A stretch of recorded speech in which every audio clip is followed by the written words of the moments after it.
An inexplicable global blackout ensued, leading to school closures, factory shutdowns, and disruptions in land, sea, and air transport.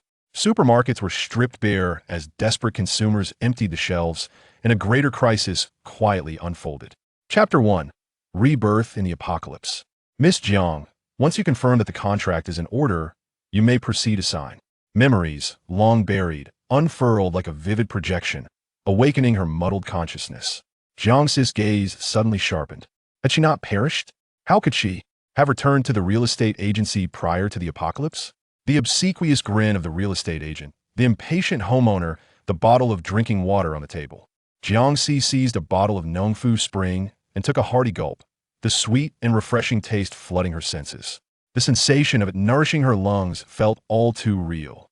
She drank eagerly, feeling a wave of satisfaction wash over her, and her eyes fell upon the wall clock, which read May 1st, 2033. It was then she dared to believe she had been reborn. She had returned to a month before the world descended into chaos, when she had invested $3 million of her savings in a spacious home in the suburbs of S-City. The house was newly purchased, devoid of furnishings or renovation, when the unexplainable blackout swept across the globe. Schools closed, factories halted, communication faltered, and supermarkets became battlegrounds as people frantically hoarded supplies, throwing everyone's lives into disarray. Most believed that after a few days of perseverance, government aid would restore normalcy. Little did they know, the electrical system remained irreparably damaged. With basic survival conditions unmet, a mass exodus from the cities began. Jiangxi was quick to react when her food supplies dwindled. She donned her gear and pedaled her bicycle back to her hometown. After a 2-hour flight, she had journeyed for an entire month. Upon returning to her hometown, she had hoped for a tranquil existence, yet greater perils ensued. From June to the end of August, relentless heat prevailed, with no rain in sight, temperatures soaring to an unprecedented 50 degrees, then escalating to 60 and 70 degrees, causing rivers to vanish rapidly. The populace, slow to grasp the impending apocalypse, sought to hoard resources for survival, yet found themselves unable to venture outside, as the sun's radiation was potent enough to sear their skin. Jiangxi was fortunate to have provisions at home, enough to last a year, but suddenly calamity struck. A relentless dust storm engulfed their home, stripping away the roof and depleting their food supplies, and her grandmother was swept away as well. The family barely had time to grieve before torrential rains unleashed a cataclysmic tsunami, claiming her grandfather. Suffering and disaster appeared endless plagues of insects, serpents, influenza, pestilence, viruses, zombies, earthquakes, and mutated beings. The struggle for survival turned humanity against one another, a rancid contest far worse than decaying flesh. Her father, in a desperate bid to save her and her mother, diverted the zombies, never to return. Unable to endure the series of tragedies, her mother succumbed to depression and took her own life. All her relatives perished, leaving Jiangxi with a sole instruction: live well. After enduring a decade of torment, she was brutally slain by a mutant. Coming to terms with her rebirth, Jiangxi clenched her fists and abruptly rose to her feet. In this lifetime, she vowed not to allow her family to suffer the same fate. The real estate agent was taken aback by her sudden resolve. "Miss Jiang, what is this?" Jiangxi replied without hesitation, "I'm sorry, but I will not be purchasing the house." She purchased a house for $3 million, only to find it worthless a month later. Now, it is prudent to hasten the acquisition of various supplies and survival gear with the available funds. As the opportunity slipped away, the real estate agent, undeterred, pursued her, exclaiming, "It is truly rare to find such a property available for full payment. If the owner were not seeking a different school district, we would not have had this chance, Miss Jiang. Do not let this opportunity pass you by." Jiangxi shook her head. "There are urgent matters at home. I truly cannot make this purchase." The agent's expression shifted dramatically. "What business do you have looking at houses without money? Are you jesting with me?" Having endured a decade of apocalyptic strife, she had taken lives as effortlessly as one might cross a river, her very being steeped in a dark aura. To provoke her was to invite either your demise or hers. Jiangxi's icy gaze was akin to a bloody blade, swift as lightning. In an instant, she seized his throat with one hand, swiftly incapacitating him by kicking his knee. "Consider yourself fortunate to live in a society governed by law." The agent found himself kneeling on the ground, tears streaming from the pain, quickly yielding. "Sister, I was wrong. Please forgive me, my hand aches for you, and my heart aches for me. Jiang Si's terrifying glare was enough to chill the soul. With a single motion, she flung him to the ground, commanding leave. The agent, gripped by fear, scrambled to his feet and fled. Encountering such a formidable character was merely his misfortune. He dared not report her. Suddenly, her phone rang, and the malice in her eyes dissipated. Hello, Sisi. Have you eaten yet? Hearing the familiar voice of Jiang Linhai, Jiang Si thought she could contain herself, but ultimately succumbed to tears. Dad. Jiang Linhai hastily inquired, "What's the matter? Who has wronged you? I will confront them." Upon hearing Jiang Linhai's robust voice, Jiang Si couldn't help but chuckle softly. How wonderful is that her father is still here. This must be the essence of rebirth. Jiang Linhai was puzzled, yet Jiang Si, with an unusual gravity, insisted, "Father, please instruct grandfather, grandmother, and mother not to venture far from home for the time being. I will return in a week to discuss something of great importance." Jiang Linhai was taken aback. What is so urgent that it cannot be conveyed over the phone? It's not that it cannot be said, but rather that if I tell you now, you may not believe me. Just trust me on this. Ensure they remain at home until I return to explain everything. Shortly, I will send you a renovation plan. Please arrange for someone to work overtime. Even if it costs several times more, it must be completed before the 1st of next month. Why on earth are we renovating the house? Our home is perfectly fine as it is. Father, please heed my words. It will not lead you astray. It is imperative that you follow my instructions. In her previous life, their family had narrowly escaped disaster, nearly being overrun by villagers seeking their stored food and water.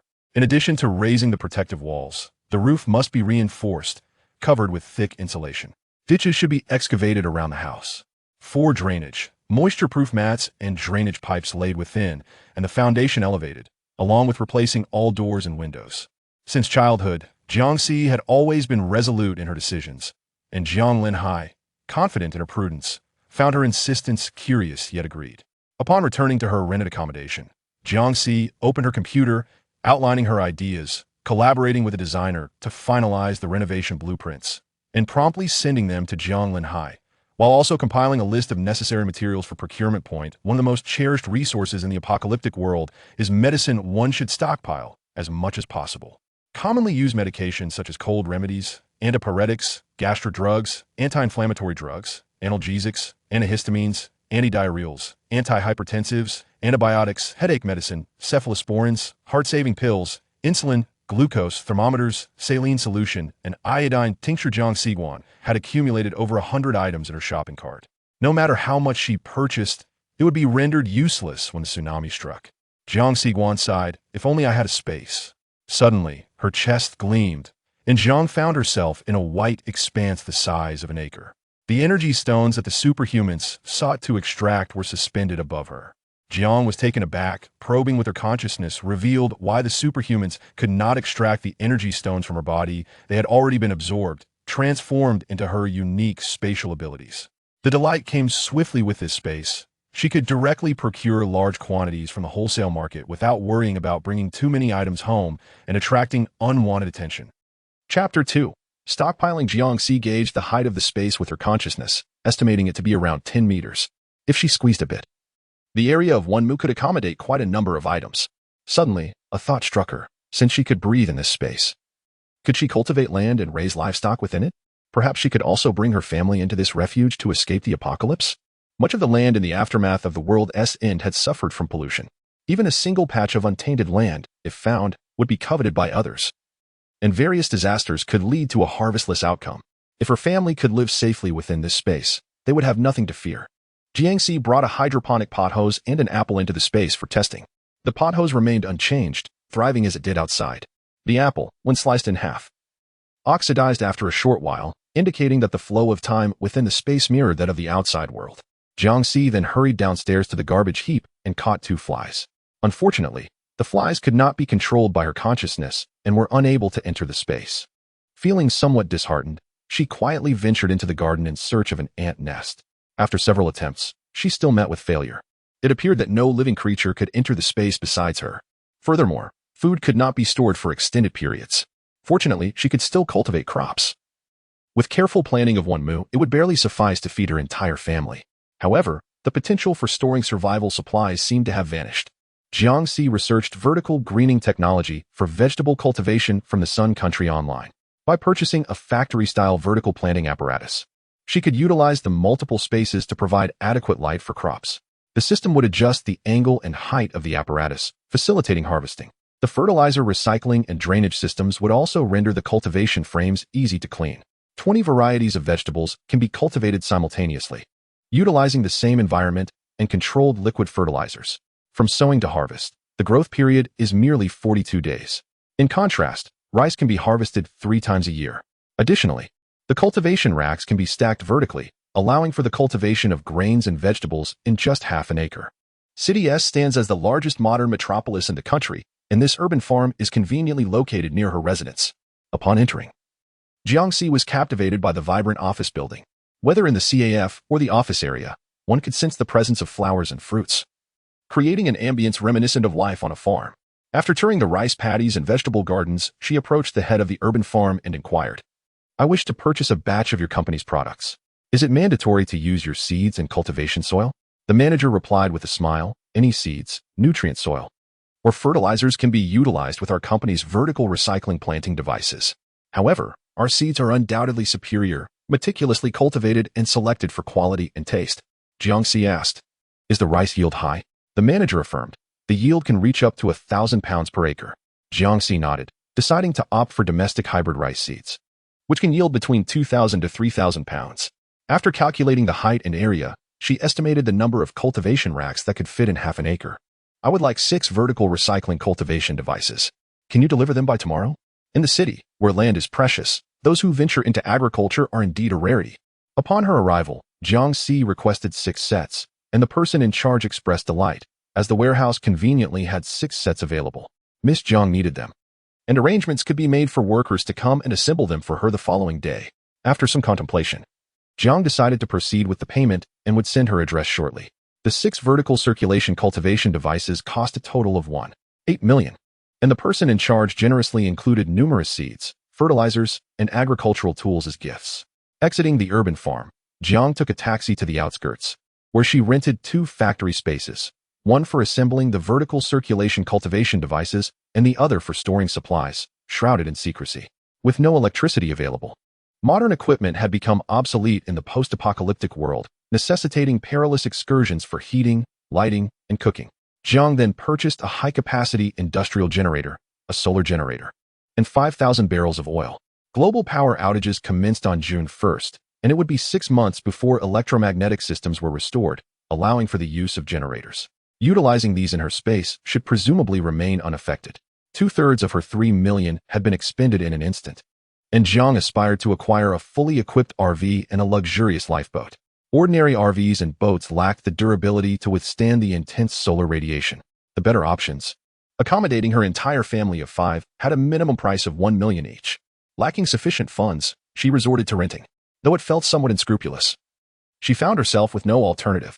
That very evening, she contacted a rental company, selecting the most opulent configuration. The cost was slightly higher than anticipated, totaling 800,000 for both the RV and the yacht. However, due to her extended rental period, the company offered a discount, and with the addition of fees and deposits, she ultimately spent 700,000.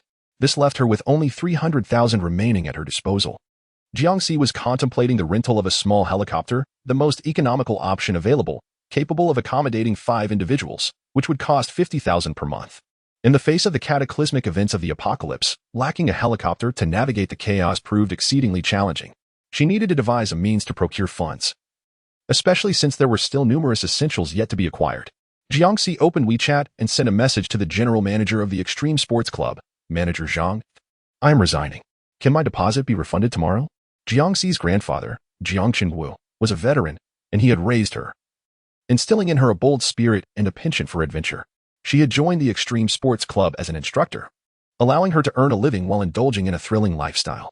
When a client engaged the services of the club, 20% of the fee would be withheld, to be fully refunded upon resignation. Having graduated from university and officially joined the club 2 years prior, her refundable deposit amounted to 260,000. In her previous life, due to a power outage, transferring funds was impossible, and manager Zhang had directly distributed gold bars to everyone. These bars had significantly aided Jiangxi during the early days of the apocalypse. Manager Zhang responded promptly, inquiring about the sudden decision to resign.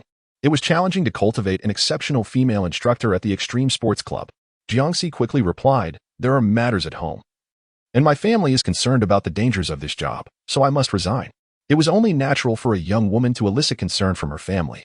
Manager Zhang, not overthinking the situation, graciously replied, "Come to the club tomorrow to complete the formalities, and the funds will be transferred to your account by the afternoon."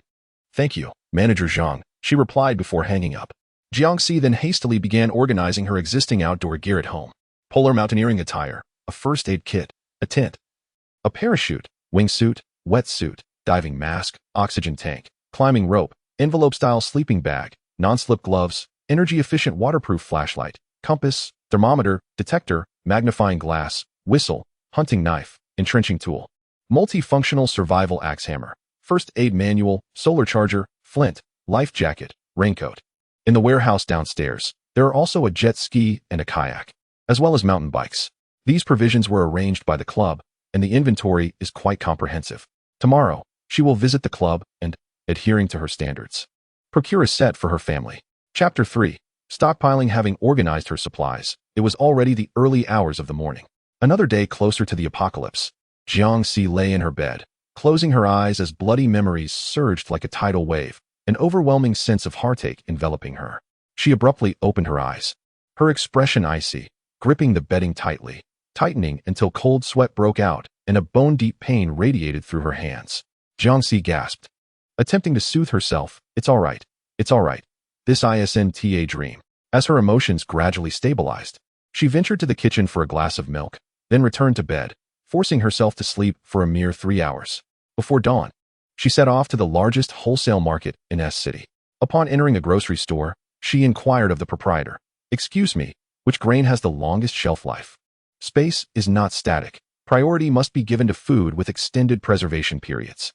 The proprietor chuckled. "Rice and sorghum can be stored for up to a decade. Soybeans can last 3 to 7 years. Wheat typically remains viable for 2 to 4 years, and corn, if adequately dried and kept in a pest-free environment, may also be preserved for 2 to 3 years. However, once these grains are processed, their shelf life diminishes to merely 1 year." Jiangxi nodded and requested 1 ton of rice, 1 ton of sorghum, and 5,000 jin of soybeans and wheat. The proprietor, accustomed to bulk business, was hardly fazed by such a modest order. "Would you care for anything else, my dear?" Jiangxi nodded again, adding 2,000 jin of white rice, 1,000 jin of flour, 500 jin of millet, and 100 jin each of yellow beans, green beans, and red beans. She also ordered 100 bags of rice noodles, as well as 100 barrels each of soybean oil, sunflower oil, and peanut oil, even without cultivating her own crops. This would suffice to feed her family for a decade. With the fundamental provisions secured, Jiangxi proceeded to the seasoning section. Salt, being of utmost importance, cannot be made from soybeans like soy sauce once it runs out, nor can sugar be produced from malt like syrup. The primary component of salt is sodium chloride, which does not have a shelf life in the conventional sense. Jiangxi ordered 5 tons in one breath. She also procured white sugar, rock sugar, brown sugar, pickled vegetables, tea leaves, dried radish, century eggs, fermented tofu, bean paste, hot pot base, bean curd skin, sauerkraut, salted duck eggs, dried vegetables, jujubes, goji berries, dried chilies, honey, Sichuan peppercorns, star anise, chicken essence, yeast, baking soda, soy sauce, dark soy sauce, white vinegar, aged vinegar, cooking wine, 5-spice powder, cured meat, instant noodles, luncheon meat, and more. Due to shelf life considerations, she limited her purchase to a 2-year supply. For her favorite snacks, milk tea, chocolate, soda, and coffee, she only bought a small quantity, convenient for consumption. With a long shelf life and a satisfying fullness, she procured 100 boxes of compressed biscuits. The high-purity liquor serves multiple purposes, particularly in critical moments when it can be utilized as an antiseptic. Thus, Jiangxi acquired 2 large barrels and additionally purchased 10 bottles of Wuliangye for her father and grandfather, following a recent global power outage. The persistent high temperatures may lead to a scarcity of water resources. She ordered 1,000 cases of bottled mineral water, though the space still required cultivation, rendering this quantity insufficient. To address her needs, she acquired 200 large water purification tanks connected to the municipal water supply, which proved to be a more economical choice. Noticing her as a significant customer, the proprietor beamed as he handed her the invoice. Should she require further supplies, a simple phone call would ensure delivery to her doorstep. Jiangxi accepted the invoice, affirming her intent to take inventory upon her return and promising to contact him if any items were missing. Upon exiting the food wholesale store, she noticed a traditional Chinese medicine shop nearby, where she purchased various herbal remedies for treating colds, fevers, and epidemics. Passing by an agricultural supply store, she stocked up on a substantial quantity of realgar powder, rodent poison, and potent insect repellents, as well as an assortment of miscellaneous fruit and vegetable seeds. Additionally, she acquired 1 unit each of a sheller, oil press, water pump, drilling machine, seeder, and harvester. With household consumables depleting rapidly, Jiangxi did not limit herself to specific brands, instructing the owner to provide items with extended shelf lives. She purchased ample supplies of shampoo, body wash, soap, baby cream, cleaning agents, sanitary napkins, tissues, toothpaste, toothbrushes, mouthwash, disinfectants, hand sanitizers, candles, lighters, fire extinguishers, sewing kits, matches, alcohol pads, disposable gloves, tableware, protective masks, air purifiers, hot water bags, and warm baby packs, among numerous other necessities. The intense radiation from the sun can severely burn the skin. Therefore, sunblock, protective clothing, ice sleeves, and headgear must be meticulously prepared. The variety and quantity of items procured by Jiangxi delighted the owner of the daily necessities store, who even offered her a generous discount of 20%. As she exited the wholesale shop, dawn had already broken, prompting Jiangxi to make her way to the adjacent department store. She purchased 5 sets each of down comforters, silk quilts, blankets, mattresses, pillows, self-heating blankets, and cooling mats, catering to her family's needs. Additionally, she prudently stocked up on burlap, cotton fabric, yarn, leather, cotton, and silk, anticipating any potential exigencies. The apocalyptic weather was extreme, fluctuating between scorching heat and frigid cold, rendering any pattern elusive. She amassed an array of thermal wear, down jackets, military coats, sweaters, undergarments, hats, socks, gloves, boots, hiking shoes, ice skates, athletic shoes, sandals, slippers, and swimsuits. Recalling how the blinding sunlight had nearly incapacitated her vision, Jiangxi visited an optician to acquire 10 pairs of high-quality sunglasses, 5 pairs of reading glasses, and numerous contact lenses in various prescriptions. The family's refrigerator was rather antiquated, unable to accommodate a substantial amount of food. Thus, she ventured into the appliance section, selecting 2 double-door refrigerators and 2 freezers for storing fresh produce. She also purchased a washer-dryer combo, an induction cooker, a rice cooker, a hair clipper, an oven, an ice maker, a walkie-talkie, a water purifier, a heating table, an air conditioner, an electric blanket, a hairdryer, a computer, and a television. Even though her home already possessed these items, she deemed it prudent to acquire them, knowing that a generator would enable their use in her new space. Once settled, these would become their invaluable possessions. Concerned that the generator might not suffice, Jiangxi placed an order for 2 additional units and requested 5,000 barrels of gasoline. Upon transferring the payment, she realized that her outstanding debt on Huabei had reached an astonishing 500,000. The helicopter has yet to be rented, and there are still numerous items to purchase. Jiangxi hastily hailed a taxi to the club to process her resignation. President Zhang urged her to stay. If you ever wish to return, the doors of the club will always be open for you. After enduring a decade of apocalyptic trials, Jiangxi had grown numb and even weary of extreme sports. Given a choice, she would prefer to spend her days safely cultivating the land with her family. Shaking her head, she resolutely stated, "My family is still waiting for me, President Zhang. Take care." President Zhang chuckled lightly. "You make it sound like a farewell of life and death. You live in Nanjing, right? We must visit you someday." "That sounds good." President Zhang, a man of considerable wealth, had astutely recognized the impending dangers when the global blackout marked the onset of the apocalypse. He stockpiled resources extensively. The Extreme Sports Club was filled with daring adventurers, and he endeared himself to them by providing financial support. By the 6th year of the apocalypse, Jiangxi encountered him at the northern base, where he had become a figure of significant influence. However, he failed to recognize Jiangxi. Perhaps, even if he had, he might have deemed her too diminished to be of any use. In essence, cultivating a good rapport with President Zhang was advantageous. Yet Jiangxi had no intention of revealing the looming disaster. Firstly, during the early days of the blackout, those who reacted swiftly still had a chance of survival. Secondly, should she issue a warning, President Zhang would inevitably question how she foresaw the future, leading to an investigation that could expose her hidden abilities. In this lifetime, her sole wish was to ensure her family's safety, as she could not afford any risks. Chapter 4. The Strange Man. 2,600,000 in revenue, still far too little. For complete sets of outdoor equipment, procured from within the club, would cost over $3 million, not including the exorbitant expenses for wingsuits, jet skis, and mountain bikes. Even if she gathered resources from home, she could manage only an additional $1 million or so. Jiangxi sighed, suddenly envious of Zhang's financial prowess. As she pondered where to acquire funds, a spark of inspiration illuminated her eyes. She had a plan. Jiangxi swiftly departed the club and rushed to the stock exchange, investing $260,000 in shares of Shunlin Pharmaceutical Research Company. Today was the 3rd, and tomorrow, Shunlin Pharmaceutical Research would hold a global press conference, following which the stock price was expected to soar fivefold. By then, she would have ample funds. After purchasing the stocks, Jiangxi hurried to the warehouse. The three-dimensional cyclical planting device was in the process of being assembled for the 3rd set. She touched the freshly deposited nutrient soil and inquired of the foreman, "Will everything be assembled by today?" The foreman shook his head, explaining that testing was still required, and it would take at least another 2 days. Jiangxi furrowed her brow, proposing to double the wages. Would they be able to complete it by tomorrow? She needed to plant the grains and vegetables soon to feel at ease. With the same workload but double the pay, it was only natural for them to accept. The foreman cheerfully agreed. "All right, we will have everything assembled for you by tomorrow afternoon." Jiangxi then made her way to another warehouse. Trucks were continuously unloading goods, and the vast space was already half-filled. The supervising manager, drenched in sweat, hurried over. "Miss Jiang, can you manage on your own?" Having only hired him for a day, he hoped to earn a little extra by offering assistance upon seeing her alone. Jiangxi, unperturbed, remarked, "My staff will arrive shortly. I appreciate your assistance today.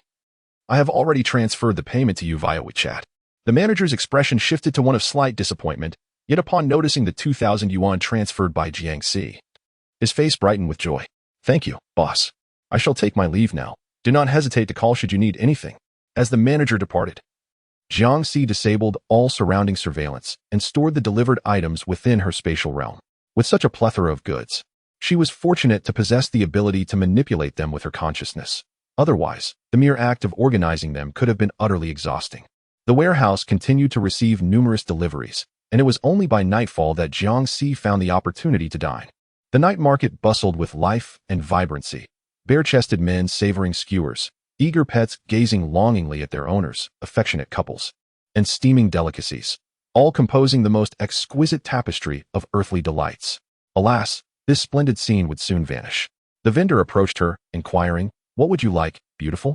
Having developed a habit of cherishing food, Jiangxi ordered a bowl of seafood clay pot congee. Sated and refreshed, she returned home to find that the packages of medicine she had ordered had filled the community's duty room to the brim.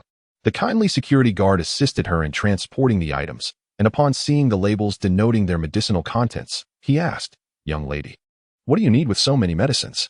Jiangxi smiled and explained, "I am preparing to return to my hometown. There are many family members, and these are all common medications. The erratic weather of the past 2 years has prompted me to stock up. It is better to be safe than sorry." The security guard chuckled, acknowledging, "Indeed, the weather has been peculiar. It is not yet June, and we are nearing 40 degrees. I should also purchase some summer remedies for my son. Indeed, your son is fortunate to have a father like you. It is truly a blessing to have a daughter like you." As the security guard spoke, he contemplated introducing his son to her. But Jiangxi politely declined and retreated into her room to rub her numb face. It had been many years since she had conversed with anyone so extensively, leaving her feeling quite uncomfortable. She meticulously stripped the packaging from the medicine box, discarding it into her spatial storage, tucking it among the corners of her previous possessions to maximize space. In an era where resources are increasingly scarce, lacking the means to protect oneself often relegates one to the first wave of casualties. Jiangxi opened Taobao and added a myriad of self-defense items to her shopping cart. Self-defense sticks, helmets, high-pressure flamethrowers, bows and arrows, bulletproof vests, pepper spray, gunpowder, sulfur, nitrate, fuses, watermelon knives, nail guns, animal traps, cages, handcuffs, trackers, infrared monitors, drones, and sonar alarms, all while changing the shipping address to her warehouse. With the weapons secured, Jiangxi continued to identify further necessities. She sought outdoor shower devices, portable toilets, various stationery supplies, printers, telegraphs, calendars, measuring tapes, adhesive tape, hair ties, and other suddenly recalled small items. Discarded everyday refuse could pose unnecessary risks, leading her to select a waste disposal unit. In this transformed world, some mutated creatures could be tamed as mounts, prompting Jiangxi to choose various models of saddles and long-lasting fodder. For illumination, She procured additional fluorescent lights and powders, the latter also serving to track enemies or prey. Should the day come when they discover a serene sanctuary, they would undoubtedly require the means to construct a dwelling. She placed another order for construction materials, cement, tiles, wires, welding equipment, drills, rebar, water pipes, folding beds, a toolbox, plugs, lubricants, hand trucks, safety nets, transformers, and batteries. She also remembered to include daily necessities, such as plastic bags, food storage containers, and a sealing machine. Jiangxi browsed Taobao until 3 in the morning, adding every item to her shopping cart, planning to pay once she sold her stocks the next day. With heavy eyelids and a slight hunger pang, she ventured into the kitchen to boil a packet of instant noodles and fry 2 eggs. Just as she was about to enjoy her meal, an idea struck her while scrolling through videos. She hurriedly opened Taobao and purchased several high-capacity USB drives, subscribing to various entertainment websites to download a plethora of human civilization's achievements. By the time she finished, her noodles had turned cold. Nevertheless, Jiangxi relished the meal. Her spirits buoyed. Tomorrow afternoon, after selling her stocks, she would await the arrival of her goods, and soon she would be flying home. On May 4th, the stock of Shanglin Pharmaceutical Research Company, Limited soared, which came as no surprise to Jiangxi. The stock manager excitedly called to inform her that her investment of 2.6 million had quintupled and was still on the rise. Jiangxi replied, "Please sell all of it immediately." The stock manager's astonished voice echoed, "Now is the perfect time to hold. If you must sell, it would be wiser to wait a couple of days." Time was not on Jiangxi's side. Moreover, Shanglin Pharmaceutical would soon face scrutiny from the public, likely causing a plummet in stock prices. "I need the funds urgently. Please proceed with the sale." Although the stock manager felt a twinge of regret, he realized he would still earn a significant commission. "Very well, I shall take care of it right away." Having someone responsible made all the difference, and by that afternoon, the funds were credited to her account. In the following 3 days, Jiangxi exchanged 10 million for gold bars, rented a helicopter, and spent her time in the warehouse gathering supplies or entering her space to nurture seeds and seedlings. On May 7th, she returned her rented accommodation, eagerly anticipating her return home. As she boarded the plane, a peculiar man suddenly sat beside her. The sweltering heat was nearly unbearable, yet he was clad in impenetrable attire, gloves, a mask, and sunglasses, all meticulously donned. His tall, slender figure and chiseled facial features immediately conveyed an air of handsomeness. The 2 girls seated behind Jiangxi whispered amongst themselves, speculating about his identity as a potential celebrity. Jiangxi instinctively cast a glance in his direction, and as he lifted his gaze, it felt as though he were a predator fixated upon her. Chapter 5. The apocalypse unfolds. His vigilance surpassed even her own. Jiangxi offered a friendly smile, prompting him to retract his imposing demeanor and nod slightly in response. She fastened her seatbelt and closed her eyes to rest. Perhaps it was an illusion cultivated over the past decade, but she had an unsettling feeling that his gaze was silently scrutinizing her. Uncomfortable, she turned slightly, and the faint sound of him leaning back in his seat reached her ears, allowing her to exhale slowly. Upon disembarking the plane, Jiangxi hailed a taxi to take her home. The driver, upon hearing her destination, kindly remarked, "Miss, it's a bit far from here." Jiangxi nodded, "I am aware, but it's perfectly fine." Reassured by her acknowledgement, the driver continued without concern. As the taxi navigated out of the city center and into Baijiang County, Jiangxi began to recognize the familiar neighborhoods. Their home was nestled on the hillside of the Baijiang County Forest Protection Area, and as the driver wound through the streets, the once broad avenues transformed into one-way paths, making the trailing vehicles increasingly apparent. Jiangxi glanced back, and the driver casually remarked, "It seems that the taxi behind us also came from the airport. In such a secluded place." The simultaneous return of someone from the airport raised her suspicions. Was she being followed? She had been exceedingly cautious while procuring supplies, utilizing space with discernment. As they approached the village entrance, Jiangxi decisively instructed the driver to stop. "Let me alight here." She stepped out of the vehicle, and a man also emerged from the car behind them. To her astonishment, it was the peculiar man from the airplane. She accepted the suitcase that the driver had unloaded, while the man retrieved 2 pieces of luggage from the trunk. Could this be mere coincidence? It seemed too fortuitous. Jiangxi remained vigilant, dragging her luggage while discreetly observing the man from the corner of her eye. Suddenly, Li Chui spotted Jiangxi, her eyes gleaming with predatory delight, exclaiming, "Ah, you're back. What delightful treasures have you brought for your parents with such a large suitcase?" In this village, where everyone was interconnected, Jiangxi ought to address Li Chui as aunt. Yet, in her previous life, Li Chui had incited the village chief, Lin Zhangyuan, to lead a mob to their home, resulting in her grandfather's grievous injuries. She did not merit Jiangxi's cordiality. Jiangxi's expression was frigid, having ventured out to work without earning any money. She could not afford to buy gifts. Li Chui's attempt to exploit her goodwill faltered, and she became visibly displeased, her gaze shifting to the man behind Jiangxi, mocking. "Oh, your boyfriend is dressed so warmly on such a hot day. Does he have something to hide?" Jiangxi cast a glance at the man. But through his sunglasses, his emotions remained inscrutable. She retorted, "Be careful, or his girlfriend might come and tear your tongue out." Li Chui's anger surged, her brows twitching in irritation. "How dare you speak to me like that? After years away, you've gained no skills. And you still don't know to address your elders properly." Jiangxi lifted her eyelids and questioned, "Elder, do you truly believe you are worthy?" Li Chui's eyes widened in disbelief. You. I shall seek your parents to inquire how they have raised you. What business is that of yours?" Jiangxi retorted. In a fit of rage, Li Chui shouted and rushed at Jiangxi, intent on tearing her apart. Jiangxi deftly dodged, causing Li Chui to tumble into a ditch, her mouth filled with mud. Lying on the ground, Li Chui cried out, "Jiangxi is simply outrageous. Jiangxi has returned to assault her elders." The weather was sweltering, and with the village being sparsely populated, everyone remained indoors, leaving her cries to echo in solitude.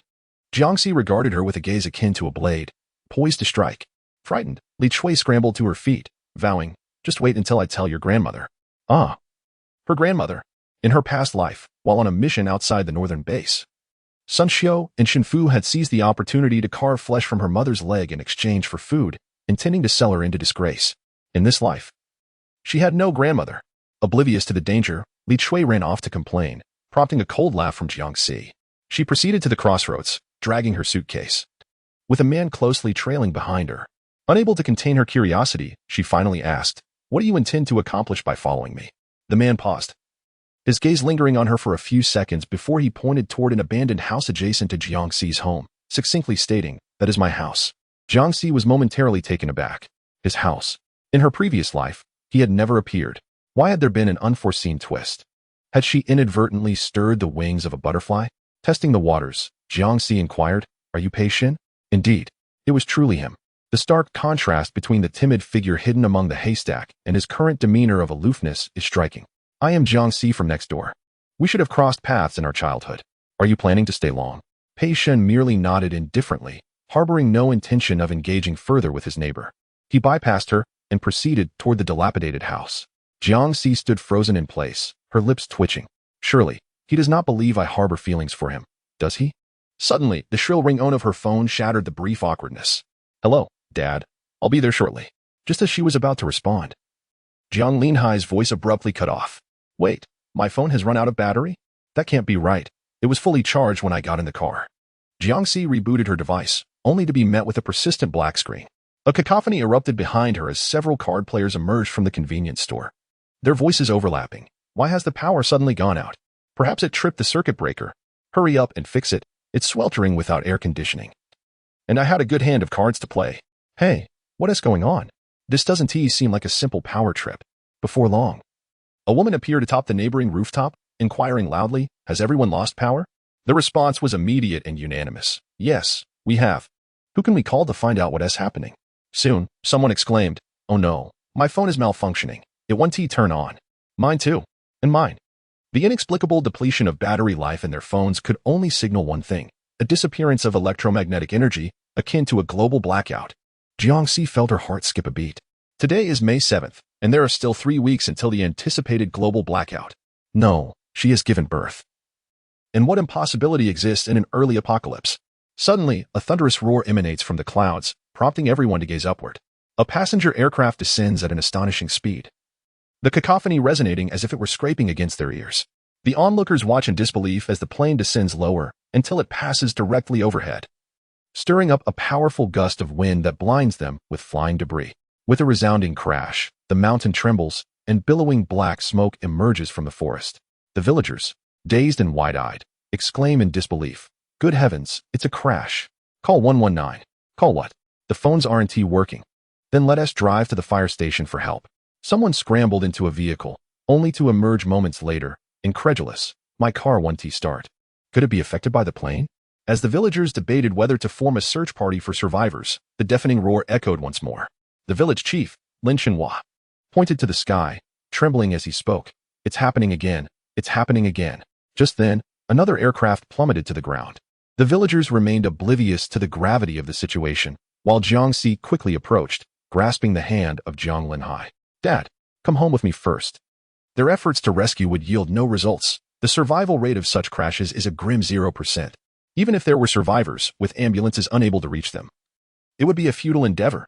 The protective measures at home were still incomplete, and with the day drawing to a close, it was imperative to inform the family of the impending doom and the dire consequences of meddling.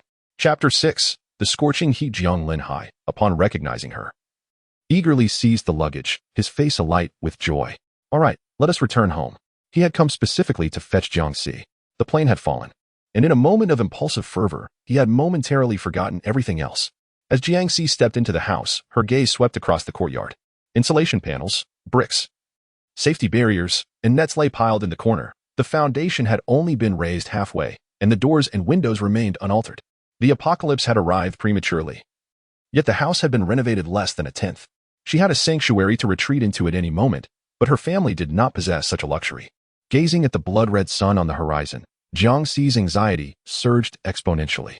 Shen Baoying emerged joyfully, asking, "Are you hungry? Dinner will be ready shortly." As Jiangxi placed her suitcase down, her tone turned grave, as if a calamity had befallen them. "Mother, I am not hungry. You all go to your rooms. I have something of utmost importance to discuss." Her expression was more serious than during the college entrance examination, and her family, concerned for her well-being, followed her upstairs. Upon entering the room, Jiangxi locked the doors and windows, surveying their faces, her eyes gradually glistening with unshed tears. After all these years, she had finally reunited with them. Yet, even amidst the joy of reunion, there loomed a matter of greater significance that demanded her attention.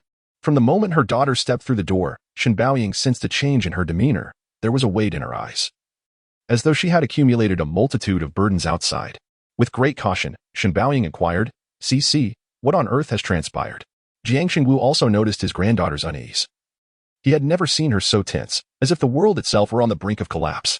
Zhang Qingji, believing that her daughter had suffered unjustly, approached Jiangxi with compassion. "Do not fear, my dear. Our entire family is here for you. If finances are an issue, your grandmother has her pension, and we will find a way to support you." The family's concern infused Jiangxi with boundless strength. Taking a deep breath, she prepared to speak. "Mom, Dad, grandparents. The apocalypse has arrived. The global blackout is merely the beginning. Greater calamities are imminent. We must hasten our preparations while there is still time." Apocalypse? The family exchanged bewildered glances. It was merely a power outage and a plane crash. How could this signify the end of the world? Anticipating their disbelief, Jiangxi extended her hand, conjuring a washing machine, a refrigerator, a motorcycle, a mountain bike, and gold bars from thin air. The family stood in stunned silence, utterly astonished. It seemed impossible for Jiangxi's room to conceal such an array of items.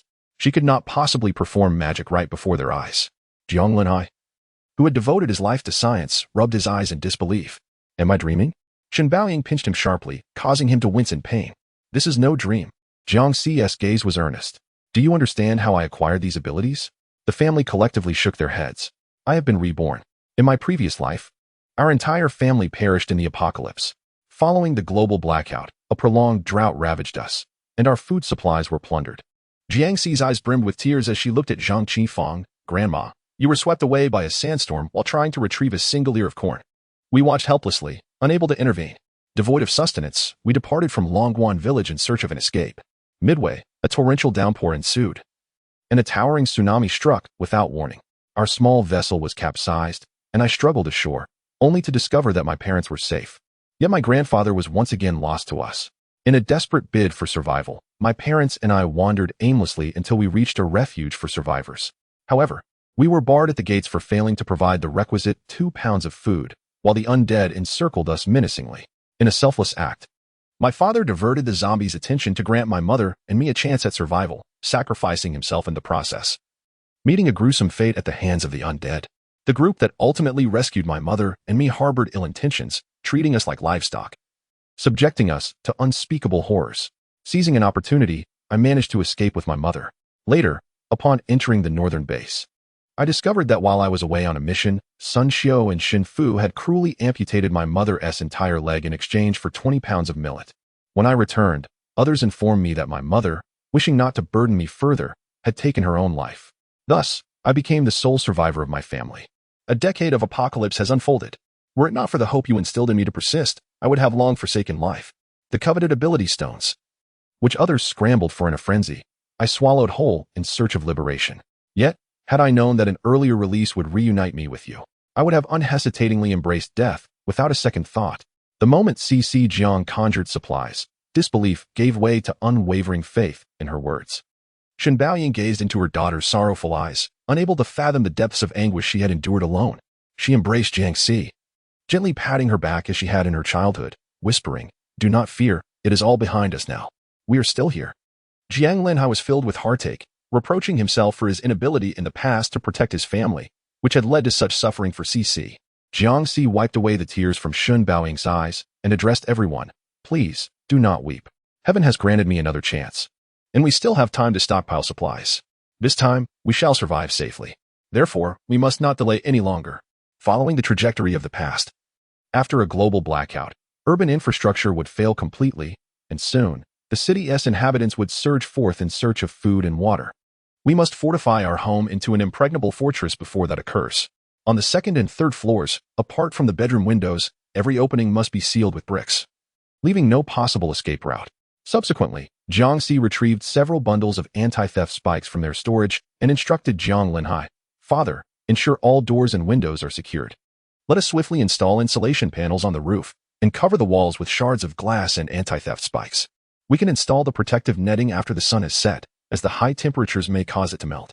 This time, we prepare our supplies in advance to avert danger. Perhaps we shall not need to migrate in haste." Remembering the madness that ensued in the village during times of famine, Jiang Si cautioned, "Should anyone inquire, we must not divulge any information about the apocalypse. Once revealed, they will assume we possess ample resources. Do not meddle unnecessarily. It poses a grave danger." Jiang Linhai is entirely at the mercy of Jiang Si now. "Very well, let us proceed with our plan." Shen Baoying felt a surge of anxiety. Provisions must be secured. The early rice, sweet potatoes, and corn at home could yield several thousand pounds. Oh, and the pigs must be slaughtered promptly to prepare cured meat, along with pickled vegetables and sauerkraut. A diet devoid of salt may lead to illness, and a lack of greens can ignite internal heat. We must also procure salt and beans. When vegetables are scarce, we can sprout beans and make tofu. A decade of apocalyptic conditions, this will not suffice. No, we must acquire additional grains. Her agitation grew with each utterance. Grandma quickly added, "We also need lifeboats, life jackets, external wound medications, pain relievers, and several more axes and broadswords for self-defense." As they spoke, the weight of their concerns mounted. Acquiring such an extensive array of supplies without drawing attention seemed impossible. Jiang Si could not suppress her laughter. "Mother, Grandma, fret not. My space can cultivate crops, and they have already begun to sprout. Future food supplies will not be an issue, and I have prepared other necessities in the city. You both focus on organizing the house. Whatever you deem essential, hand it over to me to store in my space." Shen Baoying and Grandma were utterly astonished, not realizing the vastness of Jiang Si's space. They set about tidying up, while Jiang Si busied herself assisting Jiang Linhai with cement. They believed they had at least a few days of transition time. However, unexpectedly, at 10 o'clock that evening, the sky remained as bright as day, and the temperature suddenly soared to 45 degrees Celsius, with waves of heat distorting the entire world. In the village, a palpable sense of apocalyptic dread gradually permeated the air. Chapter 7. The Sweltering Heat. Today, the temperature soared to an astonishing 45 degrees, with tomorrow potentially reaching 50. The chives in the yard wilted almost instantaneously. The family's motorcycle became alarmingly hot to the touch. With the air conditioning and electric fans rendered useless, the house, with all doors and windows closed, resembled an oppressive steam chamber. In Longquan Village, the average summer temperature barely reaches 28 degrees, yet at this moment, Jiang Si felt akin to popcorn on the verge of exploding. Jiang Qingwu and Jiang Linhai donned ice vestments specially crafted by Jiang Si, working tirelessly to affix thick insulation panels to the roof. Meanwhile, Grandma and Mother were in the kitchen, slaughtering chickens and ducks, even in such sweltering heat. Raising them had become a torment. Unfazed by prying eyes, Jiang Si filled every water tank and bucket in the house with ice, causing the temperature to drop dramatically, creating a stark contrast with the external world. Their home, not insignificantly sized, made the installation of insulation panels quite laborious, and the ice vests worn by Jiang Qingwu and Jiang Linhai could not endure for long. Thus, Jiang Si took it upon herself to provide cooling relief, standing on the rooftop where she could survey the entire village. From next door, Qinshin had just returned, having acquired a sizable cart from somewhere. unloading supplies at his home. The provisions were scant, likely sufficient for only a few months. Jiangxi narrowed her eyes, wary of him. The young men who had fled from the city informed their families that chaos reigned there. With no rescue supplies to be found, the apocalypse had indeed arrived. Panic engulfed the villagers, who seized sickles and hoes to hastily harvest crops, rushing to the only small shop at the village entrance, shouting for it to open. Luo Chang is not foolish. The situation is evidently amiss. How could he possibly sell supplies to everyone in exchange for mere pieces of worthless paper currency? When he refused to open the door, the villagers relentlessly kicked against the security door, creating a cacophony akin to a horde of frenzied bandits, compelling him to resort to throwing firecrackers from the rooftop to drive them away. This was still the onset of the apocalypse, and every household had provisions at their disposal. After the insulation board covered the roof, the temperature inside the house significantly dropped. Even without ice to cool down, it remained around 30 degrees Celsius. With an additional layer of insulating paint, it could comfortably reach a suitable 25 degrees. When the heat reached 60 degrees or more outside, the home would not become suffocatingly hot. Once father and grandfather completed their tasks, they were eager to proceed with slaughtering the pigs without delay. Everyone had been busily occupied for over 10 hours, and the house was presently secure. Jiangxi advised, "Father, we can certainly kill the pig tomorrow. There is no need to rush." Jiang Linhai, feeling anxious and restless, responded, "The sky shows no sign of darkness. Father, please go to the vegetable garden and harvest the cabbages. Let mother prepare some pickled vegetables." Jiangxi nodded in agreement, saying, while others are hurriedly gathering their grain, "We must avoid suspicion by not joining them. Grandmother, grandfather, and mother should stay at home. I will accompany you.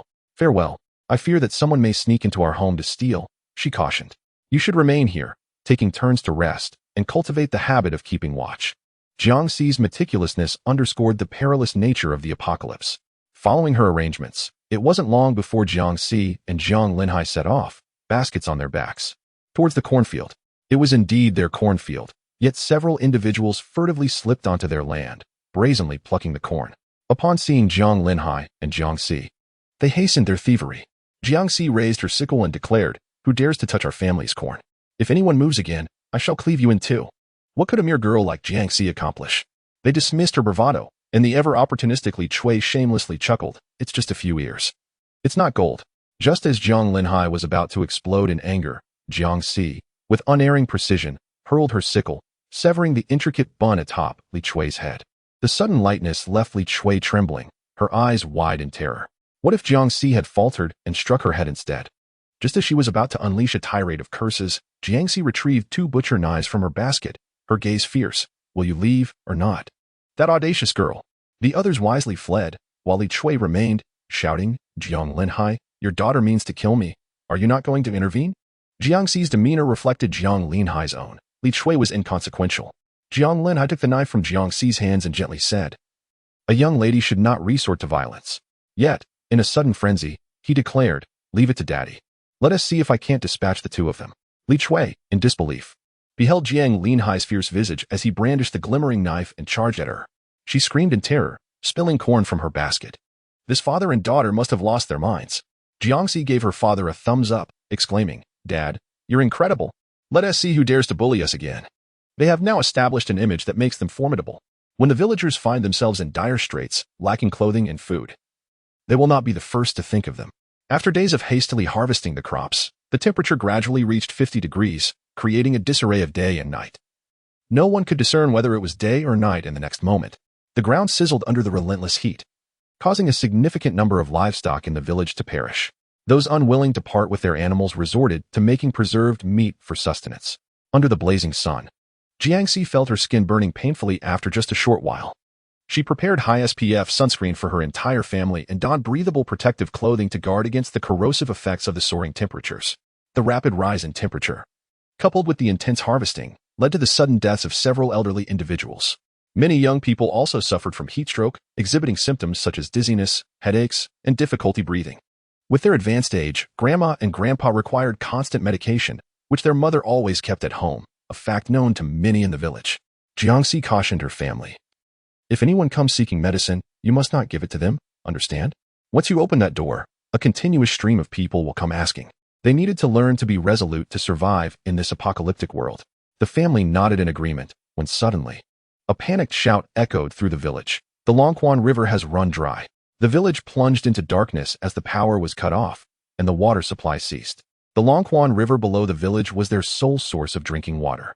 Without it, mere grain would not suffice for survival. The underlying fear among the villagers surged to unprecedented levels, prompting every household to dig wells in their homes. Without stored water, who could predict whether it would suddenly run dry the next day? Jiang Linhai shouldered a burden and declared, "I will go fetch water as well." Jiangxi halted him, saying, "Father, the heat is unbearable. It would be best to wait until the sun begins to set before allowing anyone to see you. Our family is not in immediate need of water. Above all, your health is paramount." Jiang Linhai nodded in agreement. "Very well, I shall heed your words." Just as he finished speaking, a loud knocking resounded against the heavy iron gate. Luo Fengjiao's voice boomed, "Baoying, I know you are home. Could you possibly spare me a box of cooling medicine? My son is ill." In Chapter 8, titled Extreme Heat, it is revealed that Luo Fengjiao maintained a good relationship with her mother.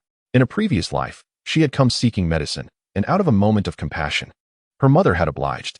Luo Fengjiao's son recovered, yet soon after, her husband fell ill, prompting her to return for more medicine. Their household had always been short on supplies, and at that time, her grandmother had also suffered from heat stroke. When her mother refused to give her any more medicine, Luo Fengjiao caused quite a scene, berating her mother for lacking empathy and not treating her as a true friend. This uproar led the villagers to believe that their family had an abundance of medicine, resulting in a throng of people banging on their door. Luo Fengjiao's son, now well, was the loudest among them. Fortunately, the iron gate was sturdy. Jiang Linhai and his father defended their home with refuse and threats, managing to disperse the crowd. Tragically, later on, Luo Fengjiao's husband passed away, leaving her with a deep-seated grudge against their family. When Jiang Linhai went out in search of water, she attacked him with a sickle, vowing to make his mother experience the pain of losing a husband. Jiangxi's mother was heartbroken, shedding secret tears, feeling that her interference had brought misfortune upon her family. In this life, Jiangxi was resolute in her determination not to allow Luo Fengjiao to take even a single grain of medicine. As Luo Fengjiao continued to pound on the iron gate, her voice grew increasingly frantic, nearly a scream. "Baoying, Baoying, I implore you. Open the door and grant me a box of medicine. Xiang has grown up under your watchful eye, calling you auntie even at such a tender age. A mere box of medicine has the power to save his life, or rather, the lives of our entire family."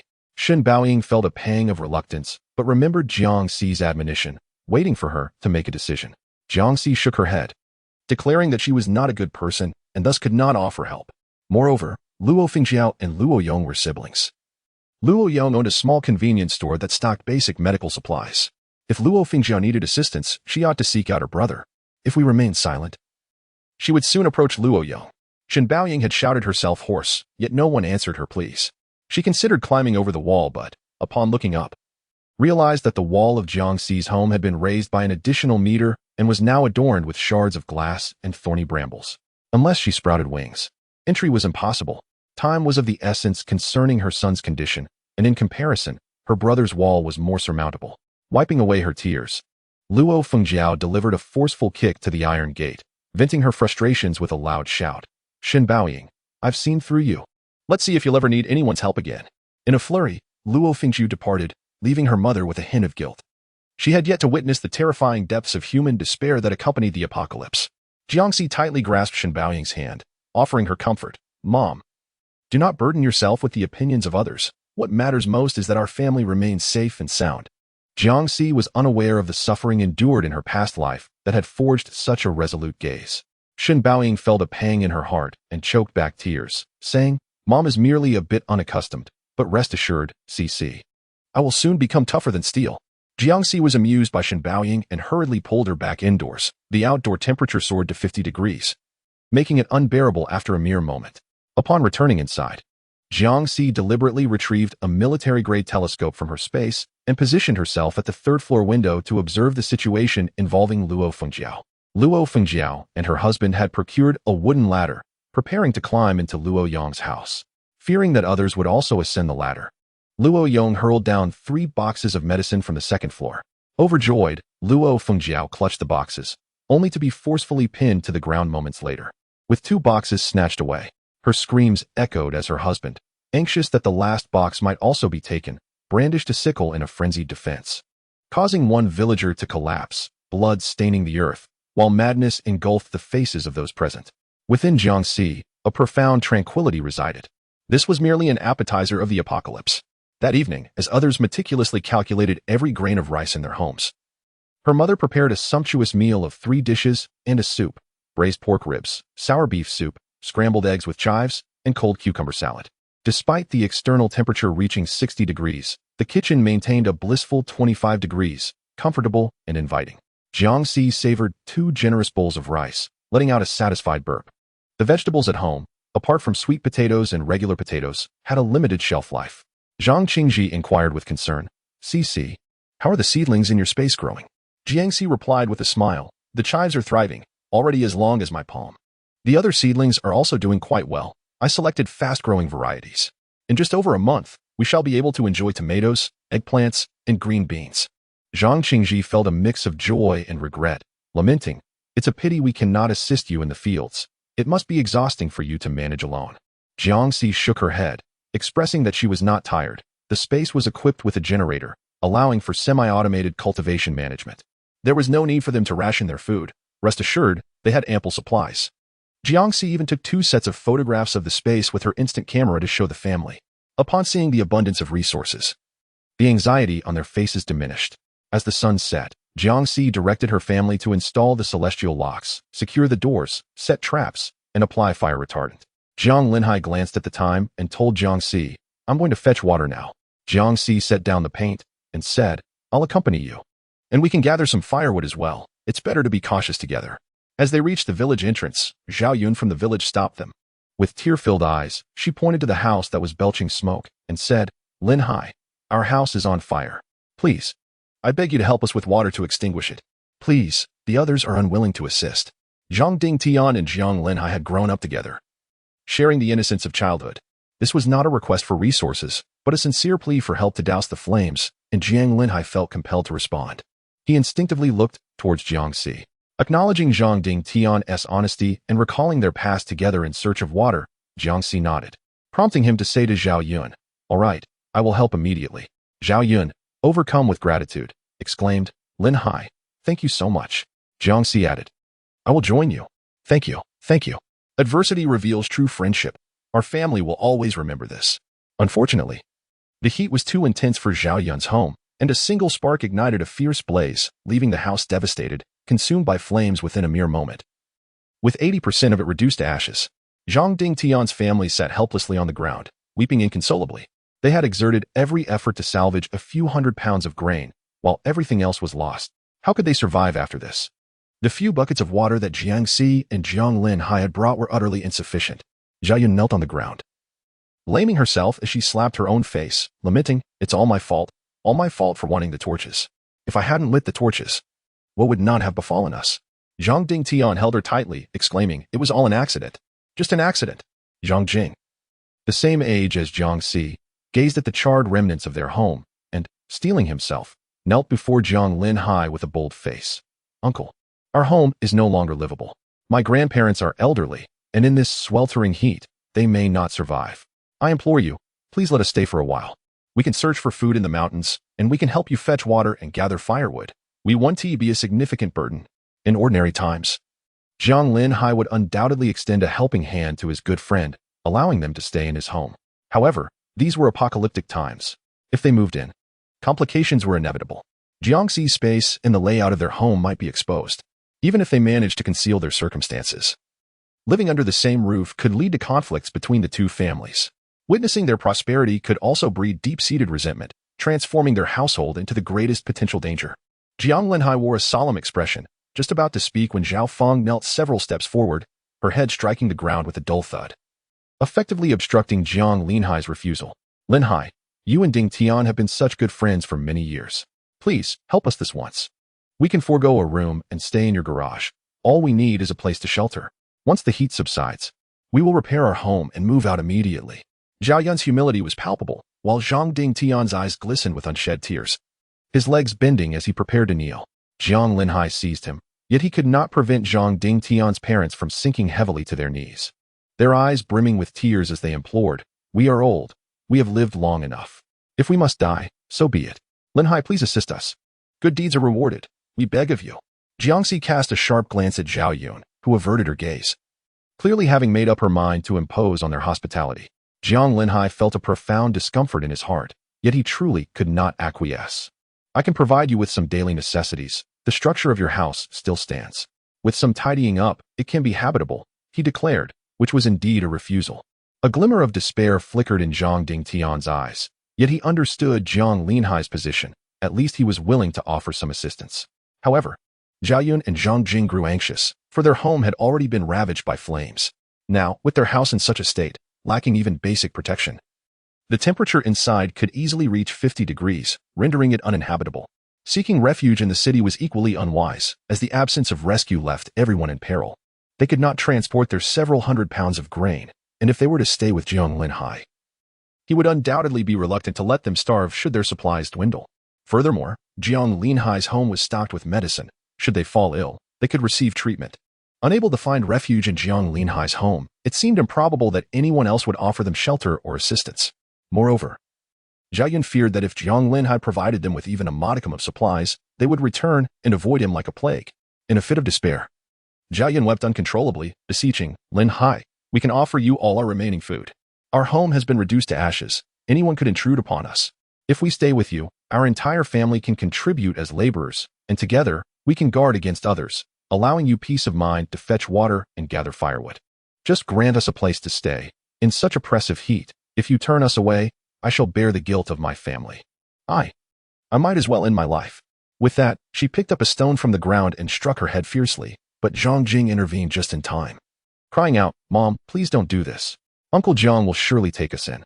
Zhang Dingtian, feeling a surge of frustration at the heartlessness of his so-called good friend, mustered the courage to speak for the sake of his family.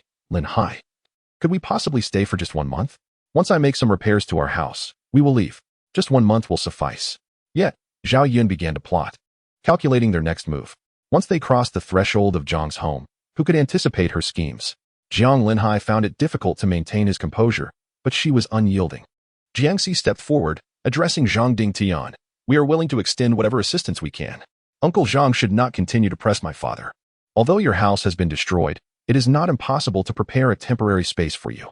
Why must you insist on staying with us? What are your true intentions? You know your own hearts well enough. There is no need for me to spell it out." Zhao Yun believed that having spoken to this extent, Jiang Linhai would surely feel compelled to agree. Unexpectedly, Jiangxi emerged like a disruptive force. She struggled to contain her fury and pitifully exclaimed, "Jiangxi, you misunderstand. If we could immediately arrange for a room, we would never impose upon you. You and Jingjing have grown up together, and your uncle Zhang has always treated you well. Thinking of you in every delightful and entertaining aspect. We truly harbor no ulterior motives. Promises during dire times are often the least effective." Jiangxi's dark eyes glimmered with an unsettling chill as she retorted, "Your entire family of 5 is in good health. Instead of engaging in moral coercion, perhaps you should focus on organizing your own space." Jiang Linhai frowned and said, "We both have families. I hope you can understand my position." His resolve was unwavering. Suddenly, Zhao Yun sprang to her feet, unable to contain her emotions any longer. "Jiang Linhai, you are utterly heartless. Having a friend like you is akin to enduring a lifetime of misfortune." Jiangxi, with a fierce kick, toppled a water bucket and fixed her penetrating gaze on Zhao Yun. "It is having a wife like you that truly brings misfortune. Helping others has only led to chaos. Fortunately, you were not allowed to move in, or who knows how vile your true nature would have revealed itself."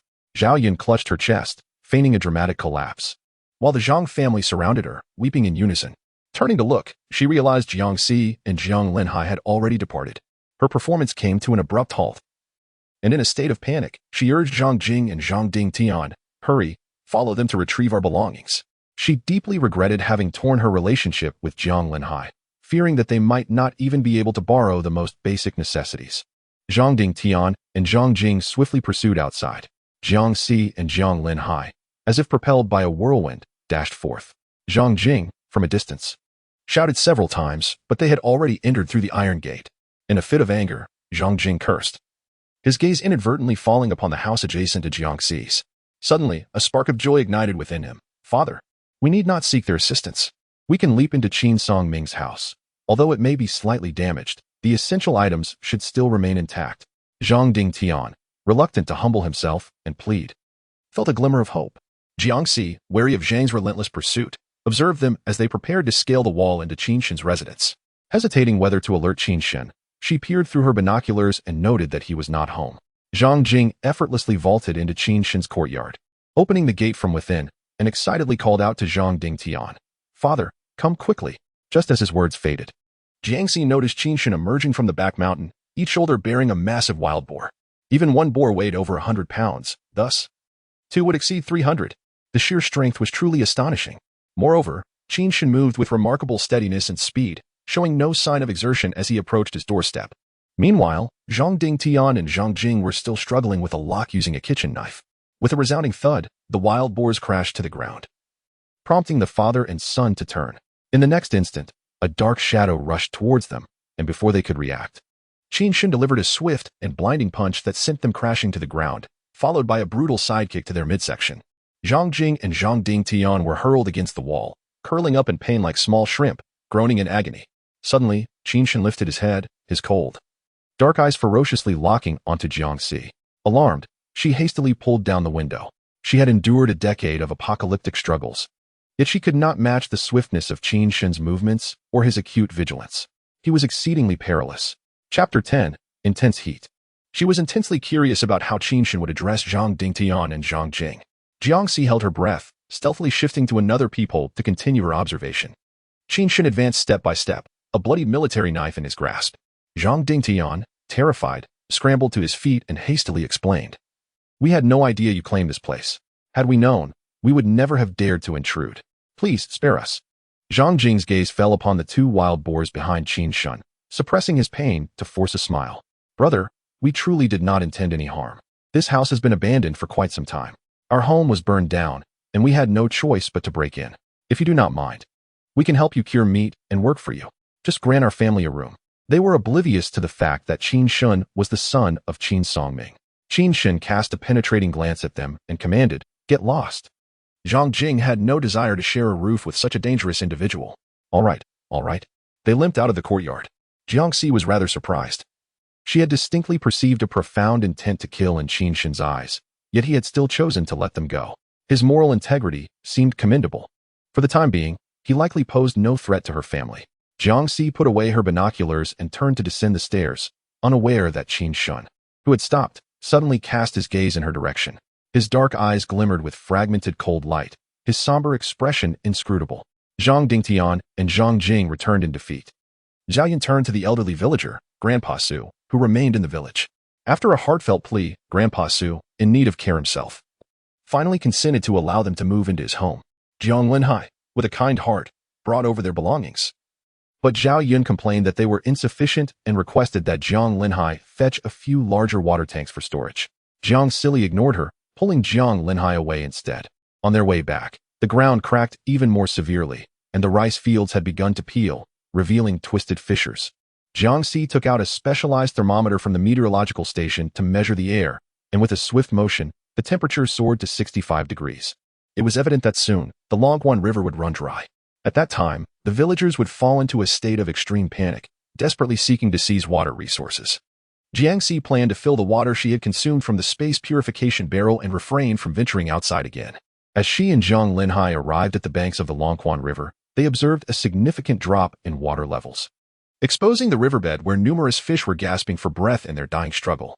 The villagers were frantically collecting fish under the blazing sun, some faces swelling into grotesque blisters, resembling a dreadful affliction. Jiangxi and Zhang Linhai, appearing in this dire scene, felt compelled to act with a semblance of frenzy. The father and daughter exchanged a glance and chose a spot with less sediment to wade towards the river's center. Wearing rubber boots, they had scarcely taken a few steps when they spotted a remarkably large carp. Drying the carp or converting it into salted fish could preserve it for a year or two. Given the limited space, Jiangxi knew that once their supplies were depleted, they would still require replenishment. Zhang Linhai picked it up and placed it in the carrying basket, only to soon notice another large carp stranded in the mud. He took 2 or 3 steps forward, stepping on something that burst beneath his feet, producing a series of crackling sounds that sent shivers down his spine. Zhang Linhai initially thought it was fish roe and dismissed it for a moment, continuing to catch fish. After Jiangxi had caught several fish while standing on a rock, she reached the center of Longquan River. She extended her hand, intending to fill the water bucket from her space directly. Just as her fingers touched the water, she noticed a multitude of transparent bubbles with a hint of red floating within. Upon closer inspection, she realized the water was densely populated with these mysterious bubbles. The tiny red dots within the bubbles were actually wriggling. These were mosquito eggs. In an instant, Jiangxi's expression changed dramatically. She swiftly stood up, startling Li Chui, who had intended to push her into the water. In her previous life, the sudden emergence of a swarm of mosquitoes resembled a terrifying legion of vampires. Without the chance to secure the doors and windows, the mosquitoes would flood in, leaving one a mere desiccated husk in an instant. Some mosquitoes even carried viruses, and a single bite could lead to inexplicable ailments. Recalling the scene where her family huddled in a room while a buzzing swarm gathered outside, relentlessly battering against the door, Jiangxi still felt the hairs on her neck stand on end. In this life, with the sudden rise in temperature, it appeared the mosquitoes were on the verge of premature hatching. She needed to return home to reinforce her defenses and prevent even one mosquito from entering. Jiangxi urged Jiang Linhai to hurry home, but Li Chui, obstinately placing her hands on her hips, blocked her path. Pointing at the fish in Jiangxi's basket and declaring, "Your family cultivates so much land. You are the richest in our village, yet you still steal fish from us. Put the fish down." With so many fish around, her targeting of Jiangxi was clearly a deliberate provocation. Behind Li Chui stood her 3 sons and daughters-in-law, which explained her audacity. As others witnessed Jiangxi being bullied, they feared Li Chui might covet their catch and hurriedly distanced themselves. Only Nyo from the neighboring village turned to the forest ranger, Lu Jifeng, exclaiming, "Daddy, they are picking on my sister." Lu Jifeng hesitated, while Jiang Linhai, seeing Jiangxi in distress due to Li Chui's harassment, brandished his sickle and shouted, "Li Chui, if you dare lay a finger on my daughter, I will ensure your entire family meets their demise." Li Chui scoffed, "I would like to see who ends up dead." Her sons and daughters-in-law raised their sickles in unison, exuding an air of confidence born from familiarity. The Longquan River had already been entirely overrun by mosquito larvae.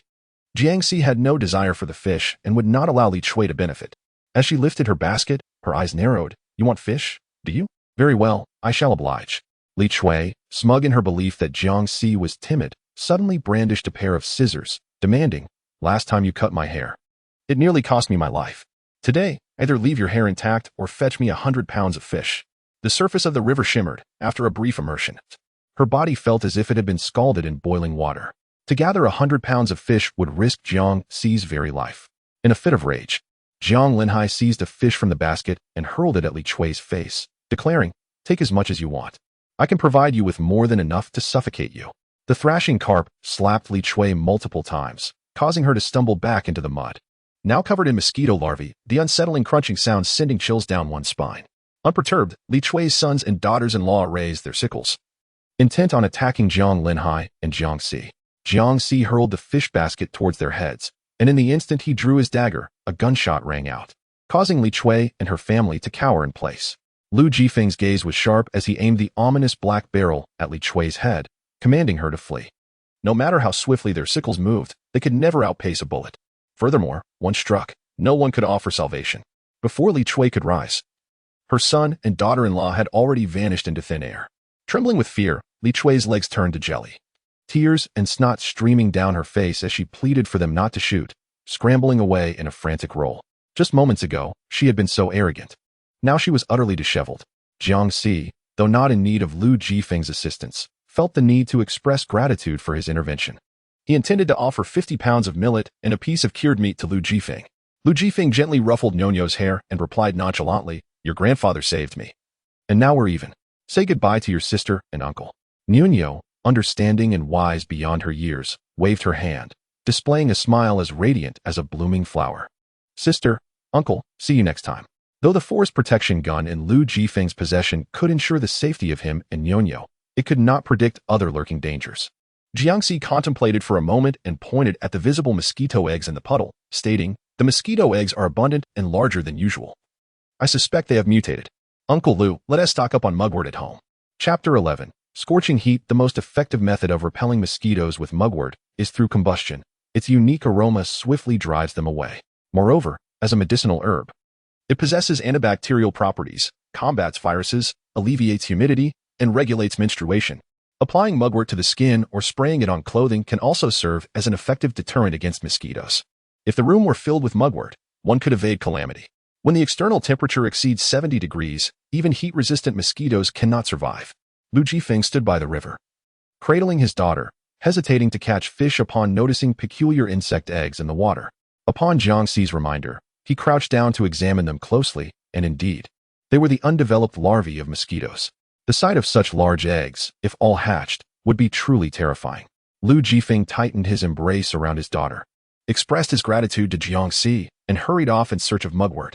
Jiangxi gazed enviously at the forest protection rifle slung across Lu Jifeng's back. Despite her numerous pieces of equipment, none could rival the might of his rifle. The Longquan Forest Nature Reserve was expansive, with rampant poaching. Lu Jifeng had become the captain of the forest patrol team years ago, likely possessing more than one rifle. If the opportunity arose, perhaps she could trade some supplies for one of his rifles. Jiang Linhai inquired of Jiangxi, should we also gather some mugwort? Their home was adjacent to the back mountain, where snakes, insects, and rodents thrived in the summer. They had planted a bit in their yard. But upon seeing the dense cluster of insect eggs, Jiang Linhai felt a shiver run down his spine, realizing that their stock was far from sufficient. The benefits of mugwort were manifold. Naturally, the more, the better. Jiangxi nodded in agreement. Yes, let's gather more to take home. Jiang Linhai knew where abundant mugwort could be found. Father and daughter harvested for a short while and soon amassed several large bundles. Many others were also gathering, but not for repelling insects. They were collecting it for firewood. Suddenly, a tall figure emerged from the edge of the forest. Everyone looked up in astonishment. Qinshan had, remarkably, captured 2 enormous wild boars. Is it truly so easy to catch wild boars? Concerned about the scarcity of meat in the future, many families have seen their cured meats go uneaten for some time. Witnessing Qinshan's successive captures of wild boars, envy sparked a desire among many to seek out these creatures. Jiangxi's household, with its 2 pigs, had enough cured meat to last them a long while, and their storage brims with various other meat products. She held little interest in the wild boars Qinshan had caught, yet he approached her directly, inquiring, would you like some wild boar? I require salt. Jiangxi was somewhat taken aback. Amidst the throng, he chose to speak with her. Perhaps it was due to their proximity, making the exchange of wild boar meat more convenient. In the region, there exists a tradition of making pickled vegetables, and salt is typically purchased by the box. With the sweltering heat, many households had slaughtered their domestic pigs, and some families had not raised even a single pig, leaving them dizzy from a vegetarian diet. Jiangxi pondered, how much pork could 3 bags of salt procure? Others perked up their ears, intrigued. Qinshan gestured casually towards a hind leg. A single hind leg of a wild boar weighs around 20 pounds, and for merely 3 bags of salt, it could be exchanged. This was indeed a fortunate opportunity. Before Jiangxi could respond, others eagerly chimed in. I'll trade. 3 bags of salt, right? We can go home and fetch them right now. Qinshan turned to them, stating, she asked first. Then, he looked back at Jiangxi, meticulously inquiring, is that acceptable? There are numerous methods to obtain salt, and Qinshan's desire for it likely stemmed from the need to preserve food. 3 bags of salt was indeed a fair deal. Jiangxi nodded in agreement. Let us trade then. I will prepare the wild boar meat, and you shall bring the salt. Agreed, Qinshan replied. Zhang Mai is a relative from his grandmother's side, who sought to exchange wild boar meat but found himself unable to produce 3 bags of salt. Thus, he turned his attention to Jiang Linhai. With a smile, Zhang Mai proposed, Linhai, we are all family. Lend me 3 bags of salt in exchange for wild boar meat, and I shall bring you some millet in return. Zhang Mai was known as the most miserly person in the village, and Jiang Linhai doubted he would ever receive the promised millet for the wild boar meat. He glanced at Qinshan and inquired, can millet also be exchanged for wild boar meat? Qinshan nodded affirmatively, stating, indeed. 100 pounds of millet can be traded for 20 pounds of wild boar meat. Suddenly, the wild boar meat that could be acquired for 3 bags of salt had escalated to 100 pounds of millet for a mere 20 pounds of meat. Zhang Mai was unwilling to accept this. Linhai, your family possesses so much salt. 3 bags is a trivial amount. Do not be so calculating. Jiang Linhai shook his head earnestly. We have very little salt left from making pickled vegetables. 3 bags are the utmost we can spare. Were it not for the sake of the children wanting some meat, I would be reluctant to trade. Zhang Mai's face fell momentarily, yet he persisted. Then, since your home is near Qinshan's, please advance me 100 pounds of millet, and I shall repay you later. In the sweltering heat, Jiang Linhai was disinclined to engage in further discourse. No, our millet is already scarce. Enough of this talk. We shall be scorched under the sun. He abruptly ended the conversation, denying Zhang Mai any opportunity to take advantage of the situation. Infuriated, Zhang Mai stomped his foot. Lamenting that Jiang Linhai was unwilling to assist even with such a trivial matter, disregarding familial ties, and proving himself exceedingly selfish after all these years. Jiang Linhai paid him no mind and shouldered the mugwort and ginger as he returned home. Zhang Mai observed Qinshan surrounded by a throng. The wild boar meat nearly claimed and rushed forward to propose. I shall offer you half a bag of salt in exchange for 10 pounds of loin meat. I shall not trade, came the curt response.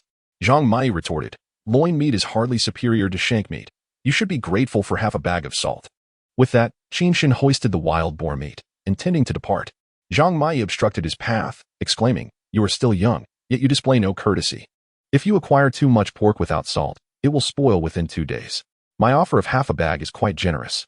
Far better than letting it rot and attract maggots. Qin Shin shot him a cold glance, commanding, stand aside. Yet Jiang Mai persisted, insisting on his exchange. While onlookers chastised him for his shamelessness, he then shouted that Qin Shin was the son of a murderer, warning that consuming his wild boar meat would lead to poisoning. A piercing scream echoed through the air as Jiang Mai was sent sprawling to the edge of the field by a kick from Qin Shin. Those who had previously considered trading meat suddenly recoiled in fear. The genes of a murderer, as Qin Shin had asserted, could indeed be inherited. They feared that he might poison them, leaving them without recourse and death. Upon returning home, Jiangxi refrained from hastily retrieving the wild boar meat. Instead, she meticulously examined her home for potential mosquito entry points, burning mugwort to cleanse the air, followed by a thorough spraying of potent insecticide. She fortified all rooms with double layers of mesh screens, even temporarily sealing the restroom with a makeshift toilet, collecting natural waste to nourish her vegetable patch. Lastly, she directed Jiang Xinwu and Jiang Linhai to construct a unique beehive secret door at the entrance, ensuring that should an urgent need arise to venture outside, they could minimize the ingress of mosquitoes. She instructed Jiang Linhai to fetch a wild boar leg from Qin Shin's home. Standing by the window, she observed a throng of people surging towards their house. Their frantic knocking on doors suggested they were desperate city dwellers seeking sustenance and water. The sheer number of them was reminiscent of a locust swarm. When the villagers refused to provide food, they resorted to taking hostages, forcefully entering homes. Jiangxi, after merely a few seconds of peering through the binoculars, witnessed several doors in the village being smashed open. Chapter 12. Scorching heat. Jiangxi intended to call Jiang Linhai back, but he moved with astonishing speed, already having entered Qin Shin's courtyard. She gasped as she saw the gaunt, zombie-like crowd crawling up the hillside. Dropping the binoculars, she rushed downstairs. Her grandmother and mother were engaged in a discussion about planting sweet potatoes in burlap sacks, while her grandfather sat beside them, poring over medical texts. Upon hearing her hurried footsteps, they instinctively rose, anxious about what could be amiss. Jiangxi spoke rapidly as she retrieved defensive weapons from her space. People from the city have arrived. Several households in the village have been stormed, looted, and attacked. Father has just left and is likely in danger. You must protect the home while I go to rescue him. Here are bows, crossbows, nail guns, firecrackers, explosives, tang knives, and bulletproof vests. Grandfather, assess the situation and launch an attack if necessary. If you hear me or father calling, do not open the door, understand? Jiang Qingwu's kind gaze suddenly turned sharp as he picked up the tang knife from the ground and reached out to stop Jiangxi. It is too perilous outside. I will go. You must stay? Jiangxi, unwilling to debate who should go in such a dire situation, declared firmly, listen to me. Grandfather remained at home to protect grandmother and mother, as we had previously agreed. Jiang Xinwu spoke with a heavy tone. You must prioritize your safety. Understood. Jiangxi swiftly approached the courtyard gate, where Zhang Qingji and Shen Baoying, armed with nail guns, were already in tears. Suddenly, a series of urgent knocks echoed before Jiangxi could open the gate. Grandfather, grandmother, and mother collectively held their breath, their movements synchronized as they raised their nail guns, calling out to Jiangxi, "Cc, hurry over." Just as the words left their lips, Jiang Linhai's anxious voice came from outside. "Cc, don't be afraid. It's me." Jiangxi's reflexes outpaced her thoughts. She flung open the courtyard gate and pulled Jiang Linhai back inside. At the moment the gate closed, a group surged toward Qin Shin's home. Jiangxi's pupils constricted. Fortunately, Jiang Linhai had returned just in time. Otherwise, they would have been cornered at the entrance. Jiang Linhai tossed a wild boar's leg to the ground, panting heavily. See, quickly prepare the firecrackers. Before he could finish, the heavy iron gate was once again battered with loud thuds. The chaotic rhythm suggested that at least a dozen individuals were outside. Jiang Xingwu, poised to light the firecrackers, was met with an even more frantic knocking, voices of men, women, and children mingling in desperation. Please give us something to eat. Just a little. Open the door. There are 3 children here. The youngest is only 3 years old. We haven't eaten for 3 days. We beg you, even if you disregard us, please spare a morsel for the children. Jiang Qingwu's hand froze mid-motion, unable to bring himself to act against the 3-year-old child. Before long, the feeble cries of a little girl echoed through the air. The grandmother's heart tightened with compassion as she gently remarked, "Cece, Perhaps we should give the child something to eat. It was not that Jiang Xixin was hard-hearted, unwilling to spare even a morsel for a child. She had observed the family earlier and knew that once they offered assistance, an increasing number of individuals would congregate at their doorstep. Despite having raised the walls of their courtyard by a meter and having laid shards of glass and anti-theft spikes, there remained opportunities for intrusion. Jiangxi furrowed her brow and said, "Grandmother, had our door not been sturdy just now, they would have rushed in to seize our provisions or worse. If we provide food to these children, will they not linger here, continually demanding more, or seek another opportunity to breach our defenses? Grandmother, it is not that I harbor a grim view of human nature. I have endured a decade of first-hand experience in my past life. Do the recent events in our village not illuminate this for you? Moreover, we can still catch fish in the river or find sustenance in the forest. They have not yet reached the brink of desperation, yet they insist we feed them. Have you truly contemplated this?" Zhang Qingji, having lived a life of kindness, could not bear to hear the children's gasping cries outside. She lowered her gaze, letting out a heavy sigh, and the grandmother understood her plight. She felt a deep sorrow for the unfortunate children, yet her heart ached more for her own family. Ultimately, every individual is selfish, which further corroborated Jiangxi's words. A truth that could very well manifest. The oppressive heat, coupled with the absence of shade at the courtyard entrance, made it feel as though one were ensconced in a furnace. Regardless of their pleas and cries, the household remained utterly unresponsive. Those who had intruded upon the neighboring Qinshin's residence had likely already satisfied their hunger. Suddenly, Zhong Manting, clutching her daughter, rose with a fierce intensity, her expression shifting from desperation to unyielding malice. She commanded the men, "Let us show them their heartlessness. They refuse to offer us even a morsel of food.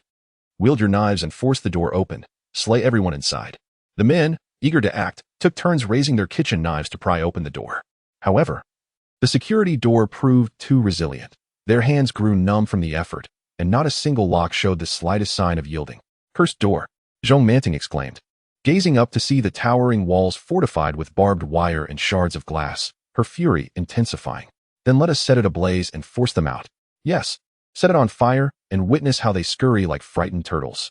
Zhang Qingji, overhearing the discussions outside, felt a wave of dread wash over her and instinctively turned to Jiangxi. "What shall we do?"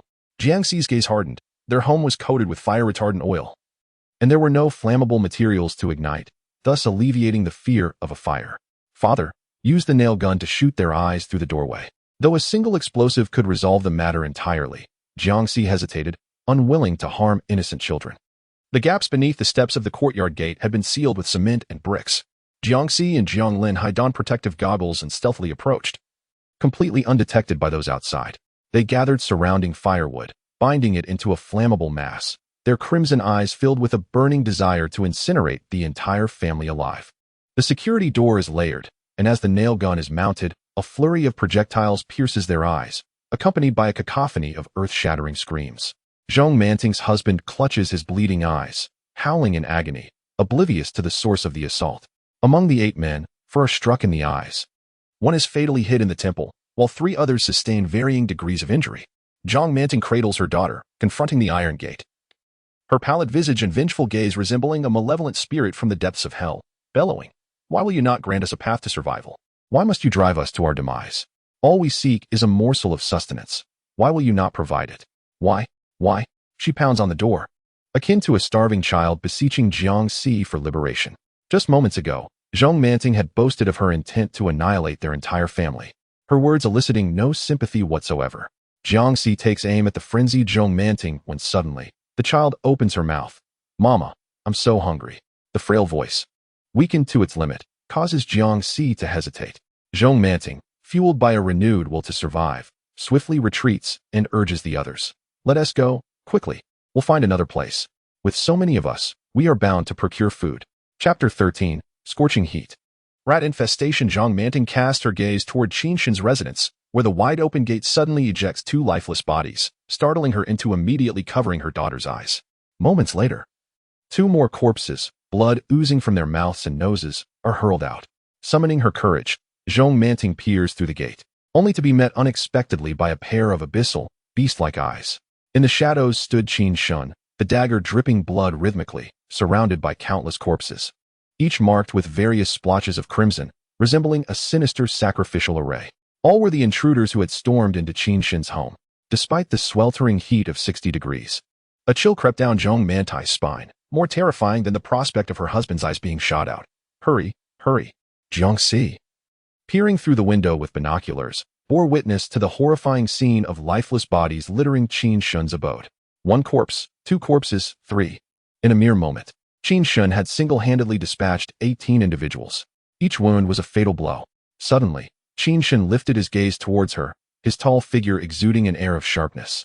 His piercing eyes reflecting acute awareness, perhaps a special forces operative or a well-trained assassin. Given that Qin Shun's father had taken lives, he could not be a soldier. Thus, he must be the latter. This revelation only deepened Jiangxi's concern about having such a formidable neighbor. An assassin, when pushed to the brink, would be less likely to adhere to moral principles. It would be wiser to procure a couple of firearms. Wait, could Qin Shun possess a weapon? He had yet to reveal one. Jiangxi observed Qin Shun's every move as he piled the bodies at the entrance, casting a fleeting glance at anyone daring to enter the courtyard, nearly scaring the soul from their body. Run as fast as one could, and as a consequence, no one from Jiangxi's family dared to approach again. It seemed that having him as a neighbor might not be so bad after all.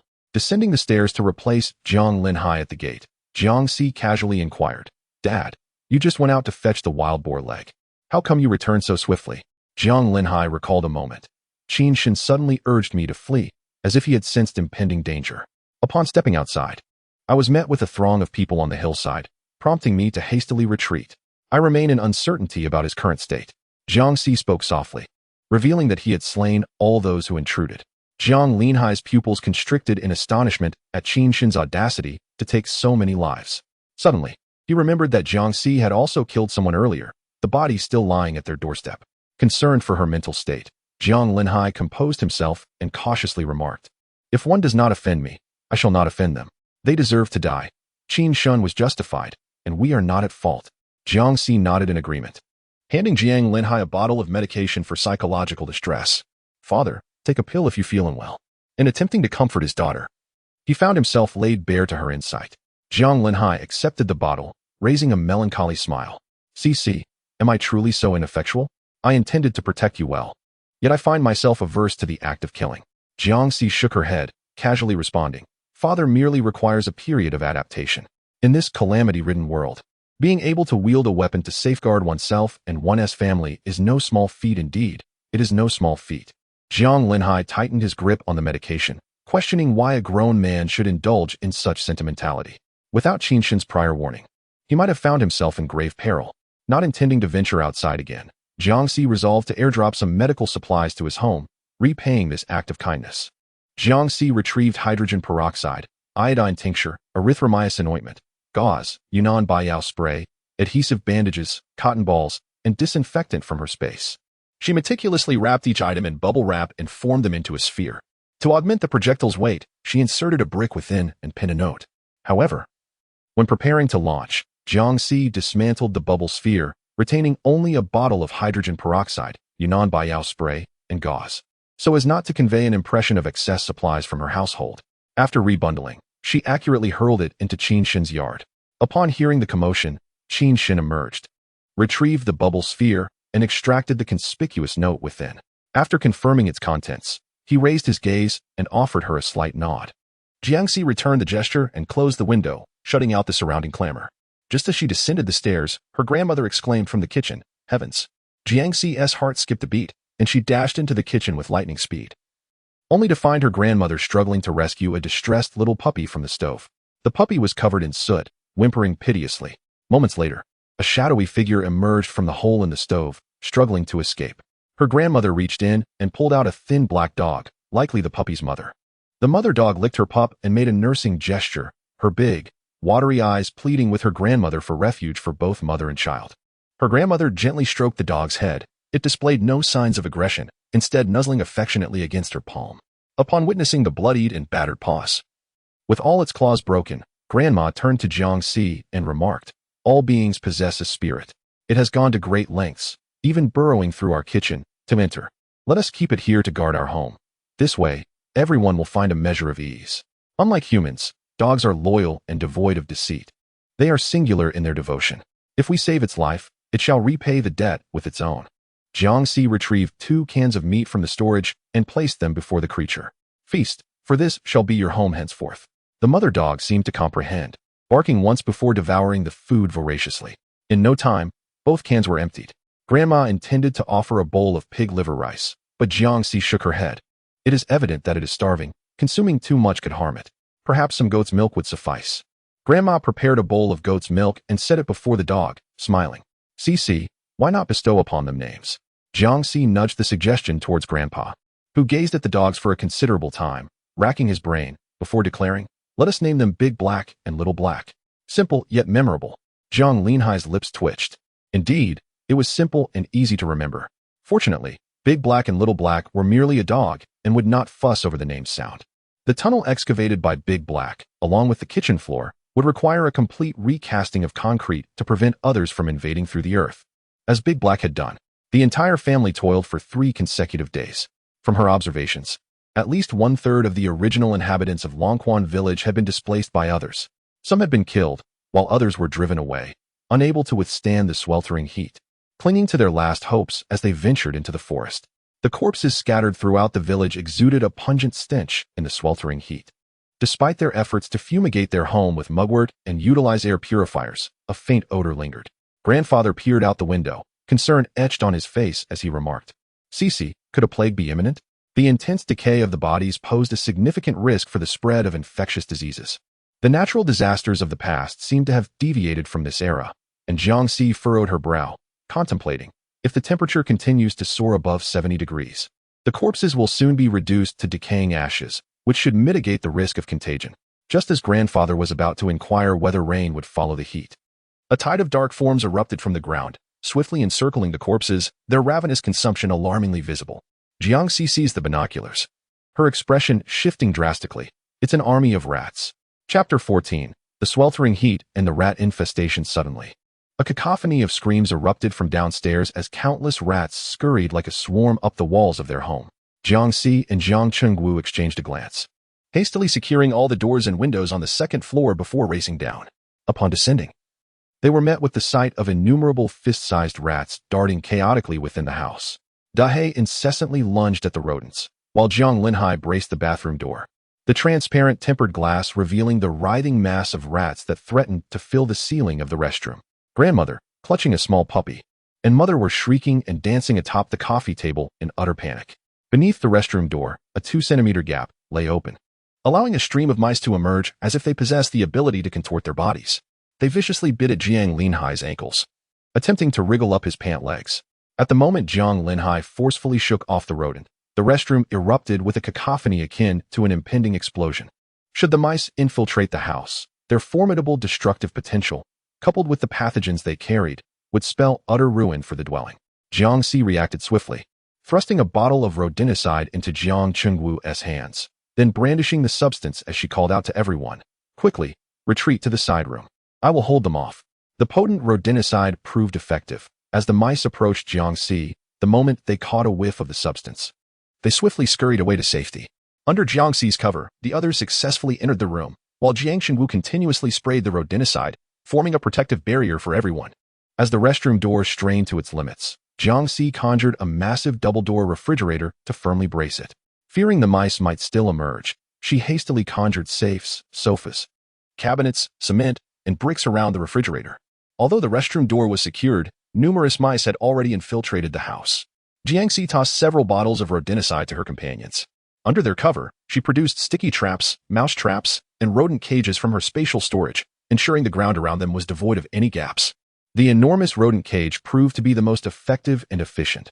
Once the rodenticide was placed inside, the mice eagerly leaped in, quickly filling the entire cage.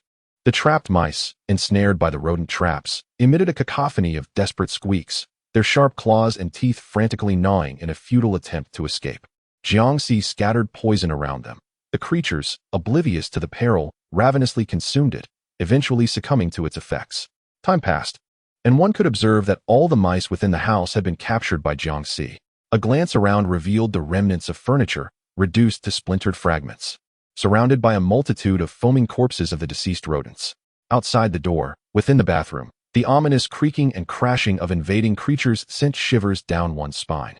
Fortunately, the excess doors and windows of their abode had been sealed, and the remaining ones were forged from steel, leaving the horde outside to languish in frustration. Deprived of entry, Jiangxi cast her gaze downward. Apart from her long boots, which had spared her from harm, everyone else bore the marks of the rodent's attacks. Jiang Linhai suffered particularly grievously, with his calves and ankles nearly devoid of unscathed flesh, blood oozing and starkly illustrating the ferocity of these mice. Rodents are notorious carriers of various diseases, among which the most insidious are the plague, hemorrhagic fevers, and rat bite fever. The plague can induce severe symptoms such as high fever, profuse sweating, excruciating headaches, paralysis of the limbs, and conjunctival hemorrhaging. In severe cases, it may lead to confusion, internal bleeding, and multi-organ failure, posing a grave threat to life. Historically, 3 pandemics of plague have resulted in the death of approximately 135 million people. The symptoms of hemorrhagic fevers and rat bite fever are somewhat milder. The former is primarily characterized by conjunctival bleeding, skin bruising, and facial and neck congestion, presenting a visage akin to intoxication, with nausea, vomiting, and diarrhea as common manifestations. With appropriate medical intervention, recovery may extend over 1 to 2 months. The condition known as rat bite fever manifests at the site of the bite with redness, swelling, and ulceration. The torso may exhibit conspicuous rashes that merge into patches, forming hardened lesions.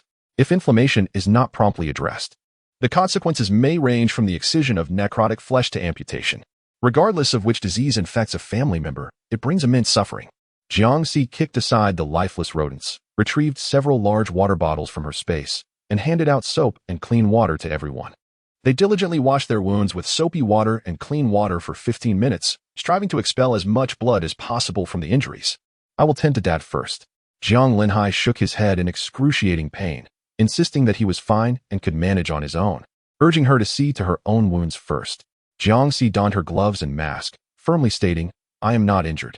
Your wounds are severely swollen and beginning to fester. If we delay any longer, you may face amputation of both legs."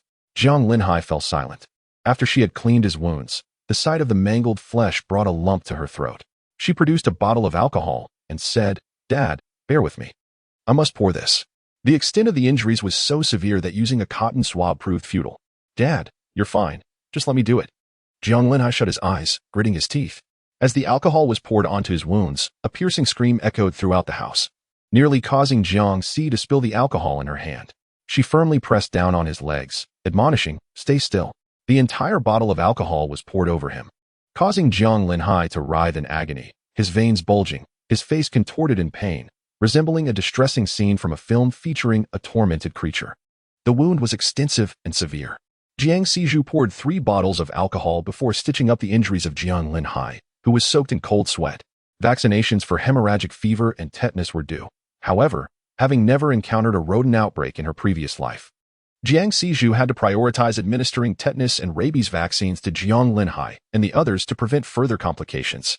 After that, she provided them with a dose of penicillin.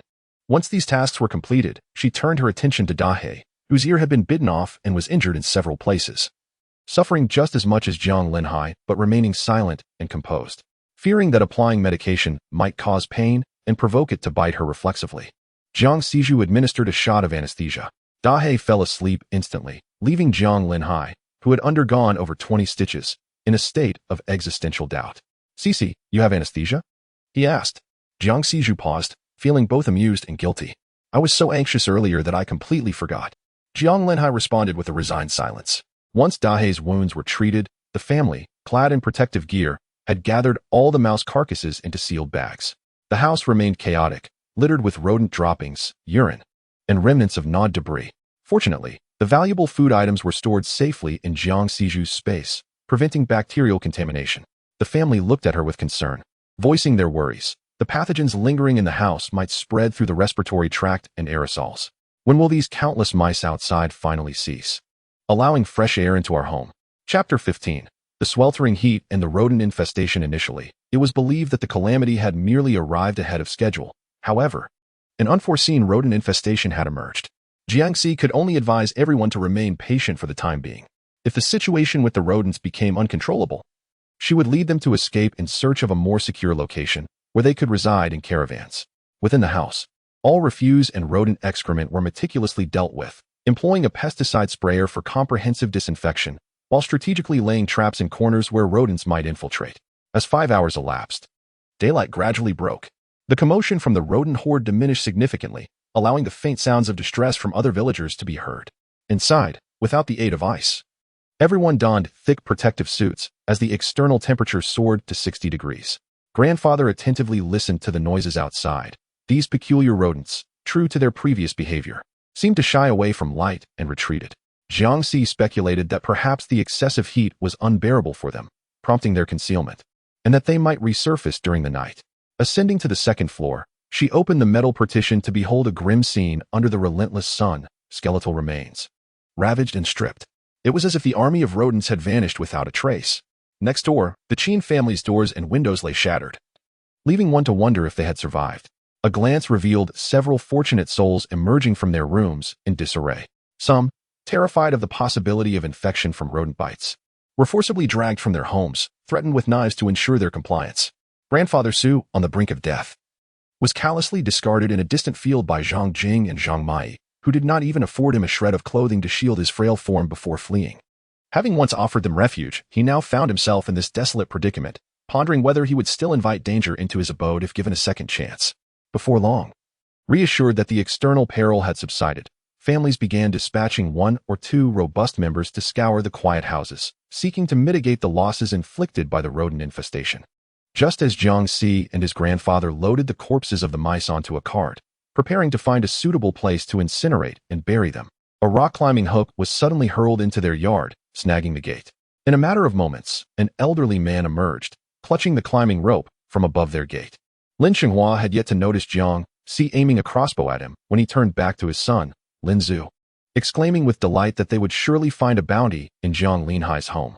However, before he could finish his sentence, as he perched on the gate, his gaze fell upon Jiangxi and Jiang Qingwu, and the smile that had adorned his face abruptly froze, leaving his mind blank in an instant. Seeing him frozen in place, Lin Zhu outside the gate inquired anxiously as to what was amiss, prompting Lin Xinghua to awkwardly chuckle. "So, you're still alive?" Jiang Qingwu's expression darkened, and Lin Xinghua, suddenly realizing his blunder, hastily backtracked. "It's splendid that you're unscathed. Last night was truly harrowing." "Haha. I specifically came to find you." His clumsy fabrication startled Lin Zhu, who, now aware that Jiangxi and the others had survived, shouted, "Dad, come down quickly." Lin Xinghua yearned to flee, yet perched at the entrance of the courtyard, he beheld the entirety of Jiangxi's residence. He noted that their windows remained unscathed and, from this vantage point, he could survey the whole of Longquan village, which bore no signs of the plague. Surely, their stores of food and water, salvaged with great effort, paled in comparison to what was available here, far safer. Suddenly, Lin Xinghua's mind took a devious turn as he reprimanded Lin Zhu. "What are you shouting for?" "I have matters to discuss with your uncle." Lin Zhu, utterly bewildered, inquired, "What are you talking about? Aren't they here for a 0 yuan purchase?" Jiangxi, unwilling to waste time with Lin Xinghua and not wishing for death, urged him to leave quickly. Lin Xinghua dismissed Jiangxi's words, addressing Jiang Qingwu, "Old Jiang, do not misunderstand me. I genuinely seek to discuss something with you. City dwellers have invaded our village, many have been slaughtered, and the plague from last night is utterly terrifying. Your family consists of merely 5 members, 3 of whom are women, hardly a formidable force in such perilous times. I propose we relocate my supplies to your home, uniting to withstand this impending doom. What do you say?" Convinced that once they moved into Jiangxi's abode, he would find a way to eliminate them all, Lin Xinghua, wary of a swift refusal from Jiang Qingwu, dangled an enticing bait. "We have several thousand pounds of rice and 2,000 pounds of corn in our granary, along with various medicinal supplies. I truly do not wish to take advantage of your family. Together, we can support one another and surely endure this crisis." In a previous life, Li Chui had incited Lin Xinghua to rally the entire village against their family, revealing his malicious intent. Mutual assistance? Such a notion was utterly preposterous. Jiang Qingwu could hardly believe it. Their family's circumstances were undoubtedly far superior to those of Lin Xinghua. Not only was it cooler, but they also possessed specialized defensive mechanisms. It would take a moment of sheer madness to invite such a significant threat into their home. Without hesitation, Jiang Qingwu dismissed him. "Get lost. I have no time for your nonsense." Lin Xinghua, with a glint of desperation in his eyes, quickly retorted, "My grandson is a doctor. He could save lives in critical moments. If we move in, it will only bring benefits, not drawbacks. Whether it's defending against others or going out for water, our safety will be greatly enhanced." Jiang Qingwu furrowed his brow. "Nonsense. That so-called doctor is merely a veterinarian. If you don't leave now, I won't hold back." In such sweltering heat, Conversing with someone so insidious ignited his temper. Lin Xinghua wiped the sweat from his brow, inadvertently bursting a blister, the salt stinging painfully. Yet he persisted. Veterinarians can save lives in critical moments too. Don't underestimate their worth. Jiangxi, having exhausted his patience, let out a cold laugh, raised his crossbow, and swiftly released an arrow. Lin Xinghua, in sheer terror, realized Jiangxi was willing to act. His eyes widened in horror. In an instant, there was no time to evade, and the arrow pierced his shoulder, causing him to lose his balance and crash heavily to the ground outside the courtyard. Through the gate, Lin Xinghua's screams echoed like a frantic wind. Jiangxi offered a parting remark. Perhaps a veterinarian can help you with that. Jiangxi, you wretched scoundrel. Come out here. I'll make sure you don't survive this. Lin Zhu bellowed, cradling Lin Xinghua in his arms. In response, a kitchen knife descended from above, narrowly missing his head as it soared past. Lin Zhu was paralyzed with fear, trembling uncontrollably, as the sound of him dragging Lin Xinghua back echoed outside the courtyard. With the obstacle resolved, Jiangxi and Jiang Qingwu, concerned about the potential pathogens from the charred remains of the rat, deliberately chose a downwind area in the wilderness. Before they could ignite the rat's corpse, Lu Jifeng appeared unexpectedly, carrying his daughter on his back. Typically, the effective range of conventional firearms extends between 50 to 100 meters, while the range of nail guns and crossbows is limited to merely 20 meters. And their power diminishes significantly beyond 10 meters, rendering them far less lethal than bullets, which can strike fatally from a distance.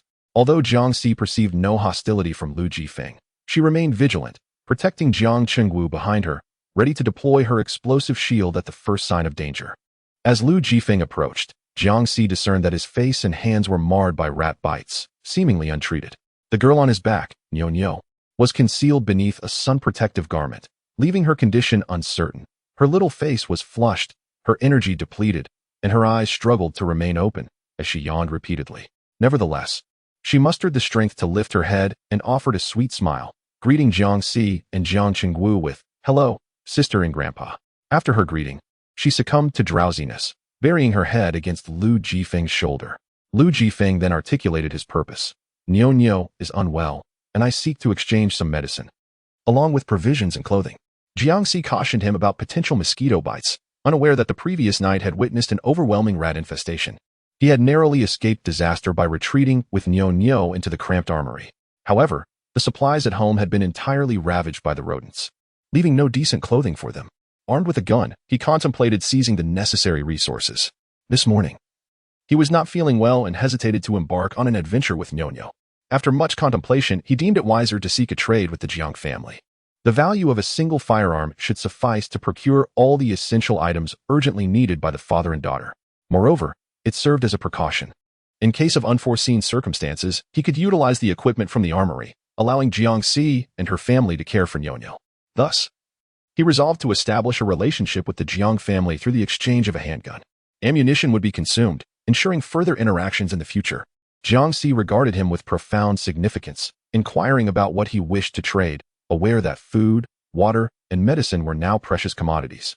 She asserted her position as the one in charge of the Jiang family. Lu Jifeng retrieved a Colt from his pocket and offered it to Jiangxi. He then extracted the magazine, revealing a total of 10 bullets within. Jiangxi had long desired to possess a firearm, but the apocalypse had arrived far too abruptly, leaving her unprepared. Lu Jifeng's willingness to trade a gun delighted her immensely, and she unabashedly expressed her yearning for it. "First, let my grandfather inspect the gun." Lu Jifeng, taken aback by Jiangxi's vigilance, cautiously replied, "The magazine cannot be given to you at this moment." With a swift motion, he tossed the gun into the air, where it arced gracefully before landing securely in Jiang Qingwu's grasp. Jiang Qingwu meticulously disassembled the handgun, inspected its components, and reassembled it, nodding at Jiangxi to confirm that the firearm was in good condition. With the merchandise deemed satisfactory, it was imperative to clarify the quantity of goods to be exchanged.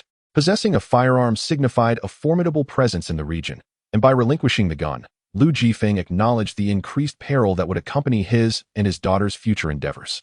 Lu Jifeng did not wish to be overly demanding, as he did not want to sow discontent among Jiangxi and the others. Moreover, given that they were already being monitored for their supplies, and the armory had limited capacity, he pondered for some time before stating, "I require 1,000 jin of rice, 100 jin of soybeans, 2 bags of flour, 5 bags of salt, clothing and shoes for both myself and Nyo, for sets for each season, along with 2 sets of bedding. I also need various medicines, for wounds, colds, fevers, diarrhea, and some penicillin.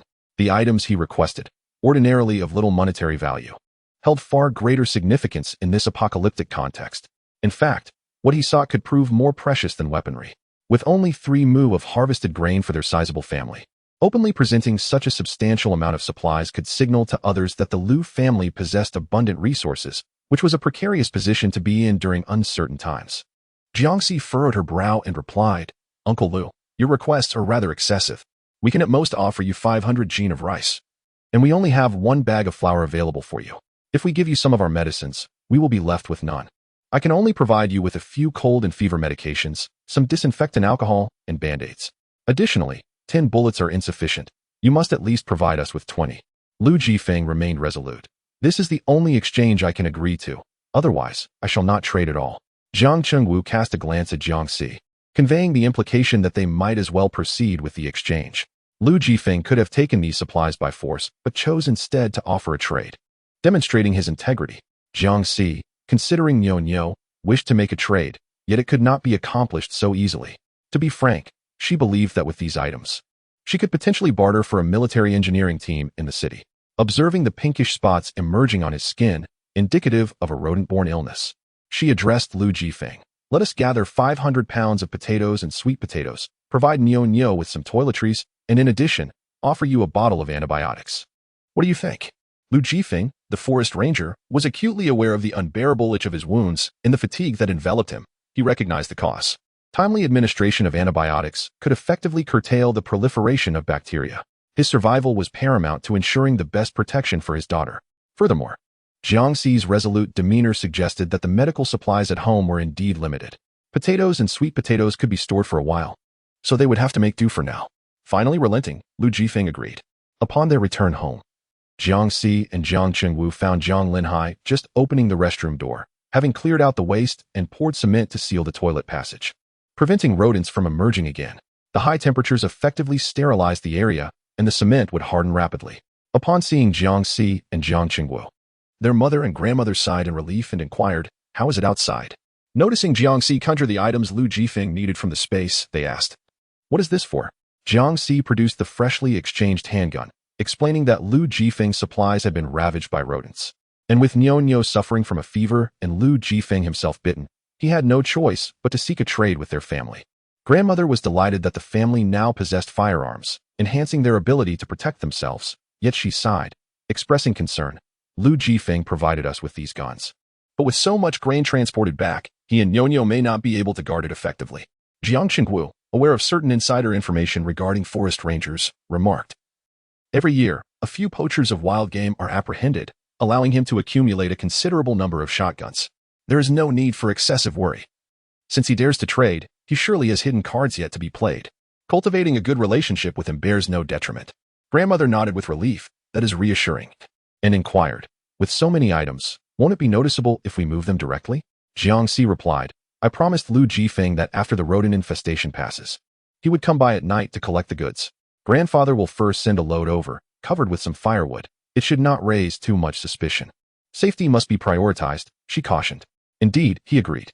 Upon reaching the lookout tower where Lu Jifeng and Niu were stationed, Jiang Chengwu found the iron ladder had been stowed away by Lu Jifeng. He rang the bell several times, and from the hollow tower, a sturdy basket was gradually lowered. Lu Jifeng instructed Jiang Chengwu to place the items into the basket, which he would then hoist up. Feeling weak all over, Lu Jifeng struggled to maneuver the rope, prompting Niu to descend from the spring bed and exert all her strength to assist her father. As they removed the grass and leaves from the top, a basket brimming with supplies gradually came into view, eliciting joyous smiles from the father and daughter. However, on his way back, Jiang Chengwu was intercepted by several young men, strangers from the village, likely refugees from the city seeking refuge in their community. The man leading the group was robust and burly, brandishing a kitchen knife as he menacingly addressed the others. "This old fellow looks prosperous. His home must be stocked with supplies. Capture him and make his family provide for us." The other men, visibly timid and seemingly forced into this act of robbery, cast hesitant glances at Jiang Chengwu, murmuring apologies. Their only desire was to survive. Calmly, Jiang Chengwu drew his firearm, prompting the group to instinctively step back. Just as they contemplated fleeing, the leader, in a fit of rage, barked, "What are you afraid of? It's just a toy gun. Move in." Although Jiang Qingwu wished to conserve his ammunition, he recalled Jiang Xi's warning to prioritize his safety and not to underestimate the situation due to his physical prowess. He raised his handgun, aiming it squarely at the leader's forehead. "This is your final warning. Leave now." The dark muzzle of the gun bore a striking resemblance to a real firearm, causing the leader to shudder internally, yet he remained skeptical that an elderly man could wield such a weapon. Undeterred, he raised his knife and bellowed menacingly. "You think you can intimidate me?" In an instant, the sharp crack of a gunshot shattered the air, the bullet piercing the man's forehead, causing him to collapse with a heavy thud. The remaining men, their faces ashen, witnessed the crimson stream of blood and let out terrified screams, swiftly transforming into fleeing shadows, vanishing into the woods. Meanwhile, Jiang Xi, hearing the sudden gunfire from home, grew anxious for Jiang Qingwu's safety. Just as she prepared to venture out in search of him, she was firmly restrained by Jiang Linhai. "No, you cannot go. What if it isn't Jiang Qingwu who is out there? It would be far too dangerous for you." The Longquan Forest Nature Reserve is home to more than just Lu Jifeng, the solitary forest ranger armed with a firearm. Jiang Linhai, with his injured legs, limps as he walks, making it implausible for Jiang Xi to permit him to go. "Father, please listen to me." Jiang Linhai's eyes brimmed with tears. "Father, I will heed your words in all things." During the tense standoff between the father and daughter, familiar sounds of hurried footsteps approached. Peering through the peephole, Jiang Xi discerned that her grandfather had returned. As Jiang Qingwu drew near, Jiang Xi promptly opened the courtyard door. Upon entering the house, everyone eagerly inquired, "Who fired the gun? What transpired?" With a heavy sigh, Jiang Qingwu confessed, "It was I who fired the gun. I encountered a robbery and ended up taking a life." Grandmother and mother exchanged alarmed glances, their hearts racing, before hastily reassuring, "As long as you're unharmed, that is what matters." Jiang Linhai handed Jiang Qingwu a small bottle, saying, "Father, take one if you're feeling unwell. It may alleviate your psychological distress." This was the antidepressant Jiang Xi had provided, and he believed it was more suitable for Jiang Qingwu at this moment. Upon inspecting the bottle, Jiang Qingwu dismissed it with a scoff. "What need is there for such things? Your father has faced far worse situations. Back when the forest patrol confronted poachers, I charged at them with a kitchen knife and even injured 2 of them. You are well aware of this." Jiang Linhai. "Very well. I shall let you keep it." Zhang Qingji's sweet potatoes, which she had planted in a burlap sack, had been ravaged by rodents. Understanding her restless nature, Jiang Xi had thoughtfully given her several mushroom bags along with some potted strawberries, peppers, eggplants, and tomatoes. "Grandmother, once the weather cools, we will dig the earth. For now, let us plant these." Zhang Qingji accepted the offerings joyfully, asking, "How do we cultivate these?" Jiang Xi pointed to the small print on the packaging, stating that both the nutrient soil and the nutrient agent were included, and that one could simply plant the seeds directly, ensuring appropriate watering at a suitable temperature. Zhang Qingji scrutinized the instruction manual and glanced at the thermometer at home. They needed to sterilize at high temperatures, and the current heat was excessive. "Let's wait until the day after tomorrow to plant," she advised. "You can set it aside for now." "Very well," Jiang Xi replied, placing the potted vegetables back in the storage area. Their mother had already prepared the meal to prevent the sudden outbreak of plague. Today's dinner was quite simple. Each person received a bowl of aged pickled vegetable noodles, accompanied by a poached egg and a plate of stewed beef from the previous day's lunch. Even instant noodles, when prepared by their mother, were the most delectable. Jiang Xi habitually fished out the pickled vegetables from her bowl, then twirled a steaming heap of noodles before slurping them into her mouth. The hot, tangy broth was robust and flavorful. Jiang Xi polished off her meal, patting her belly, leaving not a scrap behind. Their grandmother, who typically had a poor appetite, was encouraged by Jiang Xi's hearty eating and managed to consume a little over half a bowl herself. Jiang Xi remarked, "Grandma, you and Mom need to eat a bit more. We may face various dangers ahead, and you both must strengthen your physical fitness and reaction abilities as soon as possible. Once Dad recovers, Grandpa and I will begin training you in physical endurance and survival skills." It had only been a short while, yet the world had already descended into chaos. Jiang Xi's words rang true. They needed to enhance their survival skills to avoid becoming a burden to others. Both Grandma and Mom nodded in agreement, their gazes resolute. "We will learn diligently." Jiang Linhai set down his utensils and scratched his back vigorously. His mother lifted his shirt and gasped in shock, exclaiming, "My goodness, Linhai, are those flea bites on your back? Or could it be an allergic reaction?" Their home was immaculate, having not seen fleas in many years. His grandmother gently touched the spots, and upon observing the marks left by the flea bites, nodded in confirmation. Indeed, they are fleas. With so many mice around, it is not surprising that fleas would find their way in. As the mention of fleas lingered in the air, Jiang Xi felt an itch creeping over her body. She retrieved some erythromycin ointment for her grandmother. And as she lifted her shirt to inspect her waist, she discovered slight redness had indeed appeared. Unbeknownst to her, she too had fallen victim to the bites. Soon enough, the itch intensified, and she found herself unable to resist the urge to scratch. Jiangxi applied the ointment to her own skin, yet the itching persisted with little relief. Jiang Linhai squirmed restlessly, unable to contain his scratching, prompting his grandmother to suggest, why not use some medicated oil? It works wonders. Jiang Linhai turned to Jiangxi and instructed, use the medicated oil for me, and apply the mint ointment on Xi's waist. It should provide a gentler sensation. Shen Baoying carefully applied the mint ointment to Jiangxi's waist, and the cooling sensation seeped into her skin, alleviating the itch considerably. Jiang Linhai sighed contentedly as well. The presence of a single flea in the house could lead to the proliferation of countless others. Jiangxi's gaze fell upon the two dogs, Dehei and Xiaohei, who were scratching incessantly. Donning protective clothing, she crouched down for a closer look and gasped in disbelief. Dehei and Xiaohei were infested with fleas, which had already burrowed into their skin to lay eggs. Should these hatch, eradicating them would prove to be a formidable challenge. Jiangxi hurriedly bathed Dehei and Xiaohei with diluted insecticide, subsequently producing a spray to cover every corner of the house. They all changed their clothes, discarding the old ones in the yard to be incinerated. The relentless sound of popping fleas echoed, revealing the multitude hidden within their garments. However, it wasn't long before they discovered fleas in various corners of the home once more. Chapter 18. Extreme Heat. Rodent infestation. Fleas are exceptionally resilient parasites, capable of detecting their host's body temperature with their antennae, even in the absence of vision, thus identifying the most opportune spots to feed. Their eggs are notoriously difficult to eradicate, dispersing everywhere as the host moves, and no amount of washing can eliminate them, as long as remnants linger in corners. They will hatch into larvae when conditions are favorable, in an effort to combat the bacteria brought in by the rodents.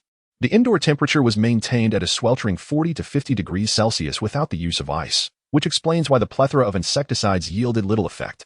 Jiangxi pinched and crushed a flea with her fingernail, only to spot a second one on her protective suit shortly thereafter. Dehei and Xiaohei, adorned in a specially crafted protective outfit by their grandmother, remained prime targets for the fleas, which visibly multiplied on Dehei's fur, incessantly gnawing at the suit in a vain attempt to soothe their itchiness. Xiaohei, being so small, could only cry out helplessly, his pitiful cries resonating in the air. Jiangxi furrowed her brow intently, persistently spraying the insecticide. Grandfather produced a razor and remarked, let us shave their fur, for it would be troublesome otherwise. Fleas tend to hide within their hair, making it difficult to apply medication. Moreover, dogs are particularly susceptible to skin ailments, especially when infested by fleas. Big Black obediently lay beside grandfather's feet, and with each stroke of the blade, his inflamed skin gradually became visible. Little Black also had his fluffy coat sheared off, though his skin was in relatively better condition due to grandmother's prior care. Jiangxi felt an itch on her skin, a creeping fear that the fleas might have feasted on the blood of mice harboring pathogens, potentially transmitting the plague bacteria to them. Although the likelihood was minimal, it was not entirely implausible. Jiangxi recalled that she had procured various medications, specifically streptomycin for treating different forms of the plague, capable of effectively controlling the virus. She hastily retrieved it from her collection of remedies, urging her entire family to take it urgently. However, the household's flea infestation remained unmanageable. Merely taking medication would not suffice. While Jiangxi pondered a solution, grandmother unearthed a generous amount of mint ointment and applied it to the whimpering Little Black. As soon as it was smeared on, the fleas clinging to Little Black's fur leapt away in an instant. Jiangxi was momentarily taken aback when grandmother suddenly exclaimed, "CC. I recall a traditional Chinese remedy for eradicating fleas. If we crush mint and boil it in water, then add white vinegar and sprinkle it around the house, it will drive away the pests. Furthermore, using it for bathing can prevent wound infections. It is entirely natural and harmless. Indeed, mint possesses the properties of clearing heat, detoxifying, dispelling wind, and alleviating itching, perhaps making it the nemesis of fleas." Jiangxi retrieved the mint she had purchased from the herbal shop and said, "Let us give it a try. The perils of the outside world far outweigh the discomfort of remaining in this flea-infested dwelling. Thus, unless absolutely necessary, one cannot abandon this house. Therefore, the fleas must be eradicated entirely." As the mint and vinegar extermination solution simmers in the pot, a sudden outburst from Dehei, who rises and bellows towards the courtyard gate, interrupts the quiet. Woof woof woof. Jiangxi dashes upstairs, seeking refuge by the window. Peering outside, she spots several men with bloodshot eyes swiftly approaching their yard, wielding hammers and hoes. Once a group of polished university students, they have now become marauders, seizing supplies from others in the wake of a sudden global blackout. Soon, the city finds itself devoid of governmental resources and necessities become increasingly scarce. With no water, no electricity, and no food, the oppressive heat and mounting panic leave everyone feeling as if they are being roasted over an open flame. The 8 residents of their dormitory manage to raid a household, acquiring just enough sustenance for a single day. The duration of this calamity remains uncertain, prompting them to gather their belongings and seek a location with water and land, one that offers a wide view for better defense, in a bid for survival. Ludaji recalls his visit to the Longwan Forest Nature Reserve, where he had previously purchased water from a small shop in Longwan Village. The mere mention of it conjures thoughts of Jiangxi's home. Its prime location, a standalone house surrounded only by a dilapidated structure, offers an unobstructed view of the remaining households in the village, making it undoubtedly their best option at this moment. After trudging under the scorching sun for 7 or 8 hours, they finally arrive at Longwan Village, and Jiangxi's residence does not disappoint. It stands as the only remaining house in the village that has not been ravaged or occupied. Yet they fail to consider that if Jiangxi Jia can maintain her integrity in such circumstances, she cannot possibly be a benign presence. Ludaji licked the cracked bloodstains, revealing a trace of smugness, as we entered the house to satiate our hunger and thirst before venturing into the village to gather more provisions. Anyone who dares to refuse us will face death. If others evade hell, then it shall be they who descend into it. Robbery and murder have become commonplace. The crowd nodded in unison, their gazes fixed upon the 2-meter-high courtyard wall of Jiangxi Jia, their previously vacant expressions now tinged with a frenzied crimson. Whoever dares to obstruct us shall witness bloodshed. The courtyard wall was merely 2 layers of cement red bricks. With a few strikes, it would surely yield a gaping hole. Jiang Linhai raised a nail gun and called out from downstairs, "Cici, what should we do?" Jiangxi took out her handgun, aimed at the leading Ludaji, and replied, "Father, there is no need to go out. I can resolve this immediately." Ludaji raised his hammer high, ready to strike. Bang! The gunshot pierced the heavens, warm blood splattering across the astonished faces of the onlookers. Ludaji collapsed heavily, a deep crimson hole appearing in his skull. That was a gun. This household possesses firearms. Terror spread instantaneously, and the crowd's hearts raced as they looked up. From the second-floor window, Jiangxi, with a steely gaze and her gun raised, seemed poised to take aim for a second shot, sending them fleeing in panic. In a single day, she had expended 2 bullets, and as she caressed her handgun, she lamented, wishing for an arsenal. Suddenly, her peripheral vision caught sight of Qin Shun, standing amidst the dilapidated courtyard, gnawed upon by rodents, silently observing her. In the inky darkness, a pair of piercing eyes glimmered like fine jewels, leaving one to wonder if they harbored intentions towards her family. Jiangxi arched an eyebrow and returned the gaze, prompting Qin Shin to withdraw his eyes as he exited the house and ventured towards the forest. Perhaps he sought to hunt for prey, yet what if he failed to find any? Jiangxi furrowed her brow, realizing the surveillance equipment was inoperative, and she needed to devise a strategy to keep a vigilant watch over him. The peppermint vinegar insecticide had proven remarkably effective, eradicating fleas from any area it touched. However, a single batch of this concoction was woefully insufficient. To thoroughly disinfect the entire house, she would require at least a dozen more batches. Additionally, she had to guard against the resurgence of rodents and a potential flea counterattack that night. With all the peppermint in her inventory exhausted, she could manage to brew only 2 more pots, just as everyone was growing anxious. Her mother mentioned that the Qian Shou family had cultivated a patch of peppermint behind their home, specifically for crafting sachets and mint tea, though she was uncertain if any remained. Chapter 19. Scorching heat, rodent infestation. Jiangxi declared, the Qian Shou family is no longer residing there. I shall go and see how much peppermint I can gather. Both Jiang Linhai and Jiang Chahai expressed their desire to accompany her, but Jiangxi shook her head. It was far too risky for her mother and grandmother to remain at home alone, so she insisted they stay behind, assuring them she could manage on her own. Concerned, her mother urged, at the very least, let your father accompany you. Jiangxi raised her hand, brandishing a pistol, and reassured them with a smile, do not worry. I shall be swift and return in no time. Having survived a decade in this apocalyptic world, ordinary individuals pose little threat to me. There is no cause for concern. Jiangxi's determination left them with no choice but to acquiesce.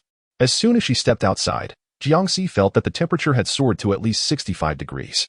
The village basketball court had transformed into a rubbery swamp, bubbling ominously. Each household in the village resembled a scene ravaged by invaders, and she occasionally heard peculiar, haunting cries echoing through the air. Suddenly, a woman dashed out in front of her, pursued by several men with lecherous gazes. Upon spotting Jiangxi, the woman seemed to grasp at the last thread of hope, rushing towards her in desperation, seeking refuge behind her. Help me. Save me, Jiangxi. The woman was none other than Jiang Liwen, her classmate from elementary school through high school. Without warning, another woman appeared, one whose grace and beauty surpassed even that of Jiang Liwen. The men's eyes gleamed with lust, and the most burly among them, a scarred brute adorned with tattoos, pointed at Jiangxi and declared, "This one is even prettier.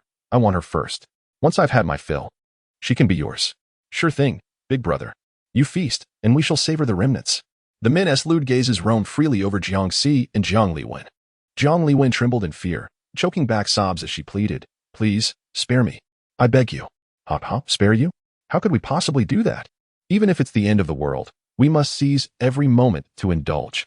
The men laughed raucously, their revelry unrestrained. In a flash, Jiangxi acted swiftly, her nail gun discharging 8 projectiles in rapid succession. The men instinctively covered their eyes, collapsing to the ground in agony. Without hesitation, she fired another volley of nails directly into their temples, ensuring that any lingering threat was utterly extinguished. As the twists of fate unfolded, Jiang Liwen was overwhelmed with emotion, tears streaming down her face as she grasped Jiangxi's hand, exclaiming, thank you, Jiangxi." Jiangxi, however, coldly shook off her hand, reminding her that she was merely an ordinary person without a nail gun, and that the consequences of chasing after her would be all too clear to Jiang Liwen. Sensing the chill in Jiangxi's demeanor, Jiang Liwen hastily sought to ingratiate herself, saying, "Jiangxi, you are so incredible. I always knew you were different from other girls. So exceptionally charming." Jiangxi did not even spare her a glance, and continued on her path. Startled, Jiang Liwen felt a pang in her chest, but suppressed her disgust, leaping over the bodies on the ground to stick to Jiangxi like glue. "Cece, are you alone now? Would you like to come to my house? My parents will treat you like their own daughter," she offered eagerly. Suddenly, Jiangxi halted and turned to her, commanding, "Do not follow me." Her voice was icily devoid of warmth, filled with loathing. Jiang Liwen's eyes reddened in disbelief as she clung to Jiangxi's arm, flustered and revealing her true intentions. "Cece, please come home with me and save my parents. You're so skilled, and with that nail gun, you can surely rescue them. You are our family savior. We'll let you have all the good things we have. I beg you, it only takes a flick of your fingers." Jiangxi's willingness to help her was already an act of great compassion, and she retorted, "Get lost." Jiang Liwen stared in disbelief, her eyes wide with a mix of hurt and indignation. "Cece, we've grown up together. Is it really necessary for you to be so cruel over a simple request to help my parents? Besides, aren't you in danger alone? If you are afraid, you may lend me your nail gun. I promise to return it after saving my parents." Jiang Liwen exhibits a modicum of audacity, daring to covet her nail gun. Jiangxi curved her lips into a smirk. Jiang Liwen mistakenly believed she had softened, only to be caught off guard as Jiangxi swiftly raised her hand and delivered a resounding slap. Jiangxi's strike was fierce, imbued with considerable force. The flesh on Jiang Liwen's cheek visibly swelled, blood seeping from the corner of her mouth. "No one is obligated to assist you." Jiangxi stepped 10 meters away, and only then did Jiang Liwen snap back to reality, shouting resentfully at Jiangxi's retreating figure, "You could have saved us. Why do you insist on watching us perish? Jiangxi, you are utterly heartless. A person like you won't last long either. In this apocalyptic world, there are far too many who have lost their senses." Jiangxi turned back, raising the nail gun, offering you a mere 3 seconds to flee. Her pitch-black eyes glinted with the coldest malice. Jiang Liwen's heart sank, and she quickly composed herself, feigning submission as she pleaded, "Cece, what I said earlier was merely in anger. Please forgive me. I beg you, save my parents. They used to pick you up from school when we were children. Could you truly bear to watch them die? They are not Jiangxi's parents." How could she possibly feel compassion? Jiangxi gradually pulled the trigger of the nail gun, her fingers poised to release, genuinely unafraid of taking a life. Jiang Liwen gritted her teeth, realizing that as long as the green hills remain, one need not fear the absence of firewood, and swiftly turned to flee. Having lost some time, when Jiangxi arrived at the mint field behind Qian Shou's house, she found that the mint had already been entirely harvested by Qin Shen, neatly bundled into 2 small hills, ready to be carried back. He had likely realized the value of the mint. Jiangxi inwardly cursed Jiang Liwen for her foolishness, as she gazed at the meticulously tied mint, pondering how to broach the subject in order to persuade Qin Shen to share half with her. To her surprise, Qin Shen proactively greeted her and inquired, "Do you want some mint?" Jiangxi nodded, bracing herself for a potentially exorbitant demand from him. However, she did not anticipate that Qin Shen would be so straightforward. Pointing to half of the mint, he proposed, "I'll give you half in exchange for a few sets of clothes and shoes, if that is agreeable."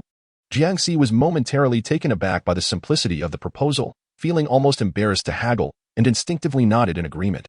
Qin Shun further displayed his gentlemanly demeanor by offering, "Let me help you carry it back." Suddenly pausing, he asked with a hint of eagerness, "Do you still want a wild boar?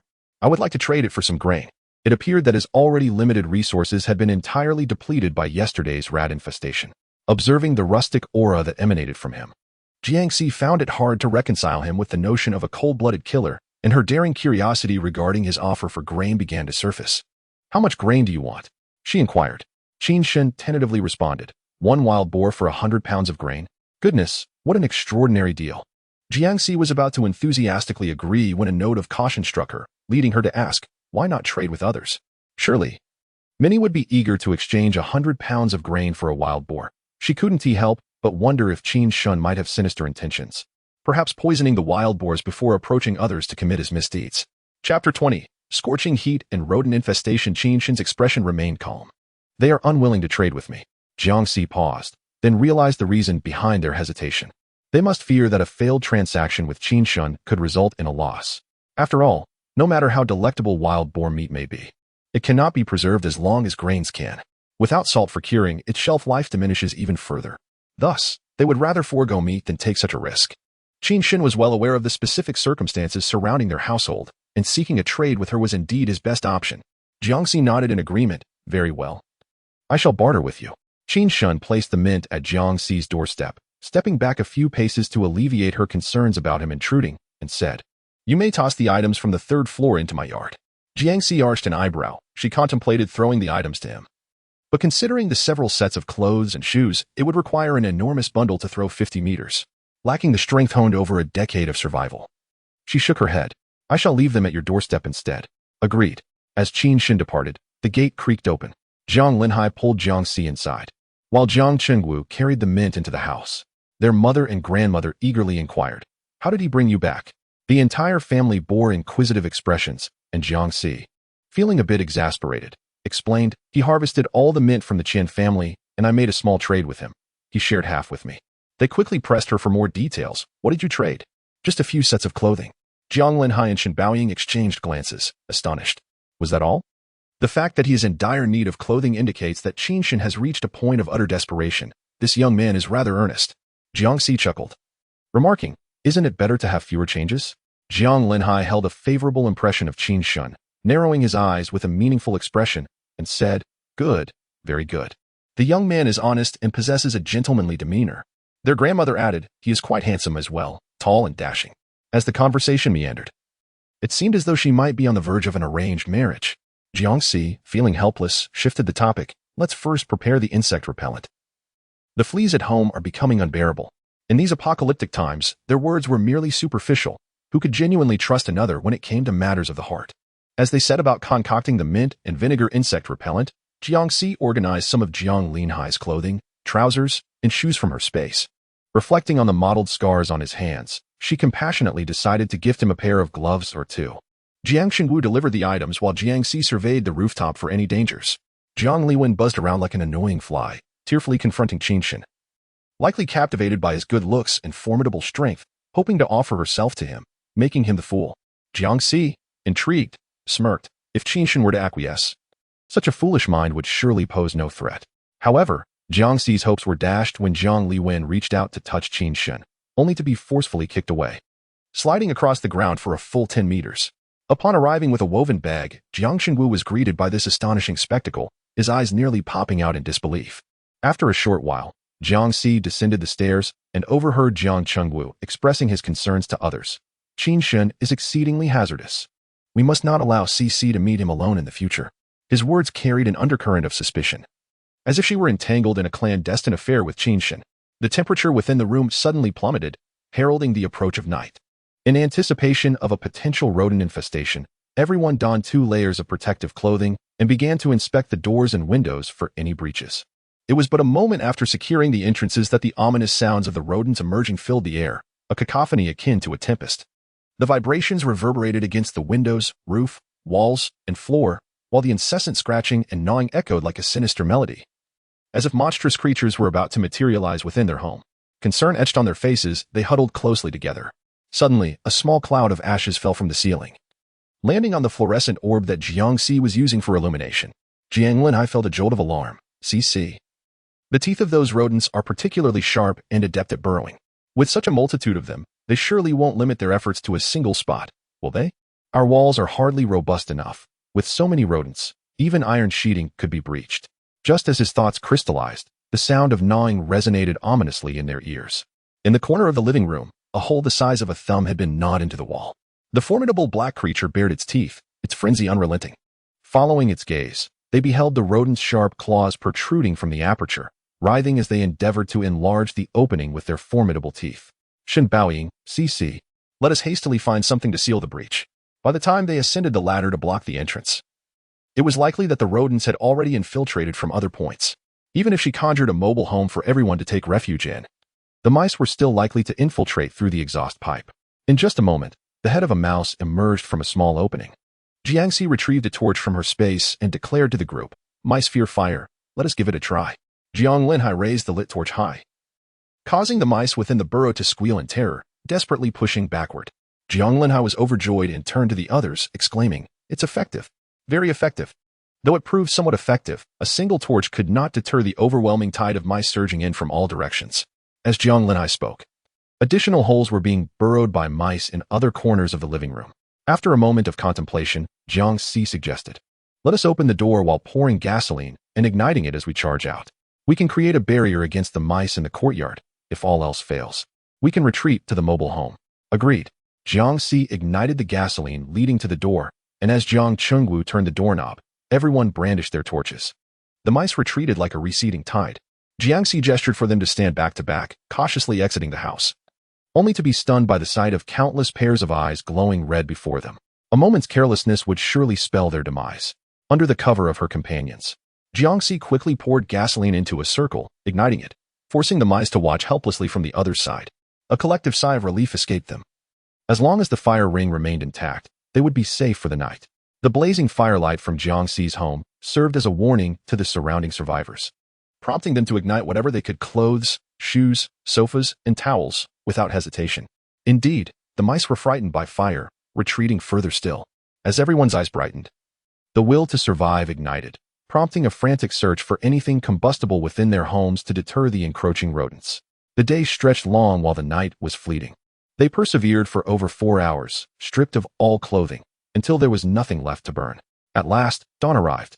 With the temperature soaring and the blinding sunlight piercing through, the swarm of rats retreated, offering a glimmer of hope to the surviving villagers.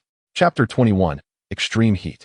Rat infestation. Jiangxi removed her protective gear, which could be wrung out for water, and Shen Baoying handed her a washcloth, her face reflecting a hint of surprise. The mint vinegar insecticide had indeed proven effective. Despite the multitude of rats, they had yet to discover any fleas in the house. Jiangxi wiped her face and gazed at the ravaged state of their home, letting out a deep sigh. They needed to expedite the repairs today. Jiang Linhai leaned in, cautioning that the rat horde might return that night, suggesting they postpone the repairs for the time being. Jiangxi shook her head, expressing concern that something even more terrifying than the rats, and impervious to fire, might infiltrate their home. Furthermore, without repairs, the ice would soon melt in the oppressive heat, making it unbearable for everyone. Jiang Chengwu nodded, agreeing to follow CC's lead. With the extended daylight, they would clean the rodent droppings after breakfast and swiftly get to work. "All right," Shen Baoying said, preparing a steaming pot of dumplings, accompanied by a fried egg for each person, a sausage, and 3 small dishes of sides. They relished their meal, feeling satiated, while the other villagers had not a morsel of food to fill their stomachs. Last night, the swarm of rats nearly consumed them, leaving no food to spare. The once bountiful Longquan River lay desolate, overrun by a viscous mass of insect eggs. Even if they managed to catch a few fish, each one was infested with this repulsive, slimy substance, rendering them inedible. The prevalence of poaching in the Longquan Forest Nature Reserve indicated a significant presence of wildlife. However, venturing into its depths posed a perilous risk. Should one lose their way and fail to locate a water source or a safe haven before nightfall, their fate would be sealed. Few possessed the audacity to enter. The notion of robbing others was utterly inconceivable. Jiangxi's family was armed. Entering their territory would only invite death. Zhao Yun had meticulously hoarded provisions for her son, husband, and in-laws for a whole month. Surviving last night brought them momentary relief, but fate had other plans, as they soon fell victim to robbery, narrowly escaping with their lives. Zhao Yun collapsed in Zhang Jinghuai's embrace, weeping bitterly. How are we to survive now? Zhang Dingtian wiped her tears away, his gaze fixed on Jiang Xi's family, and gritted his teeth. I will plead with Lin Hai for a month's worth of food. Zhao Yun shook her head. Jiang Xi has no compassion. He will surely refuse our plea. I heard they acquired firearms. If you provoke her, we may lose all hope. Zhang, frantic, paced anxiously. Mother, if we do not seek them out, shall we simply await our demise here? He had gone a night without sustenance and had recently sustained a deep wound, losing considerable blood. Without nourishment soon, he would perish from hunger within 3 days. Zhao Yun's gaze inadvertently fell upon the charred remains of the mouse from the previous night, causing her heart to momentarily pause. Amid Zhang Jing's anxious murmurs, she finally resolved to speak. We shall not perish. It is certain we will survive. Zhang Jing's face brightened with hope. Mother, do you have a plan? Rising to her feet, Zhao Yun lifted a singed mouse and declared, if we journey 30 miles southeast into the forest, we shall find the salt wells of the scenic area. We can procure salt to cure the mice, ensuring we will not suffer from a lack of sustenance. The mice from last night would suffice for her family of 5 for a lifetime. In times of dire poverty, one might resort to consuming mice. Yet what distinction did they possess now? Zhang Jing stared at the charred mouse in Zhao Yun's hand, its aroma tantalizing yet repulsive, and swallowed hard with trepidation. Zhang Dingtian frowned, expressing his concerns. These mice appear peculiar. They may carry disease. It would be prudent not to consume them. I shall beseech Jiang Linhai for assistance. Zhao Yun regarded him with a disdainful snicker, gesturing towards the direction where Jiang Xi and the others were situated. They may offer us a meager portion, sufficient for a day, perhaps a week or a month. But what then? Do you truly believe they will continue to provide for us? The mere thought of Jiang Xi incited Zhang Jing's ire. Every day is a struggle. Zhang Dingtian cast a hesitant glance at the lifeless mouse below, torn in his decision. If you remain obstinate, then go ahead and test your luck. Let us see how much food you can bring back. If food were available, who would genuinely wish to consume a dead mouse? Reluctantly, Zhang Dingtian did not wish to seek Jiang Linhai's help, yet he could not bear the thought of his family resorting to such measures. With a heavy sigh, he conceded, very well, I shall attempt it. If all else fails, I shall follow your suggestion. Before Zhang Dingtian could reach Jiang Xi's doorstep, he heard Zhang Mai and his entire family shouting from the hillside, Zhang Qingfang, I am your brother. We grew up together. Jiafu and the others were all raised under your watchful eye. During every festival, we would come to pay our respects to your grandmother. Are you truly going to turn a blind eye to our plight? Zhang Qingfang, open the door. I am imploring you to open the door. You exhibit no regard for kinship. What distinguishes you from a beast? Jiang Chihai, are you the one preventing the door from being opened? Your heartlessness could lead to the extinction of your lineage. Open the door. We are in danger of perishing under the sun, even if we are strangers. Saving a life is more virtuous than erecting a grand pagoda. Do not be so selfish. Luo Fengjiao, clutching her son, knelt on the ground weeping, bowing. Please open the door and give my son something to eat. You are her aunt. Bowing, I bow to you. I beseech you. Zhang Mai's voice was nearly hoarse from shouting, and Luo Fengjiao's head was close to being bruised from her repeated prostrations. Yet the gates of Jiang Xi's home remained steadfast as a mountain. Numerous others lingered in the shadows, waiting for their moment. Under such circumstances, Jiang Xi and his family would undoubtedly refuse to open the door. Zhang Dingtian realized there was no hope left and returned in despair. Zhao Yun could not help but retort, I knew Jiang Linhai was merely putting on a facade. When it truly matters, he is utterly worthless. Unable to contain his frustration any longer, Zhang Jing picked up the charred rat, severed its head, and stripped away its skin. He skewered it on a stick, roasted it over the fire, and sprinkled a bit of salt. Before long, the enticing aroma of the crispy, tender rat meat wafted through the air, captivating all who were nearby. Zhang Jing had no need to overcome any psychological barriers. He eagerly seized a piece of rat meat and took a hearty bite. Surprisingly, the robust flavor of the rat meat was quite delectable. As Zhang savored his meal, the other members of the Zhang family, shedding any reservations, joined in, indulging in the rat meat as well. The enticing aroma wafted beyond the courtyard, enticing passers-by to climb over the walls to investigate. Upon witnessing the family feasting on rat meat, rather than feeling disgusted, onlookers found themselves salivating, scouring the area for the rats that had been killed the previous night. Jiang Xi, equipped with binoculars, surveyed the village and noted that many were driven to desperation by hunger, scavenging for rat meat. This sight instilled in her a foreboding sense of dread. Consuming rats posed a grave risk of contracting the plague, should an outbreak occur within the village. They would be in a perilous situation, as remaining indoors would still place them in a respiratory infection zone. Furrowing her brow, Jiangxi mentally scanned her supplies for medical protective gear and preventive medications for the plague, finding ample quantities, which somewhat alleviated her anxiety.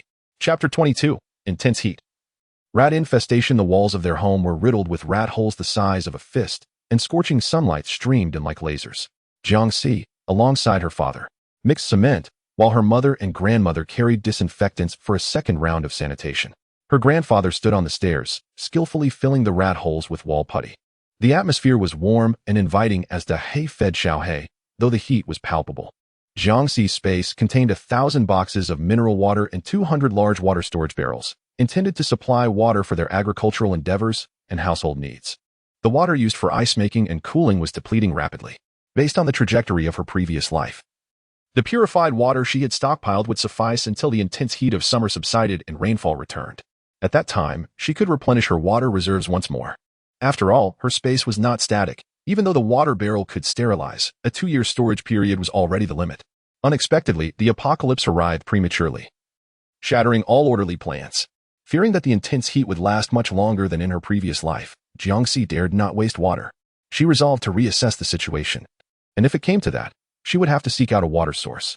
In her past life, Jiang Linhai had discovered the location of underground water in the forest, a memory that lingered vividly. It had taken the entire morning for the family to collectively seal the mouse hole. The chives in Jiangxi's space were flourishing. She entered and harvested 2 large handfuls, then retrieved several eggs from the double-door refrigerator. Jiangxi presented the ingredients to Shen Baoying, saying, "Mom, the chives are fresh. Let us make chive pockets." Shen Baoying nodded with a smile. "All right, I will start cooking the multigrain porridge." Jiangxi accompanied her to the kitchen to prepare dog food for Dehei. Noticing the dwindling supply of firewood, she opted to use coal instead. Shen Baoying lamented, "Use the coal sparingly. When the mouse population diminishes, your father can chop more firewood." Hearing this, Jiang Linhai picked up the washed chives and declared, "I will go chop some now. The temperature in the forest should not be too high. 1 tree will suffice for several days." Jiangxi sighed, "Dad, please don't rush. Look outside. How many people are lurking with intent? How long can our supplies last?" Suddenly, a loud crash echoed as a stone shattered the window. Dehei barked furiously, and Jiangxi dashed upstairs, while Jiang Chengwu brandished a gun, intimidating the frenzied crowd beyond the courtyard wall. With 2 resounding gunshots, 2 lives were extinguished. Yet, the throng gathered beyond the courtyard wall only swelled. Their eyes a sinister crimson, faces mottled with red, resembling deranged zombies. Jiang Chengwu cast a worried glance at Jiangxi. His brow furrowed. Why do they exhibit no fear of death? Jiangxi produced a bundle of explosives from her cache, declaring, "Let them all perish." The frenzied individuals scrambling and smashing against their courtyard wall were familiar faces, relatives tied by blood to the village. Jiang Chengwu hesitated, the explosives clutched in his hand. As Jiangxi ignited the fuse and deftly hurled it away, a thunderous explosion ensued, accompanied by anguished cries and a cloud of smoke. 1 explosive wounded several. Yet, an overwhelming number still endeavored to breach their home, a veritable human tide. Observing the scene outside the wall, akin to a zombie siege, Shen Baoying's complexion paled as she pointed at the oddly expressioned Li Chui, exclaiming, "Have they undergone some transformation?" Jiangxi distributed the explosives among them before replying, "No. They must have ingested contaminated rats and contracted hemorrhagic fever." Shen Baoying's heart raced. "But why do they relentlessly charge towards our home? They likely believe we possess medicine. With no cure, death is inevitable. If they can seize our supplies, perhaps they might survive," Jiangxi replied pensively. The disfigured, blood-soaked figures pressed forward, their motivations a mystery. Grandmother sighed in anguish. Even if they were to rob us, with so many of them, how much medicine could they truly acquire? Hemorrhagic fever cannot be cured overnight. Yet, everyone harbors a glimmer of hope. What if they were to survive? Jiangxi cast a cold glance, hurling several explosives in succession, the cries of agony echoing relentlessly. Li Chui, supporting her weakened body, shot a menacing look at her family, signaling them to wait until the supply of explosives from the Jiang household was depleted before advancing. With the front line decimated, there would be no one left to contest their claim. As she watched wave after wave of people fleeing in terror, it was evident that the Jiang family's stockpile of explosives seemed inexhaustible. One could only wonder where they acquired such vast quantities. It was no wonder that Jiangxi felt empowered in her arrogance. Ding Sheng licked his cracked lips, timidly suggesting, "Mother, perhaps we should seek solutions elsewhere. Surviving the hemorrhagic fever might be possible." Jiangxi had obliterated the boisterous Zhang Mai, displaying a ruthless disregard for kin. Approaching him would be tantamount to certain death. Li Chui shot him a fierce glare, You may be young and strong enough to endure, but what about me? What about Junjun and Mimi? Their family possesses explosives. And with their slick resources, they must surely have ample supplies of medicine and food hidden away. If we can just break in, our family will be saved. A sudden wave of anxiety washed over her, causing Ding Xing to retch repeatedly, unable to rise from his weakened state. But we simply cannot get inside. He lamented. Indeed. Mother, should we not venture into the city for alternative solutions? Suggested the eldest daughter-in-law. Li Chui pointed toward Longquan County. It will take us several hours to reach there. With no water, no transportation, and illness upon us, the heat is unbearable. Can you endure? Can the children withstand it? The townsfolk have all flocked to our secluded corner, indulging in their desires. It seems that those who venture here may perish more swiftly than if they remained in the village. If you wish to survive, heed my mother's counsel. Opportunities will surely arise. With a thunderous crash, the courtyard wall could no longer withstand the relentless bombardment and finally caved in, creating a substantial opening. Zhang Qingji was filled with both shock and guilt. Cici, what shall we do? I've blown a hole in the wall, and they will come through there. Without the wall as a barrier, any further attacks could endanger their own homes. Calmly, Jiangxi responded, do not worry. If they break in, we shall simply go out. As long as we remain unharmed, that is what matters. In the midst of their conversation, Li Chui had already rushed her entire family to the bottom of Jiangxi's building, attempting to figure out how to unlock the door. Darkness was fast approaching, and leaving their home would undoubtedly bring greater peril. Jiang Xinwu seized a nail gun and declared, I will go down to confront them. Jiangxi stopped her grandfather, unfazed, and pulled out an empty medicine box, filling it with half a bag of cement. I have a plan. She hurled the medicine box from the upper floor, its contents scattering across the ground. Li Chui, upon spotting the life-saving fever-reducing medicine, was overwhelmed with excitement as she lunged to seize the medication. Others also noticed the pills on the ground. Li Chui dove forward and managed to grasp a box of medicine, but a frenzied crowd trampled over her. With a sickening crack, her wrist was crushed beneath their weight, eliciting a painful scream as the box was snatched from her grasp. Ding Xing, having successfully acquired a box of medicine, had no time to revel in his fortune before he was pinned to the ground and struck twice with brutal force. The tightly clenched palm was slowly pried open, and as the medicine box was about to be snatched away, Ding Sheng, witnessing his bloodied wife beside him, felt an overwhelming surge of determination. He bit down on the man's wrist and hastily dragged his wife away. Yet, after only a few steps, he was forcefully pinned to the ground by his two younger brothers. Junjun is still waiting for her medicine. Mei Mei is only 5 years old, so small. Give me the medicine first. Chapter 23. Scorching heat. Blood-sucking mosquitoes. The fratricidal crowd soon dwindled to a mere few, their blood staining the courtyard like a gruesome tapestry. The corpses resembling worthless scraps of meat. Zhang Qingji and Shun Baoying stood on the upper floor, witnessing the harrowing scenes unfold, truly grasping the terror of the apocalypse. It transformed individuals into mere shells of humanity, ruthless machines of slaughter. Ding Sheng, battered and bloodied by his brothers, found the medicine box snatched away by others. In that moment, the three brothers, united in their animosity, fiercely gripped each other's throats until the struggles ceased. Ding Chou, swift as lightning, picked up the crushed medicine box, feeling its lightness. It was evidently empty. With a furious roar, he tore the box apart and kicked Ding Sheng, shouting at the still fighting crowd, the medicine box is empty. You filthy bastards have deceived us. As his words echoed, the crowd seemed to freeze, trembling hands prying open the box. Empty, empty, still empty. The invaders' furious gazes instantly transformed into a murderous intent. You shall accompany us to the grave today. They picked up sticks, hammers, and kitchen knives, launching into another violent rampage. With a resolute determination, Jiangxi smashed walls, pried open doors, and severed protective railings.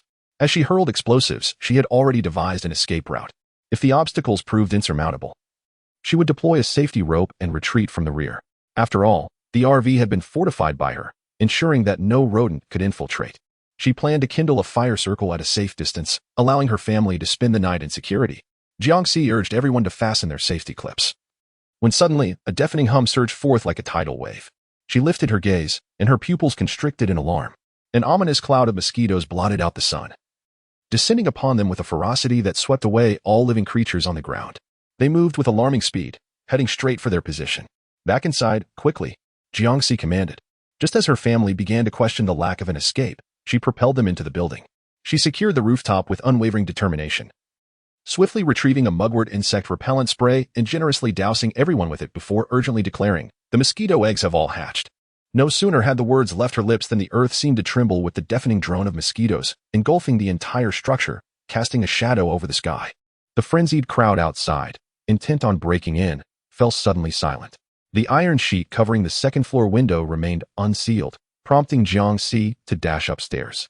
There, she beheld a formidable swarm of mosquitoes, each the size of longan fruit, gathering with ominous intent, poised to shatter the glass.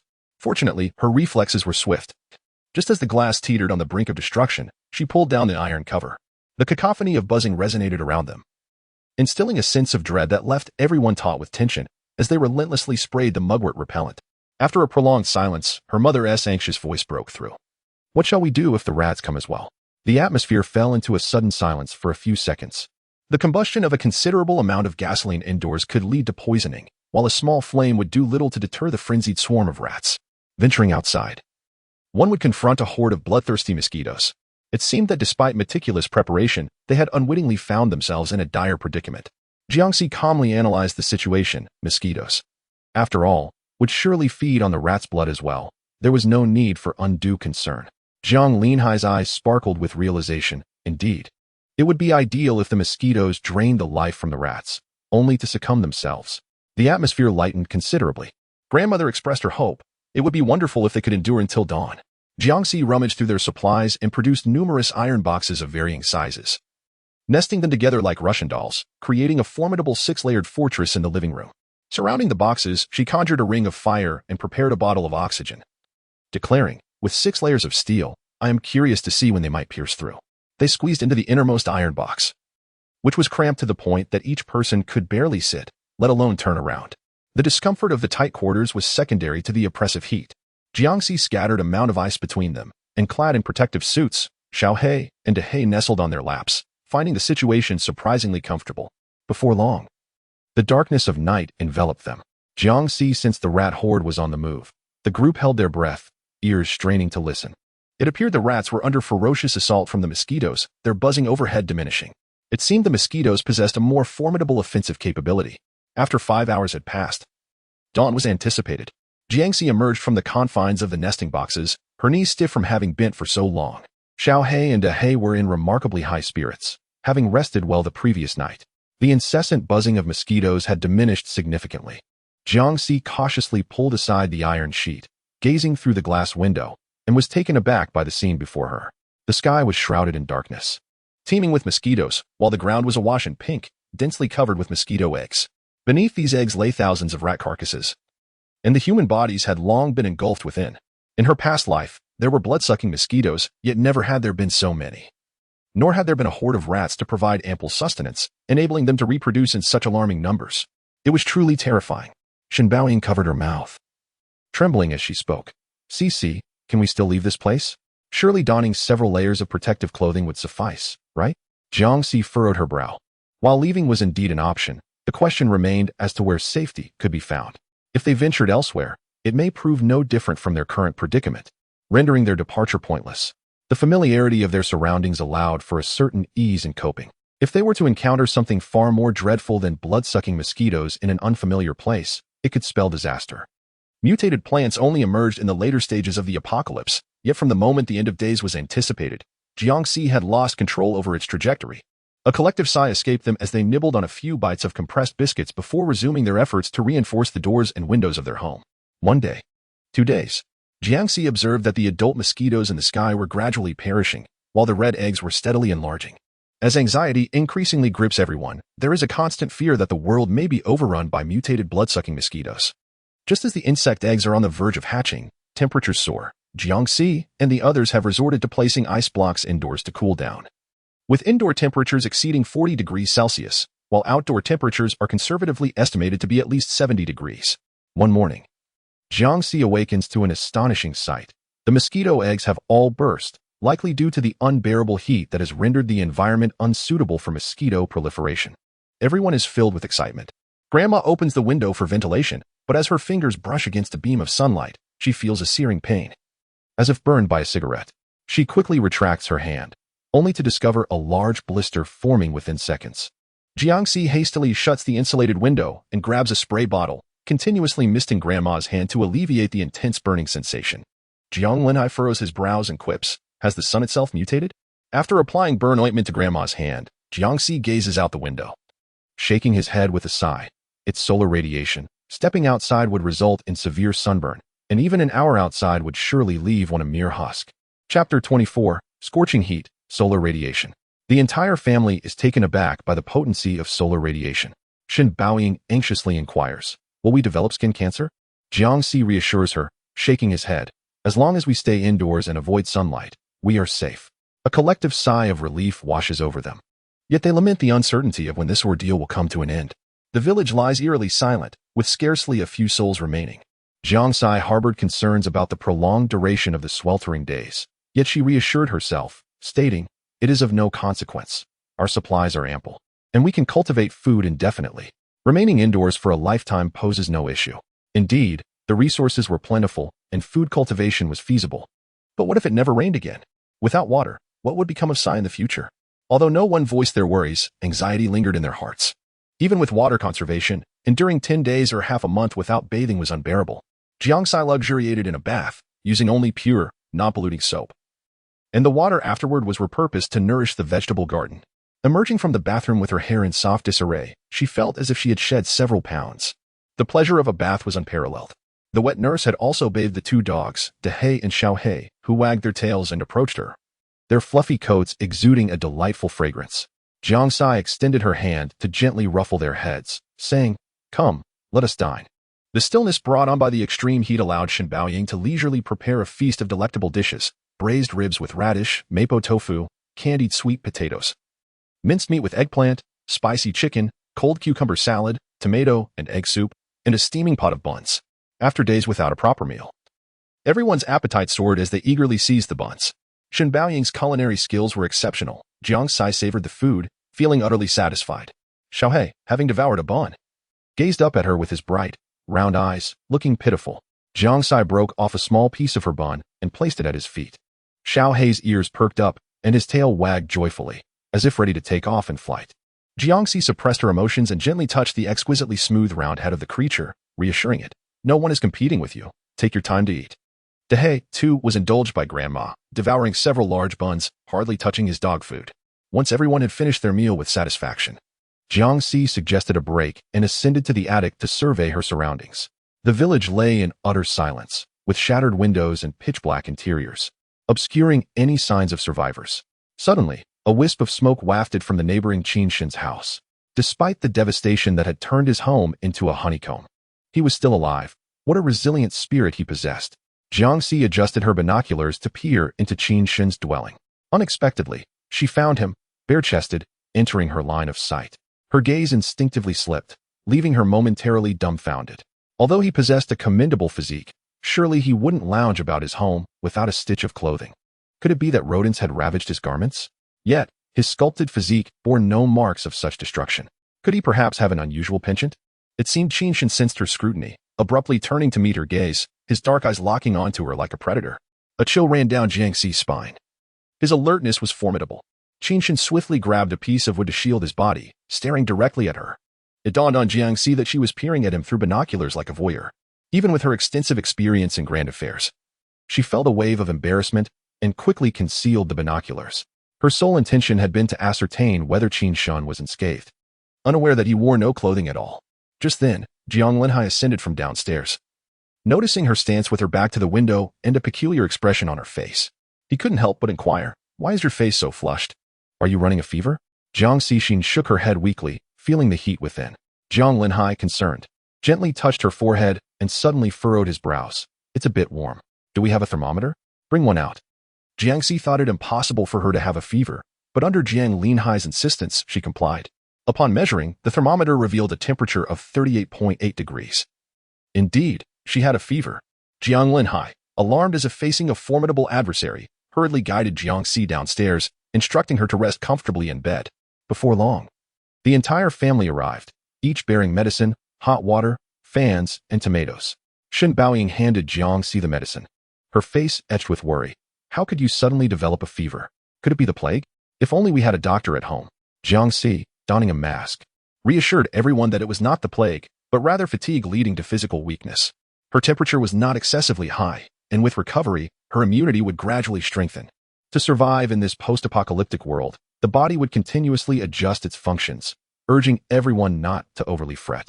It was also their demands that had worn Jiangxi down. Shen Baoying, feeling a pang of sorrow, said, "Then you must rest well. We will certainly safeguard this home. Yes, I have a fever, so everyone should take care not to catch it. If you feel any weakness, please take your medicine promptly." All right.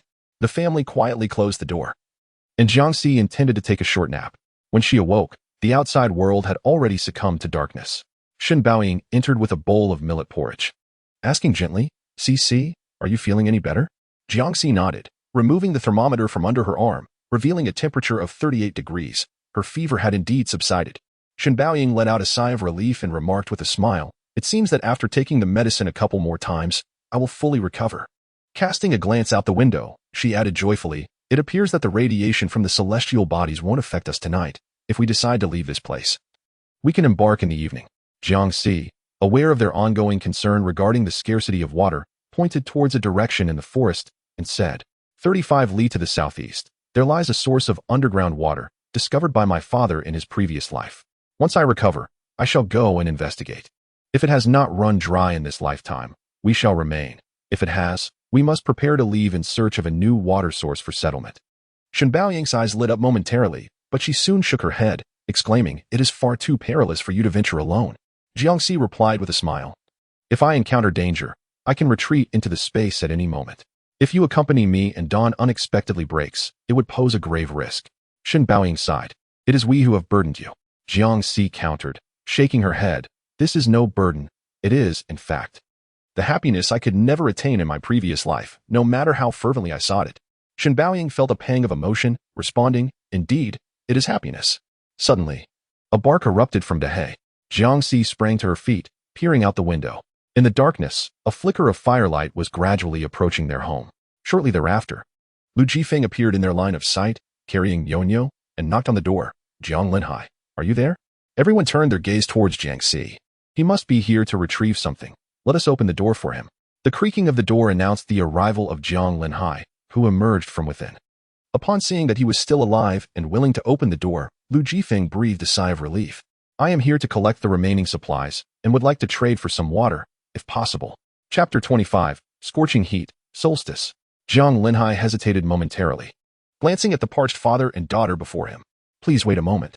Lu Jifeng pondered the request for water. Should he offer some? Jiang considered it and decided to part with a small amount, yet the preciousness of water made her curious about what he would offer in exchange.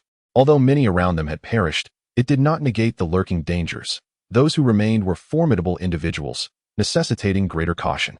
Jiang Linhai retrieved the items Lu Jifeng had previously provided before stating, "Our family does not have enough water to spare. If you wish to trade for water, what will you offer?" Lu Jifeng produced a pouch containing prepared ammunition, saying, "There are 20 rounds in total. I would like to exchange them for 2 barrels of water." Jiang Linhai furrowed his brow. "That won't suffice. I can only offer 1 barrel of water for 20 rounds. With everyone else deceased, bullets were now only useful for hunting. And even that was uncertain. If they could not trade, then so be it." After a fleeting moment of hesitation, Lu Jifeng gritted his teeth and extracted another 20 rounds from his pack. "Very well, we have a deal."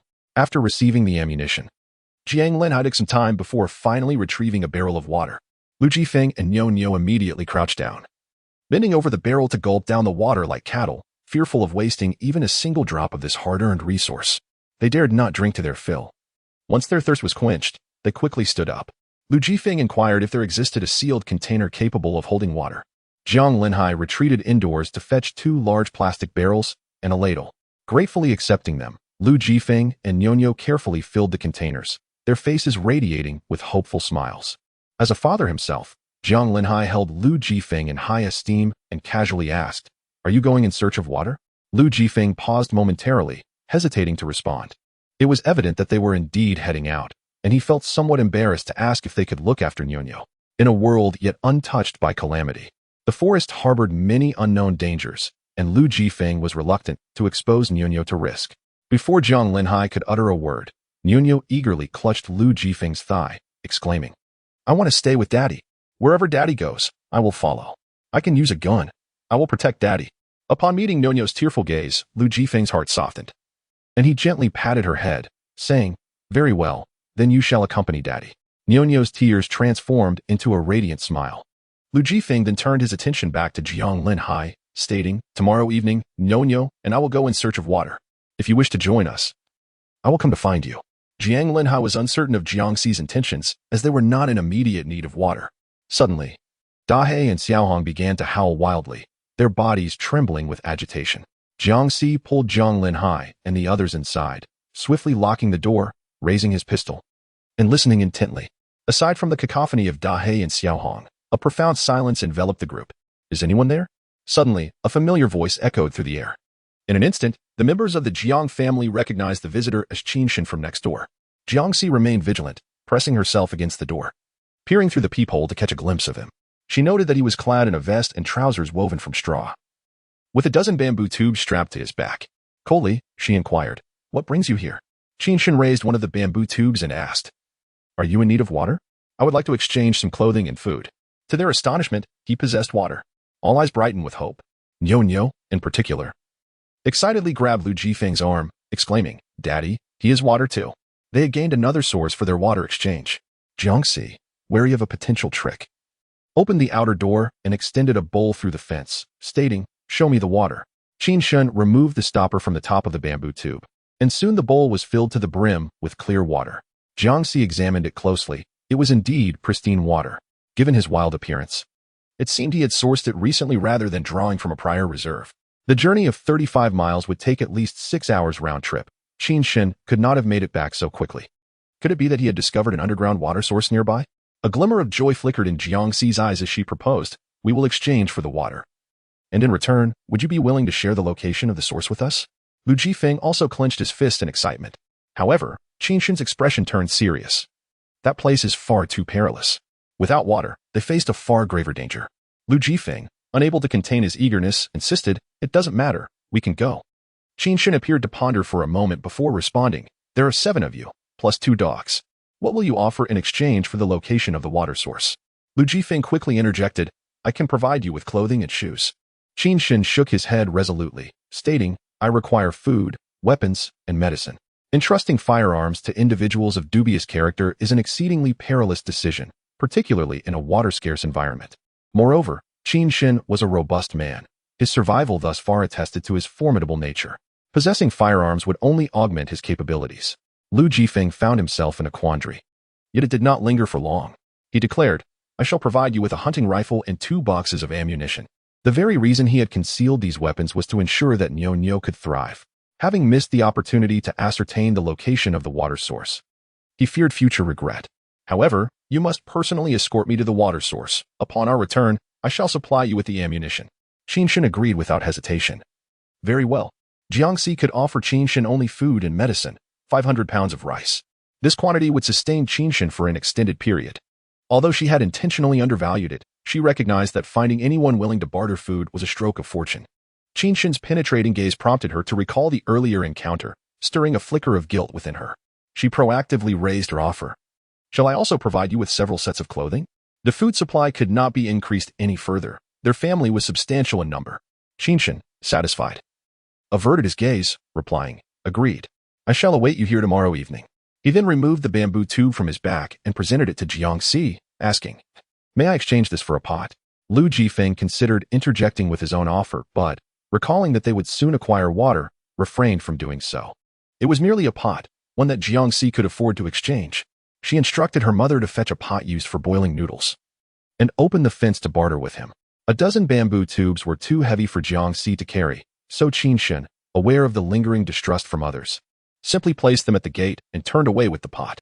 His straightforward and decisive demeanor exuded a certain charm.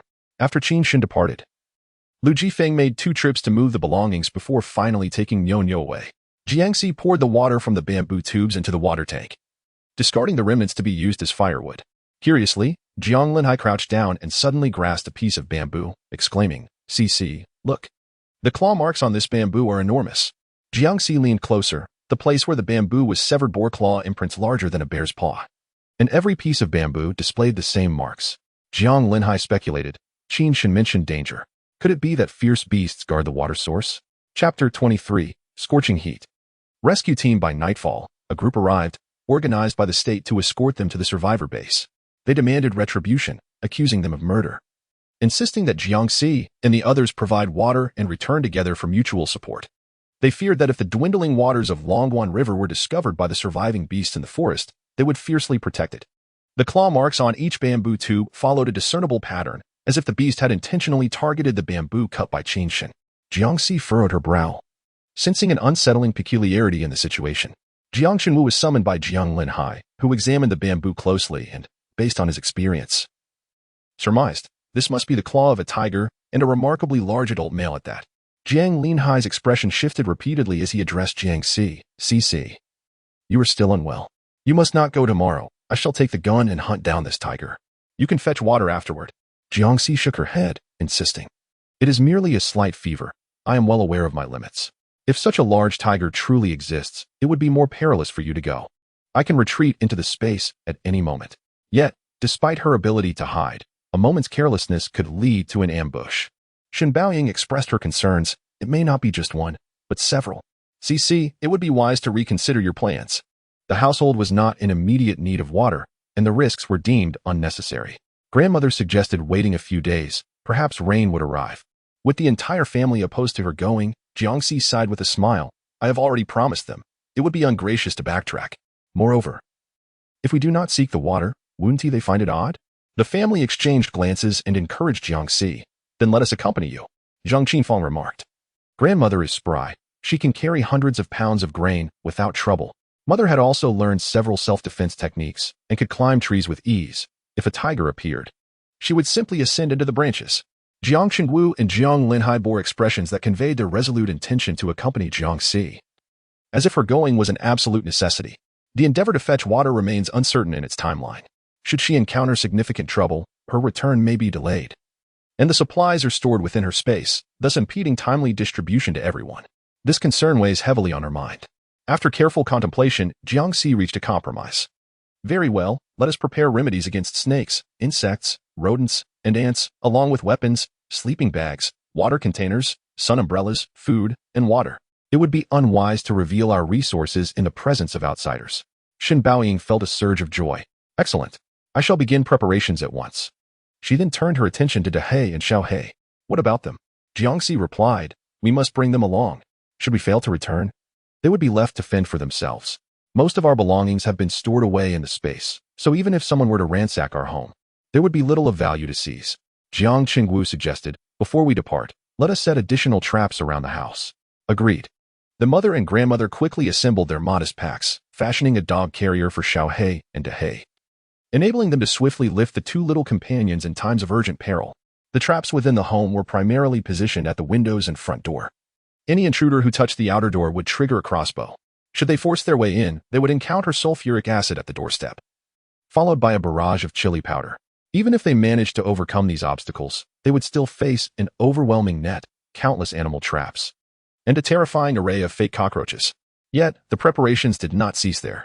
Jiangxi further directed Jiang Xinwu and Jiang Linhai to dig several additional traps in the courtyard. Shen Baoying and Zhang Qingji held tightly onto Dehei and Xiaohei to prevent them from running amok. With a furrowed brow, Shen Baoying expressed her concern.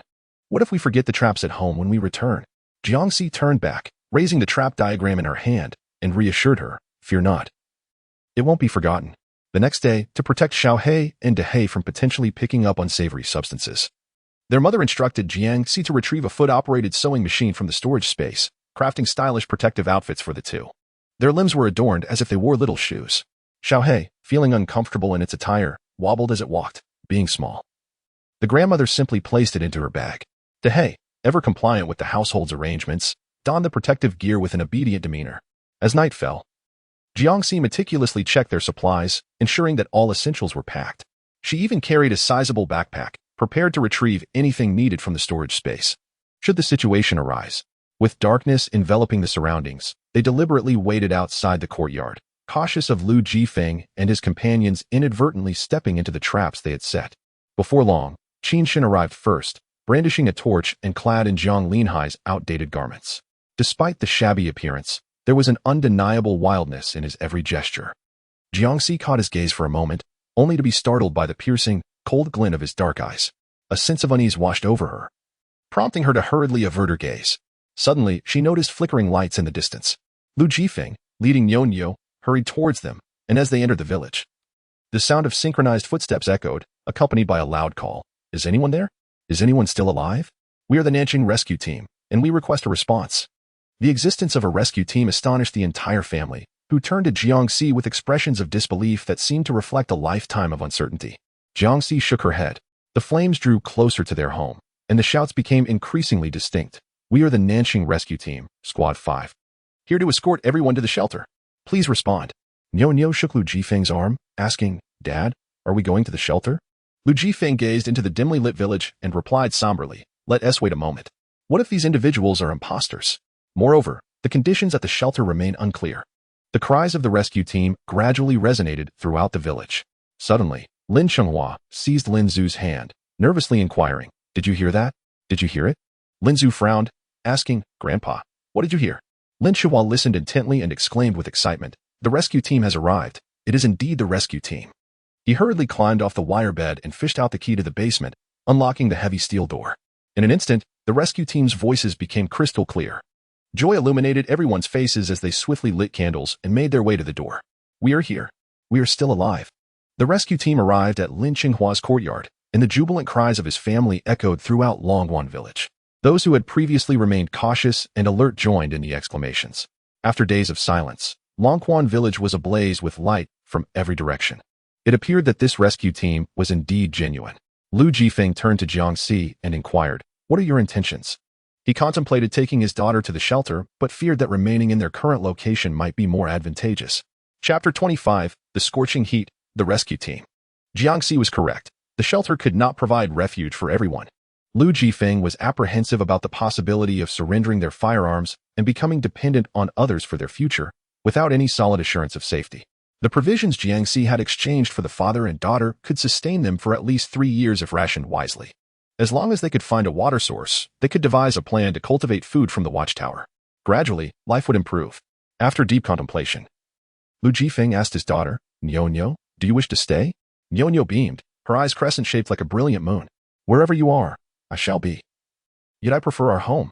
Lu Jifeng affectionately patted her head and turned to Jiangxi, saying, We shall not leave. Qinshin had shown no interest in the rescue team from the outset, but upon reaching a consensus, he finally spoke, Then let us depart. Just as they took a few steps, Qinshin halted, his gaze becoming profound. They are coming. The sound of approaching footsteps grew louder, prompting Jiangxi to urgently declare, Quickly, into our home. Leading the group, Jiangxi cautiously navigated the traps in the yard. The moment they entered the house, a contingent of formally attired men and women appeared at the dilapidated entrance. Jiangxi shouted, Do not enter. The rescue team leader, Song Wei, came to a halt, with his team mirroring his stance, precariously poised just outside the trap. Before Song Wei could utter a word, the breathless Lin Zhu exclaimed, Captain Song, it is them. They have hoarded firearms and ammunition, wounding my grandfather and taking many lives. You must seek justice for us and ensure they face the law. Song Wei cast a cold glance at Lin Zhu, his demeanor icy. We are solely responsible for rescue operations, he replied. Lin Zhu, filled with indignation, jumped up. They are murderers. If you do not intervene, who will? Don't tell me you intend to escort these criminals back to the refuge camp. Another voice echoed, Indeed. You hold steady positions. Why should you not seek justice for us common folk? They have taken lives and deserve execution. In these extraordinary times, the distinctions between good and evil are not easily drawn. Song Hui raised his eyelids with an unperturbed gaze and reiterated, We are solely responsible for rescue operations. His calm tone, underscored by the firearms held aloft by the rescue team behind him, radiated an undeniable authority that brooked no opposition. Lin Zhu fell silent, his frustration palpable as he gritted his teeth.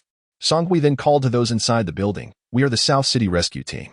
We must leave the avoidance area promptly, as time is of the essence. At once, Jiang Linhai's resonant voice rang out, We will not go. The occupants of the room were unwilling to comply, and Song Hui found no inclination to persuade them further.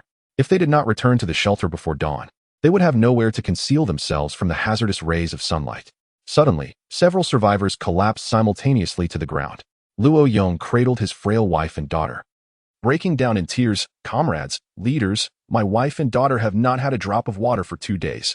Please, grant us some water. His voice trembled. My husband is also on the brink. If he does not eat soon, he will perish from starvation. You are the rescuers. Where is the food? Where is the water? Arriving empty-handed, we lack the strength. Will you carry us back? Water, water. Please give me water. Some individuals have collapsed to the ground, mouths agape, even experiencing hallucinations of quenching their thirst. The crowd's emotions gradually escalate. Those who could endure are now clamoring for water and food, ready to seize the water bottles from their waists if not provided by Song Hui. The directive from above is clear. No one in need of rescue shall be abandoned. Song Hui commands his team to remove their water bottles and distribute their personal emergency rations to the desperate souls, those not particularly famished, fearing any loss. Feign a more dire state than they truly are, deceiving the rescuers into relinquishing their provisions. Consequently, some feast and replenish their spirits, while others cling to life by a thread, on the brink of death. Having persevered thus far, who would willingly succumb to fate? They crawled to Song Hui's feet, skeletal hands grasping his ankles, sunken cheeks resembling skulls gaping in desperation, crying out, "Comrade, save us, help." Song Hui finds himself powerless to conjure sustenance, just as he contemplates instructing his team to carry these individuals back to safety. Lin Zhu's eyes glimmer with malice as he points towards Jiangxi's family, asserting, "I witnessed them seize a substantial amount of bottled water and food from others. If they produce it now, we could all be saved." Lin Zhu's words strike like a stone, sending ripples through the crowd. Why is it that those who commit murder and robbery can roam freely while we kneel before you, and you refuse to offer any assistance? This is unjust. This is profoundly unjust. Let them surrender the food and water. Surrender it. You protect the murderers, indifferent to our plight. We sought refuge and will lodge a complaint against you. Song Hui furrowed his brow, hesitating whether to uphold justice. The deputy captain, Jiao Weisong, glanced at his watch and urgently remarked, "Captain, given the prolonged duration of last night's ordeal, if we do not set out soon, we will be too late. Perhaps we should allow those inside to bring out some food and water." Song Hui cast a glance at him, then surveyed the fervent survivors, ultimately nodding in agreement. "Very well, you proceed to negotiate with them." Shen Baoying expressed her indignation, saying, "I had thought this captain was principled. Yet it appears he is easily swayed by the deceitful words of those individuals. They wish to kill us and seize our belongings if we do not retaliate. We will soon be left with nothing." The food and water of Jiangxi and the others had been plundered, which did not bode well for Lu Jifeng. He raised his gun and inquired, "Will you hand it over?" Jiangxi's eyes darkened. "What nonsense. I want to see if they dare to take it by force." Jiao Weisong stepped forward, and suddenly the ground gave way beneath him. Song Hui, quick-witted, grasped his belt and pulled him back just in time. Jiao Weisong steadied himself, and, upon realizing the trap filled with glinting, sharp spikes, felt a surge of fear. He had narrowly escaped becoming a mere pincushion. As Song Hui Zhao observed the meticulously concealed ground, he surmised that several traps lay in wait. It was futile to attempt negotiation. With a resolute gaze, he proclaimed, "I am Song Hui, the captain of the South City Rescue Team. I request a supply of food and water from you, and I assure you that by tomorrow night, we will send someone to repay your generosity." Upon hearing his call, everyone turned their eyes toward Jiangxi, awaiting her decision. Jiangxi shook her head, asserting, "They may simply deceive us. Who can guarantee that they will return what they borrow? Even the authorities cannot be trusted." She continued, "Moreover, why should we, who also suffer as victims of disaster, be subjected to their exploitation? What shall we do then?" One asked. "They possess an overwhelming number of firearms. If it comes to a confrontation, we may not stand a chance." Jiangxi directed her gaze towards the staircase, suggesting, "Let us retreat to the attic from behind. If we are not present, let us see how they manage to borrow." The group's eyes brightened in agreement. "Excellent idea." Chapter 24, Scorching Heat. White Miss Song Hui shouted for an extended period, yet there was no response from within the dwelling. The longer they delayed, the more they risked returning to the shelter with empty stomachs. A glint of malice flickered in Lin Zhu's eyes as he incited, "Captain Song, with so many of us, we need not fear them. Let us charge in." Jiao Weishun, still haunted by the recent brush with death, insisted, "Captain, their possession of concealed firearms labels them as dangerous elements. We must apprehend them." Song Hui's gaze turned icy as he retorted, "Do you possess any evidence? Do you have a warrant for a search?" Jiao Weishun faltered and replied defiantly, "Is this not a time of exceptional circumstances? The common folk may be treated differently. What privileges do you possess that grant you such exceptionalism? Might is not a justification for right. Heed not the narrow-minded words, for in doing so, you may endanger the lives of innocent families. Everyone, form ranks and retreat to the shelter immediately." Jiao Songwei gritted his teeth and implored, "Captain, some individuals may perish if they do not receive water soon." Song Hui cast a frigid glance in his direction, retorting, "Then conjure water, if you possess such miraculous abilities. If you lack the capacity for compassion, do not feign it. Delaying our retreat will only result in greater casualties by tomorrow." Those who had previously stood by Jiao Songwei swiftly shifted their allegiance. One cannot fathom how such a lack of discipline could lead to one attaining the rank of vice captain. Indeed, it is the captain who comprehends the broader picture. To insist on salvaging those who are destined to perish, while jeopardizing the entire group, is a mark of folly. Jiao Songwei's face flushed with indignation as he clenched his fists tightly. Lin Zhu, in an attempt to ingratiate himself, remarked, "Vice Captain, your kindness shines. Unlike certain individuals who neglect armed assailants, only to regret it when they begin to plunder our supplies." Suddenly, a spark of inspiration struck Jiao Songwei as he glanced toward the forest behind Jiangxijia. Could it be that this family had discovered a water source, thus refusing to seek refuge? The silent forest, with its desiccated trees, exuded an eerie and ominous atmosphere under the cloak of night. Jiangxi turned to Qinshin, asking, "Which direction should we take?" Qinshin pointed southwest, affirming that it was indeed not the same location as the underground water source his father had discovered in his previous life. Jiangxi followed closely in Qinshin's footsteps, urging everyone to exercise caution, and inquired, "How long do you think it will take?" Qinshin replied, "It is uncertain. The variables change daily." Daily variables? Had Qinshin visited this place more than once? Before the bloodthirsty mosquitoes had vanished, he had already ventured into the forest? How could he manage that without protective gear? Was it a matter of having tough skin?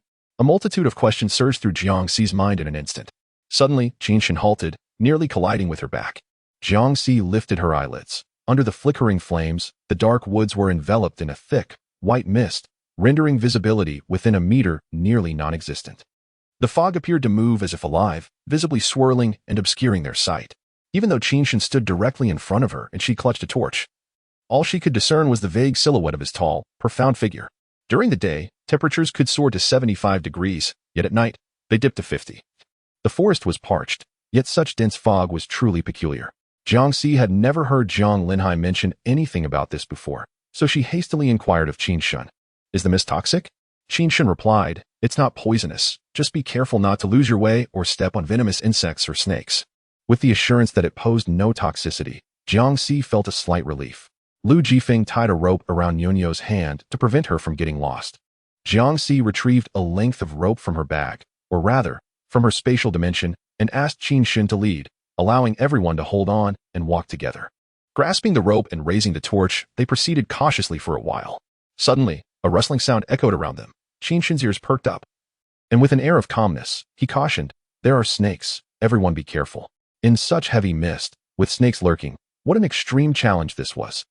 Jiangxi stored various snake anti-venoms in her spatial dimension, but with such thick fog, identifying the snakes was impossible. Indiscriminate injections could lead to death. A shiver ran through everyone's hearts, making their steps even more cautious. In the stillness, the hissing sound of a snake flicking its tongue became increasingly pronounced. With a crack, a dry branch snapped. Startled, a snake lunged at Jiangxi. Quick as lightning, Qinshin seized it by the neck, severing it with a deft motion and casting it several meters away. Before anyone could recover from their shock, several more snakes cascaded down from the trees.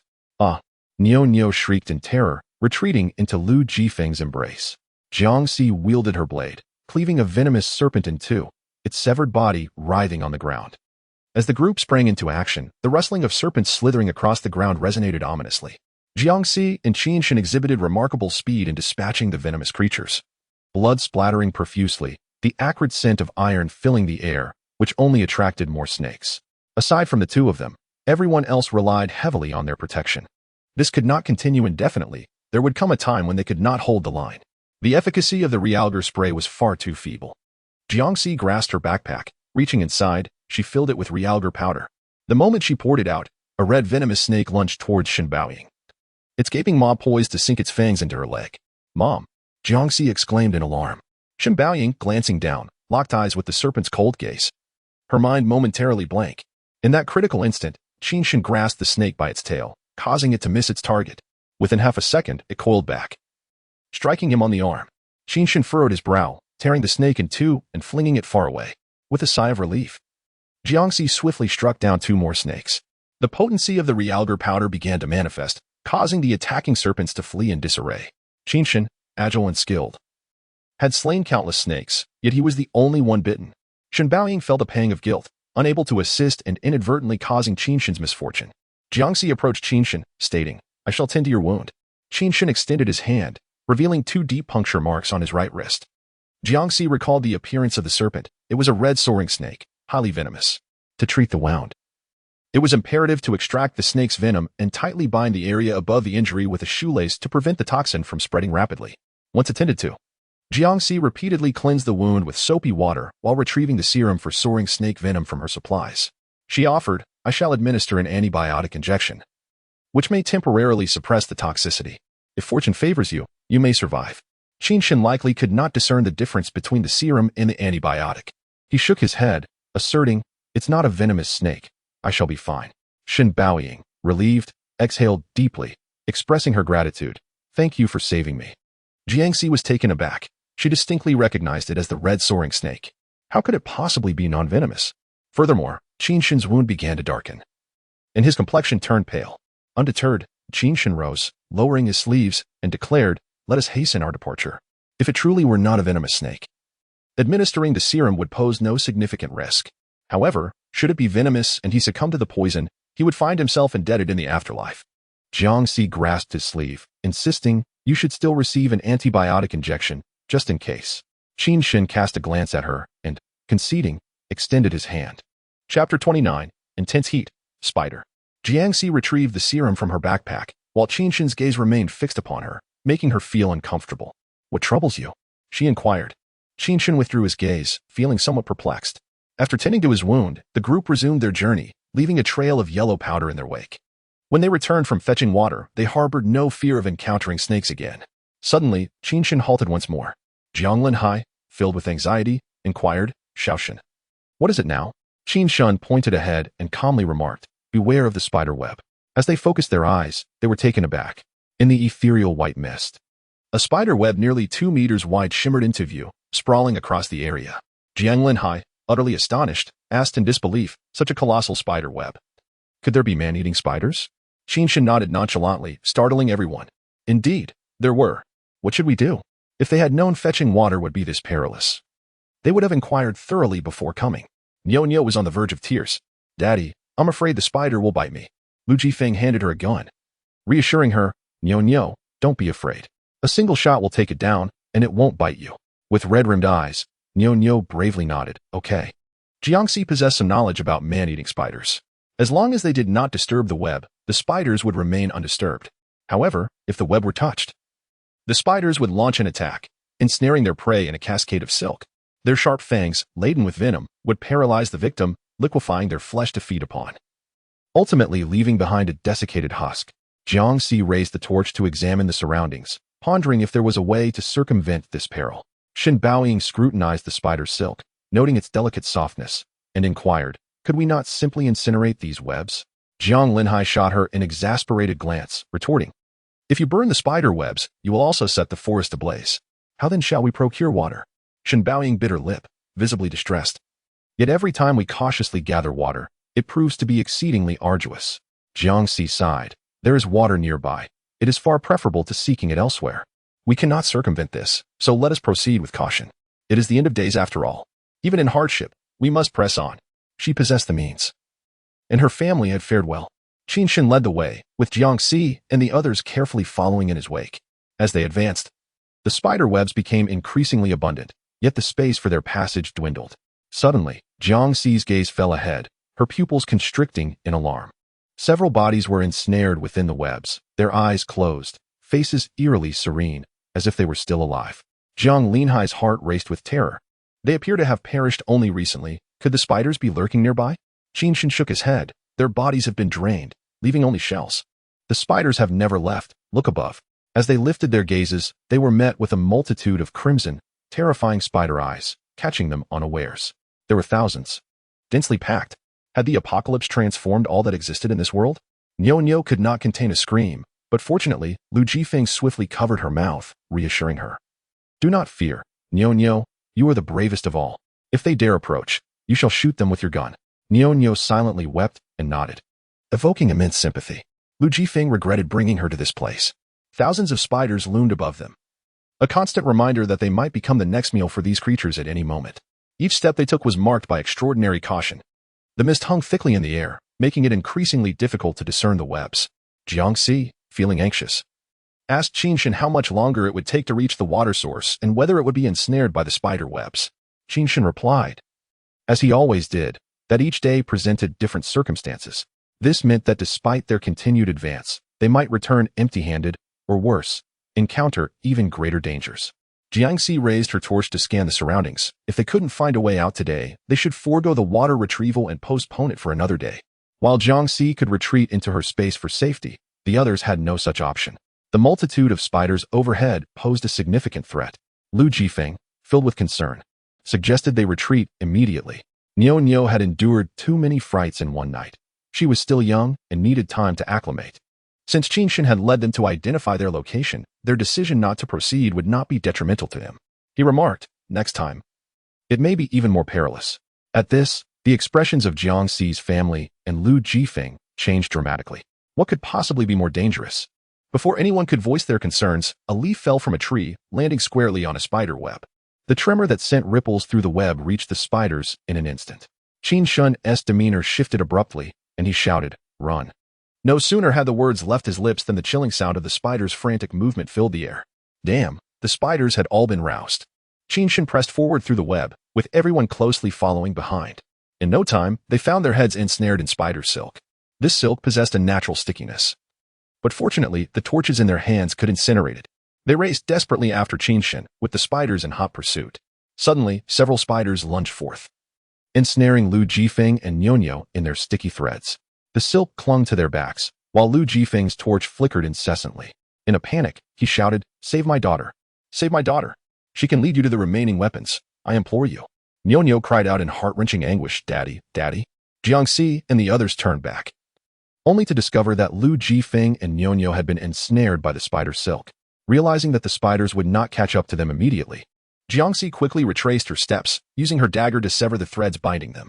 "Hurry and run," she urged, with eyes ablaze with gratitude.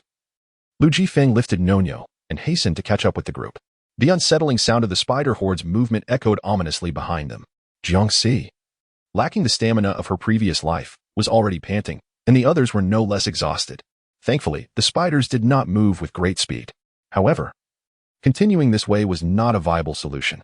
Breathless, she inquired of the remarkably composed Qin Shun, "Where are we running to?" Qin Shun glanced back, his demeanor unusually calm. "There is a cave up ahead where I previously took shelter. If we light a fire at the entrance, it will deter them from approaching." "Will we have time to ignite the firewood at the cave's mouth? If not, I may have to risk exposing our position and resort to using gasoline," Qin Shun remarked. "There is still time. I've placed a barrel of diesel there. Afterward, you shall compensate for my losses." Jiangxi, filled with joy, responded, "Excellent. No problem." Lu Jifeng hastily added, "Indeed." The entrance of the cave formed a slanted triangular shape. Qin Shun was the first to dash inside, pouring gasoline liberally to saturate the entire cave entrance. Just as everyone rushed into the cave, he ignited it.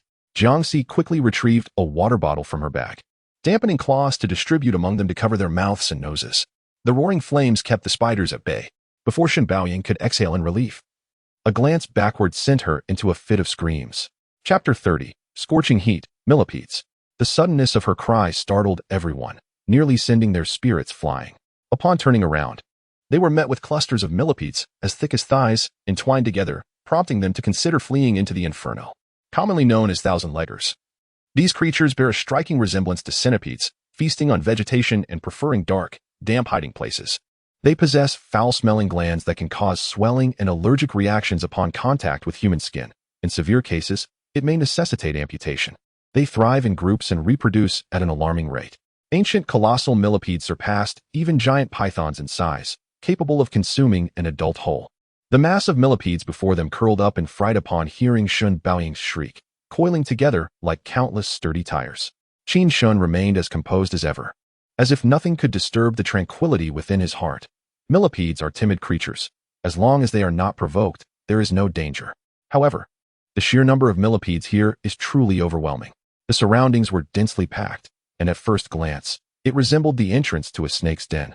Niu's complexion was pale, and Jiangxi, fearing that she might fall ill from fright, thoughtfully retrieved 2 pieces of alpine candy to comfort her. Niu politely accepted them, thanking her sister, which alleviated some of the tension. They stood at the cave's entrance, but the stench released by the millipedes was overwhelmingly foul, reminiscent of thousands of decomposing bodies infested with maggots, left to ferment under the sun for an excruciating 45 days. The smell of gasoline was entirely overshadowed. They wished to leave the cave, yet found themselves unable to do so. The intelligence of the spiders was not to be underestimated, unable to approach them directly. They had woven an intricate web around the area. Any attempt to exit now would lead them straight into a trap. Jiangxi, aware that the spiders would depart during the day, feigned ignorance and inquired of Qin Shen, "When will they leave?" During the day? Qin Shen nodded affirmatively. Lu Jifeng immediately expressed his confusion. "The daytime temperatures are too high. We cannot venture out. What will we do when the spiders return tomorrow night?" Qin Shen glanced at the millipedes behind them. "We can divert them using something." A realization dawned upon everyone, and the previously repugnant millipedes suddenly appeared more agreeable. After running for so long, they were all fatigued, so they settled down to rest, knowing that even if they managed to fetch water, there would be no time to return home. Jiangxi took out food from her pack and distributed it among the group. Food was a precious commodity, and Lu Jifeng and Nonyo could not possibly rely on others, bringing along their own flatbreads and rice crackers. Qin Shen remained still in his spot, and suddenly, Jiangxi recalled that he had a small pouch tied to his waist, which he had discarded while battling the venomous snake. It likely contained his provisions and water. Jiangxi retrieved 2 boiled potatoes, an egg, and a piece of jerky from her bag, pouring a cup of warm water before him. "Please, have something to eat." Qin Shen, having rescued Shen Baoying, was the family's benefactor. Such modest provisions were rightfully his. Qin Shen nodded in gratitude and delicately took a bite of the potato. His genteel manner as he consumed the food resembled that of a well-read scholar, making it difficult to associate him with the title of a killer. Jiang Linhai casually inquired, "Xiaoshen, with your exceptional skills, what did you do before?" Jiangxi lifted her gaze, and Qin Shen met her eyes, suddenly flashing a smile. "I was a doctor." "A doctor?" Jiangxi was momentarily taken aback. Had he already discerned the serum she had administered? The entire Jiang family fell silent, pondering whether her act of injection had been detected. Even as a doctor, without any labels, it was unlikely that he could identify the serum merely by the bottle or its scent. Moreover, Jiangxi had deliberately masked her words, claiming it was an antibiotic, hoping for a fortunate outcome that would ensure survival. Exchanging glances, they all perceived the tension and unease reflected in one another's eyes. The possibility of CC's secret being exposed loomed large, raising the risk of her being taken for experimental purposes, regardless of whether Qin Shen had noticed. They knew they must exercise caution henceforth to safeguard CC. The atmosphere fell into a sudden stillness until Lu Jifeng broke the peculiar tension, praising Qin Shen, "Truly remarkable. No matter what weapon you wield, your prowess is unparalleled." Jiang Linhai quickly echoed, "Indeed. Your skills are extraordinary. I initially thought Xiaoshen was a professional martial arts instructor. It turns out he is a doctor." "Indeed." Qin Shen cast a glance at her, seemingly unfazed by anything unusual. His demeanor was inherently tranquil. Jiangxi felt a slight sense of relief as she observed the danger alert being lifted behind her, and the millipedes that had once been coiled began to move freely again. The group resumed their discussions. Was this enormous millipede a result of mutation or a reversion to ancestral traits? Jiang Linhai remarked, "Those spiders outside are merely the common brown spiders native to our region. In ancient times, they were not this large at all. They must have undergone some form of mutation due to external influences." Nyo relaxed and indulged in some candy, while Lu Jifeng appeared considerably more at ease, chuckling. "Perhaps these giant spiders existed in ancient times, but no fossils have survived to attest to their existence. And what about the mosquitoes and rats? They are certainly anomalies." Lu Jifeng suddenly posed a chilling question. If these animals have mutated, could humans also experience such transformations? In an instant, the atmosphere grew tense. Many present understood the unsettling truth. Humans could indeed mutate, albeit quietly, in shadows unbeknownst to them. The conversation took a somber turn, prompting Jiangxi to redirect the topic. Inquiring of Qin Shen, "How much longer until we reach a water source?" Qin Shen lifted his gaze, his deep-set eyes flickering like flames in a whirlpool. "Approximately half an hour, perhaps an hour at most." "Is it really going to take that long? What other dangers might we encounter?" Lu Jifeng asked, his voice laced with concern. Although Qin Shen appeared aloof and difficult to engage, when the others spoke to him, he responded without a hint of impatience. It was evident he possessed a remarkable composure, reminiscent of a seasoned physician. However, his extraordinary skills were indeed perplexing. Perhaps, in his youth, he was abducted and meticulously trained as a spy, masquerading as a doctor while covertly serving as a top agent pursued by international organizations, known as Twilight. Jiang Siki's peculiar imagination lingered on his face for a moment longer, prompting Shen Baoying to gently nudge her back to reality. They had taken turns to rest throughout the night, and before dawn, the rising heat caused them to break into a sweat, their hearts racing, to guard against heat stroke. Jiangxi prepared a bowl of herbal medicine to alleviate the discomfort. Qinshan drank it all in one go and returned the plastic cup to her. Jiangxi accepted it, saying, "I need to change your dressing. As long as the wound showed no signs of infection, it would suffice to change it every 3 days. However, given the high temperature, neglecting it could lead to festering." Qinshan's expression faltered for a moment as he shook his head, declining, "I can manage the dressing myself." Jiang Linhai assumed his reluctance stemmed from embarrassment at having Jiangxi assist him and stepped forward, saying, "Your right hand is injured. It's quite inconvenient to change the dressing with your left. Moreover, you were injured while saving Baoying. Allow me to take care of it." Qinshan frowned, displaying rare resistance. "It's truly unnecessary." Chapter 31. Intense Heat, Quirky Creatures. Jiangxi was somewhat taken aback by Qinshan's strong reaction. Jiang Linhai stood frozen, and Jiangxi stepped in to diffuse the tension, handing him the medicinal dressing. "If you feel any itching or discomfort, do change it promptly. Do not overexert yourself." Qinshan nodded, accepting it with a polite yet distant demeanor. "All right." As the sun reached its zenith, they lingered at the cave's entrance, resembling a piece of meat on the verge of melting in the sweltering heat. The millipede had ventured deeper into the cavern, while the smaller ones struggled to follow, their backs raw from sunburn. In agony, the foul odor emitted by their scent glands intensified. Nyo tightly clasped her nose and implored Lu Jifeng, "Father, can't we devise a means to escape? I feel as though I may perish from the stench." The others echoed her sentiments, suffocated by the noxious air. However, the solar radiation was far more terrifying than sulfuric acid. Even steel melted beneath its wrath, and venturing outside would surely mean death. Lu Jifeng opened his water flask and dampened a cloth to soothe her delicate face before reassuring her. "Just hold on a little longer. We shall soon return home." Nyo, remarkably mature for her age, nodded in understanding. Shen Baoying remarked, "If only a scientist could invent clothing resistant to solar radiation." Jiang Linhai chuckled at her naivety. "Without electricity, even if a scientist succeeded, it would likely only be for himself. We would have no hope of acquiring such attire." Jiangxi, overhearing their conversation, was momentarily lost in recollection. In her past life, during the second occurrence of solar radiation, the northern base had indeed developed protective clothing against such exposure. But those garments were reserved solely for the elite. Individuals like them, lacking any special skills, were forced to risk their lives for mere sustenance, often met with harsh scorn for even a fleeting glance. The duration of daylight stretched to 15 hours before darkness finally enveloped them. Their visible water supply had been entirely consumed. As night descended, the spiders returned to the trees. Jiangxi turned to the pale-faced Qinshan and inquired, "What shall we use to lure out the millipedes now?" Qinshan retrieved 3 potatoes from his pocket, provisions previously given to him by Jiangxi. This would suffice.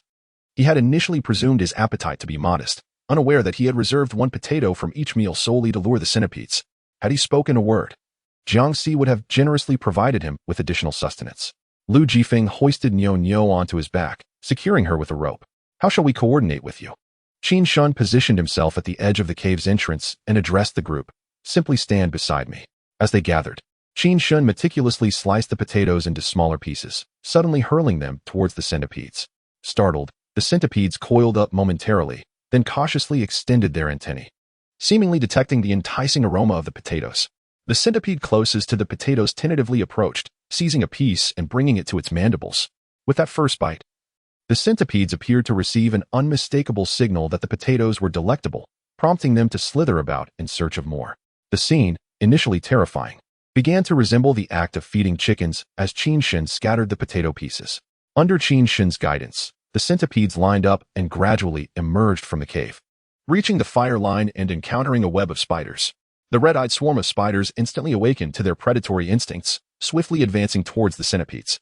Believing that their orderly procession would lead them to the delicious potatoes, the centipedes were abruptly met with fierce bites from the spiders. The spider swarm unleashed a torrent of silk, intent on ensnaring and devouring them.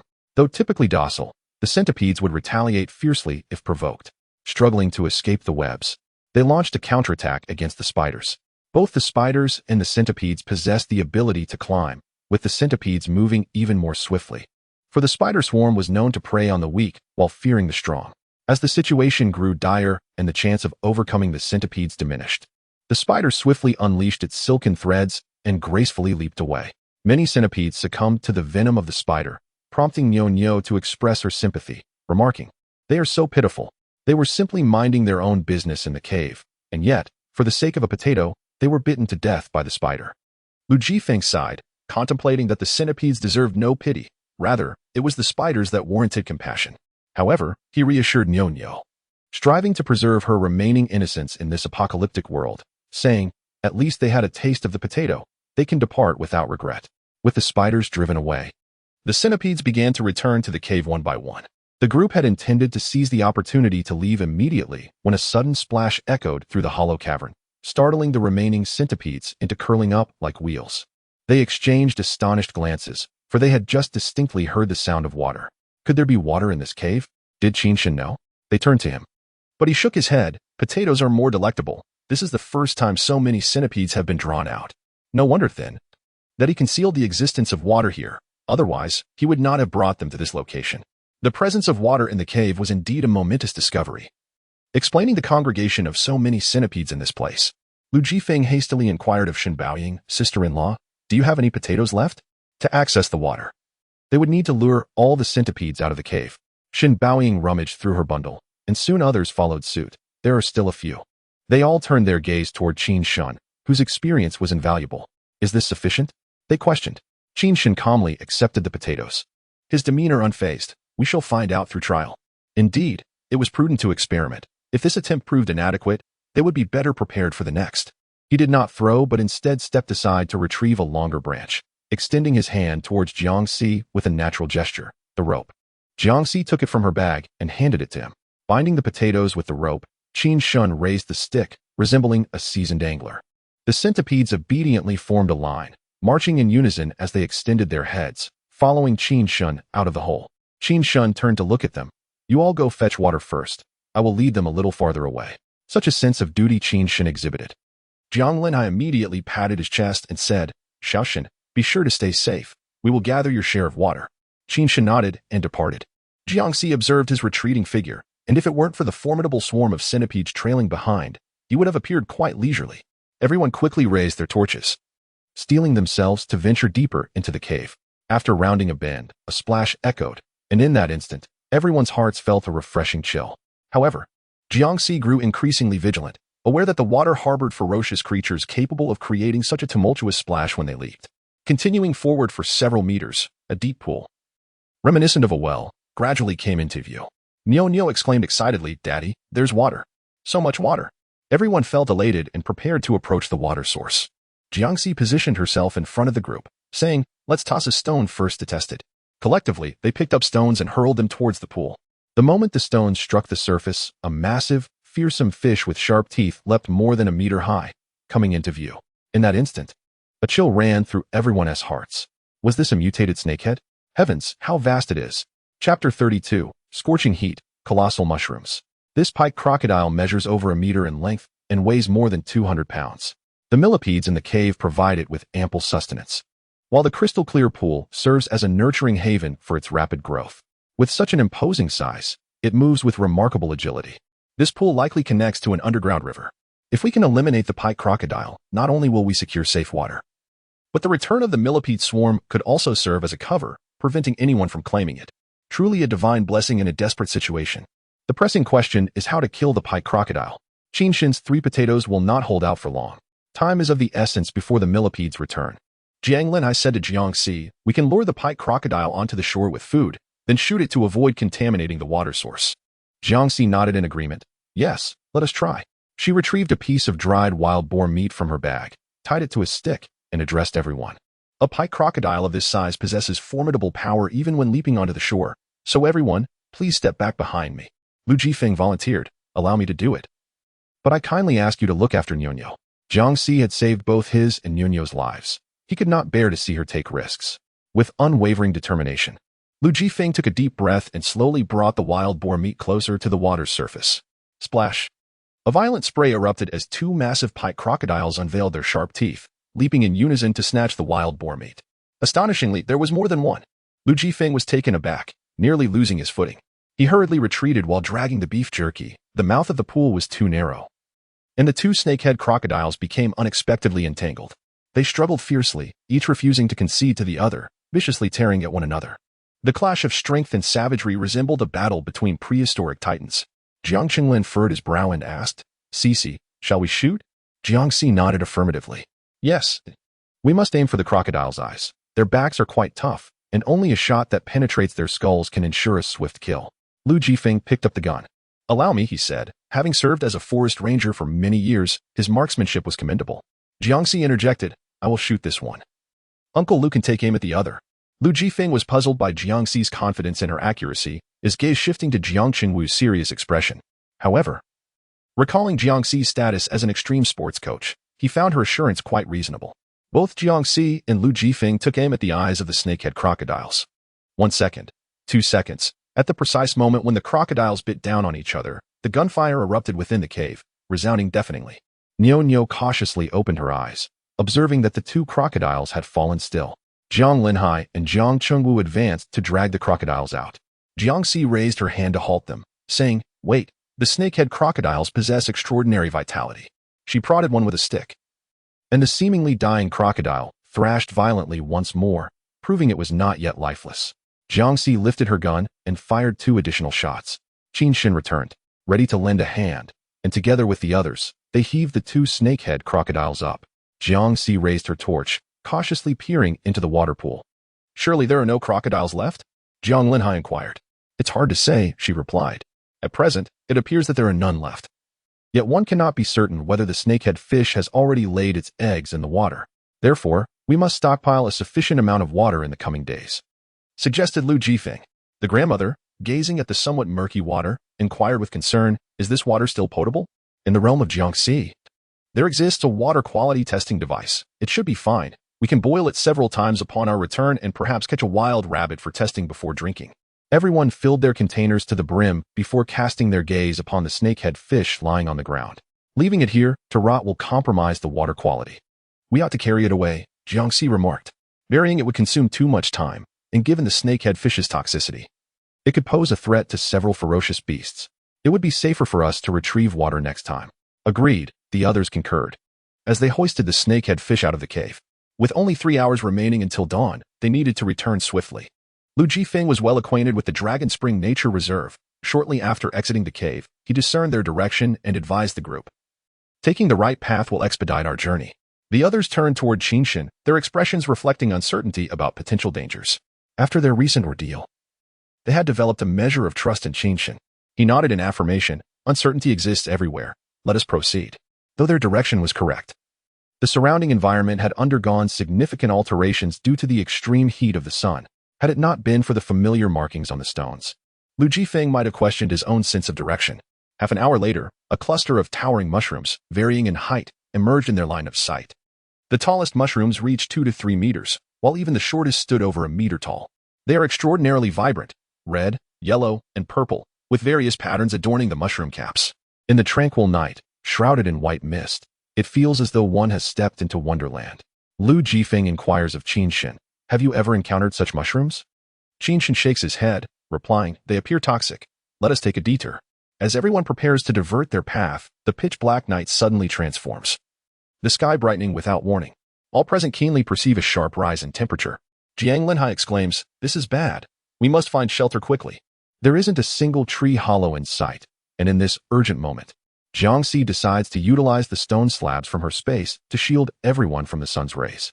Just then, sunlight cascades from the heavens, forming resplendent beams that cause the trees to shrink and the skin to burn painfully, yet the gigantic mushrooms remain unaffected. Jiangxi's eyes brighten as she quickly advises, Hurry. Take cover beneath the mushroom caps. The temperature rises alarmingly fast. Without her prompting, everyone instinctively seeks refuge under the mushrooms. Jiangxi and Qinshin simultaneously rush into the same mushroom cap, the beams of light intensifying abruptly. The two grasp the mushroom stem closely, so near that Qinshin can see every single one of his fan-like eyelashes distinctly.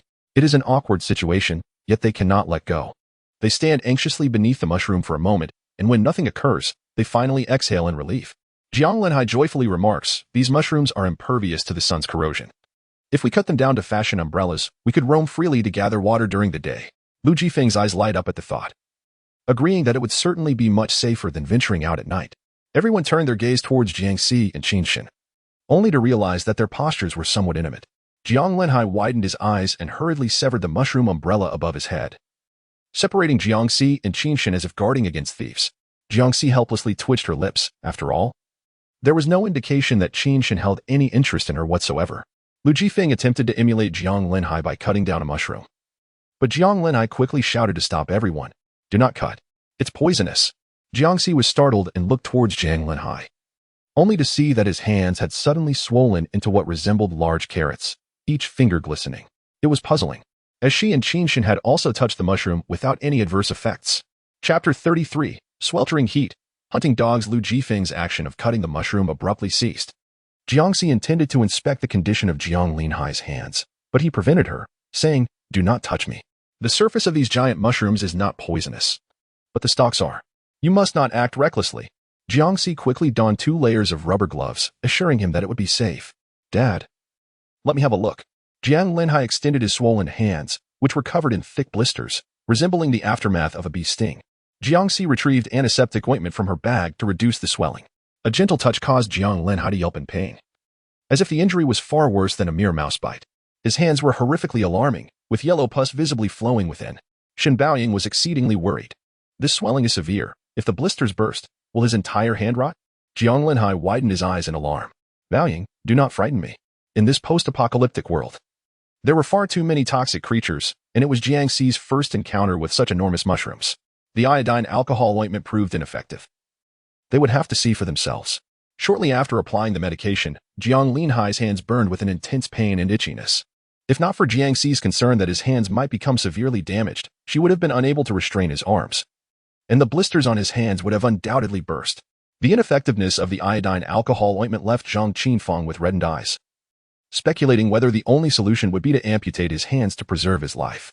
Jiang Linhai hastily shook his head, suggesting that perhaps enduring the pain would lead to improvement. The thought of losing his hands and becoming a burden to his family was unbearable. He would rather face death.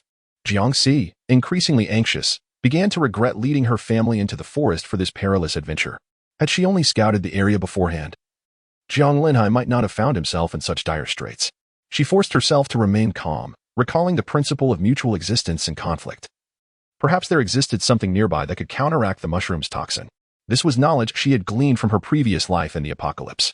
Lu Jifeng nodded in agreement, affirming the need for a thorough search.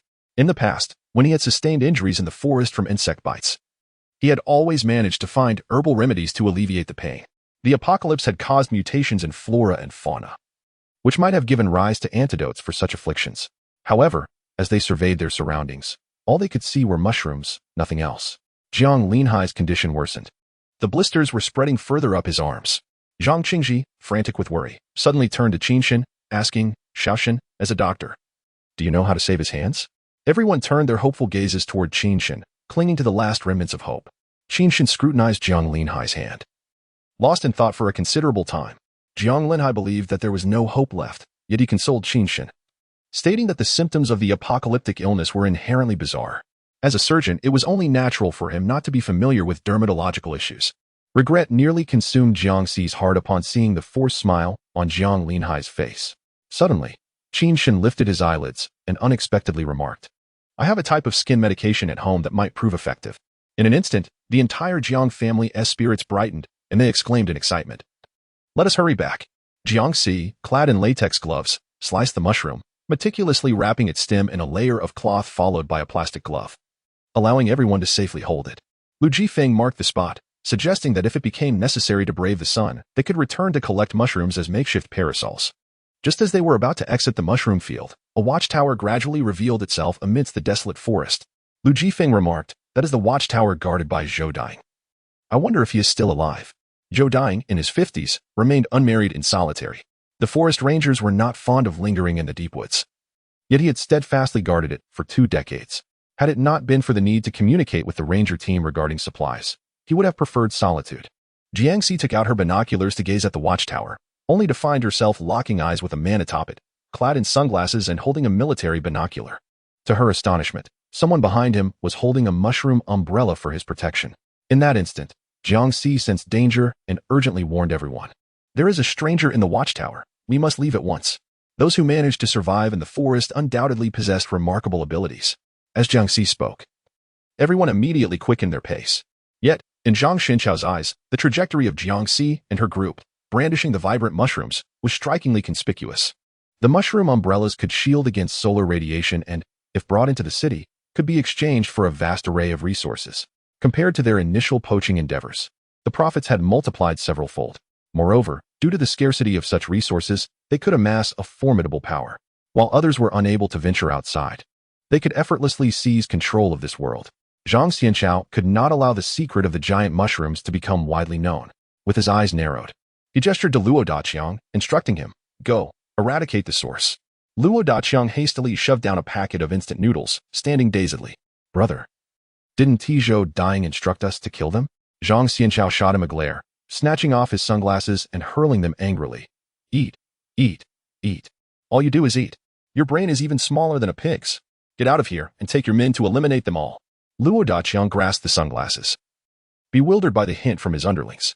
Alarmed, he grabbed his gun and rushed downstairs, crashing into a large bundle at the door. Dazed and disoriented, he tumbled down the stairs, the noise of his fall echoing. Had it not been for the fortune-teller's claim that Luo Daqiang brought in good luck, Zhang Xianchao would have already disposed of him. Luo Daqiang gathered 8 men, unleashing fierce hunting dogs as they sprinted towards the direction where Jiangxi was located. Luo Daqiang, robust and portly, trailed behind, panting like an old dog. Woof, woof, woof. The hunting dogs had caught the scent of Jiangxi and her group, closing in rapidly. Rodachang felt a surge of joy and, in a moment of distraction, forgot the traps laid around the colossal mushroom. A sudden cry escaped his lips as his foot became ensnared, leaving him dangling from a great tree. As the mushroom cap fell away, his exposed skin felt as though it were being scorched on a blazing carbon furnace, prompting him to cover his face and emit a heart-wrenching scream. The 2 subordinates who had fled were compelled to return hastily to lower him from the tree. Zhang Xianchao witnessed Rodachang, his face covered in welts, collapsed on the ground wailing in agony, nearly grinding his teeth to dust. "Damn you." 8 hunting dogs, like wild stallions unleashed, bared their teeth menacingly, encircling Jiangxi and the others. Dahei and Xiaohei barked incessantly, warning the intruders to keep their distance. These trained hunting dogs, adept at tearing into prey, regarded Dahei and Xiaohei with disdain. With a taut arch of their bodies and muscles coiled, they prepared to launch an attack on Jiangxi and her companions. Jiangxi raised her firearm, but before she could pull the trigger, the dogs suddenly displayed signs of fear, tucking their tails and fleeing with a howl. Jiangxi was momentarily taken aback, glancing at Qinshan. It seemed the hunting dogs had caught sight of him and were filled with trepidation. Before she could ponder this further, 6 armed men appeared within their line of sight. Chapter 34, Sweltering Heat. Human sentiment. These 6 men were garishly adorned with brightly colored mushrooms atop their heads, resembling blossoms in a desolate forest. The instant Jiangxi laid eyes on them, her finger poised on the trigger hesitated. These individuals clearly understood the purpose of the mushrooms, having fashioned them into mushroom caps. Could they possess knowledge of how to neutralize the mushroom's toxins? With a glimmer of excitement in her eyes, Jiangxi swiftly pulled the trigger, the gunshot echoing as it struck one man in the thigh. He collapsed onto the ground, his legs exposed to the sun, sizzling and smoking. A pain more intense than a bullet wound to the thigh. Gritting his teeth, he forced himself to rise, striving to avoid the searing rays of the sun. The other 5 men were taken aback by Jiangxi's impeccable marksmanship and quickly sought refuge, aiming their weapons at the unmistakable targets, Zhang Qingji and Shen Baoying. However, they overlooked Qin Shan, whose shooting skills were equally extraordinary. The cacophony of gunfire erupted, and within moments, all 5 were struck by bullets, each one finding its mark in their foreheads. Blood gushed from their wounds, their eyes wide open in shock. Niu, terrified, dared not open her eyes. As Lu Jifeng softly reassured her, "Do not be afraid, Niu. They brought this upon themselves. If we do not eliminate them, it is we who would perish. Be strong, dear, your father will protect you." With a pale face, Niu cautiously opened her eyes for a fleeting moment before quickly shutting them again. It was her first time witnessing death up close, and it was utterly horrifying. The remaining man, his face etched with terror, pleaded with Jiangxi and the others not to take his life. Jiangxi approached him, pointing to a large mushroom, and demanded, "How do we counter the poison?" The group encircled him, urging him to speak. The man, trembling and weeping, stammered, "I don't know. I truly don't." Jiangxi pressed the gun against his throat, asking, "Are you certain? Such a beautiful girl, yet you are a deadly harbinger."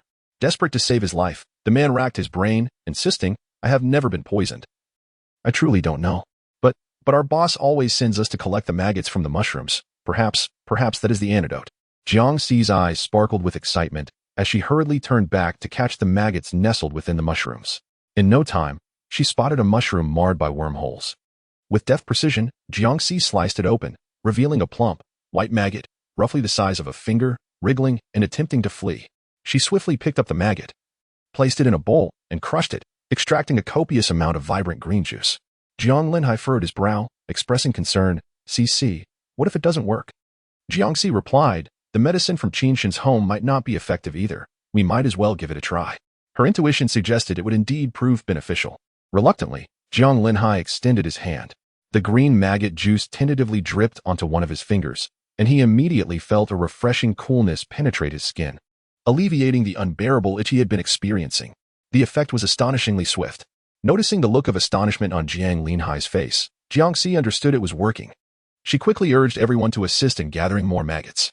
The mushrooms that exhibited more wormholes were significantly more decayed, housing a greater number of maggots within. Before long, they had collected a bowl brimming with maggots, and the extracted juice was applied as a remedy for Jiang Linhai, with enough left to fill a small vial. To ensure Jiang Linhai's hands would heal, they swiftly gathered several more bowls of maggots to take along.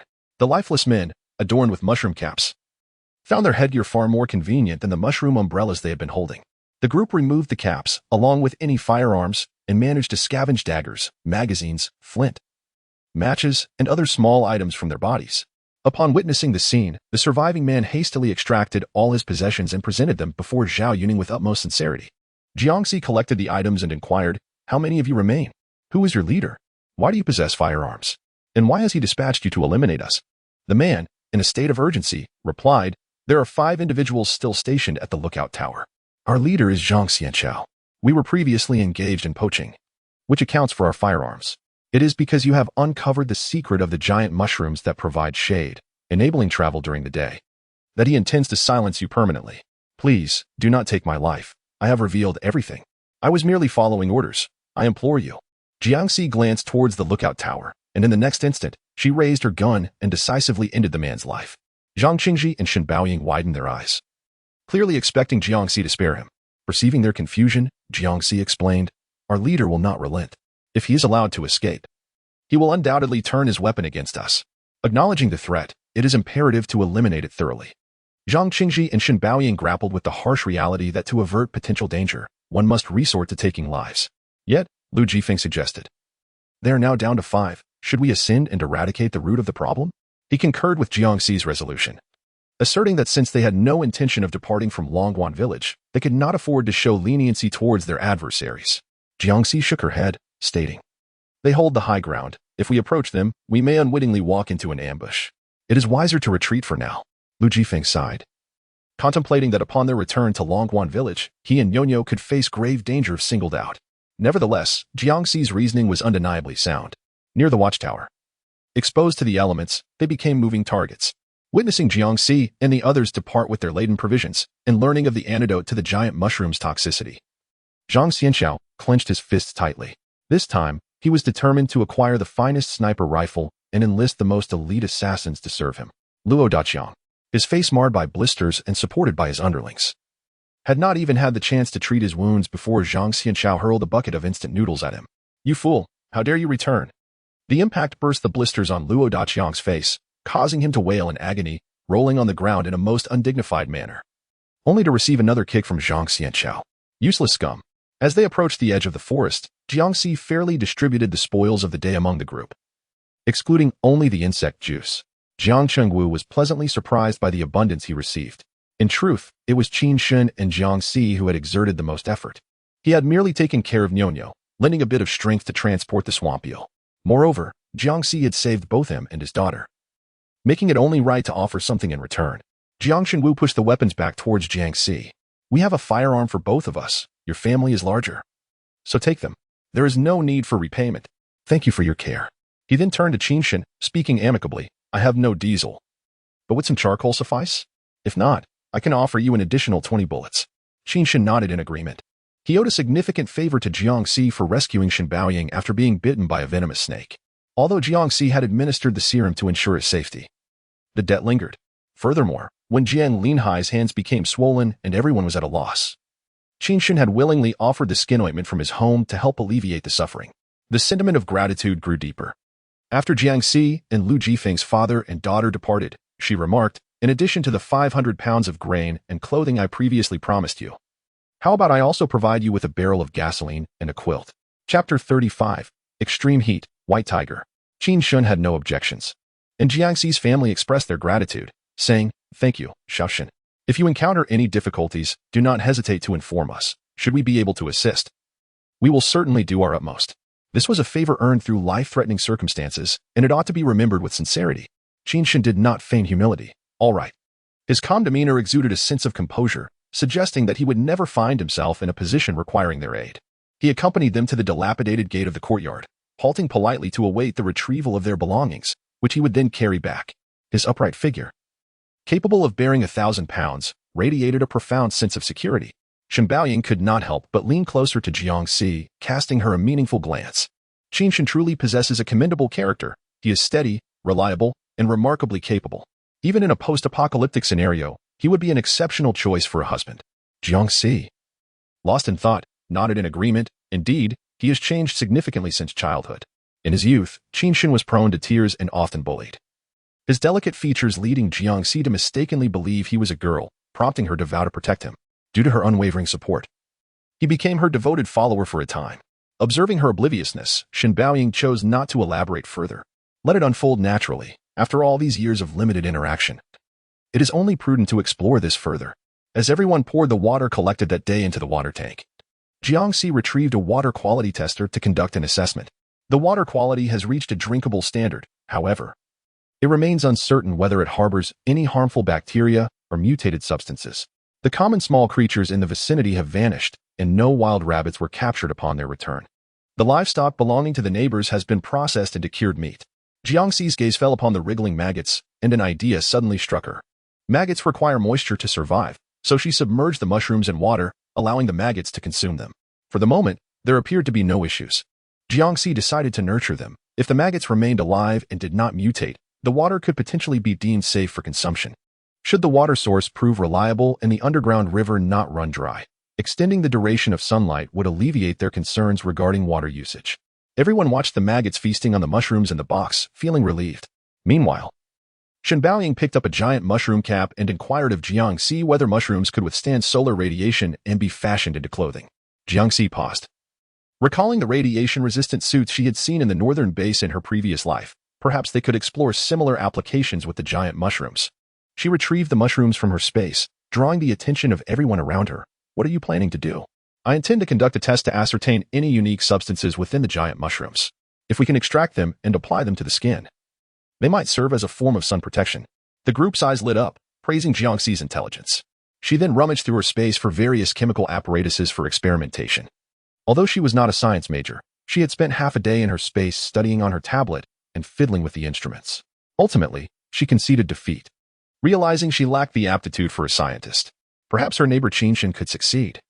But she was not inclined to seek his assistance and resolved to pursue a second plan, directly roasting the colossal mushroom, ensuring proper preservation treatment, and then compressing it into strands to create mushroom sun-protective garments. Shen Baoying, a retired textile factory worker, had encountered cotton threads, silk, nylon, synthetic fibers, and hemp. Yet this was her first hearing of garments fashioned from mushrooms. She expressed skepticism towards Jiangxi's decision. "Shouldn't we consult Qinshan?" Jiangxi shook her head. "With so many instruments at our disposal and no one in our family trained in medicine, wouldn't it seem odd to Qinshan? Moreover, I find him somewhat enigmatic, daring to venture alone into the forest amid a swarm of insects, returning unscathed while locating a water source. It seems prudent to limit our interactions."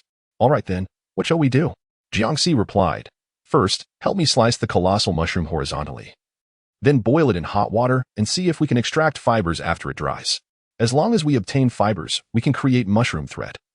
Weave it into fabric, and then experiment to determine if it possesses the same hellish radiation effect as the raw mushroom." Zhang Qingfang chuckled. "This is quite similar to our previous endeavors with Rami. During June to August, we would harvest it abundantly across the mountains." Jiangxi nodded. "Exactly. I was inspired by the process of making Rami fabric. We'll give it a try, and if that fails, we can preserve the mushrooms." The colossal mushroom was sliced open, revealing its dense, tender white flesh, which looked quite appetizing as it was placed in the pot to boil. Jiang Linhai chimed in. "I wonder if it's edible?" In unison, the others pointed to his still swollen hand and began to chant, "Red umbrella, white stem, if eaten together, one may lie flat." The cooked mushroom slices, when placed by the window, rapidly lost their moisture, shrinking from the size of an umbrella to that of a basketball. Jiangxi attempted to tear the dried mushroom slices into strips, but they crumbled into fragments at the slightest touch, proving unsuitable for garment making. Suddenly, Zhang Qingfang remarked, "Let us cultivate mushrooms at home for convenience, much like the umbrella. As long as they stay intact on our heads, they would serve just as well as clothing. And we could even use mushrooms to concoct poison." Everyone's eyes sparkled with intrigue. It was indeed worth a try. After all, Jiangxi was apprehensive about the mushrooms decaying while trying to fashion clothing. If they could harvest mushrooms at any time and place, there would be no cause for concern when venturing out. Jiangxi found this notion appealing and smiled, saying, "I could cultivate them in my space and retrieve them whenever needed." "You are truly clever, Grandma." Zhang Qifang chuckled. "Actually, creating sunscreen would be more convenient, but unfortunately, we lack expertise in that area." Jiangxi pondered for a moment before responding. "After some time, we could procure a batch of equipment under some pretext. And with the mushrooms growing, we could consult Qinshin." Suddenly, the sky darkened again, prompting Jiangxi to take her post in the attic. Qinshin's home was enveloped in darkness. Oddly, it was rare to see his house without light. Had he gone out again? Suddenly, two shadowy figures emerged in Jiangxi's line of sight. They were armed and stealthily approached, likely sent by Zhang Xianqiao, who was unwilling to relent. Jiangxi rang a bell to alert her family and raised her weapon, aiming at the intruders. They abruptly halted, reaching into their clothes for something. Jiangxi peered through the infrared telescope, astonished to see that the men held grenades in their hands. A surge of alarm coursed through her, yet she remained composed, biding her time until they entered the range to launch their projectiles. Suddenly, the two men halted at the dilapidated entrance of Qinshin's home, as if they had spotted something. In a flash, a fierce figure sprung forth from within. In the blink of an eye, the two men were felled to the ground, letting out a chilling scream before falling silent. Jiangxi raised the telescope again, and her gaze was met by a pair of crimson, menacing eyes. It was a colossal white tiger. Upon noticing her, the tiger charged towards her, leaping over the wall with alarming agility. Jiangxi shuddered, hastily grabbing her gun and rushing out of the loft, determined to shoot it down before it could scale the roof. Chapter 36. The Scorching Heat. The white tiger, despite its immense size, the white tiger's speed rivaled that of the swiftest winds. As Jiangxi ascended from the loft, she found herself face to face with the creature. The proximity intensified her perception of its enormity. It was twice the size of an average adult white tiger. Its snow-white fur pristine, with long whiskers and tail, round eyes, and ears, its body plush and formidable, equipped with claws capable of delivering a fatal blow. Without hesitation, she squeezed the trigger. Bang! The white tiger leapt into action, deftly evading the bullet and lunging at her with its gaping maw. Jiangxi intended to fire a second round, but time was against her. The tiger drew nearer, moving with the swiftness of teleportation. Seeking refuge, Jiangxi retreated into a concealed space, while Jiang Linhai and the others heard the gunfire and rushed towards the rooftop, the door at the bottom unlatched. She had hidden away, and now Jiang Linhai and the others were in peril. It was indeed her overconfidence that led her to believe she could effortlessly slay the white tiger. Gritting her teeth, Jiangxi drew her dagger, preparing to engage in a deadly struggle with the beast. Just as Jiang Linhai swung open the attic door, the white tiger pounced, pinning Jiangxi to the ground. Seizing the dagger from her grasp and disdainfully tossing it into the corner with a clatter, Jiangxi conjured a second dagger from the void, launching a secondary assault. Yet she found herself immobilized beneath the immense weight of the tiger, as if 100 tons pressed upon her chest. How could such a fat beast not have ended her life, but instead sought to crush her? Witnessing this scene, Shen Baoying's heart raced uncontrollably. Her vision blurred, and she fainted. Jiang Linhai swiftly supported her, while Jiang Chengwu fired a shot from his gun, striking the tiger's neck. Expecting a fatal blow, the tiger turned its gaze upon them, opening its massive jaws to unleash a furious roar that resonated like a tempest. The bullet ricocheted with a loud bang, spewing blood as it exited the beast's neck, narrowly missing Jiang Chengwu and embedding itself into the wall, which cracked open with a resounding snap, creating a fissure over a meter long. This was no mere white tiger. It was a creature of the supernatural. The white tiger leaned down toward Jiangxi. Jiang Chengwu cursed himself for not wielding a machine gun and, in his panic, squeezed the trigger. Yet, at that moment, Jiangxi, trapped beneath the tiger, let out a strained cry. "Stop! Do not provoke it!" Jiang Chengwu hesitated, and to his astonishment, the white tiger, instead of attacking, treated Jiangxi as if she were a lollipop, licking her furiously. Jiangxi was left drenched in saliva, her face a canvas of frustration as she pushed against the creature. The white tiger, however, responded with even greater fervor, its barbed tongue scraping against her skin like a shoehorn, inflicting considerable pain. Exhausted, Jiangxi struggled weakly, using the little mobility she had in her feet to kick at its soft, sturdy belly, her eyes widening in exasperation. "Get off me, or I shall be crushed." Yet it remained unmoved, and she could not budge it. A sense of suffocation began to rise within her, turning her complexion a deep shade of crimson. Sensing her vitality waning, the white tiger, in a silent accord, lifted itself and settled her atop its belly, continuing its relentless licking. Jiangxi gasped for breath as if she were a fish revived from the brink of death, drawing in deep gulps of air. Meanwhile, Shen Baoying, roused from unconsciousness by a pinch to her philtrum, beheld this peculiar scene, her eyelids fluttering shut once more. Jiang Linhai, torn between panic and concern, called out for Shen Baoying while anxiously querying, "What to do, CC?" With great effort, Jiangxi finally managed to open her eyes. Bracing herself against the creature's head with all her strength, "Please stop licking, dear brother. I am not a piece of meat." The white tiger, unfazed, continued to coat her face with its sticky saliva, leaving her cheeks ablaze, likely raw from its attentions. It bore no aggression towards her, viewing her merely as a human-shaped lollipop, perhaps drawn by the energy stone within her. What if it discovered that licking was not as gratifying as chewing? Jiangxi's mind raced, and she subtly conjured a tranquilizer, but as she raised her hand, the tiger anticipated her move, swiftly pinning her arm with a powerful paw. It exerted no significant force, yet effectively restrained her. This cunning creature possessed a rather impressive intellect. Meanwhile, Jiang Linhai and the others were on the brink of despair. Jiangxi felt as though her face had been scraped and bloodied by the barbs on its mouth. Unable to endure any longer, she spat into its maw. "Pa, pa, pa." The great white tiger paused, its crimson eyes gradually deepening into a profound black. Its brow furrowed in a manner that conveyed a subtle disdain akin to that of a human. The action of licking her face ceased as well. The effect was astonishing. Yet Jiangxi found herself somewhat exasperated. She had not expressed distaste for it, yet it seemed to look down upon her. As she struggled to rise, the great white tiger flicked its fluffy tail, preventing her escape, and with a swift motion of its massive paw, it pinned her against its snowy neck.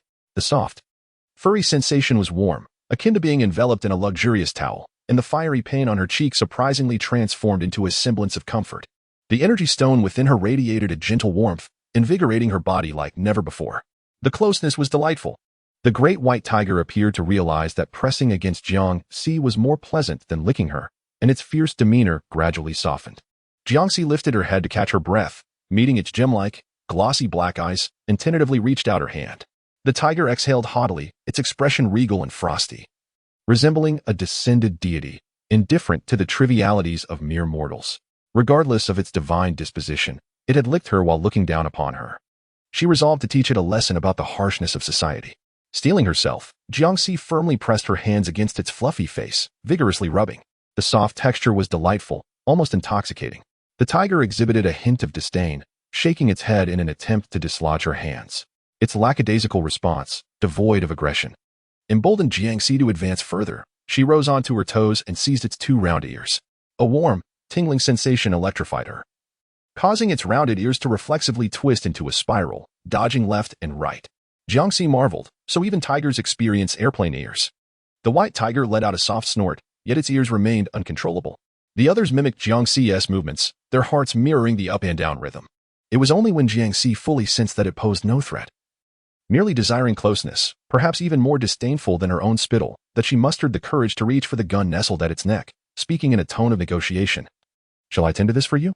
It cast a subtle glance in her direction. Jiangxi comprehended the unspoken consent in its gaze. She casually produced a medical kit, prompting a brief flicker of interest in the tiger's eyes before it returned to its usual demeanor.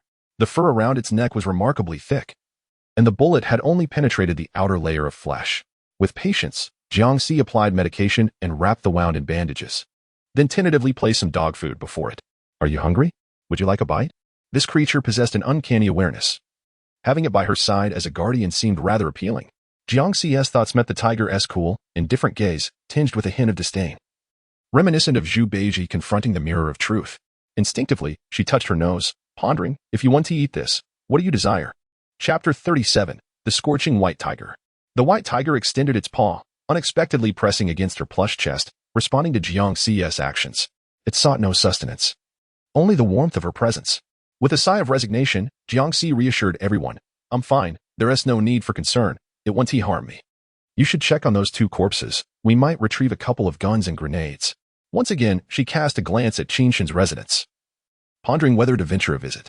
It had sprung forth from his abode, and if he were still alive, perhaps he could be rescued. Jiangxi was preoccupied with signaling to everyone, completely oblivious to the fact that the white tiger was observing her with a complex expression akin to that of a person. Jiang Chengwu descended with a firearm, only to return shortly after, his countenance somber as he let out a deep sigh. He had not seen him. The white tiger, with its swift agility and formidable strength, instilled a fear that Qin Shun's fate might be dire. Yet, inexplicably, Jiang Si harbored a persistent intuition that he was not so easily vanquished. As night fell, the outdoor temperature soared to 60 degrees. Jiang Si found the heat unbearable, particularly with a large, furry creature nestled against her. Cautiously, she pinched one of its soft, pudgy paws and suggested in a conciliatory tone, "Brother, shall we not retreat indoors? It is far too warm. You may endure it, but I am merely a mortal." The white tiger, too, seemed affected by the heat, evident from its incessant, agitated tail swishing. Upon her proposal, it rose, seizing her collar with its jaws, spinning her around until she found herself seated upon its broad, sturdy back. In her previous life, she had envied those who possessed extraordinary beasts, not only for the privilege of riding, but also for the camaraderie of a steadfast companion. Unlike her solitary existence, in this lifetime, she had also garnered the favor of the magnificent white tiger. Jiang Si delightedly rubbed its plush neck, guiding it toward the room in the attic. Its steady gait and imposing demeanor filled her with an unexpected joy as she sat upon its back, reveling in this newfound bond. Jiang Si retrieved ice cubes from the space, lowering the temperature indoors while providing water for it to drink. The magnificent white tiger buried its head to drink, and Jiang Si gently stroked its fluffy head, asking, "Would you like to stay?" She continued, "As long as you refrain from making a mess and obediently guard the house, I shall keep you." The white tiger lifted its eyelids, its indifferent gaze unmistakably conveying, "I wish to remain. Can you truly stop me?" Was it the kind of tiger that cared little for decorum? Jiang Si paused, sensing a tinge of disdain directed towards her. However, being so intelligent, it likely didn't require her assistance with its waste. After all, a big cat is still a cat. And they all cherish cleanliness. Jiang Si glanced around, contemplating whether she could utilize the adjacent room as a makeshift restroom for it. As she stood up, the white tiger rose alongside her, insisting on following her. Despite being an impeccably aloof and handsome creature, its demeanor was more attached than that of the smaller black cats. Witnessing this scene, her family felt a weight lift from their hearts, convinced that the white tiger had accepted Jiang Si as its master. Jiang Linhai, in fact, felt a surge of joy, exclaiming, "CC, would you like to give it a name?" Turning her gaze towards the tiger, Jiang Si tentatively suggested, "What about Bye-Bye?" The white tiger regarded her with cool indifference, its eyes clearly indicating dissatisfaction. With a subtle smile, Jiang Si playfully took advantage of its inability to speak, declaring, "Then you shall be called Bye-Bye from now on." Affectionately, she rubbed its soft cheeks, saying, "The loft is yours, this room is for sleeping, and the one next door can be your bathroom. If you can hold it, you may go out at night, but during the day, you can use the house. Do you prefer cat litter or soil?" "Sigh, I forgot that you cannot speak. You require an excessive amount of cat litter. I shall fetch some soil for you later, as you might prefer that. Oh, do remember to bury your mess." Jiang Si conversed with it as if she were instructing a large cat that had just arrived at home. The great white tiger listened attentively, its tail flicking impatiently, displaying an expression of displeasure, as if it comprehended every word. Jiang Linhai marveled at the extraordinary intelligence of the majestic creature. Shen Baoying, who had initially been quite fearful of it, had regained her composure and inquired, "What will it eat if it refuses dog food? With such a large physique, can we even afford to keep it?" Tigers are carnivorous, and the entirety of the canned meat in Jiang Si's inventory would likely not suffice to sustain it for several years. Jiang Si retrieved some canned meat from her space and placed it before the great white. The creature regarded it with disdain. Jiang Si glanced toward the forest, pondering that it might be capable of hunting for itself.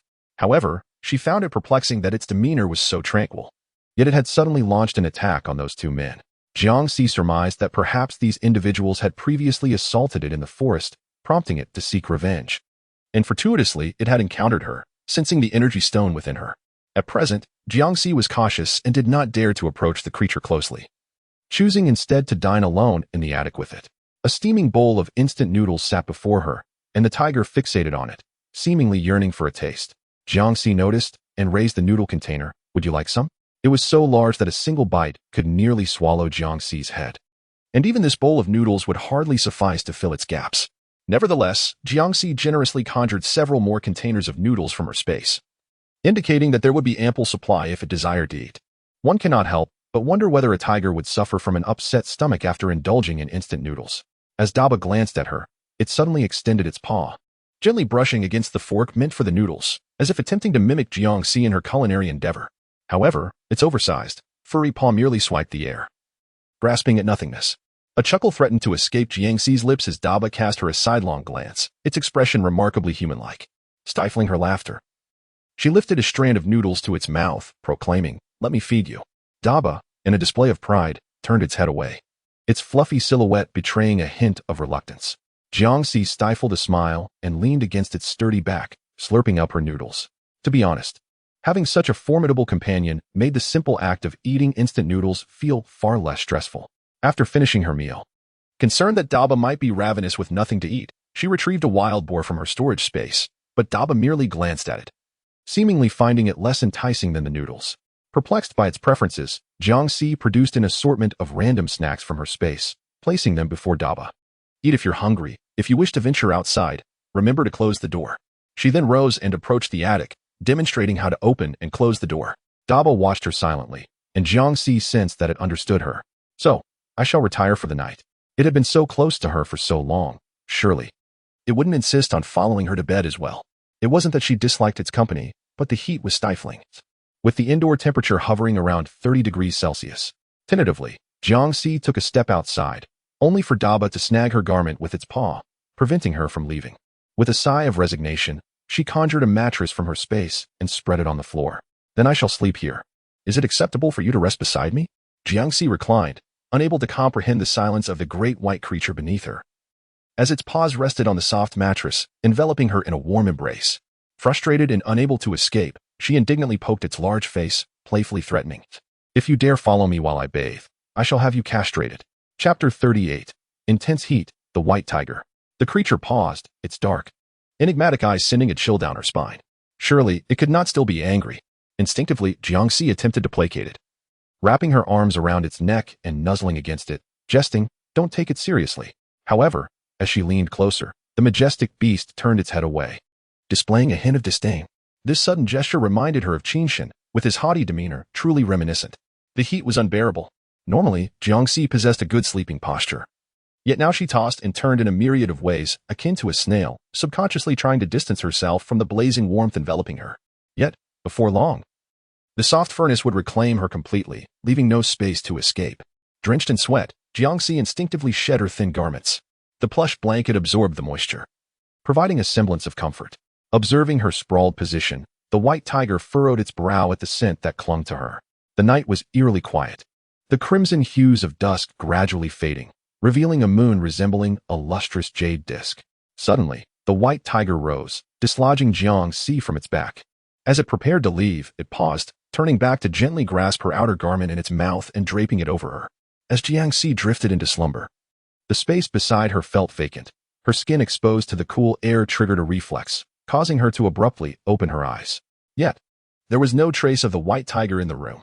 Jiangxi donned her attire, raised her mushroom umbrella, and ascended to the rooftop in search of it. Yet found nothing. The previous night felt akin to a bizarre dream. As she turned back, she noticed the fissure in the wall where a bullet remained lodged. It was not a dream. Would it return? Perhaps it had ventured out to hunt. As Jiangxi pivoted to re-enter the house, she suddenly spotted Qinshan approaching from the forest, holding a large mushroom.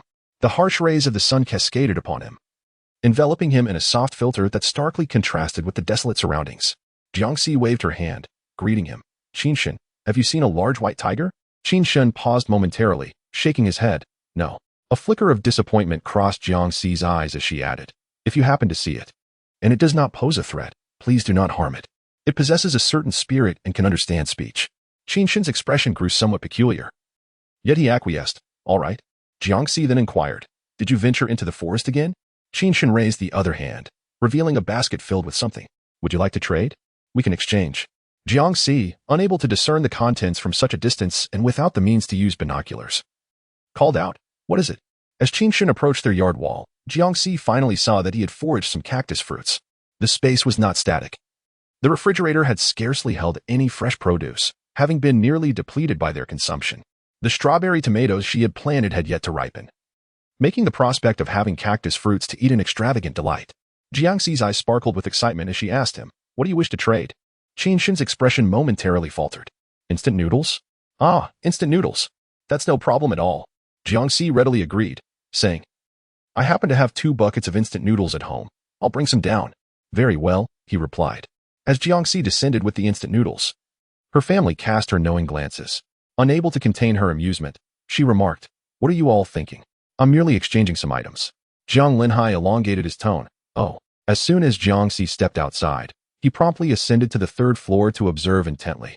2 buckets of pickled vegetable noodles were in her possession. Yet Qin Shun had given her an entire basket brimming with cactus fruits.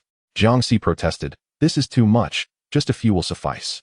Considering the dangers of entering the forest, it was undoubtedly a challenge for Qin Shun to gather those fruits. He shook his head. It's all right. There are plenty more over there. Without further discussion, he simply placed the basket on the ground and took the instant noodles with him. Returning with the basket, Jiangxi was surrounded by her family, who exclaimed, Cactus fruits. Wow, they are enormous. He gave you so many, and you only returned with 2 buckets of instant noodles? Jiangxi was at a loss for words. Accepting too much would only reveal their lack of familiarity. However, the abundance of cactus fruits he provided was indeed generous. Perhaps she could make some jam to offer him in return. With only Qin Shun and Lu Jifeng and her daughter remaining, there was no cause for concern. They could coexist as good neighbors. Laughter filled the air. But where's the tiger? Shen Baoying cautiously inquired, glancing upstairs. Jiangxi sighed, It's gone. With the formidable Dabai no longer present, a tinge of disappointment swept through the group. Suddenly, Dehai's voice rang out. Lu Jifeng and Nyo had arrived. Upon witnessing their safety, Lu Jifeng exhaled a sigh of relief and remarked, I heard screams last night, so I came to check on you. Jiangxi replied, The threat has been neutralized. The shotgun used is of the same model. It must be the work of Zhang Xianchao and his gang. You were unharmed last night, correct? Lu Jifeng shook his head. We were on guard all night, and there was no disturbance. Perhaps my removal of the ladder deterred them from approaching. Well, that's reassuring. Jiangxi said, further mentioning Daba and gifting Nyo several cactus fruits as they departed. Days passed without a sight of Daba. One night, Jiangxi stood atop the building. Observing Qin Shun, who was mending the doors and windows, and inquired, Did you go to the forest to chop wood today? Qin Shun nodded. Did you see Daba? He asked, his expression peculiar. No, was his response. Jiangxi sighed. It truly is a magnificent white tiger, a perfect steed. Indeed, Qin Shun replied, his tone rather dismissive. Yet his straightforwardness was quite refreshing, and Jiangxi enjoyed conversing with him. With the mushroom umbrella shielding them from solar radiation, the cataclysmic effects of the apocalypse seemed to diminish abruptly. Jiangxi remained vigilant, dedicating several hours daily to teach survival skills such as rock climbing, fire making, and diving.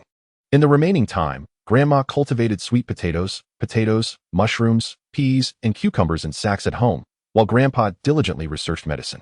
Jiangxi would enter the space to print relevant knowledge using copies for him to study, and when Grandpa struggled to comprehend, he would consult Qin Shun for clarification.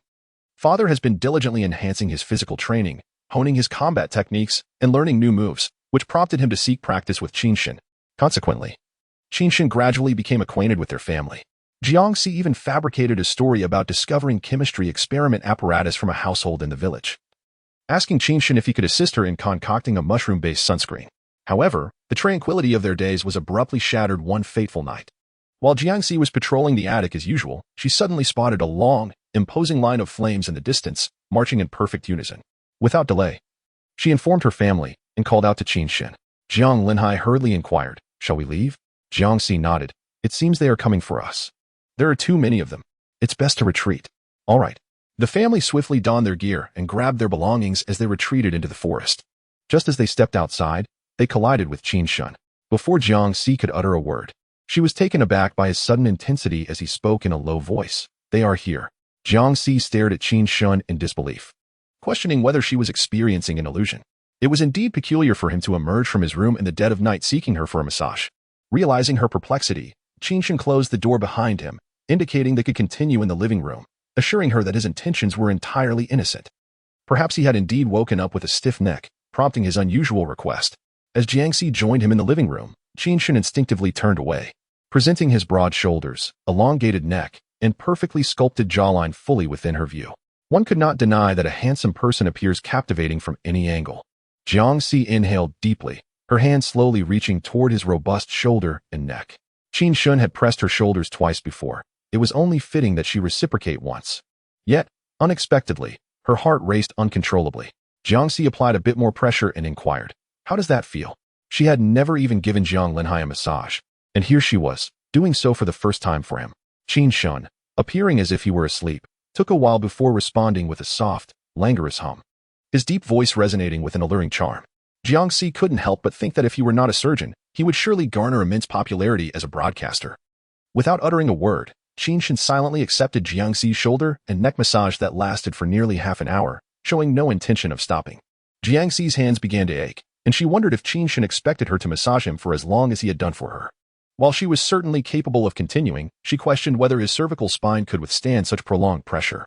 Just as she contemplated voicing her concern, Jiang Linhai appeared, coming to relieve Lu Jifeng for the night shift. He rubbed his eyes in astonishment and asked, "What are you two?" Jiangxi felt a bit flustered as Qin Shun stood up, his expression calm. "I slept awkwardly and asked Jiangxi to help with my neck," he explained. "You had to find CC for a late-night massage?" Jiang Linhai thought incredulously. Without any ill intentions, he could have easily swallowed his own words. Jiang Linhai scrutinized them with a piercing gaze, taking in their every detail. Initially, Jiangxi felt unperturbed, but the awkwardness began to seep in. It was just a massage. There was nothing scandalous about it. Raising an eyebrow, she reminded, "Dad, Uncle Lu is still waiting for you." Jiang Linhai's gaze lingered meaningfully on Qin Shun's face.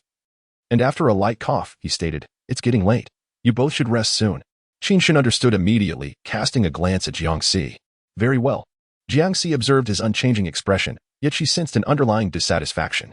In the eyes of Jiang Linhai, it appeared as though Jiangxi had indeed fallen. Ensnared entirely by Qin Shun. The following day, Jiangxi was pursued by Shen Baoying with relentless inquiries. "Are you two dating?" Jiangxi laughed, thinking, "What are you on about? It was merely a massage. He openly invited me to the hall for it. What could there be?" Shen Baoying was skeptical, questioning why you would not approach your father but instead sought you out. Xiaoxun is rather obvious in his affections if you do not harbor feelings for him. Why not simply reject him outright? Jiangxi found herself equally uncertain of Qin Shun's intentions. If he claimed to like her, he always maintained an air of polite aloofness. Conversely, if he did not, his gestures often conveyed a misleading intimacy. Jiangxi rolled her eyes, contemplating the awkwardness of directly informing Qin Shun that she had no feelings for him. What if he claimed I misunderstood? How would they interact thereafter? Shen Baoying was taken aback. Surely, he must have feelings for you. Wait, you feel nothing for him? You gave him a massage late at night, and yet harbor no interest? Shen Baoying was incredulous. Jiangxi sighed, what romance? Isn't being single delightful? Do not fret. Humanity will not face extinction in the near term. There will still be choices. Shen Baoying laughed in exasperation. I shall observe how you choose. The previous day, a few suitors had been driven away by her with a gun. Meanwhile, Lu Jifeng stumbled upon some fragrant cattails while collecting traps. The stems and leaves of cattails, akin to reeds, can be woven into mats and fans, utilized for papermaking, and their tender shoots are edible, constituting a renowned dish in Jiangsu and Zhejiang. The utility of cattails is significant, particularly the male flower pollen, commonly known in traditional Chinese medicine as pu huang, which is effective for hemostasis and diuresis. It can also be incorporated into culinary creations, serving as an ingredient for baking bread, muffins, and pancakes. The fruit of the cattail resembles a lengthy ham, and when separated, reveals a white pappus, which can be used to fill pillows, quilts, and garments, providing softness and warmth.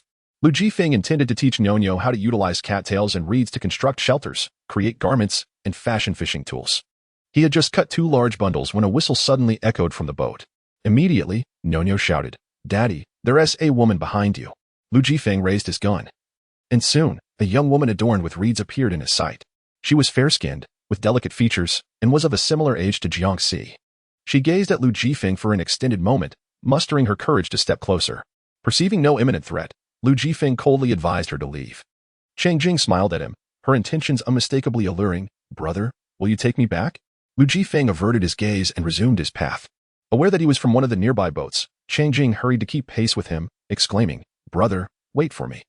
Lu Jifeng quickened his steps with the burden, forcing Cheng Jing to exert considerable effort to catch up. Upon emerging from the reeds, the yacht and steamboat came into Cheng Jing's view. Her heart raced with excitement. She was finally free from the company of a multitude of men, escaping a life that felt more like a ghost than a human existence. Cheng Jing, in her desperation to catch up with Lu Jifeng, hastily ran forward, only to stumble and fall, becoming covered in mud.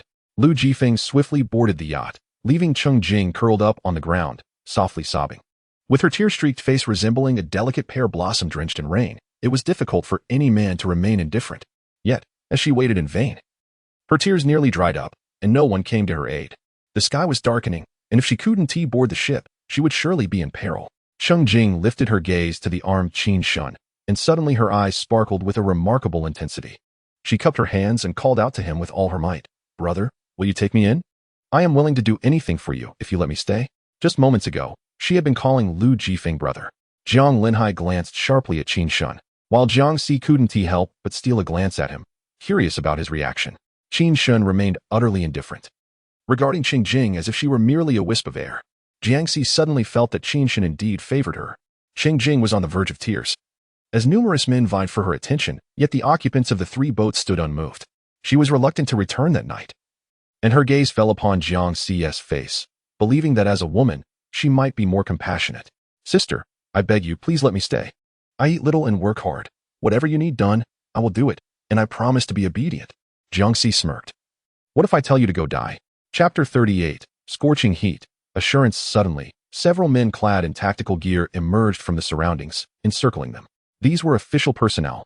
Everyone stood back to back, their faces etched with vigilance. Before long, flickering flames danced in unison with the rhythmic sound of marching footsteps. A tall, young man clad in military attire, with a piercing gaze, emerged into their line of sight. Beside him was a familiar figure. Jiao Weisong spoke highly of Quang Jiaying, "Captain. These are the ones who hoard firearms and ammunition, and set traps to kill. That group is undoubtedly connected to them. Observe their weapons, they are all identical." Quang Jiaying surveyed them from his elevated position, his gaze ultimately settling on the most conspicuous face, Qin Shun. In a commanding tone, he issued an order: "Surrender your weapons." Qin Shun remained as steadfast as a mountain, his indifferent eyes igniting a silent confrontation with the two. In the early days of the apocalypse, the authorities still held sway over this world. A direct confrontation seemed futile. Even if they escaped today, a comprehensive pursuit could be imminent. Jiang Si grasped Qin Shun's wrist, preventing him from acting rashly, and tossed the weapons to the ground. Addressing Quang Jiaying, "These firearms are not ours. We obtained them from a group of poachers. We intended to hand them over to you. If you doubt us, feel free to inquire with the forest warden." Upon hearing her words, Quang Jiaying's gaze shifted to her face, revealing a hint of intrigue. Qin Shun obstructed his view, prompting a cold scoff from Quang Jiaying. "If you intend to surrender, why did you run?" Jiang Si swiftly clarified. "We believed that the group in the forest had returned to trouble us, as ordinary civilians. Of course we were frightened and chose to flee." Jiao Weisong interjected urgently, "Captain, do not heed her nonsense. The villagers rescued have all identified that their families had secretly concealed firearms prior to this incident, and they have claimed to have killed many individuals." Jiang Siling's gaze hardened. "Everything must be substantiated with evidence. They assert that we previously harbored weapons. Do they possess any proof? Any recordings?" Jiao Weisong produced a bullet from his pocket, declaring, "This is the bullet that was shot into the bodies of the villagers. This is the evidence." Jiang Siling reiterated, "As I have stated, this firearm was obtained from a group of poachers. They are the ones who committed murder, and we are certainly not involved." "You are merely quibbling." "What are we quibbling about? We are armed solely for self-defense, to intimidate, and to seek an opportunity to surrender our weapons. You continuously assert that we have committed murder. Have you truly witnessed us firing our weapons? Have you personally seen us take a life? Those who accuse us of murder are simply envious that our entire family remains alive, wishing to seize our stored provisions. Just as some were incited to attempt to break into our home and rob us previously." Lin Zhu, who was indirectly accused, turned pale with anger, his face alternating between shades of blue and white. "Our captain commanded you to open the door. Why then do you refuse?" Jiang Siling scoffed coldly. "Our home has been invaded countless times by those pretending to be relatives or friends. With so many of you here, what if you are not the authorities? If we were to step out, we would become mere cannon fodder. Then why do you not seek refuge in the evacuation camp? Why insist on remaining here?" Jiang Siling cast a glance at him, remarking that their household had provisions of food and water concealed, questioning the necessity of seeking refuge in a shelter. Furthermore, she had previously stated, who could guarantee that they were genuinely official? The authorities arrived demanding our resources. Who is unafraid? Who would dare to open the door? Could you accomplish that? Jiang then turned her gaze towards Quang Jiaying, asserting her belief in the leader's discernment. Quang Jiaying picked up the shotgun from the ground, his tone grave, inquiring how they had come into possession of the weapons belonging to that group. Jiang Siling found herself at a loss for words, as if they were intent on detaining them immediately. With a composed countenance, Jiang Siling replied that they had stumbled upon the firearm in the forest, only to be discovered by the poachers, nearly costing them their lives. Fortunately, they had managed to escape swiftly. Previously, Jiang had conferred with everyone, taking precautions against the troubles that firearms could bring. Even if Zhang Xianxiao were apprehended, Should his testimony be inconsistent, as long as they did not confess, there would be no means to convict them. Huang Jiaying scrutinized her for a few moments. And shortly thereafter, Lu Jifeng and Nyonya were brought in. Huang Jiaying separately questioned Lu Jifeng, whose account aligned with Jiang Xiling's assertion of a lack of options. And then he interrogated Qinshan, with your reserves of food and water, what prompted your venture into the forest? Qinshan, maintaining an air of indifference, replied that there would eventually come a day when their supplies were depleted. Was it not prudent to take measures for self-preservation? Must they resort to living under the shelter's roof? Qinshan's calm response seemed to dispel Huang Jiaying's lingering doubts. He produced a desiccated mushroom, asking if they had ever encountered such a specimen. Nyonya, unable to conceal her thoughts, was discerned by Huang Jiaying, who confidently declared, "You must be aware that this type of mushroom can evade solar radiation, which emboldened your decision to remain. Am I correct?" Jiao Weisong's eyes lit up with excitement as he promptly demanded, "Take us to find the mushrooms and that group of people. Only then can we ascertain that you are not lying." He believed that discovering this particular mushroom and conducting extensive research on its propagation would enable him to take credit for bringing Huang Jiaying here. He had anticipated that Jiangxi and the others would readily agree. However, Jiangxi firmly refused, stating, "We do not require any validation. If relinquishing our firearms does not count as merit, then why should we risk entering the forest to guide you?" Jiangxi's refusal was indeed reasonable. They had no obligation to assist. Huang Jiaying fell silent for a moment before addressing Jiangxi. "If you agree to guide us, I can apply for a commendation on your behalf." He then persuasively continued, "Your supplies must be dwindling. Am I correct? I can offer you a year's worth of provisions." Lu Jifeng displayed a flicker of excitement. This was a promise of resources from the authorities. He felt somewhat tempted, realizing that no matter how much they could acquire from surrendering their firearms, it would not suffice to ensure their safety. He instinctively glanced at Jiangxi and the others. Jiangxi, aware that they had no shortage of supplies, feigned indecision and turned to Qinshan, asking, "What do you think?" Surprisingly, Qinshan responded, "I'll follow your lead." Their tone suggested an intimate understanding, and at that moment, it stirred a ripple of emotions within her. Jiangxi discreetly cast a glance at him, then turned to her parents behind her, meeting their encouraging gaze that signaled her autonomy and decision-making. She finally faced Huang Jiaying and declared, "We will only provide directions, not accompany you, as it is truly perilous inside. Besides the supplies, I would like to request a guarantee from the leadership, if that is acceptable." Huang Jiaying raised an eyebrow and inquired, "What guarantee?" "A guarantee that no one can forcibly occupy our home and drive us away," Jiangxi replied. Huang Jiaying had located the mushrooms and resolved the issue with Zhang Xianchao, which could very well lead to the discovery of a water source.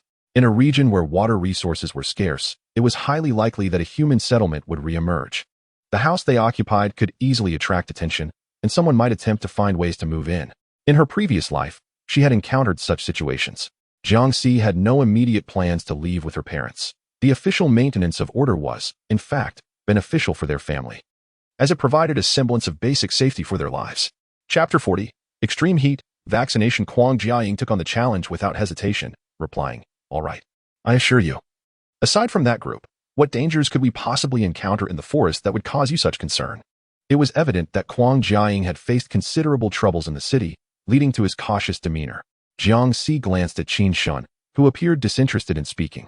She recounted the dangers they had faced upon entering the forest, emphasizing, "These are not the only threats. Do exercise caution." Huang Jiaying took note, leaving a few individuals to guard them before leading his group into the forest. Upon returning indoors, the room felt desolate, with painfully few belongings.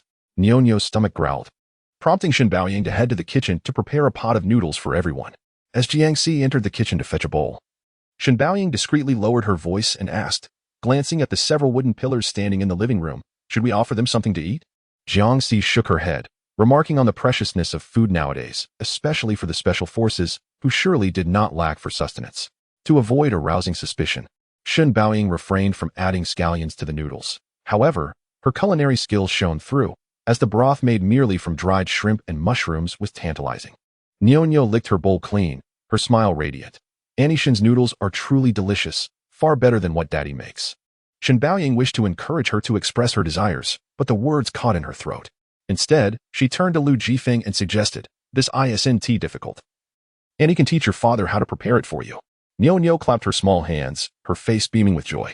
Qinshan, who had silently consumed 2 large bowls, stood up to assist Jiangxi in clearing the dishes, exhibiting the courteous demeanor of a well-behaved son-in-law. The others exchanged knowing glances. stifling laughter. There were only a few bowls to clear, and as Jiang Xi's slender fingers brushed against his, they instinctively recoiled. Qin Shin candidly apologized. Jiang Xi shot him a glance and replied, "It's fine, I can manage." Qin Shin handed her the bowl, and as she entered the kitchen, she overheard one of their guards ask Qin Shin, "Where are you going?" He replied, "Just heading home for a moment." The agents exchanged surprised looks, having assumed that Qin Shin was part of the family. Upon returning to the adjacent house, Qin Shin appeared with a red plastic bag in hand.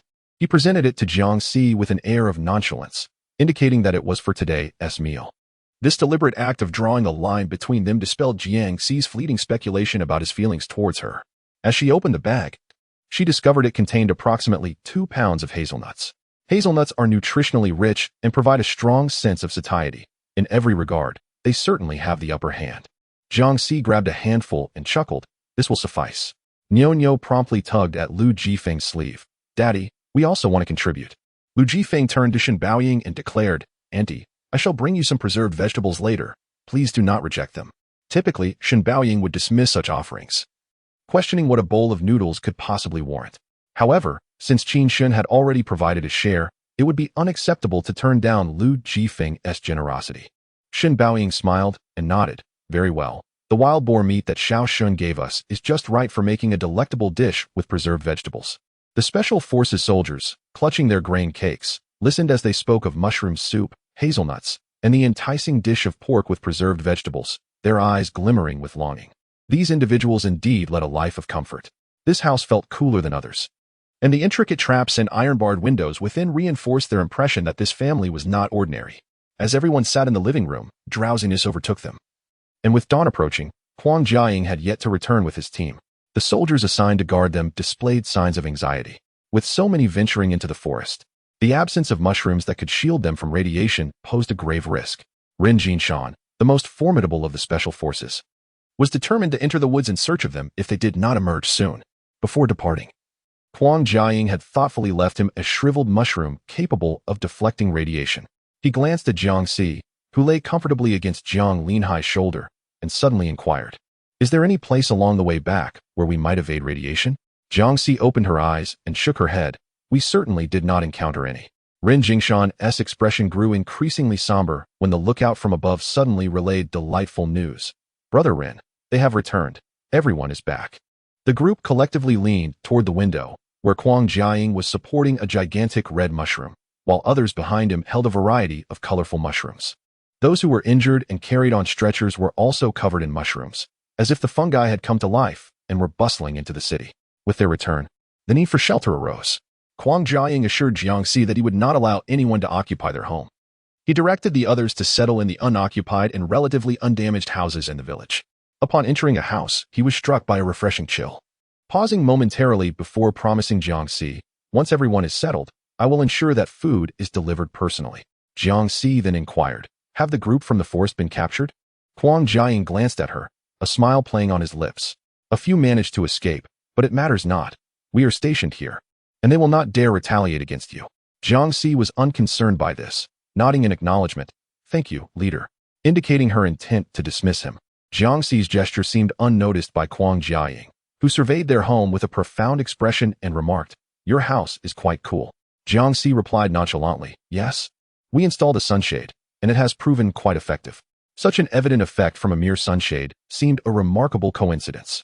Huang Jiaying, with deep-set eyes, shifted the topic. "We have located a water source. If you find yourselves in need of water, do not hesitate to inform me." His kindness raised Jiang Xi's suspicions, prompting her to ask, "Is there no need to exchange something for it?" Huang Jiaying shook his head, stating, "Serving the people is our mission. You have not committed any crimes. Thus you are our esteemed citizens, as it should be." Jiang Xi, for the moment, accepted his words, replying, "Very well, if necessary. We shall seek you out, or we can procure water ourselves." His audacious claims of water acquisition seemed dubious, especially considering their near-fatal experiences in the forest. Huang Jiaying lingered in his gaze upon Jiang Xi for a prolonged moment. Suddenly, Qin Shin stepped forward, interposing himself between them, prompting Huang Jiaying to cast a sidelong glance at him, accompanied by a knowing smile, before departing.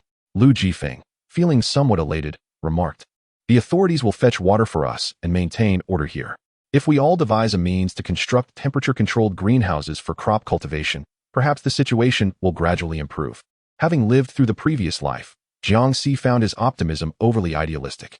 Though she too harbored hope, the prospect of torrential rains following such extreme heat was worrisome, and she felt it prudent to issue a word of caution. With a furrowed brow, she expressed, after enduring prolonged high temperatures, should violent storms suddenly arise, it could very well devastate everything. It is better to remain vigilant. Chapter 41. Extreme Heat. Refugee camp. Lu Jifeng was taken aback, acknowledging, given the prolonged heat, the likelihood of a severe downpour is indeed substantial. I shall return now to prepare and relocate with Nyo back to the village. In truth, he wished to reside alongside Jiangxi and the others, but sensing their lack of interest, he wisely refrained from pressing the matter. Beneath their floorboards lay his concealed firearms and ammunition, providing him with a measure of security should danger arise. Jiangxi nodded, acknowledging the potential danger posed by strong winds to the lookout tower, suggesting it was wiser to dismantle it. That very evening, Lu Jifeng and Nyo returned to the village, spending several days gradually transferring the belongings from the lookout tower to their home. He diligently searched the village for usable materials to reinforce the doors, windows, and rooftop, while also implementing temporary drainage solutions on the ground floor, mirroring the methods used by Jiangxi's family. Their home, having undergone repairs over many years, was seldom occupied, and Lu Jifeng, concerned about severe water seepage on the first floor, moved all essential items to the second floor. He also gathered some lightweight wooden planks to fashion life rings for himself and Nyo, enhancing her adaptability in the event of encountering water. During other moments, he emulated Jiangxi's grandmother by using woven bags to cultivate sweet potatoes, mushrooms, and sprouting chives. However, their home lacked insulation panels, and unlike Jiangxi, who occasionally used ice to cool down, the only sign of life in their abode was the giant mushrooms growing mycelium. Undeterred, Lu Jifeng resolved to inquire with Qin Shun about the source of the cactus fruits. If they could be cultivated, they would be a valuable addition. Not only are the fruits edible, but the cactus itself can be peeled and consumed as a vegetable, retaining moisture and yielding abundant flowers and fruits. Jiangxi also shared her weather forecast with Qin Shun, predicting potential heavy rains. Life had changed from the past, and she could no longer predict with certainty.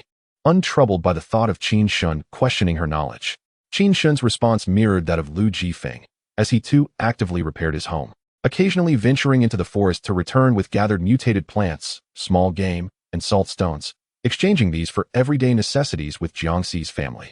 After confirming the drinkability of the water source, Huang Jiang gradually relocated the refugees to Longquan Village.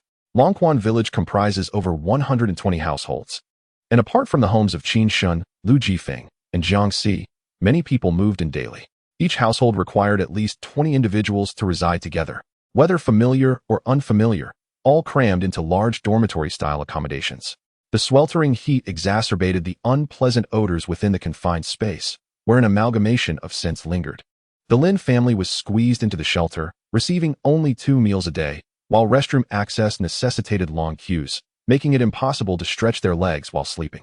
After enduring a lengthy wait, they finally received news of a water source and a method to mitigate radiation. Everyone rejoiced at the prospect of relocating and starting anew. However, after several hours of following the procession, they found themselves back in Longquan Village. The village, designated as the base for the refugee camp, had seen their homes appropriated by the authorities. Despite possessing a home, they were forced to continue sharing cramped quarters with others, surrounded by the stench of waste. Although the conditions were marginally improved compared to before, they remained far from satisfactory. The Luo family was equally astonished to discover that the village they had desperately fled had transformed into a refugee camp base. They collectively approached Song Hui to explain their predicament and requested to return to their own home. This would allow them to avoid crowding with others and eliminate the need to heed official directives to dig irrigation channels or construct shelters in exchange for food. With a water supply available at the base, they could cultivate their own sustenance. Before them, several others had already sought out Song Hui for similar reasons. He expressed candidly that from the moment you departed this place and accepted assistance from the refugee camp, everything here became irrelevant to you. It was the state that had found a suitable place for everyone to live. If one chooses not to accept the arrangements made by the government, they are free to leave the refugee camp at this very moment. Leave the refugee camp. With no water, no food, and lacking shelter, how could they survive? Sensing the ominous undertones in Song Hui's words, the desire to return to their homes was momentarily abandoned by all. Should they insist on causing a ruckus to reclaim their houses, they would likely be ignored, and even the meager possessions they had would be insufficient for protection. They left in a state of dejection. In the following days, Lin Zhu, being a veterinarian, secured a position tending to the livestock in the refugee camp, earning 10 points a day, just enough to satiate his hunger. The work was not strenuous, and it was indeed the coolest spot in the entire camp. It was said that to ensure the remaining chickens, ducks, and rabbits could breed healthily, several thick layers of insulation had been added. On his first day of work, he moved into the chicken coop and did not return. He felt remarkably fortunate, perhaps even having the chance to pilfer an egg to satisfy his cravings. It was not until the evening that he inadvertently spotted the flickering light from Jiang Xi's home. He inquired with Jiao Quanwen, wondering if Jiang Xi's family also housed 20 individuals. Jiao Quanwen, feeling slighted by Jiang Xi, scoffed dismissively, "Their family is unlike yours. They need not lift a finger to enjoy abundant food and drink while residing in a grand villa." Lin Zhu's eyes widened in indignation. How could this be justified? They were all from the same village, and yet Jiang Xi's family, being murderers, could thrive in the refugee camp like emperors. This is utterly unjust. Jiao Quanwen scoffed. What injustice is there? From the very beginning, they never left Longquan village, yet they have made contributions, received the protection of our camp leader, and acquired several thousand pounds of grain. They are quite fortunate. He deliberately intended to inform Lin Zhu, hoping that Lin Zhu would create trouble for Jiang Xi and the others. If Jiang Xi and his companions erred, they could be punished. Several thousand pounds of grain. Such an astronomical figure for everyone at present. Lin Zhu, consumed by envy and jealousy, hurried back to inform Lin Chenghua. Lin Chenghua, with an arm injured by Jiang Xi's shot, could barely lift it. Upon hearing that Jiang Xi and his group were living so well, he ground his teeth in anger. "Let us go. Gather some people to join us. We'll move into their place and enjoy the finest food and drink." Lin Zhu hesitated slightly. "I heard the camp leader is protecting them." Lin Chenghua's eyes glinted with malice. "Protecting? Nonsense. Why should they receive special treatment just because they are human? If we cannot reside in Jiang Xi's dwelling, then they must return our house to us. That was originally our home." Lin Chenghua's fury intensified with each thought.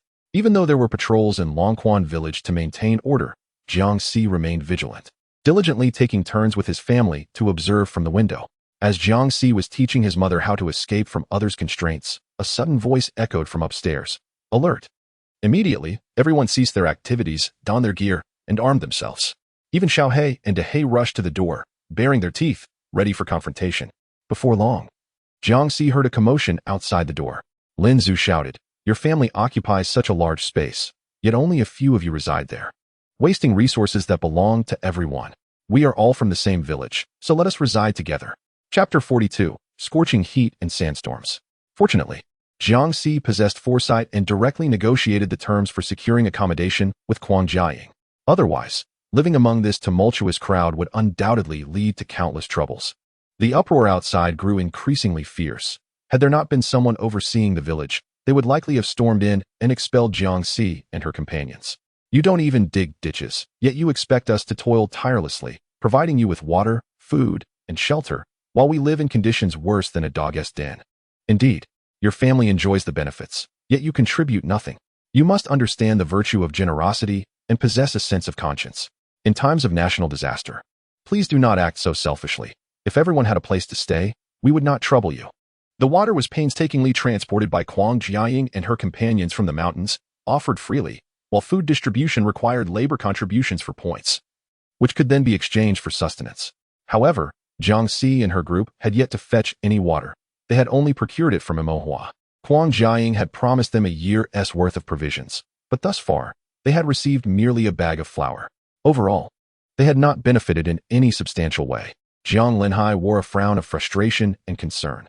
Could it be that Quang Jiaying is instigating trouble merely to force us to move in? Jiang Xi shook her head. He cannot be that idle. Even if our home were larger, it would only accommodate a few more individuals. With such trivial energy, it would be better spent on enhancing infrastructure and building homes. Zhang Qingfang furrowed her brow, pondering whether our reluctance to partake in labor was too ostentatious. Indeed, we appeared rather conspicuous, refraining from work, which likely incited speculation that our household possessed abundant resources. This, in turn, bred both envy and resentment, prompting others to conspire against us in secrecy. Jiang Xi remarked that even if we were to engage in labor, people would still covet our standalone residence, and trouble would inevitably follow. "What shall we do now?" Jiang Linhai inquired. Jiang Xi gazed out at the agitated crowd. asserting that since Kwang Jiaying had acquiesced to our terms, he must honor them. If we refuse to open the door and they create a ruckus outside, I cannot believe he would remain oblivious to the commotion. Should he deem public outrage irreversible and demand we relinquish our home, there would be little reason to stay. With so many people around, every action would be scrutinized. It would be wiser to seek refuge elsewhere. After all, the colossal mushrooms in my space have already flourished, providing us with an escape route at any moment. Shin Baoying expressed her concerns, asking if Kwang Jiaying denies them entry. Will we need to participate in labor to earn credits in the future? If we abstain, might our situation be exposed over time? Even if Kwang Jiaying supplies them with the promised food, it raises suspicion regarding their confidence in avoiding labor while ensuring they never face hunger. Jiang Si observed the thermometer hanging on the wall and addressed the group. The temperature has dropped several degrees in the past few days, and I sense rain is imminent. They likely have little time to concern themselves with us. With Jiang Si's decisive plan, the group found solace. Outside the door, Lin Zhu furiously pounded on their iron gate, exclaiming, "Do not presume that hiding away will spare you from consequences. Come out immediately."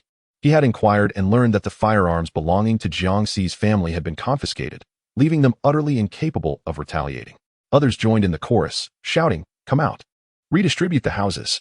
Jiang Si's residence, far superior to the makeshift shelters of others, was rumored to hold several thousand pounds of grain. Originally, it was not Lin Zhu who incited the crowd, but upon hearing the news, many gathered at Jiang Si's doorstep, clamoring with fervor. Kwang Jiaying went to South City to report on the situation at the Longquan village refugee camp, while Song Hui took a group to dig a water channel. Currently, Jiao Weisong held the most authority at the camp. He brought a few individuals to assess the situation but was met with demands for explanation. His attempts to rationalize the situation only infuriated the crowd further. They believed that Jiang Si had somehow ingratiated herself with Kwang Jiaying to obtain such privileges, leading to an even more frenzied assault on the door. Jiao Weisong, accompanied by only a few, was pushed aside, still feigning authority as he shouted, "What are you doing? What is this? They have earned their position." At that moment, his words held little weight, spoken so softly that hardly anyone could hear. The door and windows echoed with the sounds of relentless pounding, while some desperately attempted to pry open the door and shatter the windows. Shin Baoying, witnessing the chaos outside, felt a surge of anxiety. "CC, what will we do if they break in?" Though their firearms had been confiscated, bows and nail guns could still offer some means of self-defense. The key concern remained. If they were to injure someone, would they face repercussions?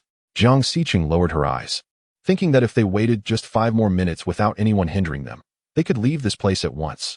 Shin Baoying furrowed her brow in concern. "But where can we go?" No sooner had the words left her lips than the torches outside extinguished simultaneously, and the previously restless crowd fell into an eerie silence. In that instant, Jiang Si felt the temperature drop sharply. The howling wind roared like a ferocious dragon in everyone's ears. The crowd erupted in delighted exclamations. "Is it going to rain?" The windows on the second floor rattled violently, and the excitement among the people intensified. "It's going to rain! It's going to rain!" Yet, as Jiang Si listened to the roaring wind, she sensed that rain was not imminent. According to the sequence of events from her previous life, a fierce sandstorm would sweep through before the sudden downpour. It was a sandstorm that had torn the roof off their home, compelling them to leave this place. This time, however, she had reinforced the roof, and such a calamity should not occur again. Just as this thought barely settled in her mind, the joyous shouts outside turned into frantic cries for help. The parched ground, which had cracked under the relentless heat for months, mercilessly kicked up clouds of dust and debris, violently assaulting everyone present. Those with even the slightest lightness in their frame found themselves struggling to maintain their footing, nearly swept away. The air, now compromised by the sandstorm, became thin and suffocating.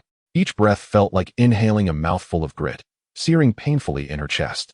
Suddenly, someone was lifted by the wind and crashed heavily against the remnants of Jiang Si's family's already diminished courtyard wall. With a resounding crash, the courtyard wall collapsed, and under the murky moonlight, a vague silhouette emerged, swirling like tumbleweed, crashing heavily against a tree stump, followed by anguished cries for help. Lin Zhu and Lin Xinghua sensed the impending danger, desperately gripping the iron gate of Jiang Si's home. "Open the door and save us. Open the door." Jiang Si peered through the opening, observing not only Lin Zhu and Lin Xinghua clinging to their gate, but also a throng of others desperate to enter.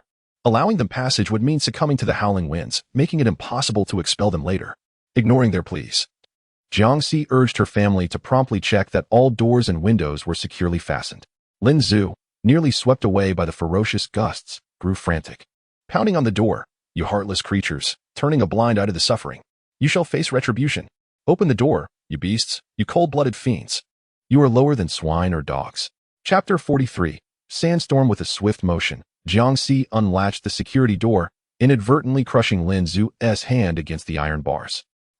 As Lin Zhu recoiled in pain, a fierce sandstorm surged, toppling several individuals as if they were mere kites severed from their strings. Lin Chenghua, with only one hand free, found his vision obscured by the swirling dust, tears streaming down his face, rendering him a pitiable sight. Jiangxi, we are all from the same village.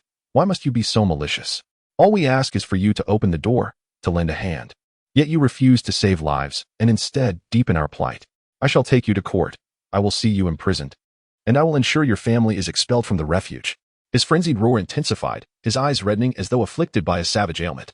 The sound of the wind grew increasingly intense, and Jiangxi curled her lips in a cold smirk, declaring, I see you have no chance now. Suddenly, a tree stump as thick as a thigh hurtled towards them at an alarming speed. Lin Chenghua's pupils constricted in shock, and in an instant, he and the others were violently swept away. Jiangxi lowered the iron curtain, yet the howling wind outside continued to echo relentlessly. Turning around, she felt a slight irritation in her eyes, likely due to the sand that had entered them moments before. Rubbing her eyes directly could potentially lead to bacterial eye infections. After gently wiping her eyes with a clean, damp towel, the burning sensation subsided significantly, allowing her to apply some eye drops.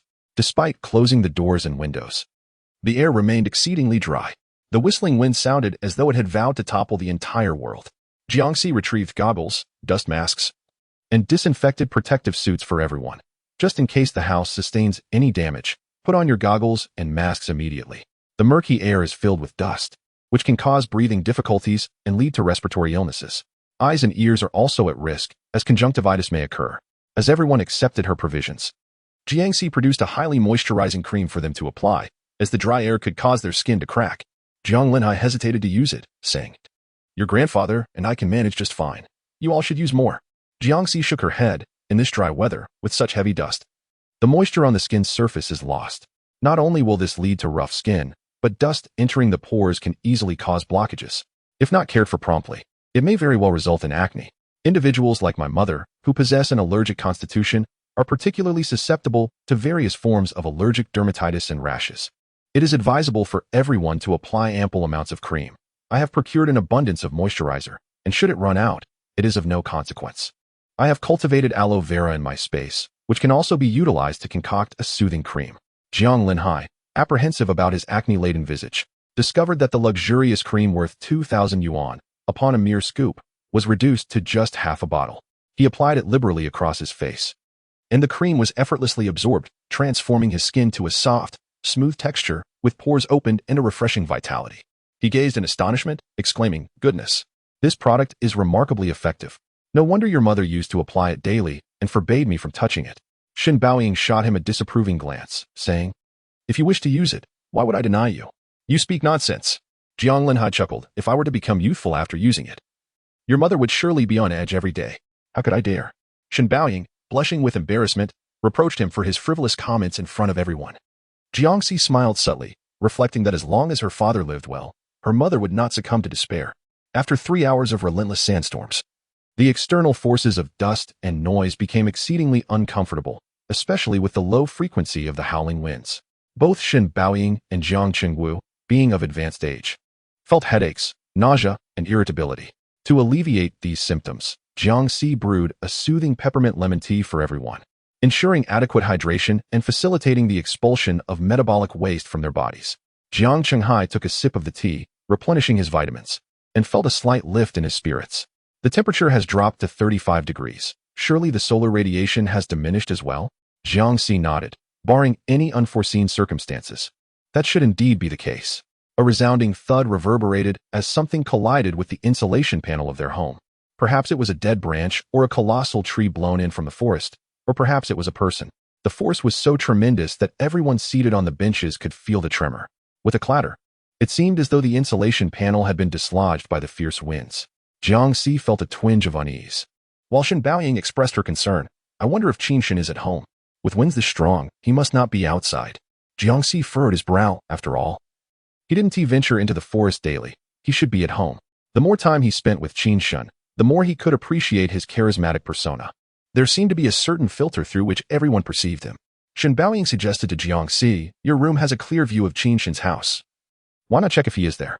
The group unanimously agreed. Indeed, they had often troubled him lately, and it would be quite remiss not to offer help when he truly needed it amid such a tempest.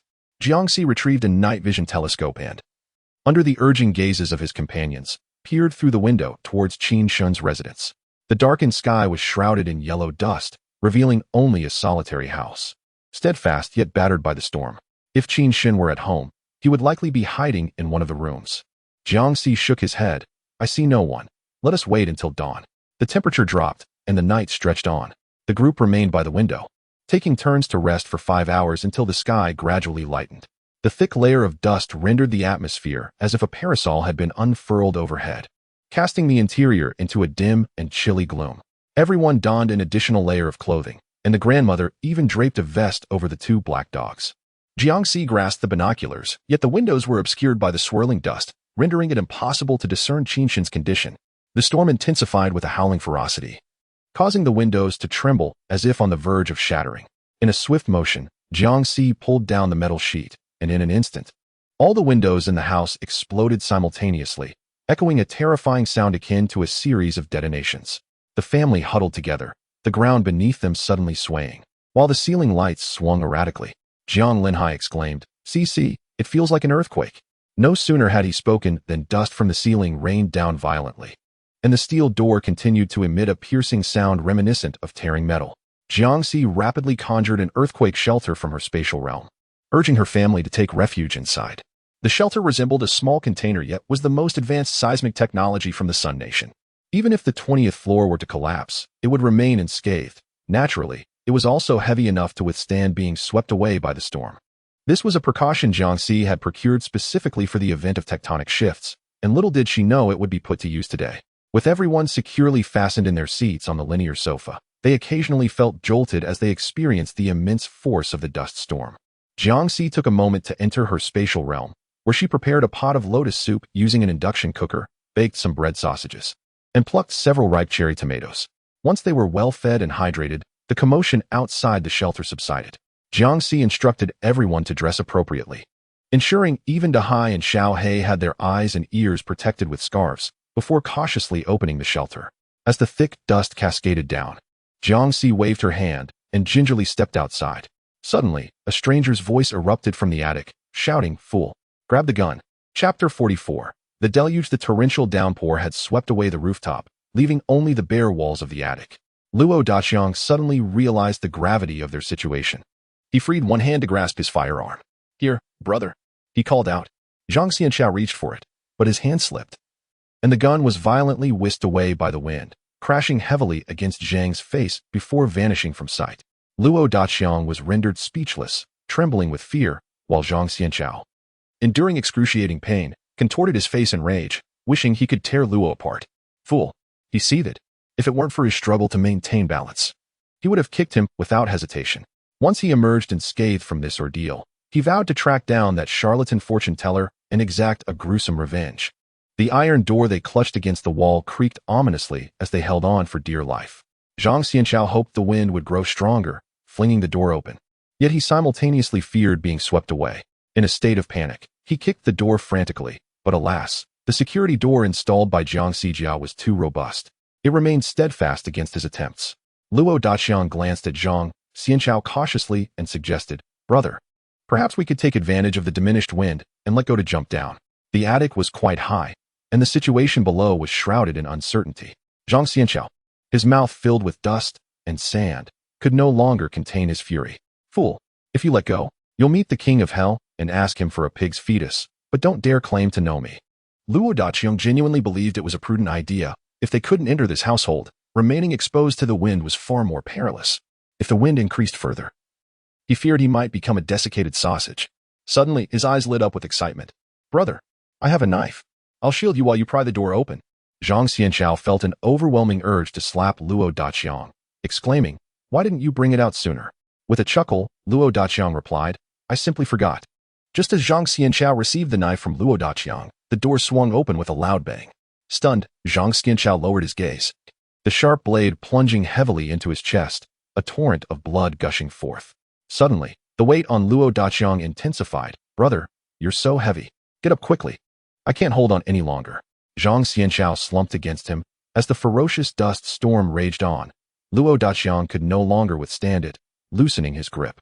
They shot through the swirling dust like meteors, their silhouettes streaking across the tumultuous sky. Jiang Linhai peered out from behind Jiang Si, asking, "Where are they?" Jiang Si pointed upwards. They flew away. Oh. The next moment, Jiang Linhai was left in shock at the devastation of their attic. The entire space was reduced to a few steel bars clinging to remnants of concrete. The roof entirely vanished. Jiang Si had believed that reinforcing the ceiling would prevent such calamities, yet she had underestimated the might of the dust storm. Fortunately, the first and second floors remained stable, allowing them to continue residing there. However, after only a brief moment, a considerable amount of dust began to infiltrate the space. Jiang Si's goggles were nearly obscured. As she reached to wipe them clean, she caught a glimpse of Qin Shin's figure in the distance. She tiptoed to observe closely as he held a piece of wood, hammering away as if repairing the windows on the second floor. In the midst of such a colossal dust storm, Qin Shin appeared to be wearing nothing but a woven head covering, lacking even sunglasses or a mask. Jiang Si called out to him loudly, "Qin Shin, I have brought you something. If I leave it in the yard, will you be able to retrieve it?" Qin Shin's indistinct figure suddenly stood still, and after a brief moment, his deep voice resonated, "I can." Jiang Si exhaled in relief, swiftly producing a woven bag. She carefully wrapped the face cream, goggles, for dust masks, and protective clothing in foam paper. After forming a sturdy bundle, she added 2 large bricks to the bag, with a chain secured around her waist. Her companions pulled from behind as the fierce wind howled, making it difficult for her to maintain her footing. She exerted herself to throw the woven bag, shouting to Qin Shin, "Did you see it?" Qin Shin moved with unwavering steadiness, as if traversing solid ground amidst the sandstorm. He picked up the bag and waved his hand deliberately. "I've got it. Thank you." Jiang Si replied loudly, "You're welcome." She then cautioned him, "The wind is too strong. Do not venture out carelessly." "All right." The metal chain clinked in the gusts, and seeing Jiang Si struggle to remain upright, Jiang Linhai and the others quickly retracted the chain, safely pulling Jiang Si back inside the house. Once the door was closed, Jiang Si realized, somewhat belatedly, just how formidable Qin Shin's skills were, even in such fierce winds. He seemed unaffected. The sandstorm raged unrelentingly for 2 days, completely filling the first floor of their home with dust and debris. The villagers, having been settled in, endured 2 days without the anticipated official supplies and were driven by hunger to venture out, tethered to stones, to retrieve a meager amount of food. However, the authorities had evidently underestimated the storm's ferocity, and the water they had stockpiled was nearly depleted. The stored grain was yet to be transported from the original refuge camp. Fortunately, it had not arrived, for otherwise, it would have been swept away en route. As the community prayed fervently for the sandstorm to dissipate, the temperature plummeted to a chilling 10 degrees Celsius. Due to the oppressive heat, most individuals donned only light garments, crowded in a house teetering on the brink of despair, soon embroiled in disputes over a single winter coat or a thin blanket.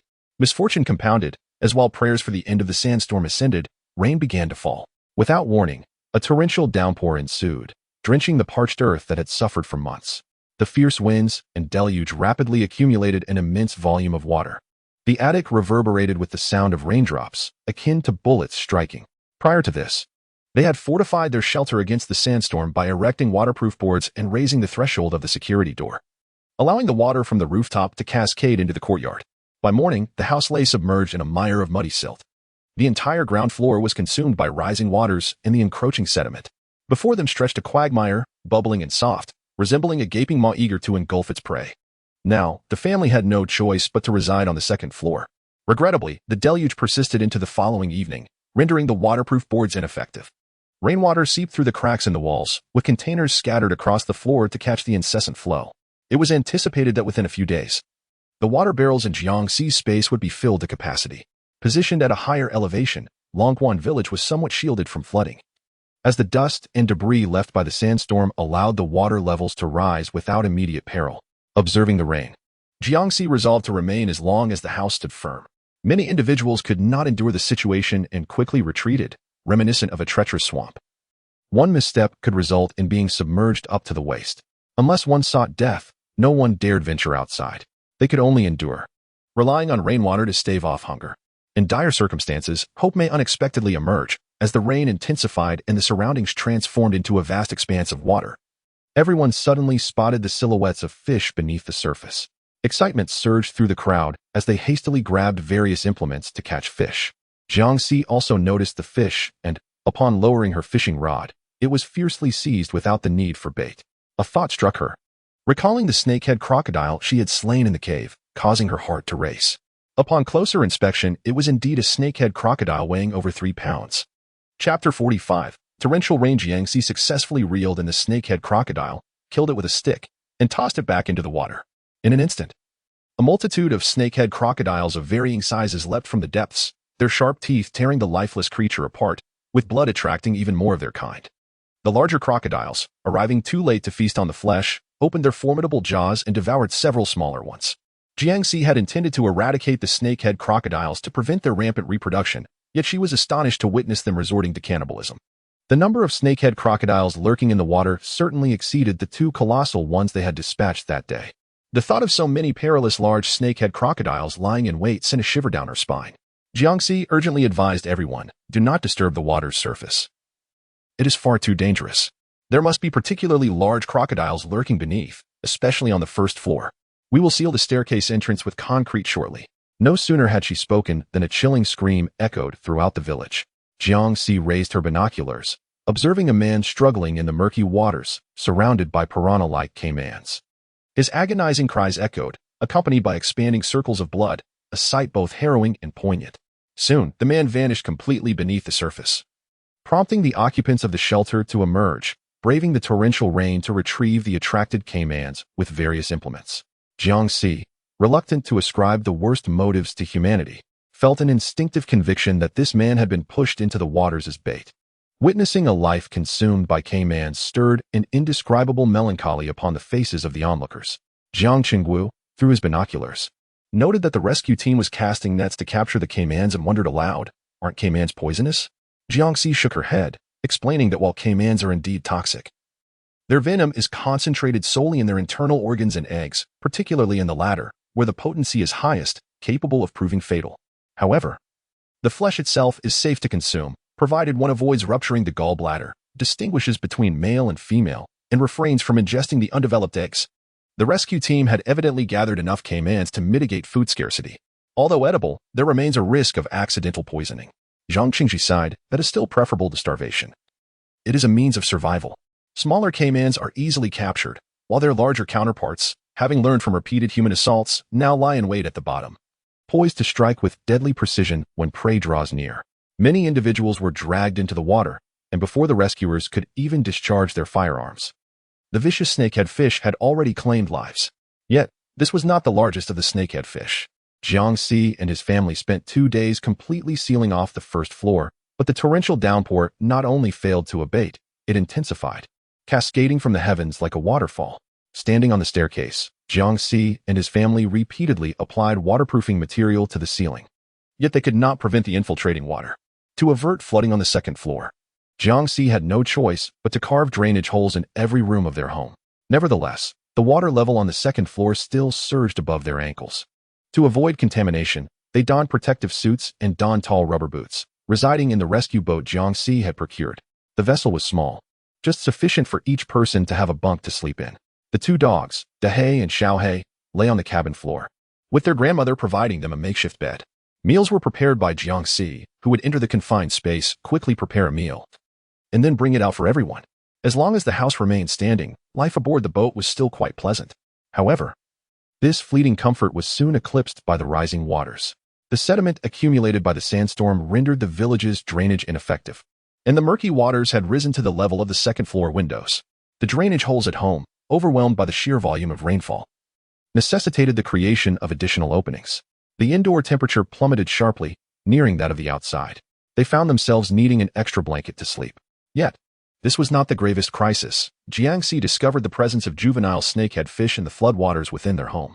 These ferocious carnivorous creatures, albeit tiny, exhibited a remarkable degree of aggression. Jiangxi, accompanied by her family, endeavored to catch fish using a net, administering substances into the water in an attempt to eradicate the voracious snakehead fish. The echoes of gunfire rang out in rapid succession, only to be abruptly interrupted by the explosion of a grenade. Despite the torrential downpour, the sound was unmistakably clear. This marked the first occasion that the rescuers resorted to the use of grenades. Jiangxi's instincts warned her of impending danger. As she raised her binoculars, she was astounded by the sight before her. Dozens of colossal snakehead fish, measuring nearly 2 meters in length, encircled the crumbling structure, preying on their unfortunate quarry. Among the victims were both their own kind and disoriented humans, who cried out in terror for the rescuers to obliterate the snakehead fish. If a grenade successfully struck its target, there was hope. However, if it missed, the snakeheads would mercilessly batter the beleaguered dwelling with their formidable, armor-like backs. Smaller snakehead fish could be dealt with using firearms, but the larger specimens, weighing over 100 kilograms and measuring more than a meter in length, had scales impervious to bullets, rendering ordinary individuals utterly defenseless. Desperate to escape the perilous surroundings, they fashioned makeshift boats and plunged into the water, only to vanish without a trace moments later. The rescuers hesitated to deploy their lifeboats for a rescue mission. The anxiety of Zhao Weisong was palpable. If the rain continued unabated, all would succumb to these mutated snakehead fish. He turned his gaze toward the clogged drainage outlet in the village, commanding his soldiers to use grenades to blast it open at any cost. Once the water was drained, safety would be assured. Jiangxi, doubtfully contemplating Zhao Weisong's ability to clear the drainage, felt an inexplicable pain surge through her chest, abdomen, and entire body as she resolved to leave this place. Like the piercing of needles, a dense discomfort enveloped her, provoking feelings of irritation and melancholy, yet still within the bounds of endurance. Jiangxi suspected the energy stone was at fault, believing that with a little patience, the ordeal would soon pass. However, as the night deepened, an all-consuming burning sensation ignited within her, accompanied by excruciating pain that felt as though she were being torn apart. Jiangxi groaned in agony, prompting her companions to spring into action, encircling her with flashlights. "Cici, what is happening to you?" they inquired anxiously. With a pale countenance, veins prominently bulging, and her damp hair clinging to her ears, she resembled a sorrowful mermaid who had just emerged ashore, stripped of her legs. Summoning her strength, she managed to sit up and swallowed 5 painkillers, intending to reassure her friends that she was fine. Yet, a sudden wave of intense pain struck her chest, transforming her words of comfort into a helpless scream. Having endured a decade in a post-apocalyptic world, Jiangxi had acquired a semblance of medical knowledge. Yet she was baffled by her condition. Fearing the possibility of an unforeseen calamity, she forced herself to remain composed, conjuring various essential provisions from her space. However, before she could fully retrieve them, darkness enveloped her, and she succumbed to unconsciousness. Chapter 46. The Deluge. Cici. Cici. Cici. Her friends called out urgently. Yet despite their attempts to revive her by pressing on her acupoints, she remained unresponsive. Jiang Xinwu felt her forehead. Her temperature was not high, but rather slightly low. Nevertheless, the expression of torment on Jiangxi's face persisted, unyielding even in her unconscious state. Jiang Xinwu perused several medical texts. Yet his lack of experience rendered him scarcely more than a barefoot doctor. Frustrated by his impotence, he clenched his teeth and suggested, "Perhaps we should summon Qin Shen to give it a try?" The group, utterly at a loss, recognized that Qin Shen was their sole physician, their only lifeline. Even though the items within the room might raise Qin Shen's suspicions, they felt compelled to attempt it. Jiang Linhai promptly declared, "I shall go fetch him." Shen Baoying, in a state of acute anxiety yet retaining a modicum of reason, interjected, "You must first ascertain whether he is willing to come." While Qin Shen was indeed a commendable individual, the peril lurking outside in the form of ferocious snakehead fish posed a formidable risk. Even if he managed to reach Qin Shen's residence, the return journey would be fraught with danger. Moreover, Qin Shen and Cici were not romantically involved. Such a considerable risk would deter anyone from willingly stepping forth. Shen Baoying's words struck a chord with Jiang Linhai, who furrowed his brow and replied, "Then I shall attempt to contact him from CC's room." The torrential rain cascaded between the two houses, resembling a heavy curtain of water. The relentless patter of rain served as a natural sound barrier. Jiang Linhai cupped his hands and shouted, "Qin Shen, can you hear me?" All that met his call was the frigid sound of rain. The entire family joined in, calling out, "Qin Shen, Qin Shen, our Cici is unwell. Would you be so kind as to take a look?" Still, no response echoed back. Jiang Linhai felt a wave of despair wash over him, pondering. Could it be that he heard us yet chooses not to come? Shen Baoying, suppressing her tears, remarked, "It is only natural for him to be reluctant." Suddenly, a loud crash resounded as something struck the wall of their home. The family was momentarily stunned, quickly followed by an overwhelming surge of joy. It appears that it was thrown from Qin Shen's home. Jiang Linhai picked up the stone wrapped in plastic and extracted a note from within. As everyone gathered around to read, they found a few concise and clear words. "Don't worry, Wait for me to arrive. Shen Baoying clutched the note, overwhelmed with joy, exclaiming, Qin Shen is truly wonderful. Jiang Linhai expressed his concern, saying it is too dangerous for him to wade through the water. I should row over to fetch him. Jiang Qingwu shook his head. With such heavy rain and the presence of giant catfish, you cannot row alone. We will go together. Let us take the lifeboat down immediately. He then turned to Zhang Qingji, advising, if we do not return, please take good care of yourselves. Tears welled in Zhang Qingji's eyes as she nodded, choked with emotion. Just as Jiang Linhai laid Jiang Si on the wire bed in the room, a knock resounded at the window. Everyone turned in astonishment, eyes wide with disbelief. Qin Shen, inexplicably, was clinging to the window amidst the tempest. Suddenly, a massive catfish leapt up, its gaping maw aimed at Qin Shen. The group's expressions froze in terror as. In that fleeting moment, Qin Shen delivered a powerful kick, akin to a steel clamp, sending the creature reeling. The catfish had not anticipated that its prey would dare to retaliate. Unforeseen was the swiftness of Qin Shen's strike, which left the catfish dazed. Its nose askew and several teeth knocked out. With a splash, it plunged back into the water, fleeing in haste. Jiang Linhai was the first to regain his senses. He swiftly opened the window and pulled Qin Shen inside, breathlessly asking, how did you manage to get here? Noticing the absence of a boat beneath the window, he found it utterly perplexing. Qin Shen, unfazed, replied, I swam over from the back. He was drenched from head to toe, and there was no doubt about it. Everyone hurried to offer him towels, hot water, and dry clothes. While Qin Shen was attending to Jiang Si's medical needs, Shen Baoying swiftly went to close the door of the room where the lifeboats were being prepared for deployment. Qin Shen reached out to feel Jiang Si's pulse, and her eyelashes fluttered slightly, her previously furrowed brow relaxing a little. Jiang Qingwu's eyes brightened, wondering if Qin Shen had knowledge of traditional Chinese medicine. Jiang Linhai anxiously inquired, Xiao Shen, what has happened to CC? Can you discern what is wrong? Qin Shen, pressing Jiang Si's hand, kept his gaze on her face and after a long moment replied, it may be a particularly rare case of acute heart syncope, which I have encountered in reports abroad. The others, puzzled, quickly followed up with questions, is there a way to treat it? Qin Shen responded earnestly, conservative treatment can be employed, including traditional Chinese massage. This left everyone in a state of confusion. Could traditional massage truly address acute heart syncope? The peculiarity of it lingered in the air. But upon seeing Qin Shen's serious demeanor, they swallowed their doubts. Jiang Linhai eagerly asked, Xiao Shen, could you teach us this massage technique? Qin Shen nodded. I will demonstrate once. Pay close attention. Everyone nodded in unison, their expression serious. Qin Shen extended his hand and, following Jiang Si's arm, gradually applied pressure. Occasionally, he would respond to the questions from the Jiang family regarding the necessary force. He pressed for over 2 hours without interruption, concerned that Qin Shen's hand might grow weary. Jiang Linhai offered to take over, but at that moment, as Qin Shen's fingers lifted away, a reflexive instinct prompted Jiang Si to grasp his hand and press it against her chest. The Jiang family stood frozen in shock, while Qin Shen withdrew his hand, only to find it grasped even more tightly by Jiang Si. Frowning, Qin Shen heard her mutter fiercely, if you run again, I'll bite you. Jiang Linhai met Qin Shen's dark gaze and felt an odd sense of guilt, as if Jiang Si had taken advantage of him, his face flushing with embarrassment. Unsure of what to say, Shen Baoying hurriedly nudged Jiang Si, urging, Si, wake up. Let go. Let go.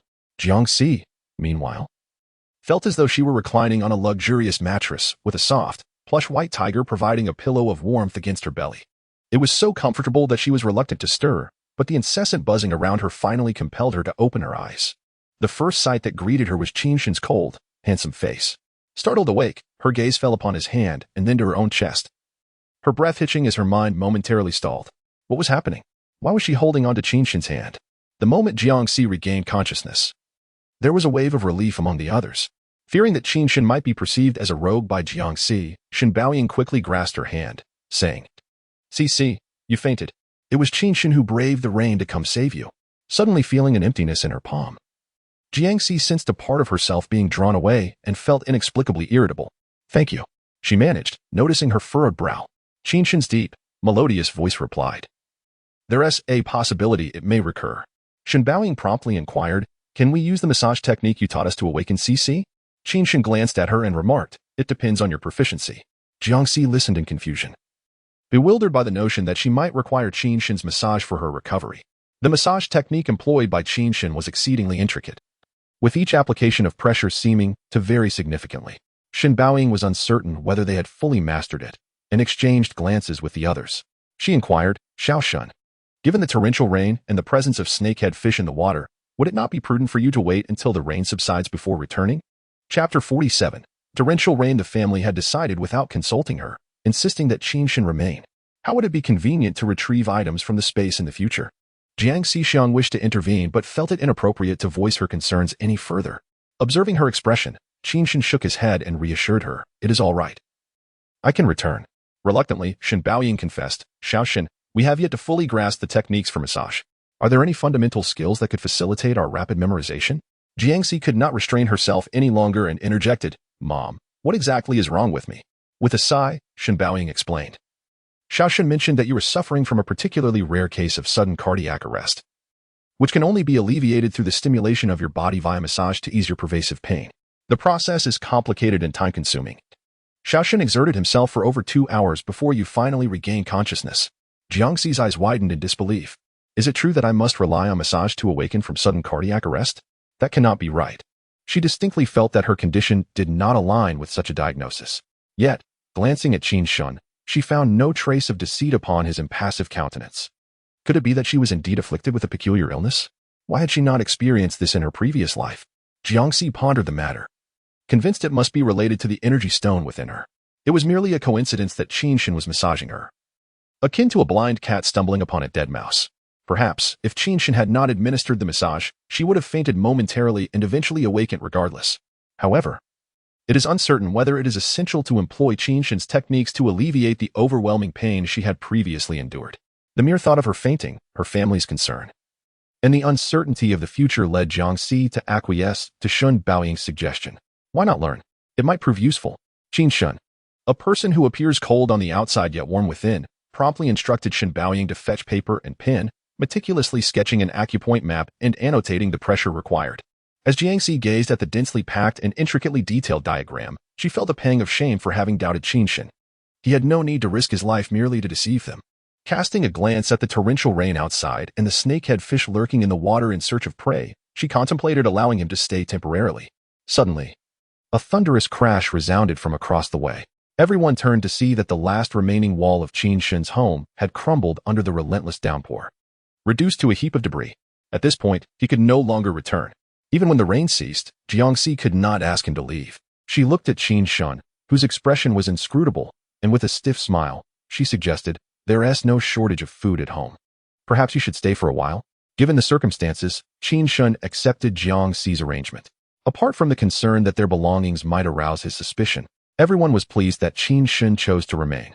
Should their methods prove ineffective, he would be there to assist in an emergency. As Shen Baoying went to prepare a meal for Qinshan, Jiangxi rose and excused herself to help, stepping outside the room to discreetly inquire of Shen Baoying. Has he seen the lifeboat, has he?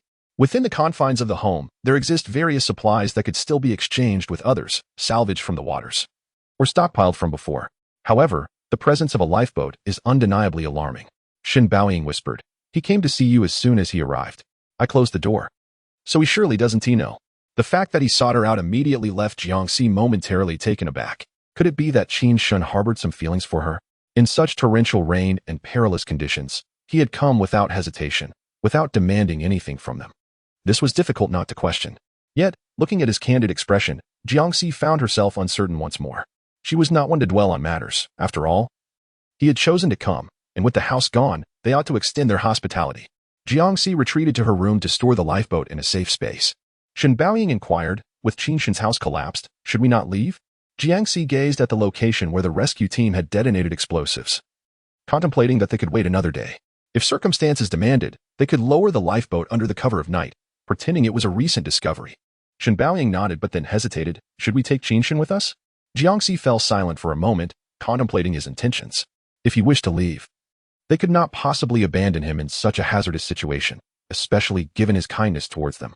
They would take him for a while, deliberately avoiding drawing too much attention, seeking a safe place to reside, and later devising a plan to leave him some food and supplies. Shen Baoying found this approach agreeable. "All right, I'll inform your father and the others to be discreet and not expose our situation. Now, I shall prepare dinner." "Understood." Shen Baoying went to the kitchen to prepare a meal, while Jiangxi added another wooden bed in his father's room, just long enough for Qinshan to sleep. Feeling somewhat embarrassed about accepting their hospitality, Qinshan pointed at the snakehead fish swimming in the water and inquired, Should we catch some? Jiangxi shook her head, replying, No need. We still have provisions at home. Catching snakehead fish is too perilous. Even if we manage to catch some, without salt, we cannot preserve the fish. Qin Shen fell silent, seemingly contemplating how to compensate for their losses. Shen Baoying smiled and reassured him, You are our family savior. There is no need for formality. Please indulge in the food and drink. We may require your assistance again in the future. Jiang Chenwu chimed in, Indeed, Xiaoshen. I am eager to learn how you diagnosed Cici's condition just by taking her pulse. Jiang Linhai, sensing that Qin Shen might feel uncomfortable, quickly arranged the chopsticks and added, Xiaoshen, I have been practicing the techniques you taught me last time and would love to spar with you. This is the perfect opportunity. The warmth of their hospitality made it seem as though Qin Shen was the newlywed son-in-law. Qin Shen nodded composedly, displaying not a hint of awkwardness. While Jiangxi felt she had perhaps overthought the situation, Shen Baoying prepared a sumptuous feast, including sauerkraut stewed with cured meat, sweet and sour dried shrimp, pan-fried ribbon fish, mushroom dumplings, and seaweed tofu soup. All the ingredients were carefully selected to avoid fresh vegetables, so as not to arouse Qin Shen's suspicions. Shen Baoying served Qin Shen a generous helping of various dishes, displaying an enthusiasm that was almost overwhelming. Qin Shen accepted graciously, offering a polite compliment on the deliciousness of the meal. In the warmth of familial harmony, Shen Baoying intended to offer the cured meat bones to the dogs, Dahe and Xiaokai. However, upon glancing down, she noticed the typically enthusiastic eaters, Dahe and Xiaokai, retreating timidly into the corner, their large, watery eyes filled with trepidation. Despite her calls, they remained hesitant, fear etched upon their faces. Jiang Linhai inquired curiously, What is the matter? Are they unwell? Jiangxi speculated, Perhaps not. They might still be unfamiliar with Qin Shen's presence, but they will surely adjust in due time. Qin Shen lifted his gaze, casting a quiet glance at Dahe and Xiaokai.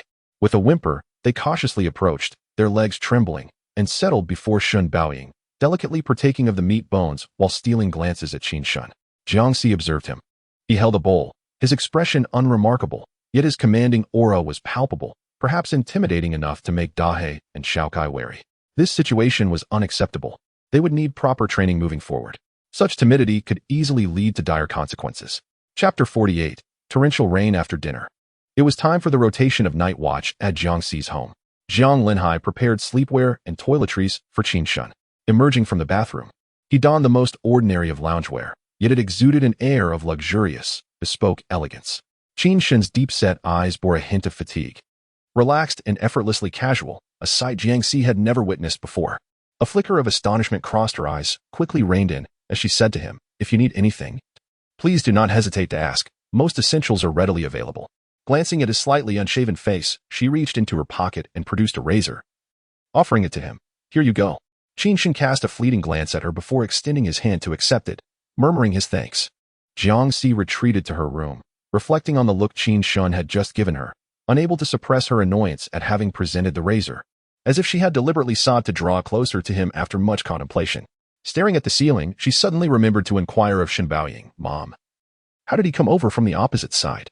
Shen Baoying sat up on the bed, recalling the moment of Qin Shen's unexpected arrival. Her tone tinged with excitement. He claimed to have swum across, arriving in no time at all. We were all quite frantic upon seeing him. It brought tears to our eyes. Perhaps a few minutes? Less than 2, I believe. While your father and I were still engaged in conversation, he had already appeared.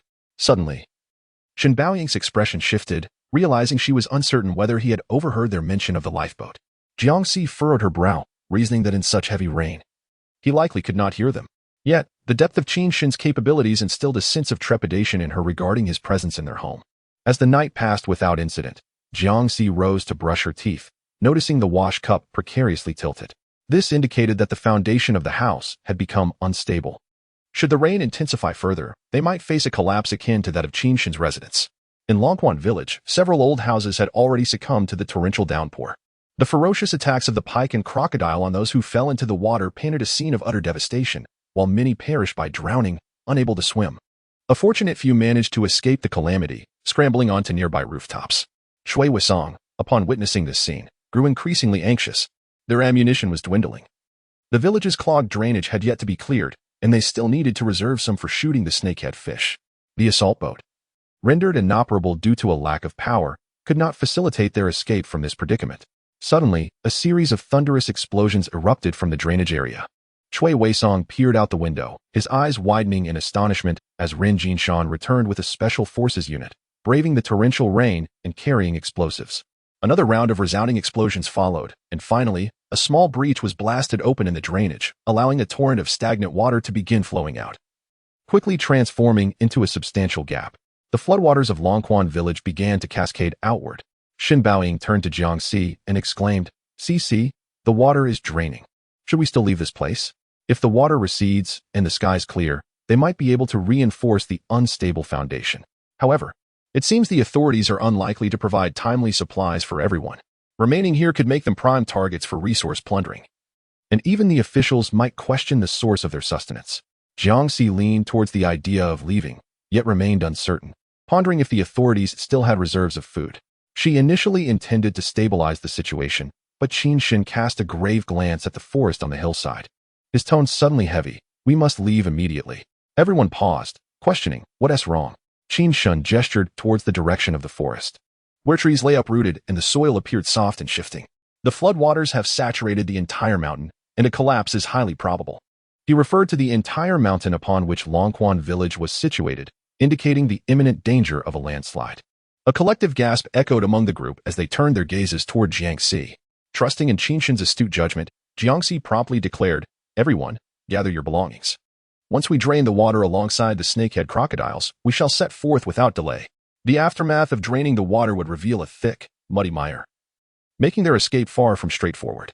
In truth, Jiangxi planned to discreetly unveil the lifeboat come nightfall, allowing everyone to glide away with the current. As the group busily packed their belongings, streamlining their loads, night fell, and suddenly, Jiangxi exclaimed, "Come quickly, a lifeboat has surfaced." Previously, rescue personnel had been dragged underwater by the snakehead crocodiles, and the lifeboat had capsized, providing Jiangxi with a perfect pretext. The others observed Qin Shin's expression closely, and upon noticing his lack of reaction, they secretly sighed in relief, feigning exuberance. "How wonderful! We can row the boat away." They transferred their belongings onto the lifeboat, coordinating their movements to paddle forward. Before long, they caught the attention of Jiao Weixing. Upon witnessing the snakehead crocodiles attacking them, Jiao Weixing was perplexed, having drained the water. Why did they choose this moment to depart? Did they fear their house would collapse as well? Qin Shin struck a snakehead crocodile with his knife, forcing it back, while Jiao Weixing scoffed, wishing for their demise. Lu Jifeng, who was observing with a torch from the window, knew that Jiangxi's house was sturdy and would not easily succumb to collapse.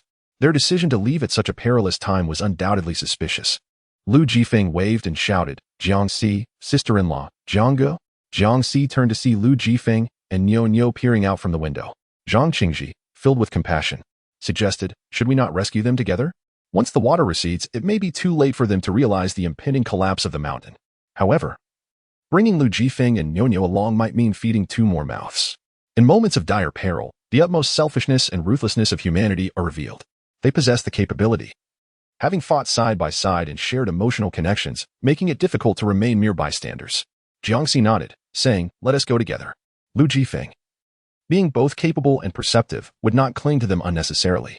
As everyone fought off the attacking snakehead fish, they moved closer to Lu Jifeng's residence. Jiangxi shouted, "The mountain is about to collapse. Gather your belongings and come with us." Upon hearing Jiangxi's call, those in the village who had mocked them as fools suddenly panicked. No way. How could such a massive mountain simply collapse?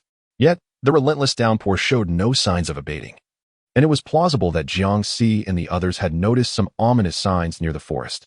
In a frenzy, the villagers waved to Jiangxi and the group, pleading, "Save us! Save us!" Having endured so much, their will to survive intensified. Lu Jifeng's expression shifted to one of alarm. He unhesitatingly believed Jiangxi's warning. Swiftly, he assisted Niu in donning a life jacket, seizing an emergency supply pack and tossing it onto Jiangxi's lifeboat. After placing Niu onto the lifeboat, Lu Jifeng retrieved a large, cumbersome box from the window, lowering his voice to inform Jiangxi, "This box is filled with firearms." Chapter 49. The deluge. Lu Jifeng leapt onto the lifeboat, which was already at full capacity, leaving no room for another soul. Others observed Jiangxi's indifference towards them and retaliated by hurling stones and knives, while also using the flesh of snakehead fish to lure more of these creatures to attack. Lu Jifeng and his grandfather rowed vigorously, while Jiangxi and Qin Shin served as the primary assailants against the snakehead fish. The lifeboat was carried downstream by the torrent, and the rescue personnel inquired of Zhao Songwei, deputy team leader, "Should we retreat?" With darkness enveloping the area, Visibility was poor. Should they delay, the entire Longquan village could collapse, endangering their lives. One should never underestimate the worst-case scenario. The initial motivation for relocating to Longquan village stemmed from the discovery of a water source within the nearby forest, along with gigantic mushrooms that offered refuge from the scorching sun. However, now that the oppressive heat had subsided, Longquan village stood in a remote location with the looming threat of collapse. Song Yao was missing, and Quang Jiaying had sought refuge at the southern city's shelter center, which he was tasked with overseeing. Jiao Wisong narrowed his eyes and gazed in the direction of Jiangxi's lifeboat, instructing everyone to prepare for evacuation and to have Ren Jinshan obstruct the others, asserting, "That is our lifeboat. We must preserve it to rescue more people." Indeed, the area where the water flowed was a steep slope. Once the lifeboat surged forth, there would be no standing water to support it. Jiangxi spotted a group of special forces ahead and urged everyone, mothers and grandmothers, gather your belongings. Losing the lifeboat was inconsequential. Her space contained a luxurious yacht, which was originally a complimentary addition to the lifeboat. Additionally, there were several speedboats and inflatable boats. Safety in water was assured. The snakehead fish were also creatures that feared the strong. Upon realizing they were formidable adversaries, they dared not approach lightly. Jiangxi seized the opportunity to slip into the lifeboat, quietly extending her hand into the box containing weapons prepared by Lu Jifeng. She concealed the armaments within her space, taking precautions against any potential inspections that might arise. Should no inspections occur, she would subsequently return the firearms and ammunition to their original place. Before long, they effortlessly navigated the flooded mouth of Longquan village, the lifeboat gliding several dozen meters before gradually coming to a halt. Ren Jishan, accompanied by his special forces, approached Jiangxi and stated, "We need the lifeboat to rescue more individuals." Jiangxi, having anticipated this, offered no resistance as she led everyone off the lifeboat. Their belongings consisted of suitcases and woven bags, which Shen Baoying secured with 2 stout hemp ropes, making them manageable for carrying. Ren Jinshan's gaze fell upon the box containing Lu Jifeng's weapons. His instinct urged him to have Jiangxi open it for inspection. Just then, a torrential downpour descended, rendering everyone's eyes nearly useless against the deluge. The drainage capacity of Longquan village was evidently overwhelmed by the intensity of the rainfall. Ren Jinshan furrowed his brow, disregarding their predicament, and promptly directed his subordinates to commence rescue operations, continuing to widen the drainage outlet. At the moment Ren Jinshan's attention fixated on the box, Lu Jifeng's face turned ashen. Fortunately, Ren Jinshan refrained from inspecting the box. As he prepared to lift it, Jiangxi interjected, "The rain is too heavy, uncle. Please carry Nyonyo. Let my father handle the box." Lu Jifeng had complete trust in Jiangxi and her companions, and upon initially moving the box, he had resolved to share half of the weapons with them. He nodded in agreement, saying, "Thank you all for your help." Jiang Linhai, having received Jiangxi's instructions, feigned the weight of the box on his shoulder, panting dramatically, as though he were a contender for an Oscar. The path was utterly muddied, making it exceedingly slippery. Even without carrying offerings, traversing the terrain proved arduous, let alone while burdened by them. As the group trudged through the torrential downpour, drenched and caked in mud, they reached the halfway point, where dawn broke upon their arrival at the mountain's base, now submerged in a vast expanse of water. All eyes turned to Jiangxi. In unison they inquired, "Where shall we proceed?" "CC?" Jiangxi had already formulated a plan. "We shall descend the mountain and wade through the waters in search of a secure shelter." Their consensus was unanimous. And after more than 2 hours of laborious travel, they finally reached the foot of the mountain, where the water level had risen to Jiangxi's calves. Along the way, they encountered several aggressive swamp eels, yet fortune favored them. Armed with firearms, and with Jiangxi and Qin Shen's agility, they escaped unscathed. They continued along the road for some time when a thunderous rumble reverberated from behind, prompting them to turn and witness a massive landslide cascading from the mountainside of Longquan village. The road they descended had abruptly fractured into 2 segments, and a torrent of water surged forth, creating a breathtaking waterfall that plummeted with ferocity. It was a spectacle both magnificent and terrifying, instilling a sense of dread. Had they delayed even a moment longer, they might have been buried alive in the very earth beneath them. Once again, they were reminded of the mercilessness of natural disasters. Hoping that Longquan village would not collapse so entirely, allowing any survivors a chance at life, the relentless downpour, coupled with the rising floodwaters, rendered their path increasingly treacherous. Fortunately, Jiangxi spotted a slightly elevated area, where a house still stood defiantly amidst the inundation. They hurriedly entered the structure, only to find the first floor submerged with several bloated corpses, while the second floor harbored skeletal remains gnawed upon by rodents.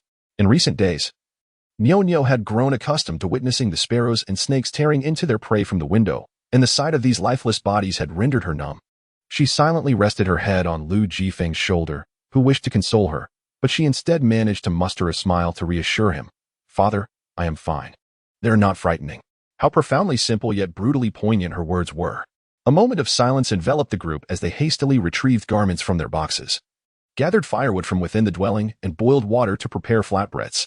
The steaming white bread, paired with the dry, meager fare, was, amidst the hellish circumstances, the most exquisite sustenance one could hope for.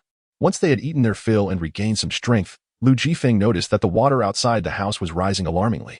Concerned that remaining there would not be sustainable, he surveyed the interior and proposed to Jiangxi and the others. "What do you think about dismantling all the door planks to construct a wooden boat, just in case?" Jiangxi had intended to seize the opportunity to retrieve a luxurious yacht from her space, providing everyone with a secure refuge. However, she could not oppose Lu Jifeng's suggestion and nodded in agreement, saying, "That is indeed a splendid idea.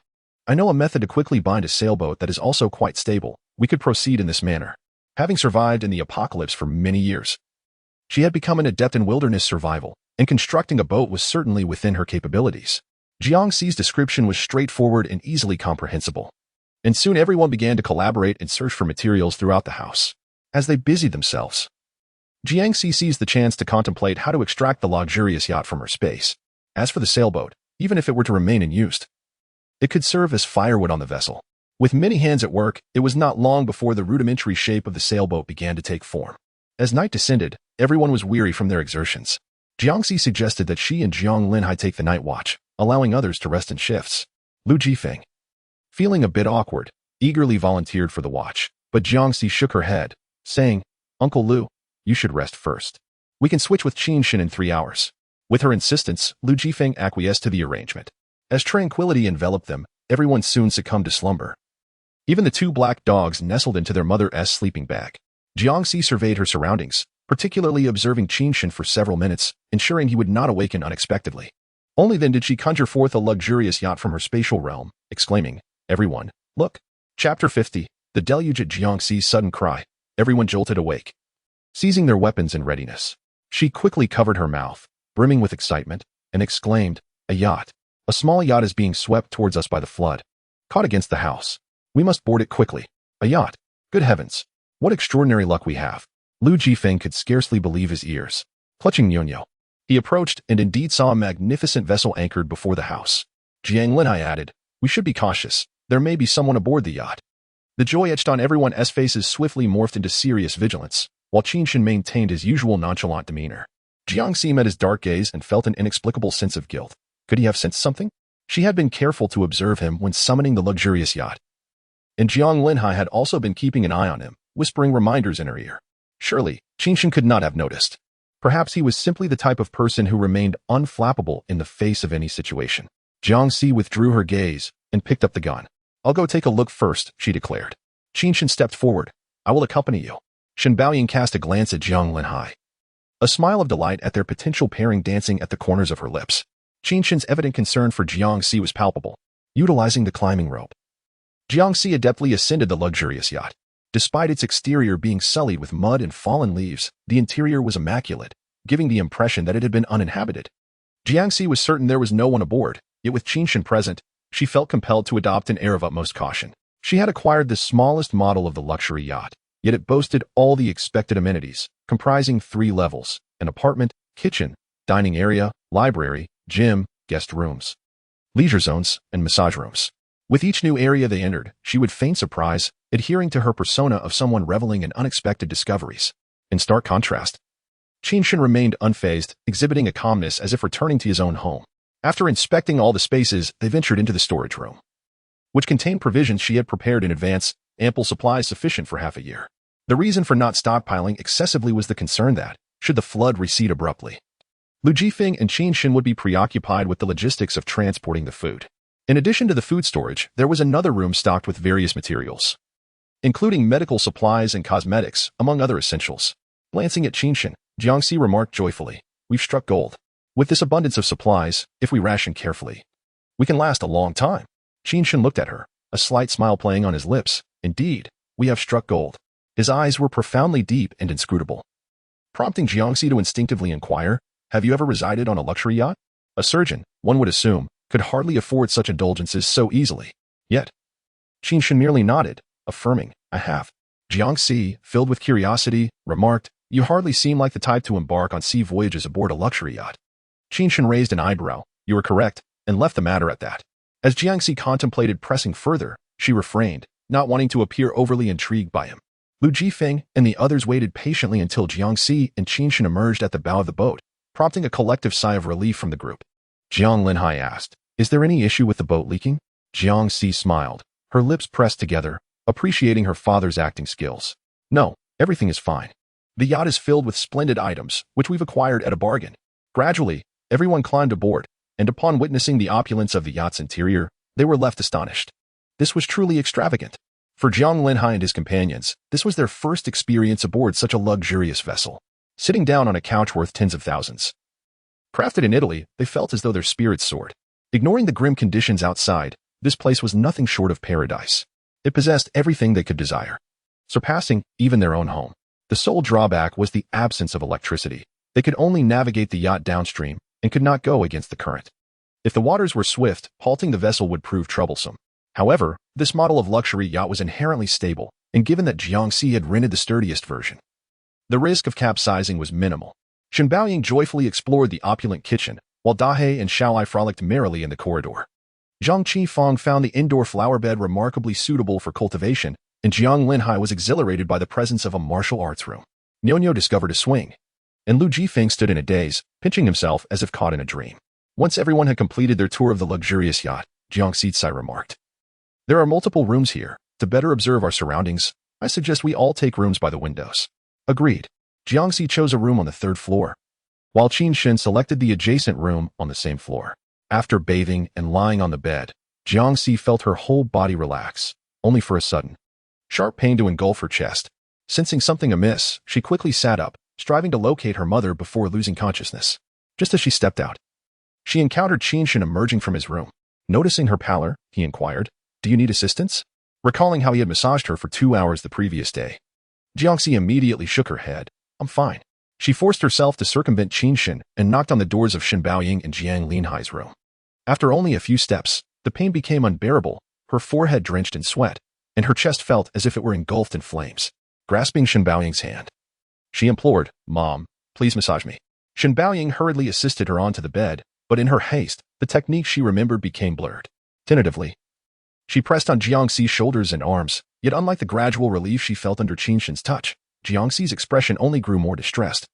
With beads of sweat multiplying on her forehead, it was evident that Shen Baoying's approach was incorrect. Jiang Linhai also attempted to help, but Jiangxi cried out in agony. The pain was inexplicable, as if she were being deliberately tormented. Unlike yesterday, when she could simply faint away, she was now compelled to endure the agony while fully conscious, which only intensified her suffering. Shen Baoying, deeply pained, hurriedly suggested, "Cici, why not call Qinshan?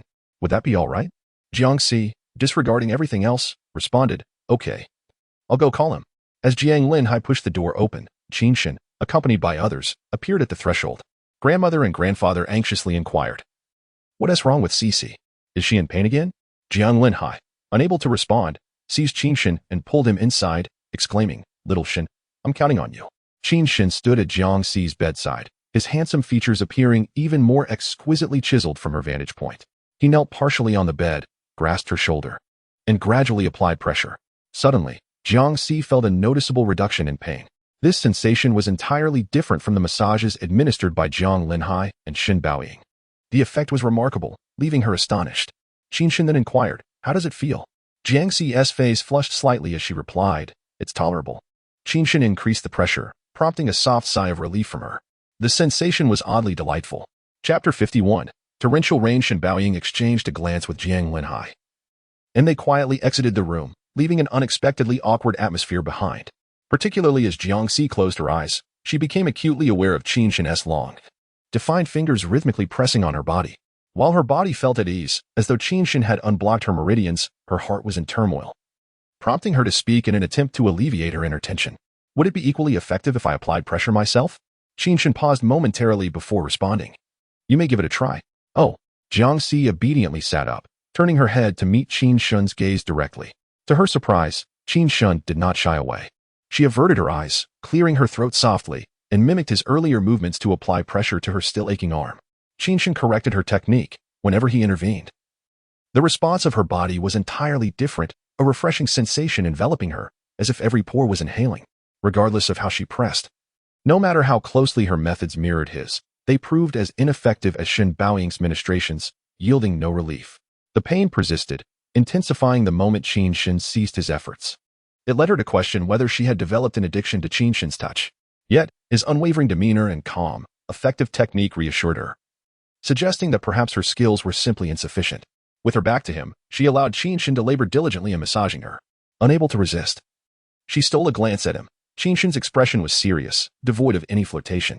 Jiangxi genuinely felt that Shen Baoying's suggestion for him to stay was a wise one. Without his assistance, she could hardly fathom enduring this ordeal. She wondered if her condition was influenced by the energy stone, which she could not extract from her body, fearing that its removal might destabilize her very essence.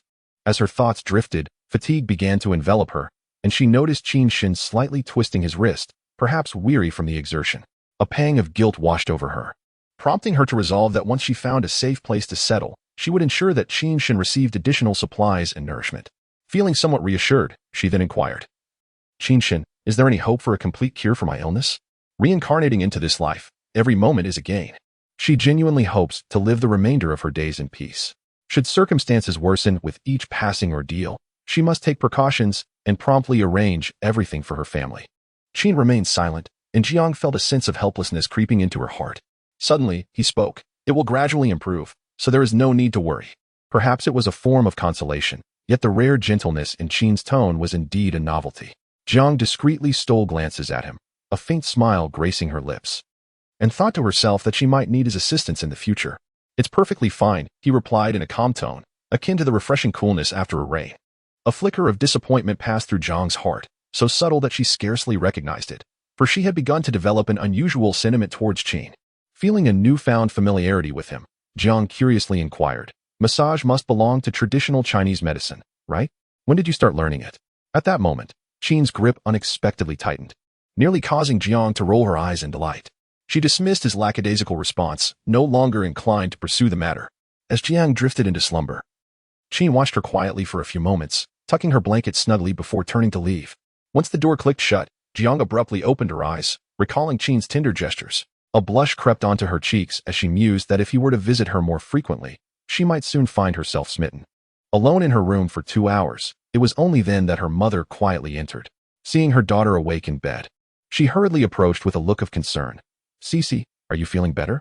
Jiang nodded. "Much better now. It doesn't hurt at all." Shen Baoying felt a slight sense of relief and, with a tinge of guilt, remarked, "Your father and I have been at this for so long. Yet it seems we have achieved nothing for you. We've troubled Qinshan again, and he has spent over 2 hours on this." Jiangxi's expression faltered for a moment, a sudden awareness dawning upon her that something was amiss. Certainly, even if they were novices, the manipulation of acupressure points should yield some effect. Yet, her body reacted solely to Qinshan's touch. This was exceedingly peculiar. Jiangxi narrowed her eyes, increasingly convinced that she might have overlooked something significant. Wait, could it be that he was deliberately misguiding everyone just to get closer to her? Noticing Jiangxi lost in thought, Shen Baoying lifted her chin and said, "Muscle strain, if left untreated, could lead to rheumatic arthritis in old age. You should consider sending him a few medicinal plasters as a token of gratitude, you know?" Jiangxi shot her a glance, instantly discerning the implications of Shen Baoying's thoughts. She was already suspicious of Qinshan, so how could she possibly entertain the idea of forming a relationship with him? However, sending the plasters might serve as a subtle test. Jiangxi readily agreed. "All right."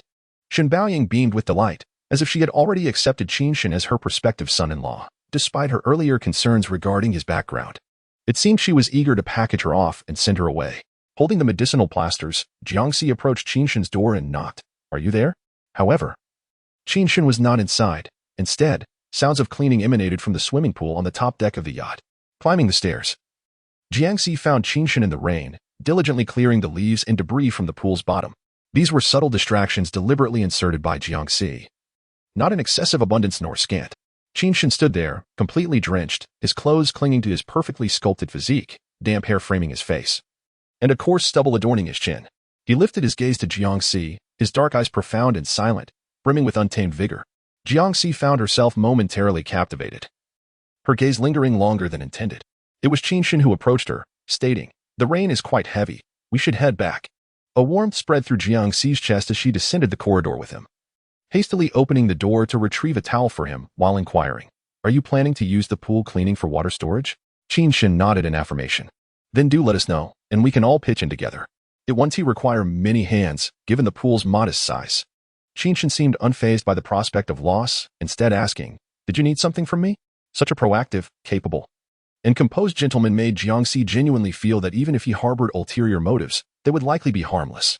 She retrieved a pack of ointment from her pocket, emphasizing, "My mother mentioned that after massaging me for so long, your hands must be sore, so I brought you some ointment." Qin Shin accepted it gratefully. "Thank you." Jiangxi shook her head. "Not at all. It is I who should express my gratitude."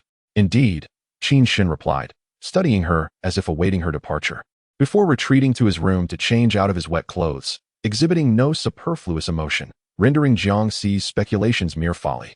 Once back in her room, Jiangxi let out a heavy sigh. She resolved never to let her thoughts wander so carelessly again. It had been exceedingly awkward. Chapter 52. Torrential rain and water hyacinth. Once the swimming pool was thoroughly cleaned, the rainwater swiftly filled it to the brim. To prevent the accumulation of stagnant water, which could breed a multitude of parasites, everyone scoured the yacht until they finally gathered the necessary materials. Under the guidance of Jiang Linhai, they successfully sealed the pool. Additionally, Jiang found some plumbing faucets in the storage room and connected them from the swimming pool to the kitchen and bathroom, facilitating convenient access to water. When Jiang turned on the faucet, water flowed from the kitchen into the swimming pool. He then employed tools to link the water to their homemade filter. The filtered water was remarkably clear. It merely needed to be boiled to become potable. With electrical appliances out of service and no earthen stove aboard the vessel, they relied solely on a charcoal stove. The storage held coal, alcohol blocks, and fuel for the yacht's movement. However, there would inevitably come a day when these supplies would be exhausted. Content with their current life aboard the yacht, everyone realized the importance of careful planning. The yacht was equipped with a lifeboat and an inflatable boat, so they decided to dismantle the wooden boat that had yet to be completed, repurposing it into lumber while conserving other fuel for emergencies. Occasionally, driftwood would float by, and whenever the rain lessened, the crew would brave the downpour to collect the wood, storing it as a reserve fuel supply. The flower bed was entirely planted with small vegetables by Grandma: bok choy, chives, cucumbers, asparagus, tomatoes, and strawberries. Nyo-Nyo, who had personally sown the strawberry seeds, eagerly gazed at the tender green sprouts and asked Zhang Qifang, "Grandma, when can we eat strawberries?" Ever since she had last tasted the cactus fruit from Qinshin, she had not enjoyed any fruit. Zhang Qifang smiled and said, "From the time of flowering to fruiting, it takes approximately 3 months. If well cared for, Nyo-Nyo will be able to enjoy delicious strawberries ahead of schedule." Nyo-Nyo's eyes sparkled with delight as she exclaimed, "Then I will help Grandma with fertilizing, watering, weeding, and catching the bugs." Zhang Qifang patted her head and remarked, "Our Nyo-Nyo is quite knowledgeable indeed. Fantastic. She will surely never go hungry." Nyo-Nyo shyly smiled and turned to Lu Jifeng, saying, "It's all thanks to Daddy's teachings. Were it not for Jiangxi and the others rescuing the father and daughter with a lifeboat, he could never have stood safely on the yacht." Witnessing Nyo-Nyo's radiant smile akin to sunlight, Lu Jifeng regarded Jiangxi's family as lifesavers and asked Zhang Qifang, "And Zhang, do you think we have planted enough vegetables and grains? Should we consider adding some soil to expand the area for more planting?" The yacht was surrounded by transparent tempered glass, providing adequate sunlight for growing crops, so indeed, more could be cultivated. Zhang Qifang replied with a smile, "Yes. Once the rain stops, we can dig some fertile soil and hatch a few chicks to raise on the boat. Soon, we will be able to enjoy fresh eggs regularly." Jiangxi had previously attempted to use an incubator to hatch eggs in the space, but since living creatures were not permitted there, none had ever succeeded. Now, with only eggs and no chickens, the traditional method would be required to hatch chicks. Fortunately, the family was quite skilled. They used a large cardboard box with a smaller one inside, surrounding it with cotton, beneath which lay 4 hot water bottles. After placing the eggs, which had been disinfected inside the small box, the nest for hatching the chicks was complete. However, this is merely the initial step. The temperature within the incubator must be maintained at 38.5 degrees during the first week, with the eggs being turned every 2 hours. By the 8th day, the temperature should be reduced to 38.2 degrees, and the frequency of turning the eggs will change to every 3 to 5 hours. In order to ensure the successful hatching of the chicks, the team took turns monitoring for any dangers while also adhering to a strict schedule for turning the eggs. Each morning, Nyo-Nyo would awaken with the first task of sending someone to check whether the eggs had begun to hatch. After waiting for 7 continuous days, the torrential rain began to subside, Yet the rising waters had already swept away the houses that obstructed the yacht's progress. As the yacht drifted downstream, there was a looming risk of running aground. Aside from Jiangxi and Qinshan, no one else possessed the skills to navigate the vessel. Consequently, their survival training now included the additional responsibility of steering during the times of heavy rainfall. They also had to hoist the sails, a modification inspired by the pirate ship from Pirates of the Caribbean, tailored to suit their yacht's conditions. This adaptation granted them a greater sense of control over their vessel. As the hatching process entered its second week, the eggs, when placed under sunlight, revealed faint traces of red veins, which gradually increased in number over the following days. The yacht continued its journey downstream, eventually reaching the southern city region, where the water's surface began to display scattered patches of green, signifying the presence of water hyacinths adorned with vibrant blossoms. Originally an ornamental plant known for its water-purifying abilities, the water hyacinth had been introduced as a decorative crop. However, its prolific reproduction had once led to rampant growth in rivers and ponds, depriving fish of their habitat, prompting the community to engage in desperate efforts to harvest them. During her elementary school years, Jiangxi encountered the invasion of water hyacinths in Longquan River. Yet they swiftly vanished like a fleeting dream. Shenbaoying recognized the verdant plants as water hyacinths and exclaimed with delight, "CC, water hyacinths are indeed treasures. They can be transformed into feed and fertilizer, saving grain when used to nourish chickens." Zhang Qingfang added, "Both the flowers and tender leaves of water hyacinths are edible. With a taste reminiscent of bok choy, we feasted upon them during those years." Zhang Linhai expressed his enthusiasm, saying, "CC, we could encircle an area with floating ropes and cultivate water hyacinths on the surface, adding another wild vegetable to our repertoire." Lu Jifeng concurred, "Water hyacinths proliferate rapidly. Even if they are pulled ashore, they remain alive for days. If washed away, they will regrow in no time.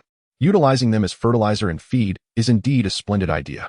Niao Niao, brimming with excitement, clapped her hands and declared, "Then we must ensure their cultivation." Jiangxi chuckled, "The current here is too strong. The yacht is constantly cascading downstream. We shall wait until we secure the yacht before we commence cultivation. However, tonight, we can savor the exquisite flavor of water hyacinths." The group gathered some water hyacinths with nets, deliberately preserving several particularly robust blooms in a basin of water. Shenbaoying plucked some water hyacinth flowers, dusted them with a sprinkle of salt and a thin layer of egg batter, and fried them in oil.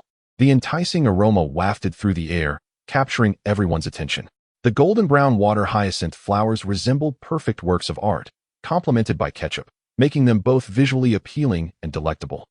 The tender stems and leaves of the water hyacinths were cleaned and blanched in boiling water, then rinsed in cold water, effectively removing most of the bitterness.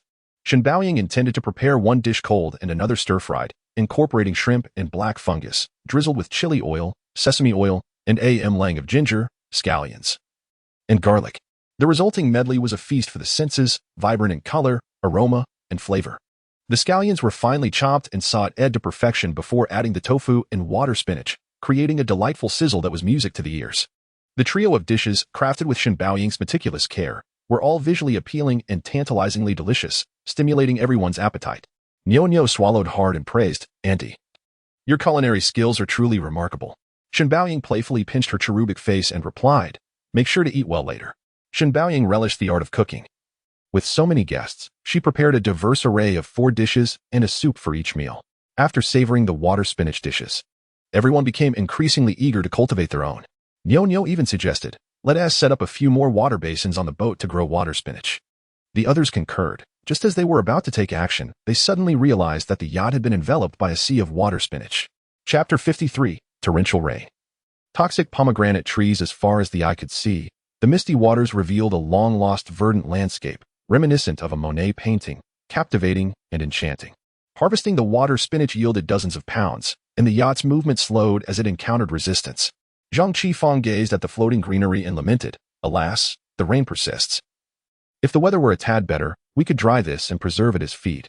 Jiang Chengwu chuckled, "With such abundance at hand, why dwell on making feed? Our chicks have yet to hatch." Zhang Qingfang shot him a stern look, remarking that one must always be prepared for unexpected changes in the weather, and having a stockpile would bolster their confidence. "Moreover, our little chicks are about to hatch, and in the future, there will be even more chicks. Perhaps we might even raise some ducks, cows, sheep, and pigs. They consume a substantial amount of feed, and yet they can thrive without it. As for the chickens and ducks, that is one matter, but where would the cows, sheep, and pigs come from? You are merely indulging in fanciful thinking." You have yet to learn how to swim. Grandmother, somewhat irritated, remarked, "You know, your steering skills are not as proficient as mine." The elderly couple began to bicker, prompting Jiang Linhai and Xin Baoying to intervene. "Mom, Dad simply wishes for you to learn how to swim quickly. It is not meant in any other way. Just look around you. The water is everywhere, and not knowing how to swim can indeed be perilous." Grandmother cast a glance at the guilty-looking grandfather and proudly declared, "I have nearly mastered it. The opulent bathtub on the yacht can accommodate several people." Previously, Grandmother had no means to practice at home. But the favorable conditions of the bathtub, combined with Jiangxi's expert guidance, allowed her to swiftly grasp the essence of swimming. Not only did she swim like a pro in the frog style, but her freestyle was commendable as well. Nyo raised her hand and proclaimed, "Nyo can attest. Grandmother swims exceptionally well." The atmosphere became lively, and the grandfather, realizing his mistake, quickly added, "Yes, I too must learn from Grandmother and strive to master diving soon." Grandmother, not truly angry, laughed and said, "I will certainly learn before you do." She then returned to the matter at hand, saying, "If only the sun would emerge quickly, we could prepare the feed." Grandmother's concerns were not unfounded. The space served as a vital tool for their sustenance, yet they could not become overly reliant on it. After 2 instances of illness, she grew anxious, for should she encounter an accident, her family would lose their indispensable support. This is also the reason why she has tirelessly endeavored to educate everyone on various wilderness survival skills, until they find a suitable place to settle down. This yacht serves as their only sanctuary, with the resources surrounding it being their lifeline. It is imperative to make the most of what is available. Jiangxi has downloaded a plethora of agricultural knowledge onto her tablet, and after spending 2 hours searching, she finally discovered a method to create feed from water hyacinths without the need for drying. By simply cleaning and draining the roots of the water hyacinths, chopping them up, and adding a fermentation agent, they can be transformed into silage, which also mitigates the risk of poultry contracting parasitic eggs. Jiangxi informed everyone, and they immediately set to work, hanging ropes in the corridor of the cabin to drain the excess moisture from the water hyacinths. The silage produced through this method fermented rapidly, soon filling the few plastic barrels on the boat. Meanwhile, the once red veins on the surface of the eggs gradually darkened into shadows, signaling that the chicks were on the verge of hatching. Excitement filled the air as this indicated they would soon have a sustainable source of poultry and eggs. After a day of waiting, with no chicks having hatched, Nyo, both anxious and worried, could not help but ask, "Sister, can I help the chicks break their shells?" Jiangxi, assuming the role of a teacher, explained, "The chicks must rely on their own strength to peck through the eggshell. Only then will their bodies gradually fill with blood and grow stronger, increasing their chances of survival. If we intervene and assist them, they may not develop fully and will not survive long after hatching." Understanding this, Nyo smiled sweetly and replied, "I want to be like the chicks and learn from them." Lu Jifeng was filled with both solace and sorrow. Were it not for the apocalypse, Nyo would merely be an innocent child embarking on her elementary school journey. In a bid to ensure their survival amidst the end times, Lu Jifeng encouraged her to practice self-defense techniques with Jiangxi. Remarkably, the young girl never once complained of fatigue or pain. After a patient wait, the chicks finally hatched. 1, 2, 3, 15 eggs, resulting in 10 damp little chicks. Newly hatched chicks require immediate hydration to help expel the residual amniotic fluid from their intestines, to bolster their constitution.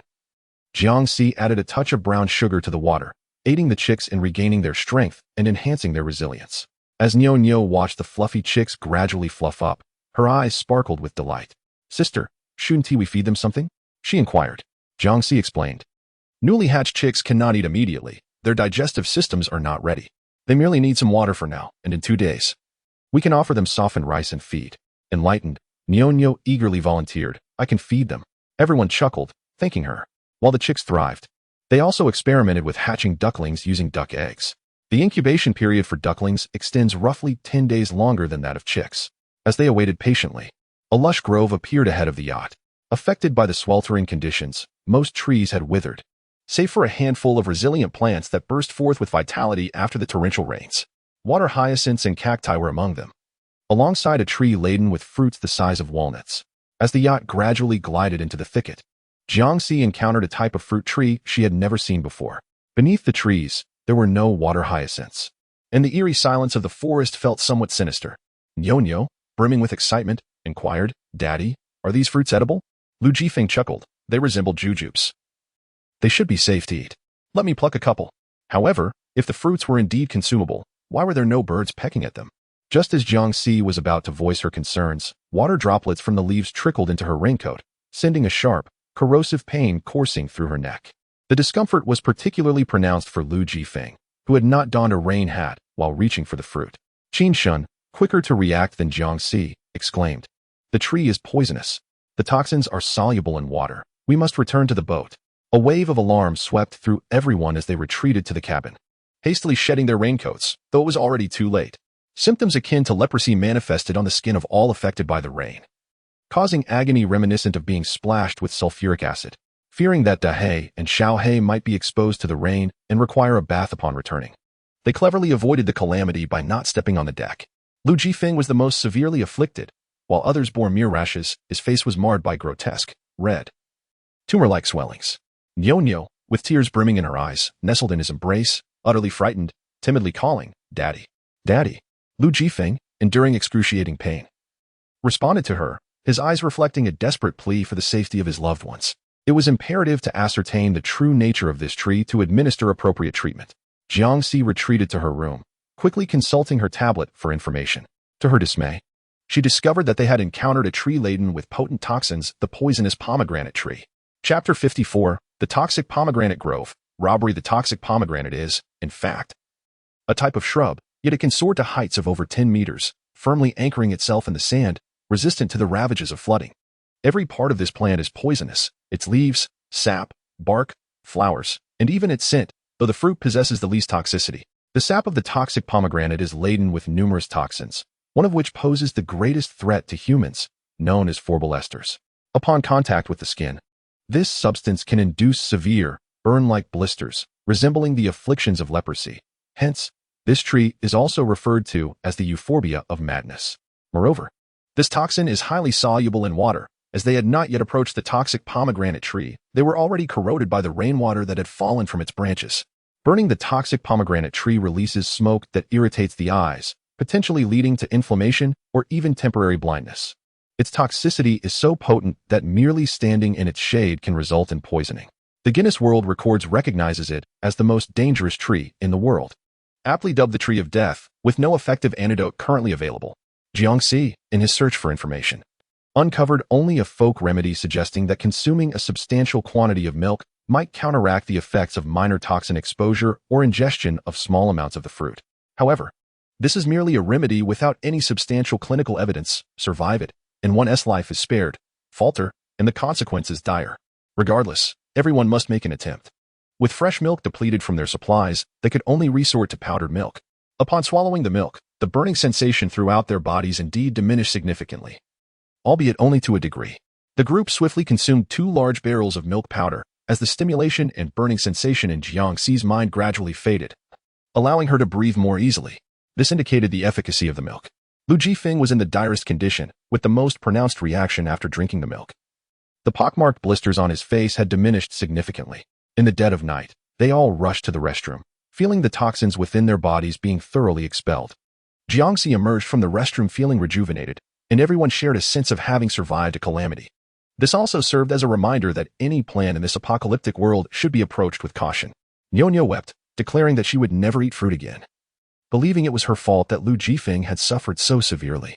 The group consoled her, while Qin Shen piloted the yacht, adjusting its course to steer clear of the increasingly dense grove of toxic guava trees. However, no matter the direction, the toxic guava trees were abundant. After traveling several meters, their path was obstructed by several towering guava trees. As long as they avoided contact with the guava trees, they would remain safe. Yet, with the increase in rainfall, water began to accumulate in the cabin. This water was tainted, having flowed down from the toxic guava trees. To prevent Dahei and Xiaohei from accidentally ingesting it or getting it on their paws, Qin Shen altered the yacht's direction while everyone sought to seal off the gaps around the cabin.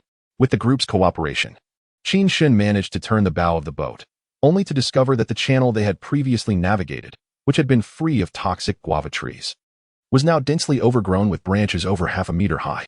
Initially, they could maneuver through, but soon the water's surface was completely dominated by the toxic guava. The growth rate is alarmingly rapid. Should these plants blossom, the entire forest would undoubtedly exude potent toxins. Jiangxi's expression was grave as he communicated with Qin Shen. We still have a chance to break free. If these seedlings grow any larger, the yacht could be breached. Choose a direction and let's make our escape. The direction chosen by Qin Shen was against the current and into the wind. Everyone had to cooperate with him on the deck, unfurling the sails to catch the wind, thereby generating a diagonal force that would propel the yacht forward. After all, this was not a genuine sailing vessel, and given their inexperience with sail management, venturing onto the deck amidst the toxic pomegranate trees posed a significant risk. However, the longer they lingered in this perilous place, the greater the danger became. Jiangxi and Jiang Linhai donned thick protective suits and made their way to the deck, while Lu Jifeng and Jiang Qingwu were tasked with relaying Qin Shin's commands. The bow of the vessel was maneuvered, shifting first to the right, then to the left, as they navigated against the wind through the dense thicket of toxic pomegranate trees. Just as they were about to escape this treacherous area, the skies cleared. Everyone felt a surge of elation, but at that moment, 2 fishing boats appeared in their line of sight. Billowing steam heralded the presence of 2 steam-powered vessels, undoubtedly occupied by crew members. In an effort to prevent them from straying into the toxic grove, Jiangxi attempted to signal with a flag.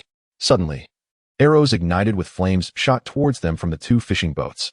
Jiangxi grabbed Jiang Linhai to take cover, but the arrows targeted the surrounding toxic pomegranate trees. The sap of the toxic pomegranate ignited like gasoline, and as the inferno engulfed the grove, the 2 steam fishing boats hastily retreated, fearful of the poisonous smoke that might ensnare them. It was evident that these individuals were acutely aware of the toxicity of the pomegranate trees and were intent on using the dense smoke to suffocate their adversaries. Jiangxi and Jiang Linhai swiftly returned to the cabin, guiding everyone to locate the oxygen tanks and masks within the storage. With an oxygen tank strapped to her back and a mask securely in place, Jiangxi rushed to assist Qin Shin, who was still at the helm. Toxic smoke billowed, obscuring the glass at the front of the cabin, while flickering flames began to ignite the sails. If they could not extricate themselves in time, the home they had painstakingly built would be reduced to ashes. Shen Baoying even grasped Jiangxi's hand, inscribing the word enter in her palm, urging her to seek refuge in the space to survive alone. But Jiangxi shook her head, offering silent reassurance through her gaze that everything would be all right. They were tantalizingly close to escaping the treacherous poisonous pomegranate forest. The yacht was surely capable of breaking free. Jiangxi's predictions proved accurate as the yacht swiftly navigated through the dense smoke, gradually distancing itself from the perilous surroundings. However, the 2 steamships that had posed a threat reappeared on the horizon. The ash-covered glass windows obscured the view of those aboard the steamships, leaving their circumstances unclear. Yet, through a specialized lookout, Jiangxi discerned that an iron chain had been drawn between the 2 vessels, seemingly intending to halt their yacht. Such bandit-like behavior suggested that this was not their first encounter. Adhering to the principle of non-aggression unless provoked, Jiangxi understood that if they sought their resources and lives, they would have to pay the price. She reported the situation to the group, affirming that the enemy would approach their vessel, and when they did, they would strike decisively. Shen Baoying expressed concern. What if they are numerous? Jiangxi distributed weapons among the group, declaring, this is merely a small trial, no matter how many there are. We shall prevail. Jiangxi's words were cold and unyielding, yet there was no alternative. In the future, they might encounter even greater dangers. If they could not overcome this hurdle, survival would be but a distant dream. Jiangxi's swift motion of loading the gun was striking, her piercing gaze radiating an unwavering resolve to protect her family. Niu suddenly realized that fear had no place in her heart. With trembling hands, she firmly grasped the pistol, lifted her chin, and, forcing herself to be composed, declared to Lu Jifeng, I will protect Dad and everyone else too. Chapter 55. The heist and unexpected joy. Jiangxi and the others devised a plan. As 2 steamers approached, she and Qin Shin would board the vessels, while the rest remained on the yacht to fend off any adversaries. With their superior strength and agility, they could prevent the enemies from escaping by boat. The 2 steamers circled them, tethered by iron chains, effectively trapping the yacht in the center. Through the peephole, Jiangxi discerned that there were no fewer than 20 individuals aboard the steamers. Apart from the 2 leading men, the others were unarmed. If they could eliminate the 2 leaders, the remaining crew would pose no threat. As the steamers gradually drew closer, it became evident that the adversaries had no intention of disembarking. Jiangxi strained to overhear their conversation, while Qin Shin, with his keen hearing, whispered, they believe we have been poisoned and intend to wait until the sun dissipates the toxins on the yacht before boarding. Without oxygen tanks and gas masks, their malicious scheme would indeed succeed. Jiangxi's expression darkened as she addressed the group. Everyone, take a moment to eat and conserve your strength. As soon as the 2 vessels are within reach, we shall counterattack. Understood. Shen Baoying shared the sesame candy cakes made the previous night with everyone.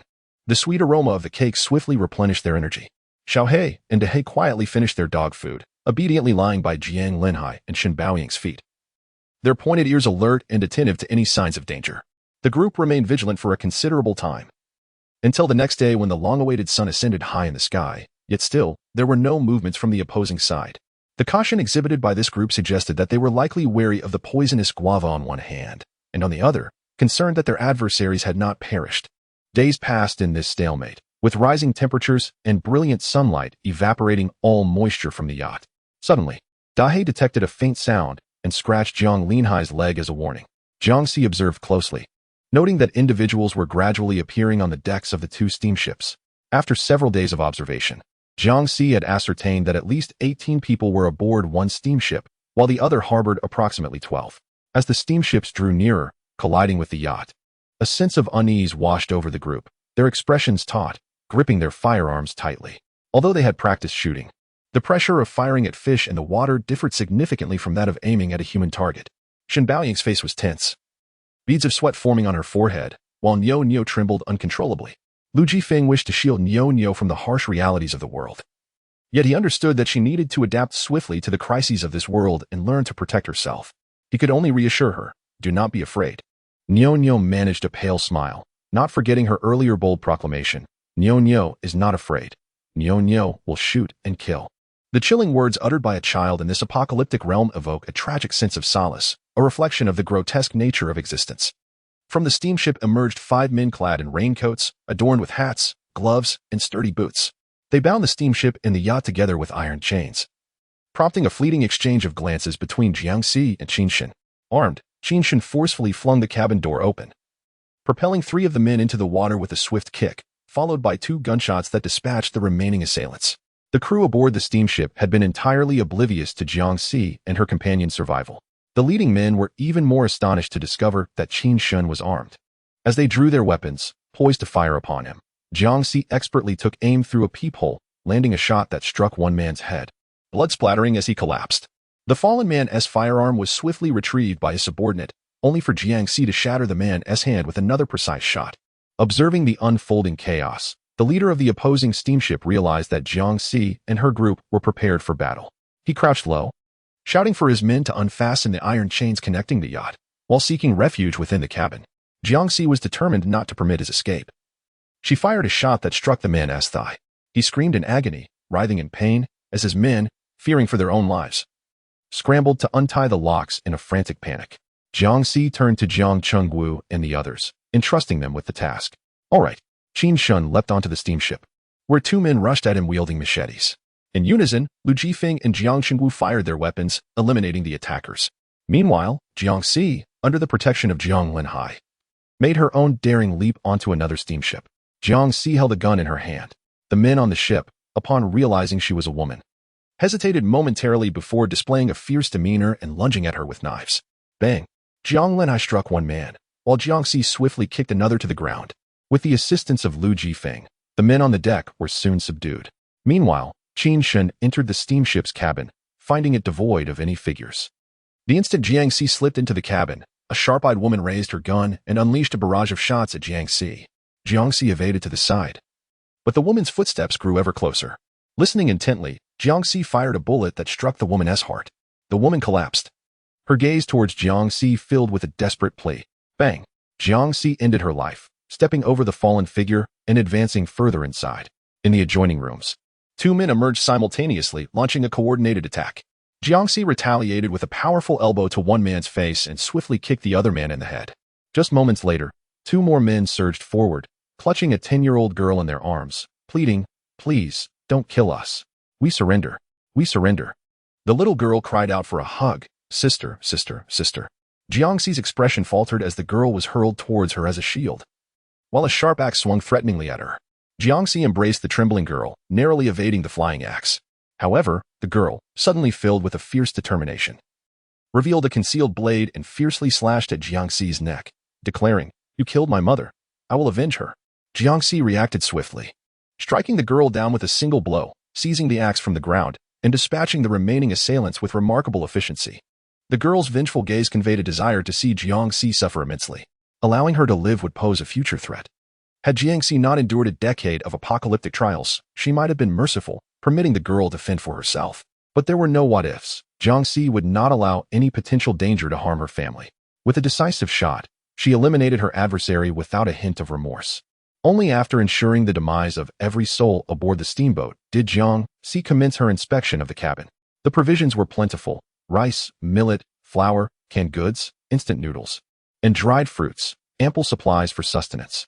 Beneath the bed in one room, she discovered a substantial cache of gasoline and diesel. The steamboat's hold also contained tens of thousands of pounds of coal.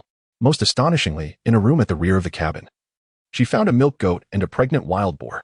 In Chapter 57, Reed Marsh, Jiangxi uncovered an assortment of pharmaceuticals and gold jewelry in another room. Additionally, the steamboat housed a large generator and several common electrical appliances. Jiangxi stored the generator in her space. Concerned, Jiang Linhai entered the cabin and was met with the sight of lifeless bodies strewn across the floor. His gaze fell upon the face of a 10-year-old girl, her eyes forever unclosed, and he was overwhelmed by shock and sorrow. Jiangxi, offering no concealment, recounted the truth. She sought to kill me for the sake of her parents' vengeance. The pain in Jiang Linhai's eyes morphed into a complex mixture of emotions. After a prolonged moment to process the reality, he comforted Jiangxi, affirming, "You did nothing wrong." When this group contemplated taking their lives, who considered their plight? Little Nyonyo is merely 7 years old. All of this can only be described as retribution. Jiangxi was somewhat concerned about Jiang Linhai's perception of her. His gaze was filled with compassion, which eased her heart slightly. Jiangxi then proceeded to another steamship, where Qinshan had acquired even more abundant supplies, including food, clothing, and necessities. There were over 2,000 pounds of rice alone, and the ship also housed livestock: 10 chickens, 5 ducks, 6 young rabbits, and a large yellow cow. This group had even researched indoor farming, filling several oil barrels with sweet potatoes, and they had also cultivated a considerable amount of bean sprouts and chives. With the resources on these 2 vessels, if they were to plan wisely, they could fully sustain their future needs. Yet, they chose the most despicable means.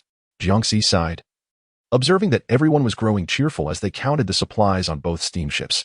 Shen Baoying, caressing the fluffy little rabbit, was overjoyed. "Cici, how should we handle these 2 ships? A military force requires but one leader, and Jiangxi was now the unspoken chief among them." She had just contemplated this and turned to Qinshan and Jiang Shenwu, inquiring, "Would you like to take one of the ships for yourselves?" The subtext of Jiangxi's question was whether they wished to establish their independence. Although the yacht boasted superior facilities, it lacked electricity and could only function as a sailing vessel.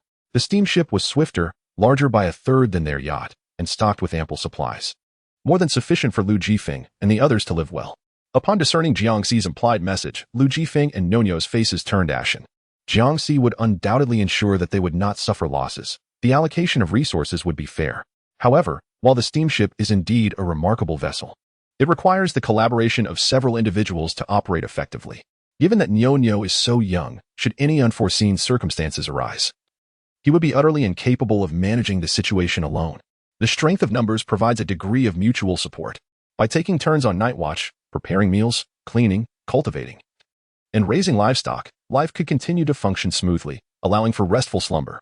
Lu Jifeng, not solely for his own sake but also for Nyonyo's, candidly expressed, "Throughout our journey, we have greatly benefited from everyone's kindness. Now that we possess an extra boat, it would be inappropriate to impose further upon you all. Yet, the steamship is quite large, and I find it impossible to navigate it alone. Nyonyo, accompanying me, is not finding joy among the group.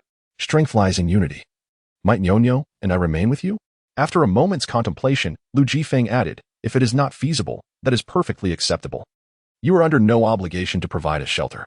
Suddenly, Qinshan, who had remained silent until now, spoke up and directly asked Jiangxi, "May I stay?" His deep-set eyes resembled sharp hooks. If they intended to divide the boats, they must ensure a reasonable distribution of resources. Naturally, if they wished to remain, that would pose no issue, provided that the resources aboard the several vessels were managed through proper cultivation and livestock care. They would be entirely self-sufficient, eliminating concerns over potential conflicts arising from resource scarcity. Moreover, Qinshan's unique massage techniques could alleviate her sudden pains, which she had yet to master. Additionally, both Lu Jifeng and Qinshan were capable men, well-versed in survival skills, trustworthy, and of good character, thereby instilling confidence in the group and enhancing their collective strength. As Jiangxi smiled, "I merely inquired casually about the optimal distribution of supplies.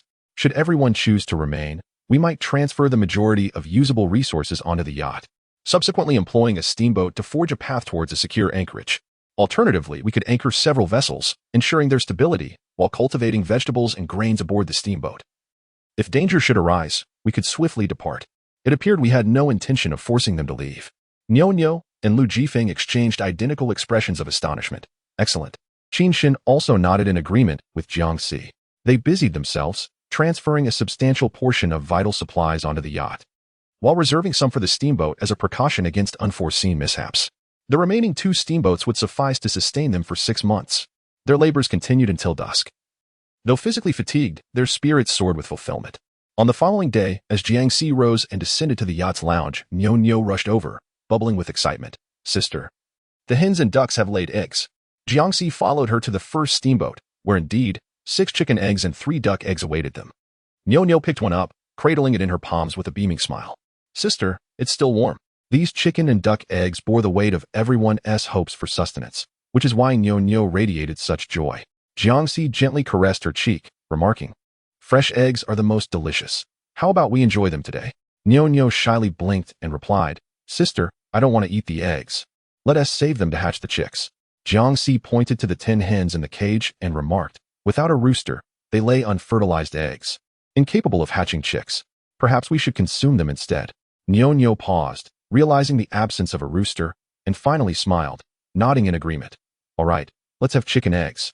Jiang Si fetched a basket to collect the chicken and duck eggs, then approached the nanny goat to extract some fresh goat milk. She presented the newly gathered chicken and duck eggs to Shen Baoying, who cheerfully recited several recipes involving eggs, expressing a desire to transform the duck eggs into century eggs. With 3 pounds of goat milk harvested, Shen Baoying specially prepared a bowl for Niu Niu, encouraging her to drink a bowl of fresh milk daily to aid her growth. The remaining goat milk was utilized to brew milk tea, create yogurt, and craft milk candy. At noon, Shen Baoying showcased her culinary prowess, transforming the eggs and available ingredients into a delightful array of dishes. As everyone savored the abundant offerings at the table, their satisfaction grew.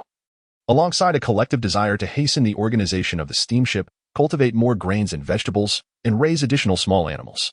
The number of animals they currently kept was considerable, necessitating the continuous harvesting of water hyacinth for feed. However, their consumption was still quite high, particularly that of the yellow cow, which required 20 pounds of fodder daily.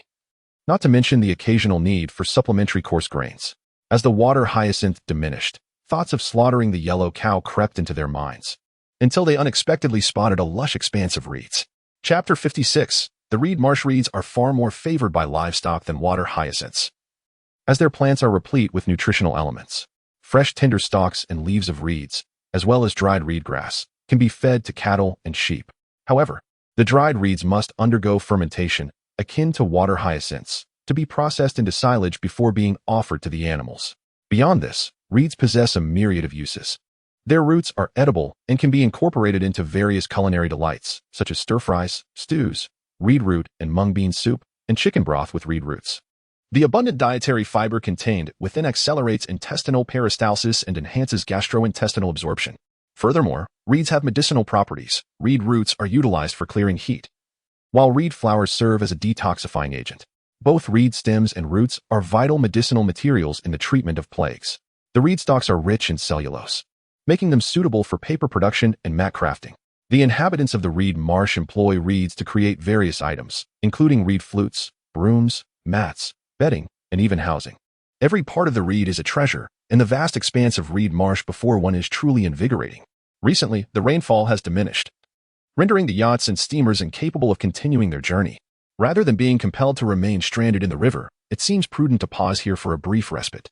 With a jubilant howl, Dehe and Xiaohe startled several brown birds into flight from the reed marsh. They were quite substantial, likely weighing at least 2 or 3 pounds. Lu Jifeng, as a forest ranger, instantly recognized them as a large wading bird known scientifically as the great bittern, commonly referred to by locals as the bulrush chicken. With their wings spread wide, they resemble a fan, and when they run, they bear a striking resemblance to a juvenile chicken. Lu Jifeng exclaimed joyfully, the reed chicken cannot soar high or travel far. If we head down now, we should be able to catch a few. Shen Baoying chuckled, then our dinner for today is secured. Eager to begin, Lu Jifeng was well versed in various methods of trapping prey and believed that capturing reed chickens would be a simple task. Jiang Xiong surveyed the surrounding terrain with binoculars, noting the absence of lurking figures and any signs of wild beasts before securing the anchor underwater. Nearly anchoring the boat allowed it to drift with the current. Qin Shin and Jiang Linhai leaped from the vessel, driving sturdy wooden stakes into the marshy surroundings and tethering the boat to the mooring post. Once they ensured that all three boats were stable, Jiang Xiyong and Lu Jifeng descended into the reed marsh with their traps, baskets, and sickles. The marsh was predominantly soft mud, and Jiang Xiyong, clad in waders, found it convenient to harvest the reeds with a sickle. In no time, they had filled half a basket with reeds. Suddenly, Jiang Linhai called out in excitement, "Xiyong, come quickly." Upon approaching, Jiang Xiyong noticed a cluster of earthy clumps at the feet of Jiang Linhai and Qinshin. Picking one up to sniff, she inquired, "Mushrooms?" Jiang Linhai nodded enthusiastically, "Yes. Indeed, this is a type of fungus that grows at the roots of the reeds. We used to call this reed mushroom as children, for it can only be found beneath the reeds." Lu Jifeng joined them, adding, "Reed mushrooms are more flavorful than other varieties. I often dug them up when I was young. Unfortunately, we harvested them so vigorously that they have become quite rare as we've grown older. They are exquisite when used in soups." Jiang Xi recalled that she seemed to have eaten this when she was a child. At that time, she questioned why her father had collected some cow dung. Jiang Linhai reminisced with a smile, affirming that she indeed had tasted it once and even drank 2 large bowls of chicken soup. Turning his gaze towards Qinshin, he added, "You surely haven't tried it, have you? Make sure to eat plenty tonight." Qinshin nodded in agreement. As they ventured a little further and began to cut down the reeds, it wasn't long before Jiang Xi gathered an entire sack of reed mushrooms. It mattered not if they couldn't consume them all, for they could dry and store the mushrooms. Jiang Linhai also dug up some reed roots, which he suggested could be delicious when mixed with chili and stir-fried with cured meat.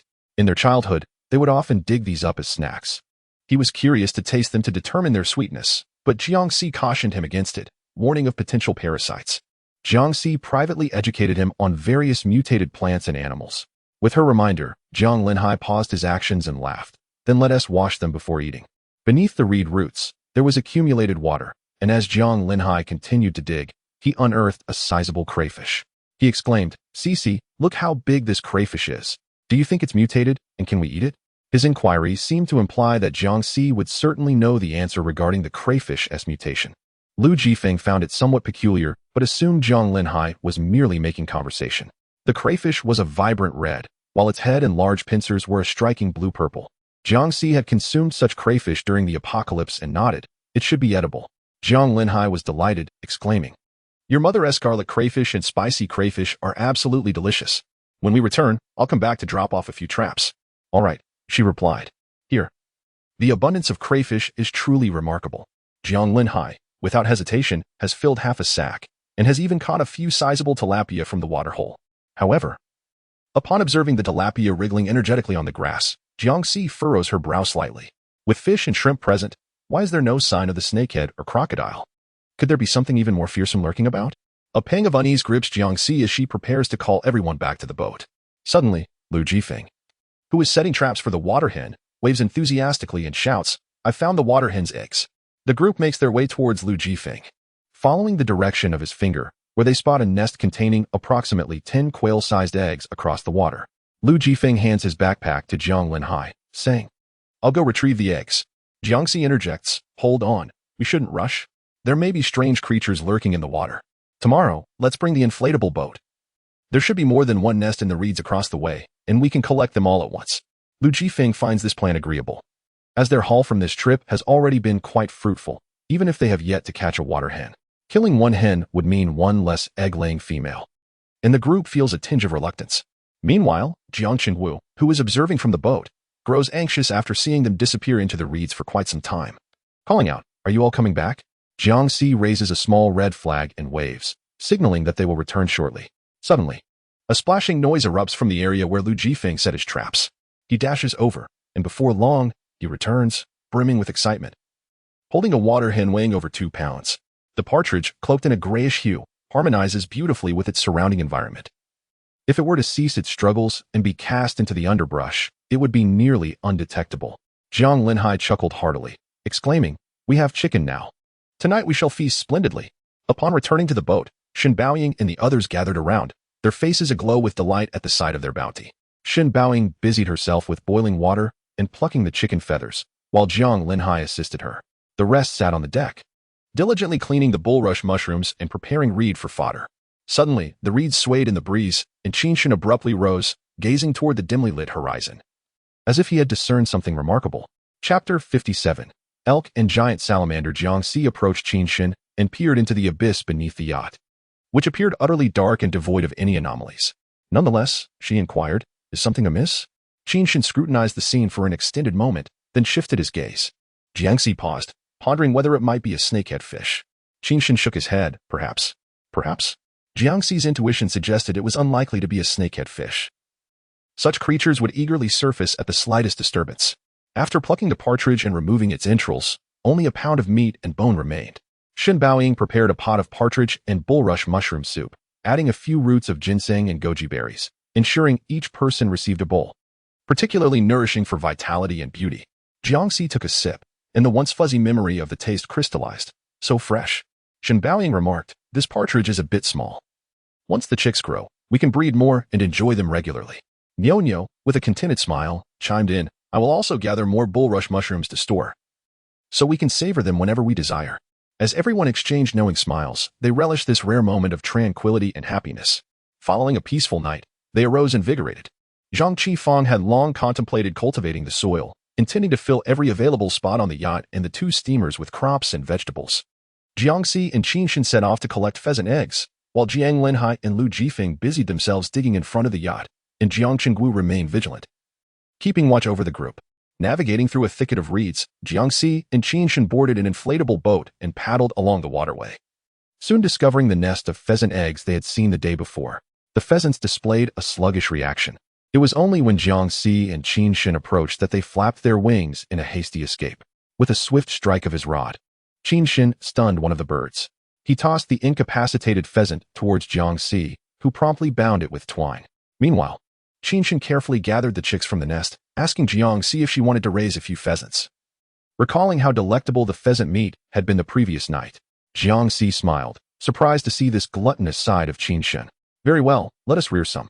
They continued their journey along the narrow path for several meters, where Qinshan stumbled upon another nest of pheasant eggs and, by chance, caught a black snake as thick as a small leg. The snake was non-venomous, and Qinshan dangled it before Jiangxi, inquiring, "Would you care for a taste?" Jiangxi, recalling her past experiences, found the idea unappetizing, knowing that the parasites often found within such creatures could be quite troublesome. With a plethora of other options available, she resolutely shook her head. "Parasites are not worth the risk. Let us stick to more conventional fare." "Very well," Qinshan conceded, snapping the snake's head and carelessly tossing it into the underbrush. Continuing their journey, they collected several nests of waterfowl eggs, including 2 nests of wild duck eggs. As they neared the end of the river path, Jiangxi suddenly spotted a moose. Before she could even raise her firearm, Qinshan swiftly shot it. The moose struggled briefly before collapsing. Jiangxi was elated. This mature male moose weighed at least 200 kilograms. For the days to come, they would savor fresh meat daily. It is worth mentioning that Qinshan had a particular fondness for meat. He lacked enthusiasm when it came to vegetarian fare. But with meat, he could indulge in an extra bowl of rice. Qinshan ascended the bank, shouldering the moose, when suddenly, a rustling sound emanated from the reeds, akin to something slithering swiftly. Jiangxi felt an instinctive dread, exclaiming to Qinshan, "Danger!" Qinshan hurriedly dashed to the inflatable boat, as a large, pitch-black creature with 6 horns stealthily emerged from the reeds, resembling a giant salamander. Jiangxi immediately recognized it as a primordial giant salamander. In modern times, smaller salamanders are kept as pets, known for their docile nature and endearing appearance, garnering much affection from the youth. The giant salamander, often referred to as the tyrant salamander, inhabits marshes and wetlands, being amphibious and highly aggressive, preying on dinosaurs and crocodiles. Its mouth is lined with sharp teeth, ideal for tearing into prey. This particular ancestral salamander was relatively small, measuring only 3 to 4 meters, insufficient to swallow a human whole. In her previous life, Jiangxi had encountered a tyrant salamander capable of devouring a small car in a single bite. Moreover, their backs are covered with toxic secretions containing lethal dolphin toxin. A mere 0.5 grams could prove fatal to an adult. Despite its unseemly appearance and cumbersome physique, its crawling speed was surprisingly swift. As Qinshan boarded the lifeboat, the distance between them and the giant salamander diminished to mere meters. Bullets were futile against such a colossal creature. Jiangxi swiftly retrieved a grenade from her pocket, and at the precise moment the salamander gaped its maw, she pulled the pin and deftly tossed it into its mouth. With powerful strokes, Qinshan wielded the oar as if it were a propeller, and before the grenade detonated, the lifeboat surged backward with remarkable speed. A thunderous explosion erupted, reducing the salamander to mere chunks of flesh, while Jiangxi was only slightly splattered by the flying gore. The sudden blast startled Shen Baoying. causing her heart to race as she anxiously called out, "CC, CC." Jiangxi wiped her face and waved a small red flag in response. Upon seeing this, Shen Baoying immediately informed Jiang Linhai and Lu Jifeng, "They're over there." Jiang Linhai sprinted forward, shouting, "CC, Qinshen, where are you?" Lu Jifeng followed closely behind, echoing the call. Soon, they received Jiangxi's reassuring response, "We are fine, wait for us on the shore, do not enter the water." Hearing her reply, Jiang Linhai felt a wave of relief wash over him, the tension in his chest dissipating as he broke into a cold sweat. Jiangxi and Qinshen came into view, their clothes stained with blood, and the inflatable boat contained the remnants of what appeared to be flesh and blood. Alarmed, Jiang Linhai inquired, "What happened?" Jiangxi handed them 2 quails, stating, "We encountered a giant salamander, and I used a grenade to blow it up. It's nothing to worry about." Jiang Linhai set the quails down and assisted Jiangxi off the boat. Incredulous at the thought of how enormous the giant salamander must have been. "Was it larger than the biggest pike crocodile?" he asked. Jiangxi nodded. "It was roughly the size of a small car." Jiang Linhai and Lu Jifeng exchanged glances, both perceiving shock and relief in each other's eyes. Jiang Linhai urgently inquired, "Could there still be giant salamanders here?" Jiangxi shook her head, replying, "Salamanders possess a strong territorial instinct. Having eliminated that one, it is unlikely another will appear for the time being. However, it is prudent to remain cautious. Let us hasten our return." Jiang Linhai nodded vigorously, only then noticing that the lifeboat housed a moose weighing over 200 kilograms. The meat of the moose is renowned for its delicate and rich texture, offering a refreshingly exquisite flavor, making it the king among meats. Its antlers serve as a superior medicinal ingredient, renowned not only for enhancing vitality but also for fortifying bones and treating physical weakness and internal injuries. Deer antler wine is a luxurious commodity sought after by many. The tendons can be fashioned into bowstrings, while the moose hide can be crafted into soft, breathable, sweat-absorbing coats that provide warmth. The hide also possesses waterproof qualities. Water bags made from moose hide are lightweight, leak-proof, and do not occupy space once emptied. In ancient times, hunters cherished moose hide water bags and boots. Upon seeing the moose, Jiang Linhai and Lu Jifeng could not help but smile, exclaiming, "What a splendid find." End of chapter. Chapter 58. Stiff neck. Upon returning to the ship, Shen Baoying hurriedly asked, "Why did you resort to using grenades?" Jiangxi recounted the earlier events, leaving everyone with a sense of dread. Had she not brought the grenade, the situation could have turned perilous. In truth, Jiangxi had not initially carried it, retrieving it from her spatial storage at the last moment. It took one grenade to eliminate a giant salamander, which she regretted, as her supply was already limited. Comparatively, their homemade explosive packages reacted more slowly and lacked significant power. If given the opportunity, she would certainly find a way to stockpile additional firearms and ammunition. Once they confirmed the absence of the gigantic salamander in their surroundings, Jiang Chengwu and Jiang Linhai began to attend to the elk. Elk blood is known for its nourishing properties, capable of replenishing vitality, stopping bleeding, and addressing ailments such as lower back pain, impotence, uterine hemorrhage, nosebleeds, palpitations, and insomnia. They collected 3 large basins of elk blood. Shen Baoying utilized half for making blood sausages, while Jiang Chengwu prepared the other half for grinding into fine powder for future use. Their grandmother meticulously cleaned the intestines, and as the elk blood began to coagulate, Shen Baoying stirred it with chopsticks, adding oil, salt, 5-spice powder, pepper, chopped scallions, minced ginger, and gradually incorporating water while stirring until evenly mixed. Jiangxi handled the tendons. Qinshen took care of the skin, and Jiang Linhai along with Lu Jifeng divided the meat, ensuring everyone had tasks to attend to. Niu squatted in front of Shen Baoying, her eyes gleaming with eagerness as she inquired, "And Shen, is there anything I can do to help?" Shen Baoying glanced at her and replied with a smile, "Niu, you just peeled so many garlic cloves. Why not take a break or play with Dehei and Xiaohei for a while?" Dehei and Xiaohei lingered near Jiang Linhai and Lu Jifeng, their eyes filled with longing for the meat, showing no inclination to play. Niu shook her head, insisting, "I don't want to play. I want to help." Such a thoughtful child truly tugs at one's heartstrings. Shen Baoying contemplated for a moment before asking, "Have you washed your hands?" Niu extended her clean palm and replied, "I have." Shen Baoying smiled, saying, "All right then, Andy will teach you how to make delicious blood sausages." Niu, brimming with joy, was eager to try as Shen Baoying secured one end of the intestine with string for her to hold. She then produced a funnel, placing it into the intestine and slowly pouring in the pig's blood. "Do you see? Gradually, the mixture is poured until it reaches this point, where it can then be tightly bound with a rope. Quite simple, isn't it?" Indeed, it is rather straightforward. However, little Niu's hands are too small, causing the blood sausage to occasionally slip through her palms. Meanwhile, Jiangxi has already prepared the venison tendons, hanging them in the corridor to dry. Once the tendons are sufficiently dried, they will be soaked in water and pounded into fine strands with a wooden mallet, resulting in resilient bowstrings. The knowledge Jiangxi acquired during her shooting practice at the club has been expertly applied numerous times in her previous life, including the crafting of animal hides, which she has perfected to a masterful level. Jiangxi glanced at Qinshan, who was meticulously scraping the remaining flesh from the deerskin. Qinshan worked with great precision, only pausing once he was certain that all the meat had been thoroughly removed. When tanning the hide, too little salt can lead to decay, while too much can harden the leather. He seemed to be calculating the appropriate amount of salt to use when he suddenly froze with the salt container in hand. Drawing from her experience, Jiangxi remarked that approximately 10 pounds of salt would be needed to tan this particular hide. Qinshan regarded her for a moment, measured out the 10 pounds of salt, and evenly applied it. Following Jiangxi's guidance, he folded the hide with the first side facing out, attempting to envelop all the fine salt, and placed it in a large barrel, covering it with water until the hide was fully submerged. Jiangxi then instructed Qinshan, stating that he must stir it daily to dissolve the salt, which would prevent the deerskin from shedding its fur.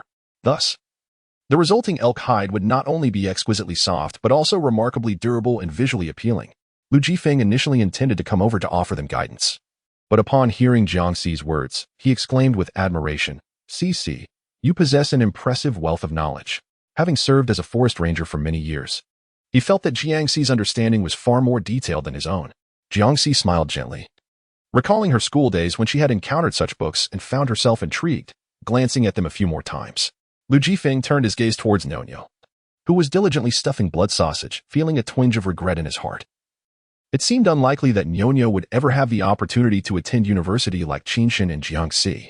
Just as the blood sausage remained unfinished, Dahei and Xiaohei suddenly perked up their ears, barking fiercely. Jiangxi seized her binoculars and directed her gaze toward the source of their commotion, spotting several men, cleverly concealed behind reeds, purposefully approaching them. Jiangxi's expression hardened, signaling vigilance. Shen Baoying and Zhang Qingji escorted Nonyo back to the cabin, while the others set aside their tasks, collectively grasping their firearms and fanning out in a 360-degree formation, scanning their surroundings. Before long, a group of individuals emerged into view. Upon seeing the yacht and steamship, their eyes sparkled with excitement. The leader of the group, Chiolei, stood tall and robust, with a square face and sun-kissed skin adorned with tattoos, exuding an air of fearlessness. However, upon noticing the cold firearms in Jiangxi's hands, a chill washed over him, prompting him to raise his hands in haste and shout anxiously, "We mean no harm. We heard the explosion and came to investigate. Please, don't shoot. Don't shoot." Jiangxi discerned no malice in Chiolei's demeanor and had no desire for further conversation. She simply wished to dismiss him. It was a woman who spoke next, indicating her significant standing among the vessels. Seeing that Jiangxi was not a person to indiscriminately shed blood, Chiolei, instead of retreating, eagerly implored, "Sister, could you take us in? We are strong and capable. We can do anything. Just a room to stay in would suffice, and we can procure our own food. The marshland is excessively damp, and having grown accustomed to towering skyscrapers, who would willingly dwell in a humble grass hut in the wilderness? Moreover, as night falls, myriad unknown dangers lurk in the shadows. If only they could board a vessel, they would be spared the worries of a leaky roof and the unsettling prospect of awakening to find a serpent coiled upon them. Not to mention the anxiety of being robbed of their meager possessions, even their undergarments. Jingjing would undoubtedly be pleased. There are 10 of them, while Jiangxi and his companions number only 8. Allowing them to board would be akin to inviting a wolf into the fold. Jiangxi narrowed his eyes, and with a resounding crack, a shot rang out, striking the ground by Chiolei's feet. "Get lost," Jiangxi commanded for the second time, his demeanor suggesting that a third utterance would lead to their immediate execution. Chiolei, now thoroughly intimidated, hunched over and fled as if his rear were ablaze, terrified of lagging behind. Jiangxi, eager to hasten his retreat, fired another shot in his direction. Soon, Chiolei and his group vanished into the dense reeds. Jiang Chenwu, now concerned, remarked, "If we remain here, these individuals are certain to return." Jiangxi gazed towards the receding floodwaters, sighed, and resolved to remain vigilant. Even if they departed this place, they could not guarantee they would not encounter more adversaries. The venison was a sumptuous feast. Yet Shen Baoying refrained from serving too much at once, preparing several blood sausages and a variety of dishes, albeit in modest portions. Nevertheless, the flavors were exquisite, and everyone partook eagerly, finishing every morsel. Jiangxi, having indulged too heartily, stepped outside to digest, greeted by a sky ablaze with stars and the resplendent Milky Way, a breathtaking sight. As she relished the gentle breeze, Qinshan emerged unexpectedly, gazing at her for several moments before speaking. I've awoken with a stiff neck. Could you give me a massage? End of chapter. Chapter 59. The beauty scheme. Jiangxi gazed at Qinshan, momentarily taken aback, questioning whether she was caught in a delusion. It was indeed rather peculiar for Qinshan to emerge from his room in the dead of night, seeking her for a massage. Noticing Jiangxi's dazed expression, Qinshan, sensing he may have inadvertently led her to misunderstand, closed the door behind him, indicating they could proceed to the living room. His intent was clear. He harbored no improper thoughts towards her. Perhaps he had genuinely wrenched his neck, suffering greatly, which compelled him to seek her assistance at this hour. As Jiangxi accompanied him to the living room, Qinshan instinctively turned, fully revealing his broad shoulders, elongated neck, and perfectly sculpted jawline to her view. It must be said, a striking individual is captivating from any angle. Jiangxi inhaled deeply, her hand slowly pressing against his sturdy shoulder and neck. He had previously received her massages on 2 occasions, so it was only reasonable for her to assist him now. Applying a bit more pressure, she inquired, "Does it feel all right?" After all, she had never even massaged Jiang Linhai. This was her first time offering such a service to him. Qinshan responded with a languid hum after a significant pause, his deep voice resonating with a magnetic charm. Jiangxi couldn't help but ponder that if he were not a surgeon, he would likely achieve great popularity as a broadcaster. Qinshan remained silent, silently accepting Jiangxi's shoulder and neck massage, showing no sign of wanting to stop even after half an hour had passed. Jiangxi's hands began to tire. She wondered if Qinshan expected her to massage him for as long as he had previously done for her, while she was capable of continuing. She questioned whether his cervical spine could endure such relentless attention. Jiangxi was about to speak when Jiang Linhai, who had come to take over the night shift, caught sight of them. Rubbing his eyes in disbelief, he exclaimed, "You too." Jiangxi felt a bit dazed, while Qinshan rose calmly, stating, "I have a stiff neck. Could you assist me with the treatment? A massage for a stiff neck at such an ungodly hour?" Jiang Linhai, with no ill intentions, felt he could almost consume himself in embarrassment. His penetrating gaze scrutinized them thoroughly, causing Jiangxi to feel increasingly awkward despite her initial indifference. "Well, I suppose I could help," she conceded, realizing it was no great matter. Raising an eyebrow, she reminded him, "Dad, Uncle Lu is still waiting for you." Jiang Linhai cast a meaningful glance at Qinshan, clearing his throat as he said, "It's getting late. You two should retire for the night." Qinshan glanced at Jiangxi and replied, "All right." Yet, Jiangxi sensed he was not entirely satisfied. The following day, she was pursued by Shen Baoying, who inquired, "Are you two dating?" Jiangxi laughed, thinking, "What on earth?" It was merely a massage. He openly suggested it in the hall. What could it possibly mean? Shen Baoying was unconvinced, pressing, "Then why didn't he ask your father?" Instead, he sought you out. Xiaoshun is so obvious in his affections. If you don't like him, you should refuse him outright. Jiangxi found herself uncertain of Qinshan's feelings. If he liked her, he always maintained a polite and distant demeanor. Conversely, if he didn't, his actions occasionally suggested otherwise, leaving room for misinterpretation. Rolling her eyes, she thought, if I directly tell Qinshan that I don't harbor any feelings for him, that would be awkward. What if he claims I misunderstood? How would we interact thereafter? Shen Baoying was taken aback, unable to believe it. Surely, your mother thinks he must be interested in you. Wait, you don't feel anything for him? You gave him a massage late at night and still have no such feelings? Shen Baoying found it hard to believe. Jiangxi sighed. What is the point of dating? Isn't being single delightful? Don't worry, humanity won't go extinct anytime soon. There are still options. As for Qinshan, I cannot fathom him. A relationship with him is unthinkable. Shen Baoying laughed in exasperation. I look forward to seeing your choices in the future. Those few from yesterday were all scared away by her gun. When Lu Jifeng went to collect the traps, he unexpectedly discovered some cattails. The stalks and leaves of cattails, akin to reeds, can be woven into mats and fans, used for papermaking, and their tender shoots are edible. Featured in a renowned dish from Jiangsu and Zhejiang, cattails also possess significant medicinal value, particularly the pollen from the male flowers. Commonly known as pu huang in traditional Chinese medicine, which serves to stop bleeding and promote urination. Additionally, it can be used as a seasoning for baking bread, muffins, and pancakes. The fruits of the cattail resemble elongated sausages, and when rubbed, reveal a soft, white down that can be used as stuffing for pillows, quilts, and clothing, providing warmth and comfort. Lu Jifeng intended to teach Nonyo how to utilize cattails and reeds to construct shelters, create garments, and make fishing equipment.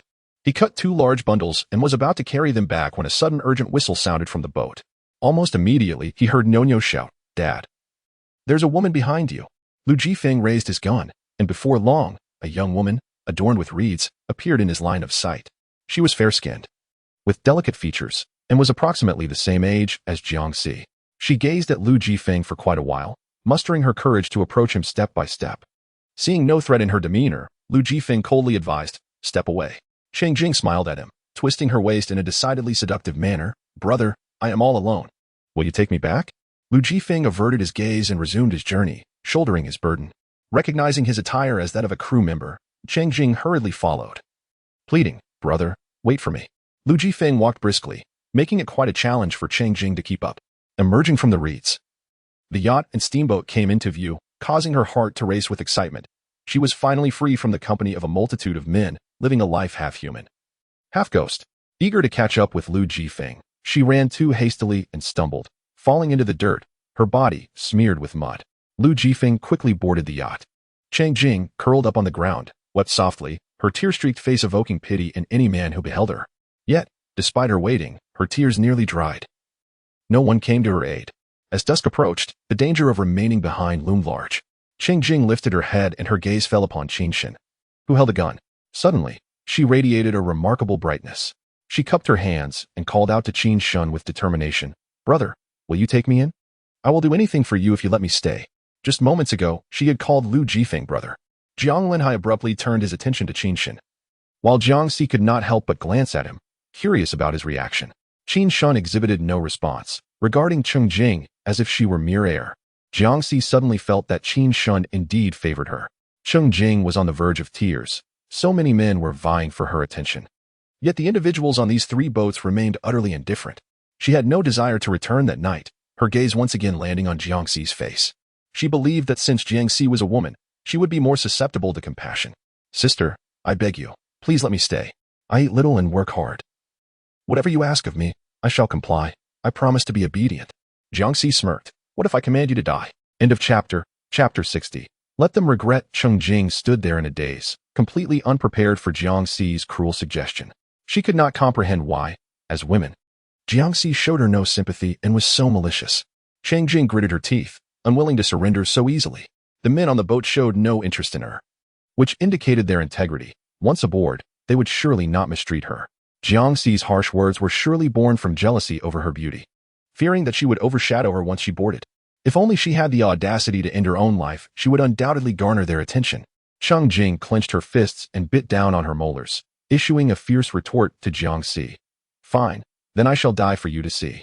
Jiang Linhai frowned, concerned that should Cheng Jing truly perish, Jiangxi would feel guilt. He softly asked, "CC, should we just send her away?" Having witnessed many such parasites in the apocalypse, Jiangxi shook her head. She will not die. With her unwavering certainty, Jiang Linhai chose not to intervene further. Cheng Jing stepped slowly toward the water, meeting Jiangxi's mocking gaze. Feeling utterly humiliated, yet gritting her teeth, she advanced a few more meters. She was not particularly tall, and the mud beneath her feet was thick. The water level rose to her waist, an overwhelming sense of weightlessness enveloping her. And a palpable fear was evident in Cheng Jing's eyes. The temperature during the day had been in the 20s, but as night fell, it plummeted to a mere 10 degrees, with the water even colder. After a brief immersion, she began to shiver uncontrollably. Wrapping herself tightly, she cast helpless and pitiful glances at the handsome Qin Shen. He found her somewhat bothersome, preferring to attend to the small animals with their feed instead. He glanced at Jiangxi, confirming his absence was not needed here, and callously turned away, shattering Cheng Jing's heart into a million pieces in an instant. Yet, Cheng Jing possessed a fierce determination. She resolved to submerge herself fully in the water. She refused to believe that these people could remain utterly indifferent. To make her act of desperation appear more authentic, she thrashed about violently, striving to evoke their compassion. The splashes and bubbles rising to the surface were indeed heart-wrenching to behold. Jiangxi remained unmoved, and the others were equally disinclined to involve themselves. As her breath reached its limit, an overwhelming sensation of suffocation pressed against her chest. Cheng Jing, gritting her teeth in frustration, burst forth from the water, pointing at Jiangxi in tears, exclaiming, "Sister, you are so heartless." Jiangxi scoffed, raising her gun to intimidate her, retorting, "You have no idea what true ruthlessness is." The murderous intent in Jiangxi's gaze was strikingly genuine. Cheng Jing suddenly felt a wave of trepidation. Although she currently resided in a thatched hut, Chiolei had spared no effort to provide her with the best, ensuring she was well-fed and warmly clothed, protected from bullying, and afforded the privilege of commanding others, enjoying treatment akin to that of the tribe's matron. Jiangxi intended to take her life, but suddenly Cheng Jing found herself unwilling to perish. She dashed towards the shore, crying out for help. Save me. Xiaolei, come quickly. The mud beneath her feet ensnared her, making it difficult to escape. She was stuck, and the more she struggled, the deeper she sank. Dehe suddenly bared its teeth and let out a fierce roar, as if to tear apart its prey. At that moment, Cheng Jing was genuinely frightened to tears. She looked up at Jiangxi, pleading, Sister, I was wrong. I won't board the boat. Please let me go. She was truly terrified that before she could rise, Jiangxi would end her life. Jiangxi narrowed her eyes, deftly loading her gun, causing Cheng Jing's heart to lurch. In her moment of despair, Xiaolei burst forth from the reeds, leaping into the water to embrace Cheng Jing, soothing her gently, Jing, don't be afraid. I'm here. The two of them, entwined in the water, resembled a pair of ill-fated lovers.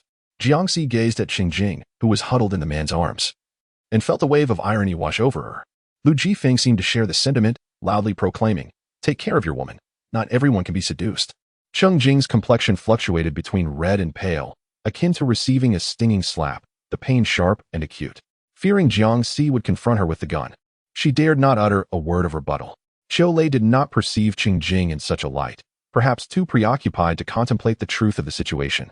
As he scooped her up and ran back, the reeds brushed against Cheng Jing, causing her discomfort, yet she stifled her cries, anxious that Xiaolei might seek retribution later. Upon returning to their camp in the reed thicket, Xiaolei, breathless, placed her back into the makeshift hut crafted from reeds, checking her body in the darkness for injuries. How did you end up over there? Xiaolei's rough hands grazed her delicate skin, eliciting a shiver of tingling sensation. Cheng Jing clung to him tightly, her voice soft and plaintive. I am cold. Hastily, Xiaolei removed her reed garment, enveloping her icy little hands in warmth, his robust physique providing her solace. He remained steadfast as ever, and Cheng Jing felt a slight relief as she nestled against his chest, weeping softly like a kitten. That woman on the ship kidnapped me, tormenting me for her amusement. Those men gazed at me with lecherous eyes, accusing me of seduction when I did nothing. I truly did nothing. Xiaolei, do you believe me? Please don't abandon me. Xiaolei's heart ached profoundly. He held her tightly, as if cradling a precious treasure regained. Cheng Jing struggled to breathe, her fists pounding against him in frustration as she exclaimed, Why did you arrive so late? I nearly lost my life. Xiaolei pressed gentle kisses to her. It's all right now. It's all right. What do you mean, it's all right? That woman is wicked at heart. This time she toyed with us like mice. What if next time you arrive too late? Brother, I am so frightened. Xiaolei yearned for vengeance on Cheng Jing's behalf. Yet the gang was armed, making confrontation perilous. All he could do was speak boldly. One day, brother will make them regret what they have done today. A glimmer of cold amusement flickered in Cheng Jing's eyes as she innocently replied, Brother, I believe there are not many of them. There is a way to make them regret it. Xiaolei paused, intrigued. What method? Under the cover of night, when they cannot see, we can devise a plan to set their ship ablaze, forcing them out and into the traps we have prepared, ensuring that we will not be at their mercy. As long as they fall into the trap, we will possess the firearms. Henceforth, anyone daring to wreak havoc here shall not be indulged. Xiaolei hesitated, torn between the difficulty of igniting a fire and his fondness for the yacht and steamboat, pondering the potential supplies they might hold. It would be a great pity to incinerate them all. Cheng Jing murmured softly, If we burn the ship, there might still be some usable items aboard. Otherwise, if we don't, we will have nothing left, with our lives held in their grasp. Do you truly wish for me to be bullied? Do you even love me? Xiaolei yearned to lay bare his heart to demonstrate the depth of his affection for her, gritting his teeth. All right, let us proceed as you suggest. Cheng Jing, satisfied, playfully traced her fingers across Xiaolei's chest, vowing to repay the grievances she endured today tenfold once she captured Jiangxi. Jiangxi and her group planned to settle here, necessitating an exploration of the local terrain. Qinshan ventured out and swiftly acquainted himself with the surrounding reed marshes. The makeshift village, led by Xiaolei, comprised over 30 individuals, 15 robust men, with the remainder being women, children, and the elderly, all survivors from the nearby towns. Each possessed the right to exist. As long as the well water did not encroach upon the river water, Jiangxi was willing to coexist peacefully with them. However, some individuals simply sought their own demise. Xiaolei and his group busily dug traps, under the pretense of ignorance. End of this chapter. Chapter 60. Meteorite. Jiang Linhai inquired with concern. Cici, should we issue them a warning? Jiangxi shook her head. Plundering resources is the norm in these apocalyptic times. As long as we thrive better than they do, we will inevitably attract envy. Warnings are futile. What is destined to come will undoubtedly arrive. The crowd exhaled in unison, fully aware that the torrential rain had subsided and that gradually, everything would return to normal. It was evident that igniting the yacht and steamship merely by hurling torches would not be a straightforward task. Chiolei and his comrades pondered their next course of action as the floodwaters receded, revealing several cars and trucks upon the riverbed. They scavenged the vehicles for supplies, prying open fuel tanks to collect multiple boxes of gasoline. With this fuel, pouring it onto the surfaces of the yacht and steamship would allow it to ignite swiftly. Everything was in place, awaiting the right moment. After observing for a few days, it became apparent that Jiangxi and his companions were few in number. Under the cover of night, Chiolei and his brothers set out discreetly, carrying the gasoline. Unfortunately, this night, it was Qin Shun's turn to keep watch. Long before Chiolei could approach, Qin Shun spotted them and alerted everyone. Jiangxi arrived at the command center and, using an infrared telescope, discerned the presence of 10 individuals. He informed the group of their positions, and once they fell within shooting range, they could open fire. Chiolei skillfully avoided the traps they had previously dug, reaching a small ditch just 100 meters from the yacht. They prepared to pour the gasoline into the ditch, allowing it to flow toward the yacht and steamship. Just as they were about to proceed, a sudden rustling from the reeds startled a flock of birds into the night sky. Their silhouettes against the darkness, black, white, and yellow mist swirled above the water, accompanied by an odor far more pungent than gasoline. Fearing they had been discovered, Chiolei urgently shouted to his brothers, "Run!" They sprinted away, and in that moment, the pitch-black sky ignited as if illuminated by a sudden blaze of red. Birds, dragonflies, and bats suddenly swarmed and circled the night sky, creating a terrifying spectacle. Lu Jifeng observed the deer gathering and leaping amidst the reeds, while the waterfowl stubbornly remained airborne. A foreboding feeling washed over him. Frowning, he remarked, "This is unusual. The waterfowl cannot remain aloft for long, yet they seem desperately intent on fleeing this place. Could it be an impending earthquake?" No sooner had he spoken than Nyonyo pointed at the water's surface with alarm, exclaiming, "Daddy, look!" Everyone glanced downward. The previously tranquil water was now bubbling violently, as if it were boiling spontaneously, enveloped in swirling, colorful vapors. Shock rippled through the group. Could an earthquake truly be imminent? Such phenomena surely had their origins. Jiangxi made a swift decision, urging everyone to secure their emergency packs. If an earthquake were to occur, they would need to abandon the vessel. Just as they entered the cabin and donned their pre-prepared emergency gear, the sky abruptly illuminated as if it were midday. A resounding tremor shook the ground, and the cabin's tempered glass shattered under the force of the shockwave. The yacht rocked violently, teetering as if on the verge of capsizing. The searing blast of hot air surged forth, rendering them unable to stand. Jiangxi shielded Shenbaoying, pressing her to the floor and covering her head for what felt like an eternity until the shockwave finally began to subside. Jiang Linhai crawled over to Jiangxi and whispered, "CC, what is happening?"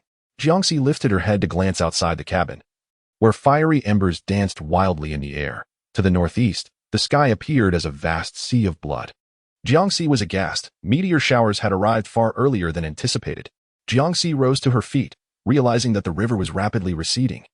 The yacht tethered to a wooden pile with its iron lock straightened, seemingly on the verge of being engulfed. Her pupils constricted as she urgently addressed the others. "A meteor has fallen, causing a sinkhole. We must abandon the ship at once." That was indeed a meteor. The commotion is too great to ignore. The group hastily disembarked, while Jiangxi returned to the storage area, diligently gathering all the items within into her spatial compartment. She also took the plants they had cultivated, though they had no choice but to leave behind the livestock, despite her reluctance. Jiangxi dashed to the steamship, emptying its contents before hurriedly returning to the yacht, where she found Qin Shun awaiting her. Instinctively, she felt a twinge of guilt. He surely hadn't ventured into the cabin to discover the emptied storage, had he? Qin Shun maintained a stoic expression. "We must leave quickly." Jiangxi breathed a sigh of relief. It seemed he hadn't noticed. "I just retrieved a few items. Let's go." Suddenly, the sky erupted in a crimson glow, akin to a resplendent meteor streaking across the heavens. Jiangxi was taken aback. This was reminiscent of her previous life, foretelling the arrival of more meteors in succession. However, in her past experience, the meteors had descended only after the electromagnetic disturbances had subsided. The human communication systems had regained some functionality, revealing that no meteors had fallen in the north, prompting survivors to migrate northward en masse. Leaping from the ship, Jiangxi heard a sharp snap as the iron lock broke, and both the yacht and steamship sank swiftly into the mire. Her heart ached profoundly. This was her sole luxurious yacht. Furthermore, the two pristine steamships were lost as well. No matter how much it pained her, there was no remedy. The reed beds ignited from the fiery debris swirling in the air, filling the atmosphere with a noxious scent.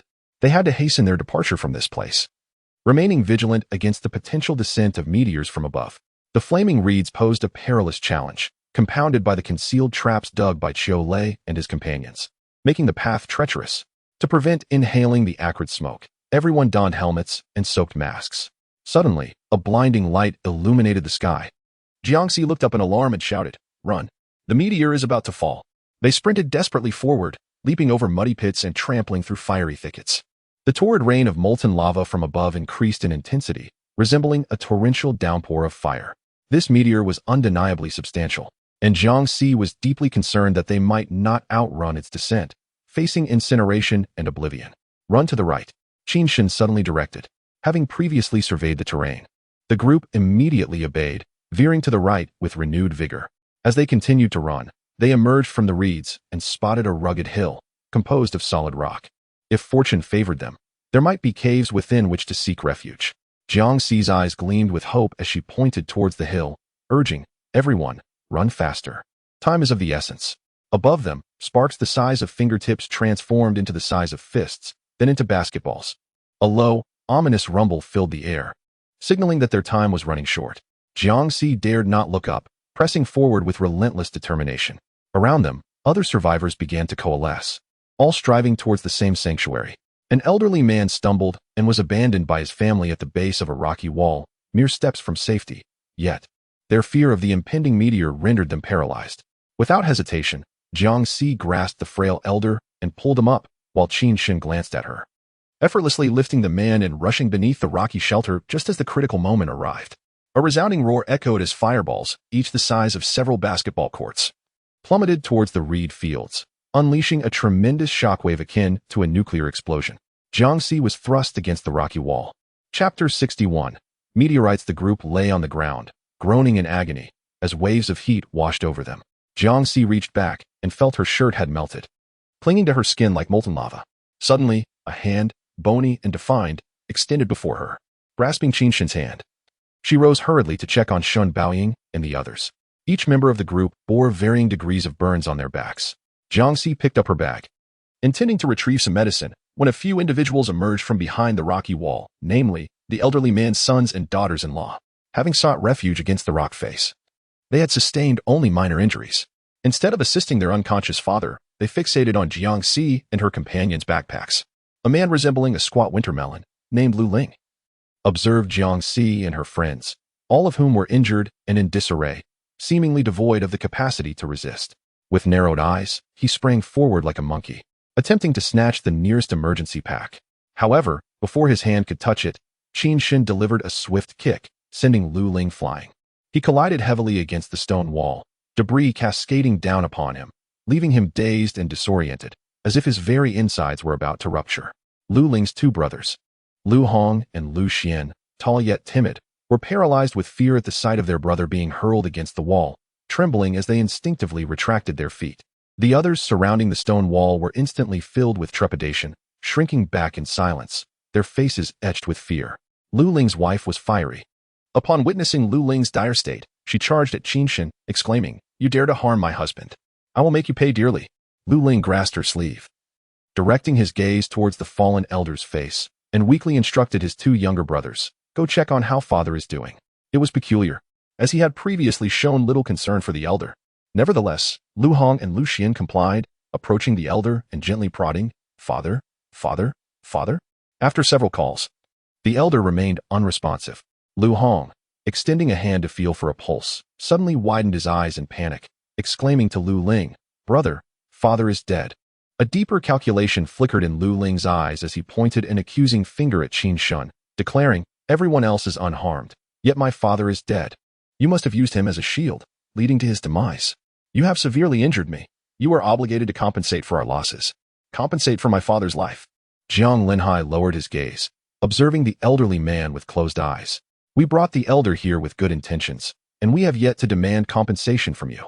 How dare you ask us for reparations? Do you have any shame?" This elderly man clearly appeared frail and aged. His demise was a result of the shock he endured, having no connection whatsoever to Qin Shen. If Lu Ling had any sense of honor, he would not have abandoned his ailing father. He forced himself to stand, his gaze icy as he asserted, "If it weren't for your meddling, my father would still be alive. You have caused his death, and you must pay. If not, we will risk our lives to ensure you suffer. Outside, the molten lava bubbled furiously. Lu Ling was convinced that Jiangxi would not dare to confront them in a life-or-death struggle, and he had already prepared for negotiations. Contemplating that he would need at least 4 emergency packs, Lu Ling, calculating his advantage, was suddenly met with a cold scoff from Jiangxi, who calmly drew a gun from his coat. Do you still want compensation? Jiangxi's possession of a firearm astonished Lu Ling, whose disbelief was palpable, while the others stood frozen in fear. They were fortunate not to have provoked Jiangxi and his companions. After all, how could an ordinary person possibly wield a gun? Lu Ling dismissed the possibility of Jiangxi's weapon being genuine, hurling insults. What a child's toy. Who do you think you're fooling? My father. Before he could finish, a gunshot rang out, the bullet piercing through Lu Ling's pant leg and embedding itself into the stone wall. Jiangxi, with a steely gaze, blew the smoke from the gun's muzzle and addressed the trembling Lu Ling. What about your father? Lu Ling shivered uncontrollably, his lips quivering, unable to utter a word. His wife trembled as well, while the other 2 brothers wished they could vanish into the ground. Those who had been itching to seize the moment and grab something in the chaos were thoroughly intimidated after witnessing Jiangxi fire the weapon. Had it not been for the searing lava outside and the fiery chaos, many would have fled in terror. Jiangxi, holding the gun, was reluctant to tend to everyone's wounds. Qinshan, well-versed in such matters, took over Jiangxi's task and quickly treated their external injuries. The sight of medical supplies stirred a momentary surge of hope among the cowering crowd, but the lingering fear of Jiangxi's gun kept them at bay. Shen Baoying administered medicine to Jiangxi, while Jiang Xingwu intended to do the same for Qinshan, who simply shook his head, saying, I am uninjured. Jiang Xingwu assumed Qinshan was merely being brave, but when he glanced at the back of Qinshan's hand, he was taken aback. The fabric of Qinshan's clothing had indeed been shattered, yet he bore not a single injury. Despite the tremendous shockwave moments ago that had claimed the life of the elderly gentleman he was holding, it seemed implausible that Qinshan emerged unscathed. Jiangxi furrowed her brow, her gaze fixed upon Qinshan's face, seeking an answer reflected in his features. However, what met her was the unwavering depth of his eyes. Jiang Xingwu expressed his astonishment, exclaiming, Your skin is remarkably resilient. Qinshan nonchalantly nodded, seemingly oblivious to any indication of abnormality. Jiangxi averted her gaze. Regardless of the secrets Qinshan concealed, as long as they posed no threat to them, that sufficed. Once they regained their composure, they began to survey the surroundings of the stone wall. The reeds had been reduced to a blazing inferno by the fallen meteorites, while molten rocks and fiery sparks surrounded the stone face. The ground resembled a vast furnace, should they attempt to exit. A moment's carelessness could render them as mere charred remains. In short, it would be a while before they could hope to leave, at least until the sparks in the sky and the temperature of the ground cooled somewhat. Beneath the stone wall, over 30 individuals took refuge, predominantly young and strong, with the elderly and children comprising less than 1/6 of the group. Their faces were etched with despair, hunger, sorrow, and an overwhelming concern for the future. For the time being, Jiangxi and her companions need not worry about food or safety. Yet, surveying the bleak world before them, their spirits were hardly lifted. They had painstakingly nurtured the steamboat back to vitality, and their lives had finally begun to follow a promising trajectory, only to be abruptly interrupted by calamity. Remaining cooped up in such a confined space was untenable. The desperation of these people could easily turn to hostility, and the thought of violence weighed heavily on their minds. Moreover, there lingered an uncertainty regarding the potential descent of meteors from above, instilling a sense of trepidation. Jiang Linhai quietly inquired of Jiangxi, which direction might be safer for us? Based on the circumstances of their previous lives, the northern route seemed to promise greater safety. A northern base was to be established there.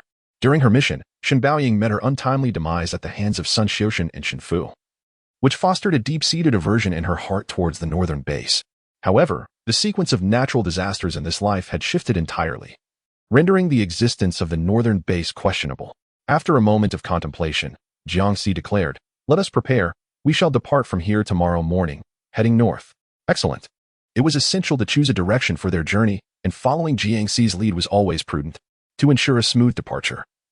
The group scavenged within the cave for several stones, using them to traverse impassable areas.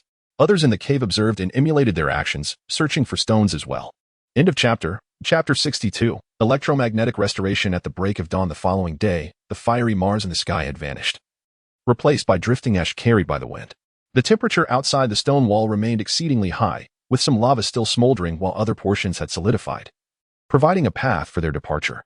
After a simple meal and addressing their physiological needs, Jiang Qingwu, and Jiang Linhai hoisted Big Black and Little Black onto their backs. And once everyone was prepared, they set forth. Having traveled less than 300 meters, they encountered a vast expanse of bubbling lava. Fortunately, Jiangxi and the others were well prepared, placing down stones and cautiously stepping over the most perilous terrain. After a grueling hour of trudging, they finally emerged from the area affected by the meteorite fall. The ground, left muddy and uneven by the receding floodwaters, still bore puddles in certain spots. Lu Jifeng, carrying Nyo on his back, nearly stumbled twice, but upon spotting what appeared to be a road ahead, his spirits lifted. If we walk along the road, it will surely be easier, he exclaimed.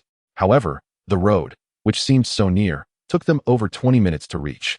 It was strewn with mud, gravel, and dead wood, even the remnants of corpses. Nevertheless, traversing this path was considerably less arduous than scaling mountains or navigating through the wilderness.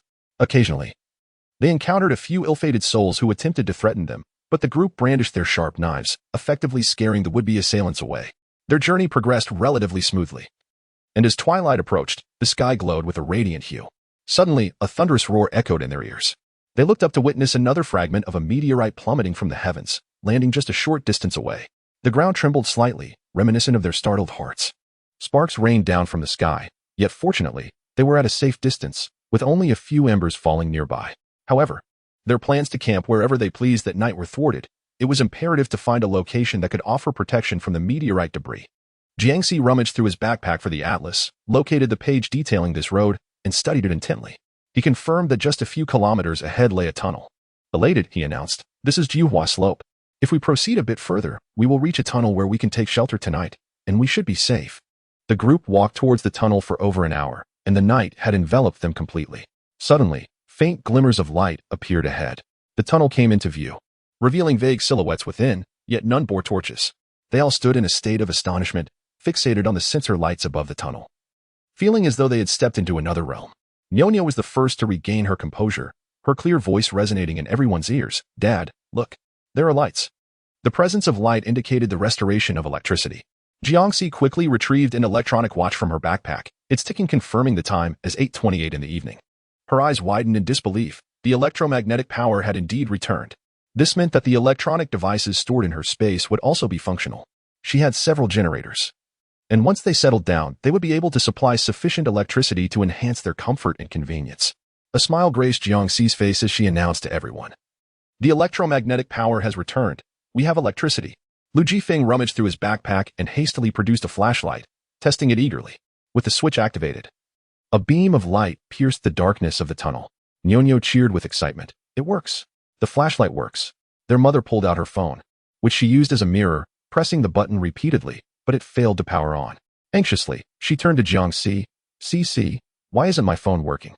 Jiangxi chuckled. "It hasn't been charged for so long. It probably ran out of battery, or it may have been damaged before." Shen Baoying displayed a hint of regret. But Jiangxi remained cheerful, for her space contained a plethora of various models of phones. Even in the absence of a signal, one can utilize a device to capture photographs, serve as a notebook, function as a recorder, navigate with a compass, perform calculations with a calculator, enjoy music, or indulge in a small game, all of which are quite delightful. As everyone basked in the joy of restored electricity, a thunderous rumble echoed through the night sky as a meteor streaked by, followed by the descent of a meteorite fragment. This served as a stark reminder to avoid danger and hasten their entry into the tunnel. Upon entering, they discovered several individuals lounging awkwardly within. All of them were men of various ages, clad in tattered garments, yet most concealed beneath their outerwear a blue and white striped attire, with some even sporting similarly hued trousers. While one person donned such a striped outfit might be mere coincidence, the sheer number of men in blue and white stripes, each bearing a fierce and malevolent gaze, conjured thoughts of the southern city men's prison that had been seen on the map. Instinctively, Jiangxi's hand moved toward the pistol in her pocket. Jiang Linhai also sensed something amiss and tugged at Jiangxi, casting a questioning glance to ascertain their next move. Jiang Linhai's obscured yet suggestive gaze was perceived by the leader of the criminals, known as Biaozi, as an invitation for prey, assuming they would flee. Biaozi, self-assuredly flamboyant, waved his hand, prompting the others to encircle Jiangxi and her companions immediately. Nyo clung to Jiang Linhai, while Jiangxi smirked, secretly hoping that this group would act, alleviating their anxious waiting. Biaozi remained blissfully unaware of the impending peril, his gaze fixated on Jiangxi's exquisite visage, a lewd grin creeping across his face as he addressed her. "Come here, beautiful." After 15 years in prison, even the mother mosquitoes there have tempted me. How could I resist someone as stunning as you, with such a splendid figure? Biaozi had set his sights on Jiangxi, while the others, hesitant to make a move on her, shifted their attention towards Nonyo and Shenbaoying. They brazenly scrutinized the two, and one of them made a demand of Biaozi, "Brother, can we have some fun with these two?" In a bid to win favor and consolidate his power, Biaozi was inclined to acquiesce. But just as he was about to nod, a gunshot rang out. Jiangxi had eliminated the lecherous man without a flicker of hesitation. She harbored a profound disdain for such perverts. The echo of the gunfire reverberated through the tunnel, catching Biaozi utterly off guard. He had not anticipated that Jiangxi was armed, nor that she could take a life with such cold resolve. Desperate to find a way out, he realized the tunnel stretched 100 meters behind him. Turning around would expose him. Lunging to seize the gun, he recognized the danger posed by the ruthless Jiangxi, her gaze as lethal as poison. The terrified expressions of the others turned towards Biaozi, who stood paralyzed with fear. They immediately fell to their knees before Jiangxi, pleading, "Beautiful lady, spare us. It was all his doing. We never intended any harm. We beseech you, let us go." Biaozi, infuriated, retorted, "Nonsense. The women I have bedded, you all have too." These individuals were devoid of any redeeming qualities. Their demise would evoke not a shred of guilt. Just as Jiang Linhai raised his weapon, a sudden green glow emerged from the far end of the tunnel. Jiangxi narrowed her eyes, gripping Jiang Linhai's arm, and addressed Biaozi, "You should leave." Biaozi, emboldened by the prospect of escape, turned and sprinted away. However, the approaching green light, accompanied by the breath of a beast, was upon him before he could scream, swiftly severing his neck with a single, decisive bite. Chapter 63. Termites. The prisoners hastily altered their course, fleeing as the ferocious pack of wolves surged forth like a tempest, sinking their teeth into them one after another. Their anguished cries echoed through the air, mingling with the overwhelming stench of blood. Jiangxi urged Shenbaoying and the others, "Run." These wolves were quintessentially mutated, boasting massive frames, bristly fur, and remarkable agility, marked by an extreme propensity for aggression. Should a bullet fail to strike a vital point, the creature would retaliate, inflicting fatal bites that would shred their victims into pieces without ever relinquishing its grip. Consequently, the prisoners had bought them precious moments to escape. Once the wolves had dispatched the last of the prisoners, a sinister green glint locked onto Jiangxi, who was shielding herself with a firearm. The pack's leader lunged forward, baring its menacing fangs. Jiangxi thrust a grenade into Qinshin's hands, raising her weapon to aim at the alpha wolf. Bang! She fired a shot, but the leader nimbly evaded, launching itself toward her, closing the distance before the explosion could occur. A wave of terror washed over Jiangxi as she swiftly drew a dagger from her boot, preparing to deliver a lethal strike. In an instant, the perilous scenario came to an abrupt halt. The alpha wolf's pupils dilated, as if it had encountered an unspeakable horror. It skidded to a halt in midair, twisting its body before crashing to the ground, scrambling in a panic to flee. As the alpha retreated, its subordinates stood bewildered, colliding with one another in their confusion. As if they had received a foreboding signal, they slipped and stumbled, some even tumbling comically as they hastily followed their leader's flight. Jiangxi gazed at the dagger in her hand, momentarily dazed.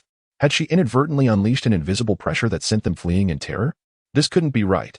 Jiangxi glanced at Qinshin beside her, recalling the fearful expressions of Little Black and Big Black, her eyes narrowing slightly as she couldn't help but inquire, "These wolves seem to fear you." Qinshin nodded candidly. "It appears so." His admission was so straightforward that Jiangxi momentarily found herself at a loss for a follow-up question. Just as she contemplated asking why these wolves would be afraid of him, Jiang Linhai rushed over, visibly anxious, and asked, "Cici, are you all right?" Jiangxi shook her head, and Jiang Linhai continued, "Are we staying here for the night?" The cave was filled with remnants of shattered corpses, rendering it quite terrifying. Jiangxi nodded. The outside was unsafe, and since the wolf pack had retreated, they might as well set up a tent and endure the night. The sight of the corpses was far less daunting than the presence of humans. Once the tent was pitched, Jiangxi nestled into her sleeping bag, her thoughts drifting to Qinshin. Her expression grew increasingly somber as she contemplated approaching him for clarification, only to remember her own concealed secrets. As long as it served their interests, it seemed best for Qinshin to remain silent. Probing too deeply might provoke a rift and turn them into adversaries. Gradually, Jiangxi succumbed to sleep. The following day, after a simple breakfast of compressed biscuits, the group resumed their journey. The food and water in their backpacks would suffice for another 2 days. Beyond that, Jiangxi would need to devise a discreet method to extract supplies from her hidden space. Lu Jifeng, unaware of Jiangxi's secret, was the most anxious among them, constantly brainstorming ways to procure food during their trek. He even lamented the missed opportunity of capturing a wolf the previous night, near the roadside. It was nearly impossible to find any sustenance. While the group took a break, Jiangxi stumbled upon a fallen towering tree. The tree was decaying, with several insect holes, and she approached it, studying it intently for a moment. Lu Jifeng approached, his expression curious as he inquired, "Is something amiss?" Jiangxi donned gloves and deftly sliced through the decayed bark of the ancient tree with a dagger. Suddenly, an abundance of white, thumb-sized larvae emerged, swarming into view. Nyo, gripped by fear, exclaimed, "Worms. So many worms." Yet, Lu Jifeng's eyes sparkled with enthusiasm as he assured Nyo, "These are termites. They are edible. Not only delicious but also rich in nutrients, with considerable medicinal value." Dragon Spring Village, nestled against the forest, frequently encountered termites, and some villagers still cherish the tradition of consuming them. Jiang Xingwu, recalling his impoverished childhood, reminisced about having eaten them before. As he beheld the multitude of plump termites, a flicker of nostalgia crossed his face. Stir-fried in oil, they become crisp and succulent, and when grilled, they are delightful. Raw, they taste somewhat akin to white carrots. Nyo gazed at the writhing, terrifying termites, her faith in life wavering. Jiangxi had already taken action, using chopsticks to delicately lift the termites and place them into a plastic bag. In her previous life, being able to feast on termites constituted her finest dining experience. There are numerous methods to capture termites. One could pitch a tent at night and lure them out with a kerosene lamp, ensnaring them in a net. However, these termites were sufficiently large, and their nest resided within the decaying wood, rendering such tactics unnecessary. Following Jiangxi's lead, they swiftly collected several bags full of termites. Common worker ants are this sizable, Jiang Linhai chuckled. The queen must be as large as a potato. In her past life, the queen she had captured was far larger than a mere potato. Some were even bigger than a small shoe. The existence of such mutated creatures had enabled her to survive for a decade. Recalling the taste of termites, Jiangxi felt quite tempted. The group gathered around a nearby fire, skewering the termites on sticks and placing them over the flames to roast. Shin Baoying retrieved some seasonings from her backpack, sprinkling them over the termites, which sizzled and crackled as they cooked, their golden hue rendering them irresistibly appetizing. When Nyo caught a whiff of the aroma reminiscent of crispy fried meat, her eyes sparkled with excitement. Jiangxi handed the roasted termites to Nyo. Their heads were diminutive, leaving only their rounded bodies after roasting. Nyo's fear of the termites vanished entirely, and she eagerly took a bite. The fragrant, crispy delicacy was bursting with collagen, enhanced by a layer of Shin Baoying's secret barbecue seasoning. It was absolutely delectable. The group indulged in a hearty meal, even saving some for later in the evening. As the sun began to set, they entered the suburbs of the southern city, with an increasing number of houses surrounding them. However, most of these structures had collapsed due to the ravages of heavy rain and flooding. They ventured further, reaching the most luxurious villa district in the southern city. Each villa stood proudly atop its own hill, and thanks to the terrain and the quality of construction materials, few had been completely destroyed. Yet, the signs of forced entry and vandalism were glaringly evident. Wealthy individuals often had more means to ensure their survival than those of the lower classes. It was possible that some survivors remained in these villas, ready to defend their territory against perceived invaders. Jiangxi cautioned everyone to be careful and seek an unoccupied house for the night. As they entered the villa district, they were suddenly confronted by 7 or 8 gaunt men wielding makeshift weapons. Their sunken cheeks and sallow complexions starkly contrasted with Jiangxi and her companions, revealing that these men were well-fed and armed with supplies. The men glared at their backpacks with menacing expressions, demanding that they put down their belongings and leave at once. Jiangxi's gaze turned cold. Just as she was about to teach these oblivious individuals a lesson, 3 more men suddenly emerged behind them. The leader, with bloodshot eyes and a sinister smile playing on his lips, feigned amiability while berating the others. "Who allowed you to rob? We are all brothers and sisters here. Do you not understand the rules?" Chapter 64, Luxury Cars. As the subordinates stood bewildered, uncertain of their leader's intentions, the man continued to approach Jiangxi and her companions with a grin, proclaiming, "The coming apocalypse is a test of our survival. Currently, Wagwoyan is relatively safe, and there are ample houses available for your accommodation. The surrounding gardens and lawns can be cultivated for crops. How about this? You stay, and I will provide the seeds. When the time comes, you can give me 1/10 of the harvest in return. In exchange for this share of the grain, I will ensure your safety within Wagwoyan." While his words sounded appealing, the reality was that they could easily bind them and force them to cultivate the land, claiming all the produce for themselves. Yet, he was willing to let Jiangxi and her group keep 9/10 of the grain, which raised suspicions. In ancient times, landlords seized every opportunity to exploit the common folk, often leaving them with nothing. Furthermore, this group did not appear to be benevolent. Without a moment's hesitation, Jiangxi decisively represented the others in their refusal. It was unnecessary. Upon hearing Jiangxi's refusal, Cheng Tian relentlessly urged her, suggesting that as nightfall approached, even if she was unwilling to stay and work the land, she might at least rest her feet and reconsider her plans for the morrow. Jiangxi had initially intended to find a house in the villa area to spend the night temporarily. However, given the high level of danger posed by this group, she was unwilling to let everyone spend the night in an uneasy slumber. Instead, it would be wiser to pitch a tent beneath a large tree. Observing Jiangxi's unwavering determination, the others appeared to follow her lead. Suddenly, Cheng Tian's expression darkened as he threatened, "You are offered a chance to escape. If you refuse to leave, do not blame me for my lack of courtesy." His subordinates, upon hearing this, became agitated, eager to rush over and snatch away Jiangxi and her companion's belongings, curious to discover what treasures they might contain. Jiangxi let out a cold laugh, thinking to herself that this was precisely what she wished to convey. A mere girl dared to speak so boldly, and Cheng Tian found amusement in her defiance. His gaze fixated on her tender flesh, his eyes akin to those of a merciless beast devoid of humanity. Jiangxi's heart sank. His gaze mirrored that of the cannibalistic creatures from her previous life, the very being she loathed the most. They merely sought to rob her, and initially, she had contemplated sparing their lives.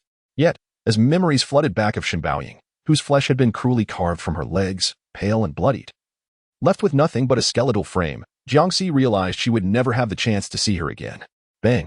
A previously unseen darkness clouded Jiangxi's face, and her speed in drawing her weapon was unprecedented.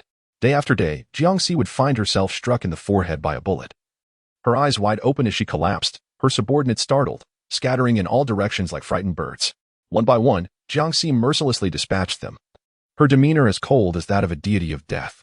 Niu, feeling a twinge of fear, instinctively clung tighter to Lu Jifeng.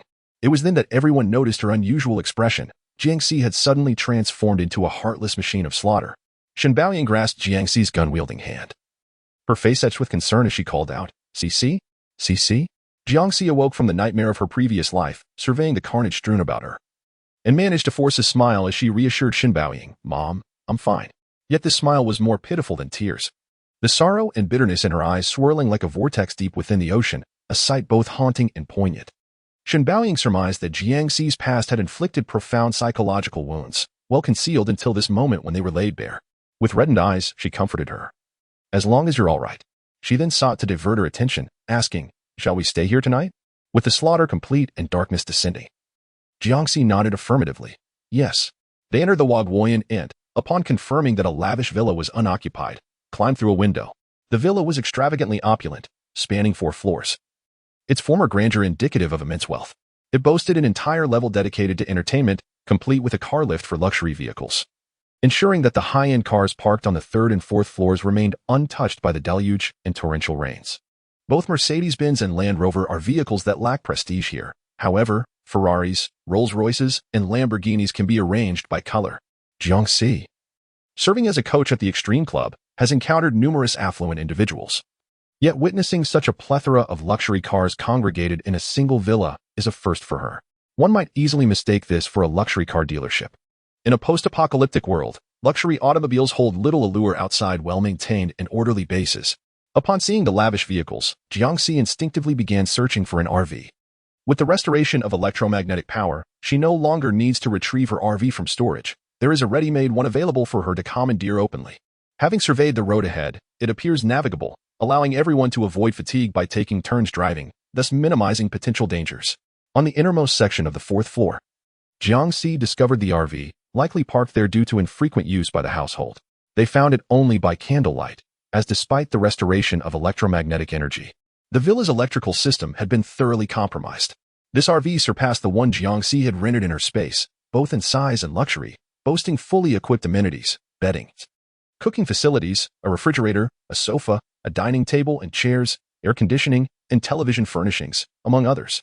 The interior was cleverly divided into a driving area, living space, bedroom, bathroom, and kitchen.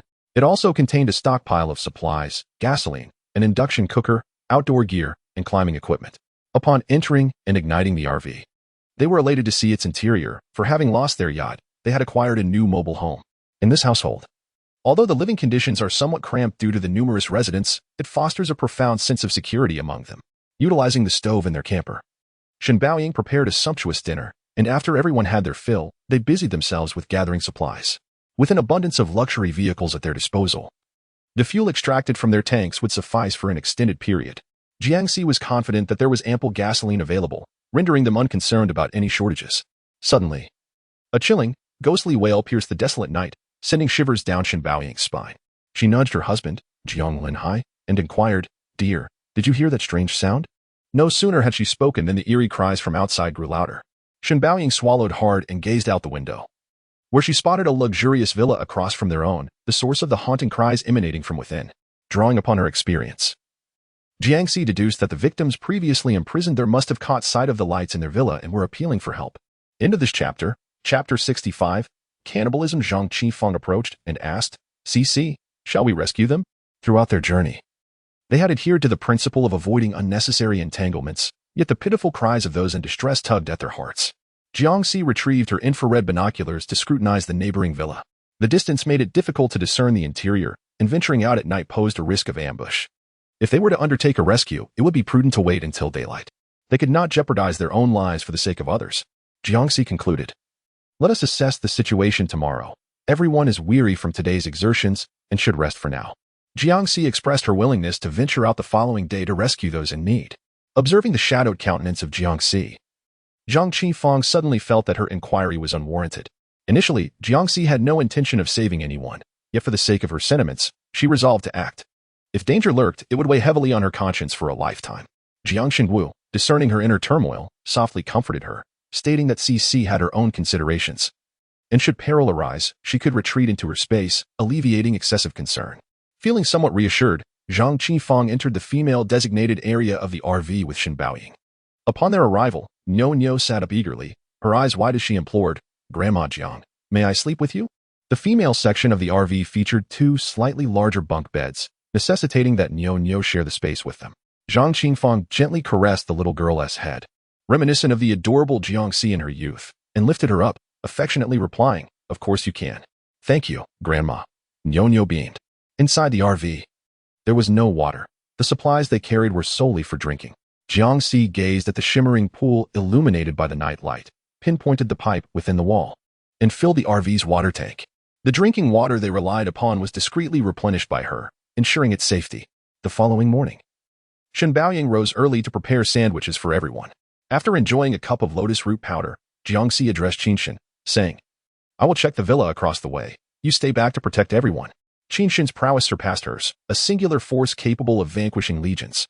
His presence instilled confidence in Jiangxi. Yet, Qinshen insisted, "I shall go." It was unthinkable to allow him to face all dangers alone. Everyone was now united as one team. Jiangxi shook her head, asserting, "I will go."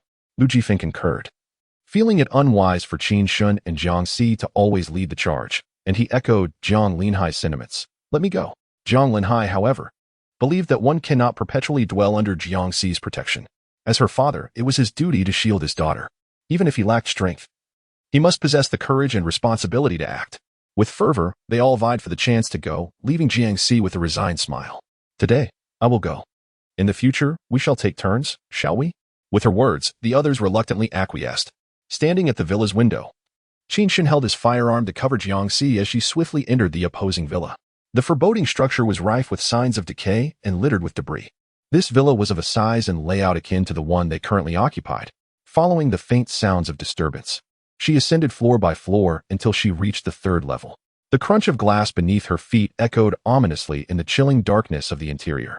Suddenly, the sounds from the room at the end of the 3rd floor ceased entirely. Jiangxi held her breath, inching closer before forcefully kicking open the door. Instantly, a chorus of terrified whimpers filled the air. Her gaze fell upon a harrowing sight. Dozens of gaunt figures, their expressions a mix of numbness and fear, were bound and gagged, imprisoned within cages. They reeked of filth, their surroundings a grotesque mire. They were human, yet resembled livestock awaiting slaughter. The scene beside was even more nauseating. On the chopping board hung a severed human head, and blood-drained corpses were suspended from the pig slaughtering rack. Jiangxi felt as if his stomach were churning violently, yet he was grateful that Jiang Linhai was not present to witness such a gruesome spectacle. As Jiangxi stepped forward, the individuals instinctively retreated to the corners of the cage.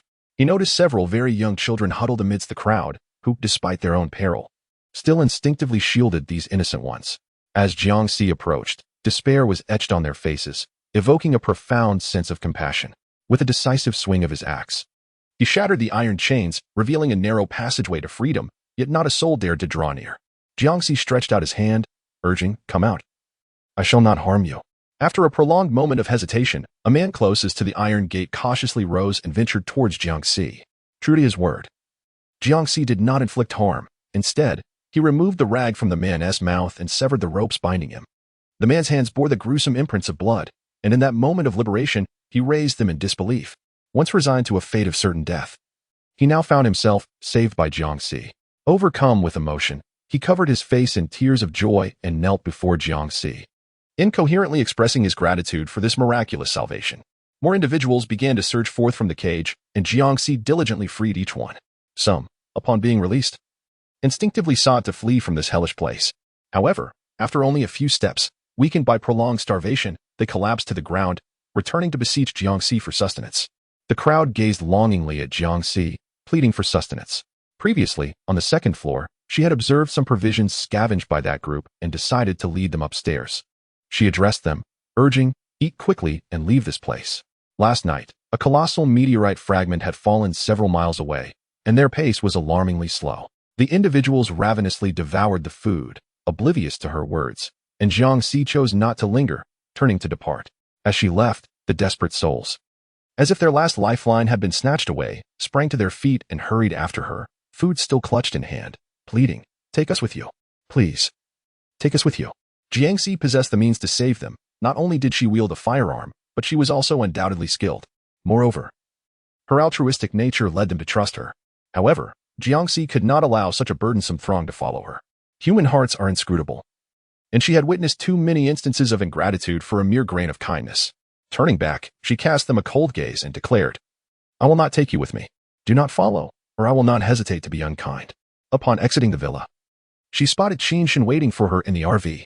The individuals trailing her, initially intending to maintain a distance, rushed forward as they saw her prepare to enter the vehicle, shouting, "Wait for us. Please wait." Qinshan, without hesitation, squeezed the trigger and unleashed a hail of bullets at their feet. They shielded their heads, recoiling in terror, as they watched Jiangxi open the car door and leap inside. Shenbaoying handed Jiangxi a towel to wipe her face before inquiring, "What transpired inside? Did you encounter any trouble?" Chapter 68. Pandora. Jiangxi, wishing to spare everyone from discomfort, shook her head. "Inside are merely some imprisoned victims. They haven't encountered much trouble. They simply wish to accompany me. Given that the world has reached its end, saving their lives is a commendable endeavor." No one pressed her for further details. The presence of a motorhome proved advantageous. It not only alleviated fatigue, but also allowed everyone to take turns resting adequately. Shen Baoying, Zhang Qingfang, and Cici were unable to drive, so they took turns instructing each other on how to navigate the steering wheel. Acquiring an additional survival skill provided them with a greater means of self-preservation. Moreover, to guard against potential separation in the future, Jiangxi distributed a GPS locator to each person, falsely claiming to have discovered them in the recently vacated villa. Zhang Qifang, having never seen such a device, inquired with curiosity, "How does it work? Can it function without a signal?" At present, their mobile phones had no reception. Jiangxi smiled. The functionality of a GPS locator is independent of mobile signal. Even in areas devoid of signal, it can still provide location data, primarily relying on satellites overhead. Unlike conventional mobile positioning, the 10 locators had cost her a considerable sum, all in anticipation of the day when electromagnetic signals would be restored, at which point they could be utilized. Shen Baoying's eyes brightened as she held the locator, pondering its operation. How can this device pinpoint our locations? Can it detect everyone's position simultaneously? Jiangxi picked up her locator device. It can locate multiple positions simultaneously. With a simple click, she could see the display, blue indicating her location and red marking the positions of others. Beyond mere tracking, the device also featured functions like audio guidance and illumination. Jiangxi fiddled with the locator, and soon everyone had mastered its operation, feeling assured that if they got separated, they would swiftly find one another. Lu Jifeng was utterly enamored with the device, repeatedly instructing Nyonyo not to misplace it. Nyonyo waved her arm, reassuring her father, "Don't worry, even if I get lost, it won't." The bracelet fit snugly and was unlikely to fall off. Everyone shared a laugh, and Jiangxi added, "The only downside to this navigation system is that it cannot withstand water, so please be cautious." Shen Baoying then inquired, "Shouldn't we bring a power bank? What if it runs out of battery?" Jiangxi chuckled, explaining that this brand of locator was a customized model from abroad. capable of lasting for 8,000 days on a single charge. Most importantly, it was equipped with a solar charging system, so battery depletion was not a concern. Lu Jifeng felt even more grateful to Jiangxi for acquiring such a remarkable gadget. Unless there was electromagnetic interference, Nianyo would certainly not get lost. As they traveled, they encountered two small meteorite fragments, which, although minor, still caused significant disruptions, almost damaging the RV's glass. Jiangxi had previously considered finding a spot to deploy a helicopter for a quicker ascent northward, but in hindsight, she was relieved that she had not acted on that decision. The meteorites travel at an astonishing velocity. A moment's inattention could lead to catastrophic loss of life in aircraft. The molten rock that descends can also corrode the fuselage. Within Jiangxi's realm, there exists but a single helicopter, reserved for the most critical of moments. The roads are fraught with challenges, as congestion is a common occurrence. During such times, it is customary for everyone to disembark and assist in pushing the vehicle or devising ways to remove obstacles blocking the path. At night, RVs often become targets for both predators and survivors.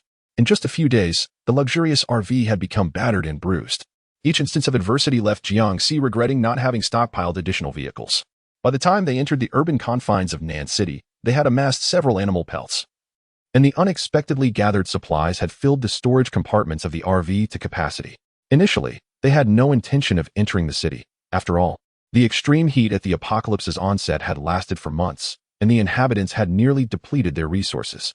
Subsequently, a series of calamities ensued, particularly torrential rains, and now, with the sudden return to stability, they faced the risks of electrocution and collapsing buildings. Yet, other highways had been devastated by meteor fragments or washed away by floods, leaving only this road into the city as a relatively sturdy option. Jiangxi and Jiang Linhai took turns at the wheel, but soon after driving the RV, she experienced sudden difficulty breathing and a tightening sensation in her chest. Fearing an impending ailment, she swiftly pulled over to the roadside. At that moment, Qinshan approached, placing an oxygen tank at her lips. Instinctively, she clutched it and inhaled deeply, finally feeling a sense of relief. Upon turning her head, she realized that everyone else was also using oxygen tanks. It was not her health that was failing. Rather, the oxygen levels in the air had plummeted drastically. Such a situation had transpired in her previous life. A meteor descended from the heavens, giving rise to a certain extraterrestrial plant that proliferated at an alarming rate. This peculiar flora not only failed to produce oxygen but thrived by consuming it instead. Once an area's oxygen content was entirely depleted, the plant would perish automatically. In her past existence, Jiangxi had fortuitously evaded the regions densely populated by these extraterrestrial plants, known as Pandora, thus preserving her life. Now, with the oxygen levels plummeting to the point where everyone needed to draw in oxygen to continue functioning, Jiangxi's heart raced. Upon glancing ahead, she beheld a multitude of exquisite purple flowers sprouting from the ground. The once grim post-apocalyptic world was instantaneously transformed into a breathtaking celestial panorama. However, concealed beneath this picturesque facade lay a terrifying peril. They had to vacate the area immediately, or risk becoming trapped. Without oxygen, towering edifices would crumble into dust. A lack of oxygen could also lead to sunburns and ruptured eardrums, while all standing water would instantaneously congeal. At that juncture, even if she retrieved an oxygen generator from her space, it would merely amount to a useless artifact. It was imperative to depart swiftly, without delay. The most expedient means of escape was to utilize a helicopter. Jiangxi donned her oxygen mask and hastened towards the South City airport. Surely, the airport would possess helicopters. Even if it did not, she could easily access one from her space. Jiangxi sped along, her vehicle kicking up clouds of dust, until she arrived at the desolate airport. Perhaps there had been others before her who succumbed to the absence of oxygen. As Jiangxi drove her vehicle into the helicopter hangar, she immediately spotted an array of helicopters lined up neatly. Jiangxi promptly instructed everyone, disembark. Take hold of your oxygen tanks, and pay no heed to anything else. Head for the first helicopter. Complying with Jiangxi's command, the group merely grabbed the emergency kits and boarded the initial private helicopter. This helicopter was spacious, capable of accommodating 15 to 20 individuals, and was well equipped with parachutes and other safety gear. Jiangxi took his seat in the cockpit and inquired of Qinshan, "Are you familiar with parachutes?" "No," Qinshan replied, "but there is a manual beside you. You learn quickly, so please assist everyone." Qinshan nodded affirmatively, but instead of reaching for the manual, he first secured his own parachute. End of chapter. Chapter 67. Jumping from the plane under Qinshan's guidance, the group swiftly donned their parachutes and life vests. Jiangxi started the engine, maneuvered out of the hangar, and engaged the throttle. The rotor blades whirled rapidly, and the helicopter ascended swiftly. After reaching several hundred meters in altitude, Jiangxi found a moment to address the group. There are oxygen masks in the cabin. You may assist one another in putting them on, eliminating the need to constantly hold the oxygen tanks. With a swift motion, Qinshan pressed a button, causing the oxygen masks to drop from the overhead compartments. Once everyone had donned their masks, Jiangxi piloted the helicopter northward, flying for over 2 hours until they arrived at a location in Pandora that had yet to be secured. Just as Jiangxi removed his oxygen mask, Qinshan suddenly shouted, "Watch out!" A resounding crash shook the aircraft violently, and the startled scream of Nyo echoed through the cabin. Jiangxi turned abruptly, only to witness a massive eagle with razor-sharp talons tearing through the helicopter's metal fuselage. Had it not been for Qinshan pulling Shen Baoying and Zhang Qifeng away from their positions, the falcon would have surely snatched them to their demise. The falcon, a prevalent raptor during the apocalypse, posed an extreme threat, actively attacking any flying object in its vicinity. Jiangxi had momentarily succumbed to joy and carelessness, failing to observe the surrounding circumstances. Everyone braced themselves as Jiangxi piloted the helicopter, executing a tailspin and diving beneath the clouds, with the falcon relentlessly pursuing them. Its speed was astonishing, claws like daggers gripping the wing while it hung upside down, furiously pecking at the cockpit. The fuel tank warning light flickered incessantly, and Jiangxi cursed under her breath. Damn it! She maneuvered the helicopter in a spiral, managing to shake off the falcon as Qinshan seized his firearm and aimed precisely at its eye. The shot rang out, and the falcon let out a piercing shriek, spiraling downward in a rapid descent. A sense of dread enveloped the group as Jiangxi shouted, "The fuel tank is ruptured. There is no emergency landing site nearby. Prepare to jump." For everyone except Qinshan and Jiangxi, it was their first experience aboard a helicopter, and they were already feeling a bit queasy. Now faced with the prospect of parachuting without one-on-one instruction, it was an arduous challenge for them all. Jiangxi desperately wished to instruct them on how to jump safely, but controlling the precarious helicopter was already proving to be a formidable task. She could only place her hopes in Qinshan. "You know how to do this, right? Please, teach them. I can hold on for another 10 minutes. A chill ran through everyone as they realized they were about to jump. What would become of Jiangxi? Would she have time to parachute as well? Qinshan executed the operation with remarkable decisiveness. Upon receiving instructions from Jiangxi, he promptly addressed the group. "We can participate in tandem skydiving. You should bind yourselves together like this." The notion of tandem skydiving captivated everyone, for upon descending to the ground, they would have a partner to assist them.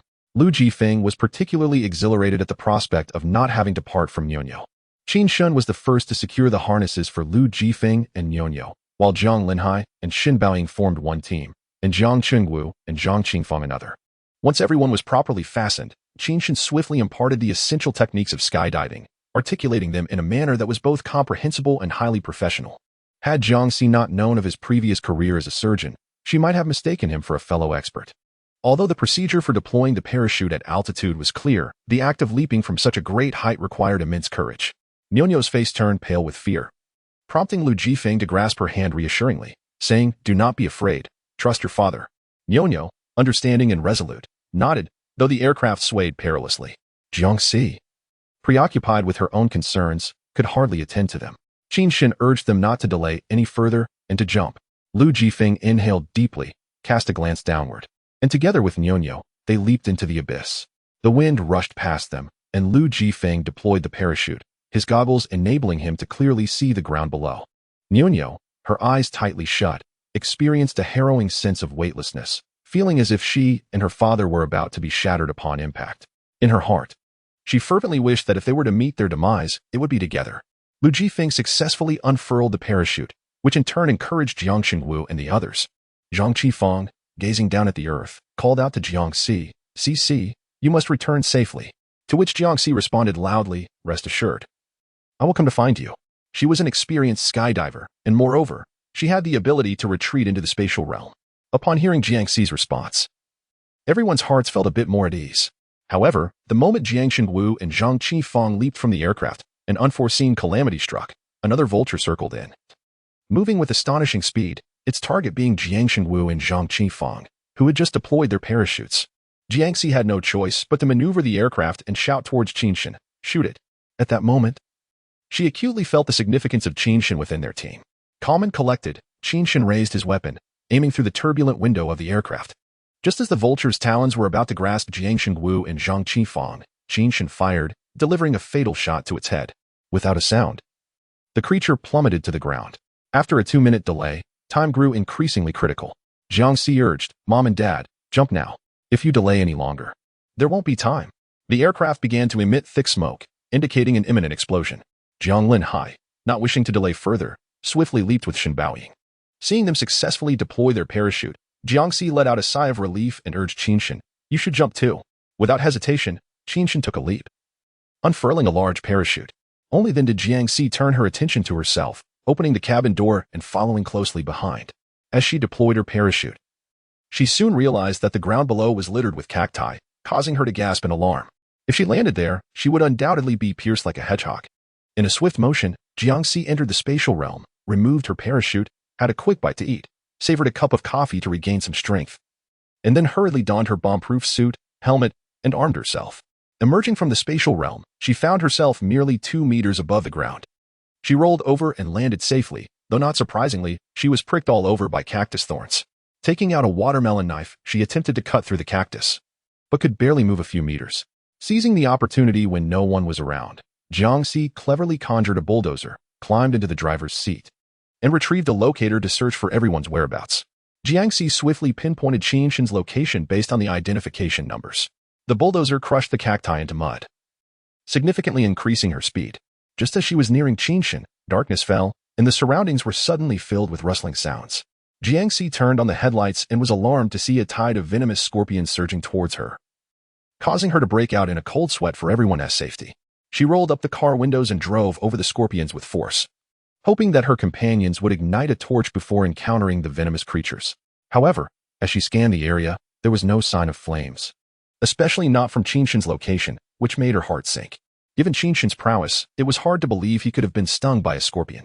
After driving for about 10 minutes, Jiangxi found that her locator's position coincided with Qinshan's. She looked around in confusion. Apart from the crushed scorpions, there was no trace of Qinshan. She raised her torch and jumped out of the vehicle, picking up the shattered locator from the ground, shouting, "Qinshan! Qinshan!" Yet, there was no response. Logically, even if he had been poisoned, he shouldn't have wandered that far. Chapter 68, The Return of the Great White Jiangxi. Holding the torch, carefully examined her surroundings. In addition to the fallen locator, she discovered Qinshan's survival pack. If he were still alive, it would be impossible for him to leave the survival pack behind in this desolate wilderness. If he hadn't taken it, it could very well indicate misfortune had befallen him. Jiangxi's heart sank. If Qinshan, so formidable, could encounter unforeseen peril, then Jiang Linhai and the others were undoubtedly in greater danger. Jiangxi climbed back onto the bulldozer, steering toward the direction indicated by the locator. Along the way, apart from the scorpions scattered about, she found no trace of Qinshan. Anxiety gnawed at her, and she wished fervently for the bulldozer to transform into an aircraft.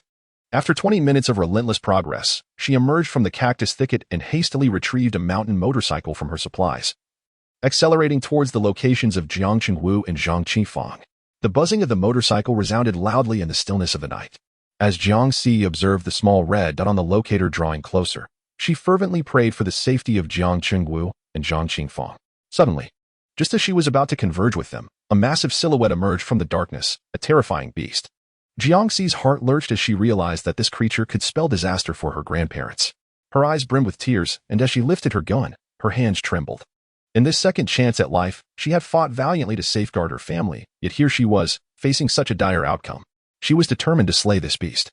As the creature drew nearer under the glare of the spotlight, its form becoming increasingly imposing, Jiangxi's crimson gaze widened in astonishment when she discerned figures atop the beast's back. In that instant, tears of joy welled in her eyes. They were alive. Her grandparents were unharmed. Zhang Qingfang's voice rang out first. "Cici, is that you?" Jiangxi, helmet-clad and obscured by the intense spotlight, was barely recognizable. With a choked voice, she removed her helmet, exclaiming, "It's me. It's me." Zhang Qifang exhaled a sigh of relief, while Jiangxi regained her composure and switched the high beam to low. With the change in illumination, they finally discerned what was carrying Zhang Qifang and Jiang Qingwu, a magnificent white tiger, its demeanor aloof and indifferent, unmistakably the long-lost Bai. Jiangxi, filled with excitement, rushed forward and embraced Zhang Qifang, exclaiming, "How could you be riding on Xiaobai?" Zhang Qifang patted her back, still trembling with residual fear. "We were ensnared in a tree covered in thorns, unable to break free no matter how we struggled. When we saw Bai, we nearly fainted from fright. Fortunately, it recognized us. Not only did it refrain from attacking, but it also climbed the tree and rescued us." As night fell and the scorpions emerged, It carried us on its back. Perhaps it sensed your presence and brought us here to reunite with you. She then affectionately stroked Bai's supple neck, exclaiming, "It truly possesses remarkable intelligence." Meanwhile, the small black creature, burdened on Jiang Qingwu's back, trembled in fright. Jiangxi turned her gaze to Bai, meeting its profound eyes, and sincerely expressed her gratitude. "Thank you." With a sudden puff of its breath, Bai playfully knocked her to the ground, as if eager to engage in play, wrapping itself around her. The abruptness of its action nearly caused Zhang Qifeng and Jiang Qingwu's hearts to leap from their chests. Thankfully, Bai merely wished to greet its long-lost companion, allowing them to finally breathe a sigh of relief. Jiangxi did not mind being held by it. Yet she still needed to search for others. She gently nudged it, her fingers brushing against its soft neck, unable to resist a gentle nuzzle as she sighed. "At your age, still acting coy. Why did you run before? I have pressing matters to attend to, so could you kindly let me up?"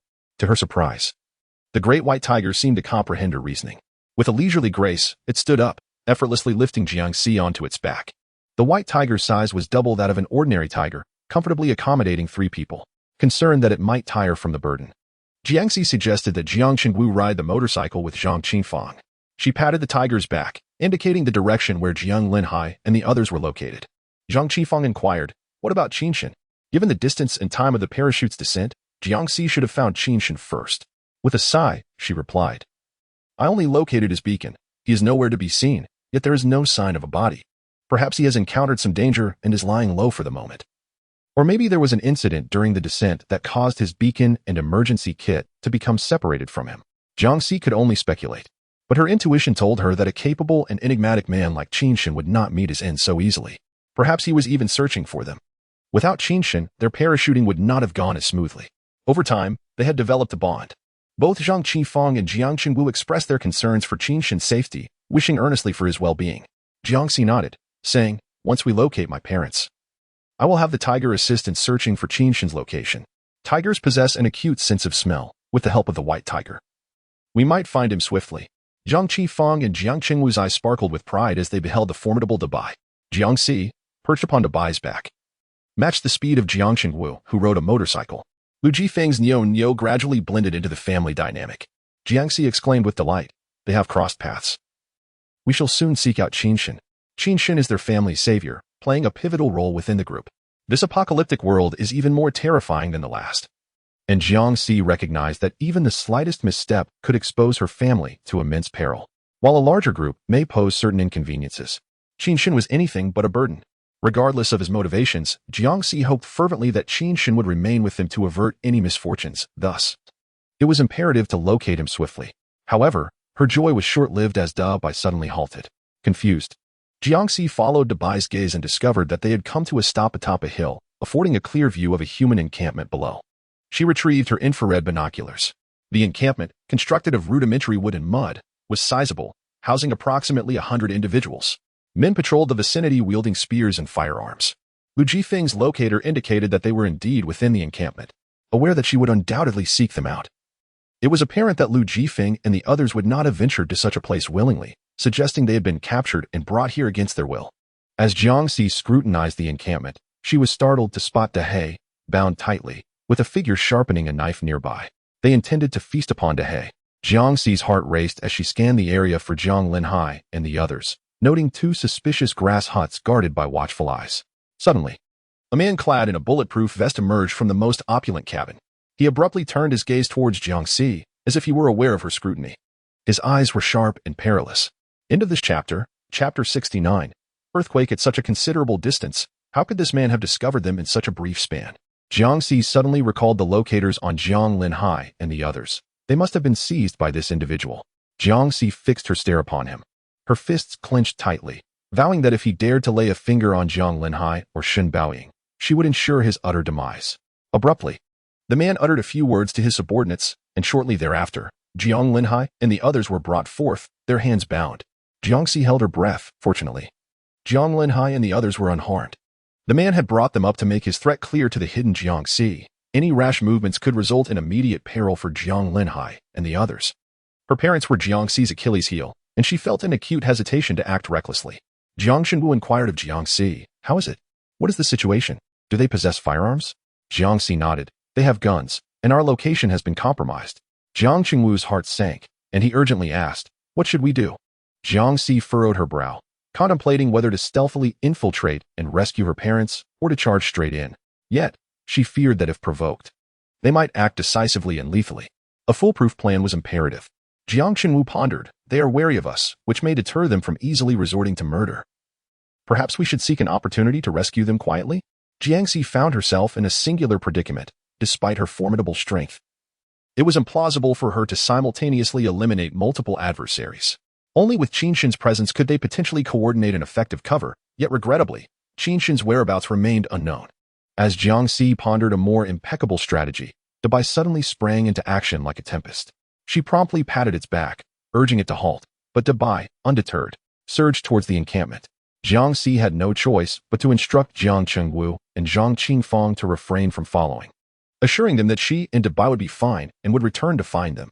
With its agile movements cloaked by the night, Dabai was difficult to detect. Jiangxi surmised that it intended to rescue someone on her behalf. Quickly, she retrieved her firearm and donned a bulletproof vest, preparing to engage in a fierce battle. Despite Dabai's considerable size and muscular claws barely making a sound as they traversed the mountainside, the flat terrain surrounding the encampment, illuminated by numerous campfires, rendered it visible. Even at high speed, its white fur caught the eye of onlookers, who gasped in astonishment. What is that? Goodness, it's a tiger. Ha ha ha, we'll feast tonight. Some even cheered, fantasizing about the potential of crafting 2 grand coats from the skin of such a magnificent creature. However, upon discerning a figure atop the white tiger, Xiao Xiang's expression shifted dramatically. The realization that someone could tame a beast transformed by the apocalypse was utterly astonishing. If he could capture this individual, he would demand an explanation. Yet, the threat posed by the massive tiger and the woman riding it was palpable. Above all else, safety remained paramount. Without hesitation, Xiao Xiang took the initiative and fired a shot at Jiangxi. The gunshot pierced the stillness of the night, resounding with an unsettling clarity. Yet it regrettably missed its target. In the blink of an eye, the white tiger leaped into action, and simultaneously, the woman atop the beast fired a shot in his direction. With 2 decades of experience as a mercenary, Xiao Xiang barely managed to evade a fatal blow by twisting his body. As he felt the warm trickle of blood on his abdomen, a dark expression clouded his features, prompting him to order his subordinates to open fire on the white tiger and Jiangxi. He seized Shen Baoying, pressing the gun against her temple, threatening, "Dare to approach, and I shall execute her." Jiangxi's heart raced, and she clutched tightly at the neck of the white tiger, shouting, "Stop! Please stop!" Yet, the beast did not heed her plea. Instead, it unleashed a spectacle that left Jiangxi in awe. In an instant, the white tiger surged forward, covering several meters in a heartbeat, pinning Xiao Xiang to the ground with a powerful paw. Jiangxi's pupils dilated, fortuitously. Her decade of surviving a post-apocalyptic world had acquainted her with various mutated creatures. Though she had never encountered one with extraordinary abilities, she had heard whispers of such beings. Quickly regaining her composure amidst the astonishment of others, she seized her weapon and unleashed a barrage of gunfire. Many were paralyzed by the sudden appearance of the white tiger, failing to retaliate, allowing Jiangxi to eliminate several adversaries before they could flee. With agility, Jiangxi leapt down and swiftly sliced through the ropes binding Jiang Linhai and the others. Just as she prepared to utter a word, the ground beneath them shuddered violently, nearly disorienting her. There were no meteors crashing from the sky. It was unmistakably an earthquake. In her previous life, following a meteor shower, tremors of varying magnitudes persisted for an extended duration, culminating in a terrifying magnitude 10 quake. The cataclysm unleashed volcanic eruptions, the melting of icebergs, and the sudden fracturing of tectonic plates. Jiangxi miraculously survived while the continent had fragmented into numerous islands of varying sizes. Dehei gnawed through the ropes and raced desperately towards Jiangxi and the others. Suddenly, fissures appeared in the ground, resembling the gaping maw of hell itself. With a swift leap, Dabai seized Dehei, who was on the verge of plunging into the chasm. Everyone scrambled to evade the yawning cracks beneath their feet. As the earthquake seemed unending, lasting an astonishing 2 minutes without respite, the once flat encampment collapsed in sections. Had it not been for Dabai, who continuously dodged and leaped to protect them, they would have been entombed in the earth's embrace that dark night. Abruptly, a thunderous roar echoed in their ears as the mountain seemed cleaved by an axe. Dabai bore an overwhelming number of passengers, and in a moment of carelessness, Jiang Linhai slipped off. Jiangxi reached out to grasp him, but another violent jolt sent Dabai into a precarious situation, the ground giving way beneath them, and they were swiftly buried by the earth. Fortunately, it was not a cascade of stones, and the tremors finally subsided. Jiangxi emerged from beneath Dabai's neck, dust cascading from her head. As their eyes adjusted, they beheld a world seemingly transformed. Still reeling from the shock, they heard Shen Baoying's anxious voice. CC. Where are Mom and Dad? Jiangxi retrieved her flashlight and directed it toward the area where her grandparents had been moments ago. Only to find a chaotic scene of collapsed earth and scattered stones, the entire mountaintop vanished. She took out her locator and immediately sprinted toward the direction of her grandparents. Upon reaching the location, she was met with a vast, unfathomable chasm. In a fleeting moment, her heart plummeted into an unfathomable abyss. Having saved her parents, was the price to be paid the loss of her grandparents? Jiangxi suppressed her tears, placing her hopes upon the creature named Dabai, gently caressing its head. Dabai, can you still sense the presence of my grandparents? With luminous eyes, Dabai gazed at her, sniffed the air, and suddenly licked her palm, as if reassuring her that they were still alive. Renewed hope ignited within Jiangxi, disregarding the risk of exposure. She prepared to retrieve rescue equipment from her supplies to save her grandparents in time. Abruptly, Dabai leaped into the chasm, vanishing from sight in an instant. End of chapter. Chapter 70. The search for Qin Shen. Jiangxi held the flashlight, anxiously awaiting Dabai's return. After a while, aftershocks trembled through the ground, prompting everyone to hastily avoid the gaping chasm, while also worrying intensely for Jiang Chengwu and Zhang Qingfang below. Debris continually cascaded downward, the abyss echoing ominously, sending chills down their spines. Jiang Linhai attempted to call out to Jiang Chengwu and Zhang Qingfang, but Jiangxi forcefully restrained him. Do not shout after the earthquake. The reverberating sound waves may cause the rocks to shatter. Jiang Linhai decisively covered his mouth, his eyes wide and red, praying fervently that Dabai would safely bring them back. The aftershocks persisted for a considerable time, disorienting everyone. Suddenly, Jiangxi's keen eyes spotted a white figure leaping upward. It must be Dabai. Jiangxi excitedly grasped Shen Baoying's hand. It's coming up. Dabai is coming up. The white figure drew nearer until the flashlight illuminated the scene, revealing the injured Zhang Baoying and Jiang Chengwu on Dabai's back. The crowd was filled with excitement. The great white tiger was their savior. Jiangxi, upon witnessing the successful landing of the tiger, felt her eyes welling with tears. What would they have done without it? Jiang Linhai approached to assess Jiang Chengwu's condition. Dad, where are you hurt? Jiang Chengwu was carefully lifted off the tiger's back by Jiang Linhai, revealing that both of his legs were fractured. Zhang Qingfang's injuries were comparatively minor. Aside from some abrasions, only 2 fingers on her right hand were mangled and bloodied. Lu Jifeng, having anticipated potential injuries to Jiang Chengwu and Zhang Qingfang, had proactively gathered several sticks from the surroundings, which now proved to be quite useful. As a forest ranger, his duties extended beyond guarding the woods and preventing poaching. He also aided injured villagers and lost hikers, making him something of a makeshift orthopedic specialist. He palpated Jiang Chengwu's legs and, utilizing the medical supplies from Jiangxi's backpack, promptly addressed the external injuries. In no time, he had stabilized both of Jiang Chengwu's legs. Jiangxi also administered first aid to Zhang Qingfang's fingers. Given that both of Jiang Chengwu's legs were injured, carrying him was out of the question. Jiangxi looked toward the great white tiger and then glanced at the sticks on the ground. Approaching the magnificent creature, she spoke in a tone of negotiation. Could you lend a hand and carry my grandfather? I promise to give you whatever you desire in return. The tiger's profound gaze flickered momentarily, as if it had registered Jiangxi's words. After all, a great white tiger's desires were likely simple, affection and delectable treats. Jiangxi felt she had struck a worthwhile bargain. Dabai did not express any reluctance, which implied agreement. Jiangxi gently rubbed its round, plump cheek, squinting her eyes in delight as she exclaimed, "Thank you, Dabai." Naturally adept with her hands, Jiangxi's skills had only sharpened after a decade in a post-apocalyptic world. Before long, she had fashioned a makeshift stretcher from the sticks on the ground, one that could be securely fastened to Dabai's back. This not only ensured that Jiang Chengwu would be comfortable but also provided stability, preventing him from easily slipping off during movement. To avoid aftershocks, the group promptly set off toward a flatter terrain. Jiangxi was aware that the recent tremors had been relatively mild, yet the threat of sudden, stronger quakes loomed ahead. It was prudent to vacate the area swiftly. The helicopter in their spatial realm represented their only hope of escape. Although she had grown quite familiar with Lu Jifeng and Yonyo, Jiangxi was reluctant to reveal her abilities too soon. After some contemplation, she addressed the others, stating that the helicopter's locator indicated it was not far ahead and that she would investigate to see if she could retrieve anything useful, as their current supplies were woefully inadequate. Given the severity of the earthquake disaster, locating food was no easy task, yet the downed helicopter contained a considerable amount of supplies. If she could bring back even a portion, it would alleviate their survival burden significantly. Without hesitation, Lu Jifeng declared, "I'll accompany you."